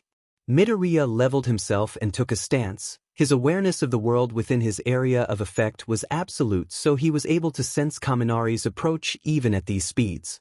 A trade of 3 punches each found that Izuku's hardiness was able to withstand the shocks that came with contact with Kaminari and that the lightning user's hand-to-hand was far better than the last time they fought. From there, dozens of more trades happened. Izuku's physicality and experience from the dojo allowed him to move around the more dangerous hit and give a few in return. Kaminari, however, had been fighting there longer and his speed was now at a level that Izuku need to really focus or her would be overwhelmed.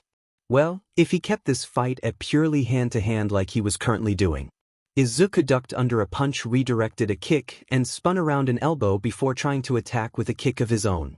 Kaminari was able to dodge the kick and pushed a palm forward towards Izuku but out of his range of contact. The manipulator looked at the motion curiously as he was out of range and didn't bother dodging or blocking. "You don't know everything, Izuku," Kaminari thought with a smile. While he was an internal manipulation type emitter, he was still able to expel his lightning outward. It just wasn't the best for prolonged battles as it tired him out faster as he wasted too much energy. But at this range it was more akin to a short-barrel shotgun in use, not for range or control, just raw power. Izuku took the full brunt of the lightning blast and was launched backwards. Kaminari wasted no time and sped after him. For normal people they would find their muscles seizing and overwhelmed by the pain. Izuku's mind and quirk worked at unprecedented speeds, ridding himself of the electricity and healing the damage as he righted himself to his feet, still flying backwards. He was fully aware of Kaminari approaching him to continue his assault. "Guess I should show off too, huh? I'll keep it elemental." Izuku clapped his hands and locked eyes with Kaminari. "Unleash." It looked more like water to those watching, but it was most assuredly not. It was red and bright but swirling in an almost liquid fashion. Everyone who knew Izuku looked on in shock. This was either new or Izuku had been keeping this close to the chest for a while. From Izuku's slowly opening hands, in a tight swirling orb, was a ball of super bright and hot flame. His right hand kept the ball of flame, while his left was pulled back in a sort of archery-like motion. Curiously, the ball of flame began to stretch with his movements and morph almost into an arrow. Creating lightning was an accident that came from learning this. I seriously never had a reason to use it. I went more lethal with the Nomu, so I skipped right over this bad boy. Izuku thought as Kaminari made it within 1 meter of him. "I would dodge," said Izuku before releasing the attack. Kaminari did as was told and dove forward just in time for the fire missile to pass him by and impact the ground behind him. He felt it before he saw it. Kaminari felt the ground shake wildly and his back heat up as if he was sitting in front of a roaring fire. Turning around, he saw a massive trench in the ground stretching towards the walls, flames coving the ground where the attack gouged through the earth. Easily 20 meters long and 8 in diameter was the aftermath from the attack. Something that could take down buildings was just fired at him. What a day. He let out a sigh as Izuku placed a knife to his back. Yeah, I give," he said with a laugh and a shake of his head. The knife was gone and Izuku moved next to him and raised his hand to extinguish the residual flames. "How?" asked Kaminari. Izuku turned to him. "Fire has mass, my friend. The photons that make up its appearance don't, but the base does. You've seen me control fire before. Are you really that shocked?" he said in wonder. Kaminari shook his head. "No, I mean, how did that small a fire do that? And what's unleash mean?" Izuku nodded in understanding. "I can make all sorts of stuff, and let's say I didn't just make fire, I like compound techniques after all. And that's just the name of the branch of attacks that this falls under. That was called Hell's Arrow." Kaminari laughed and rubbed his hair. "You are too much, my friend," he said as they made their way off the stage and Cementos began to once again clean up. Endeavor frowned. "Fire now, I don't like this boy," he grunted.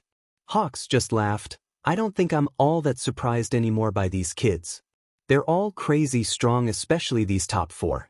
That Kaminari kid's speed was unheard of, and he managed to win the hand-to-hand exchange, but Midoriya is just as crazy. He took those hits and all those what's like it was nothing.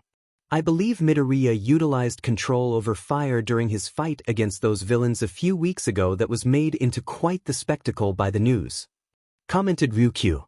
"But the level of power behind that attack, those weren't normal flames." "No, they weren't," Endeavor said heavily. "I couldn't control them, which means they weren't just fire."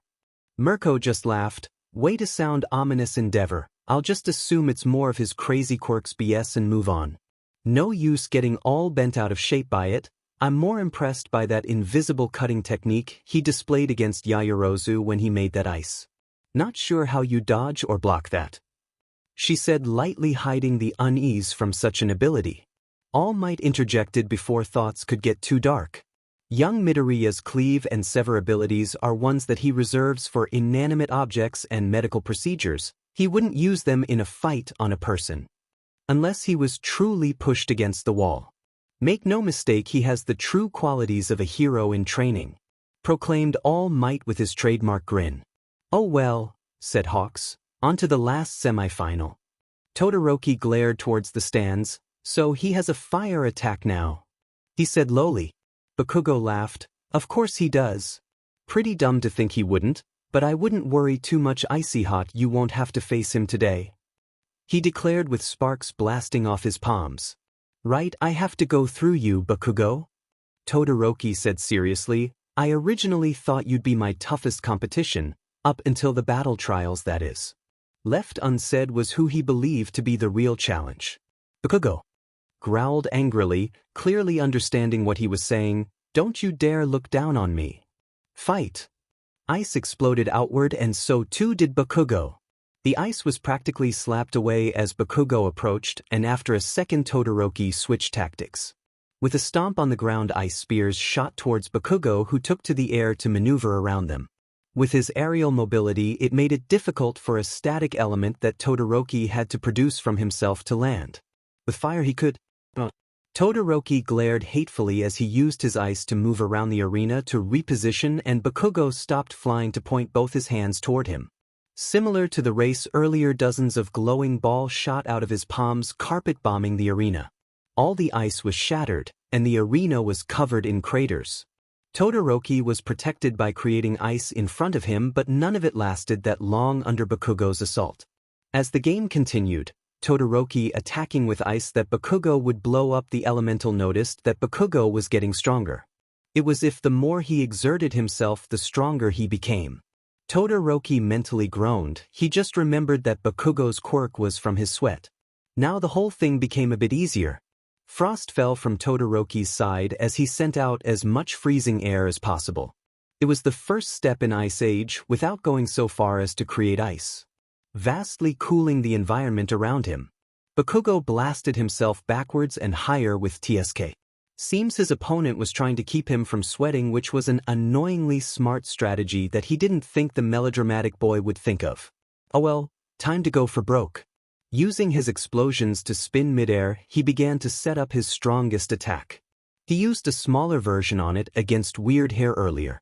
A small tornado of explosions compared to the cyclone of power that was his trump card.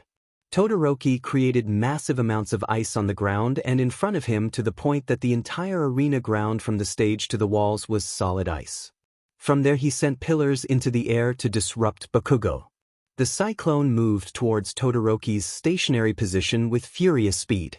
The pillars that were shot towards it were all tore through with little issue as the force of all the miniature explosions batted them away. With a base made, Todoroki rapid lowered the air temperature and readied his quirk. The cyclone approached and was within a single meter before both boys made their moves. A massive glacier's amount of ice shot from Todoroki, but it was disintegrated near instantly under Bakugo's attack. The force of the cyclone's explosion cracked and shattered not only the ice base Todoroki made, but the concrete stage, ground around them, and much of the walls were cracked. That being said, the recoil from the attack launched both boys at the epicenter backwards. But only one had prepared to keep themselves grounded. Bakugo's back touched the ruined grass before his brain could process that he was knocked backwards. He shot into the air with his quirk before screaming angrily. No, that wasn't how this was supposed to end, damn it. Not by dumb ring out. He screamed at himself while furiously rubbing his hair. Damn it, damn it, damn it. Todoroki, despite winning, was clearly the more hurt by the trade and only just managed to drag himself towards the tunnel to leave. Bakugo wanted to continue to scream angrily, but just closed his eyes and stomped off. Neither of the boys even heard the thunderous applause, too absorbed in their own thoughts. The festival was approaching the finale. It would be the dual elemental versus the manipulator. End chapter.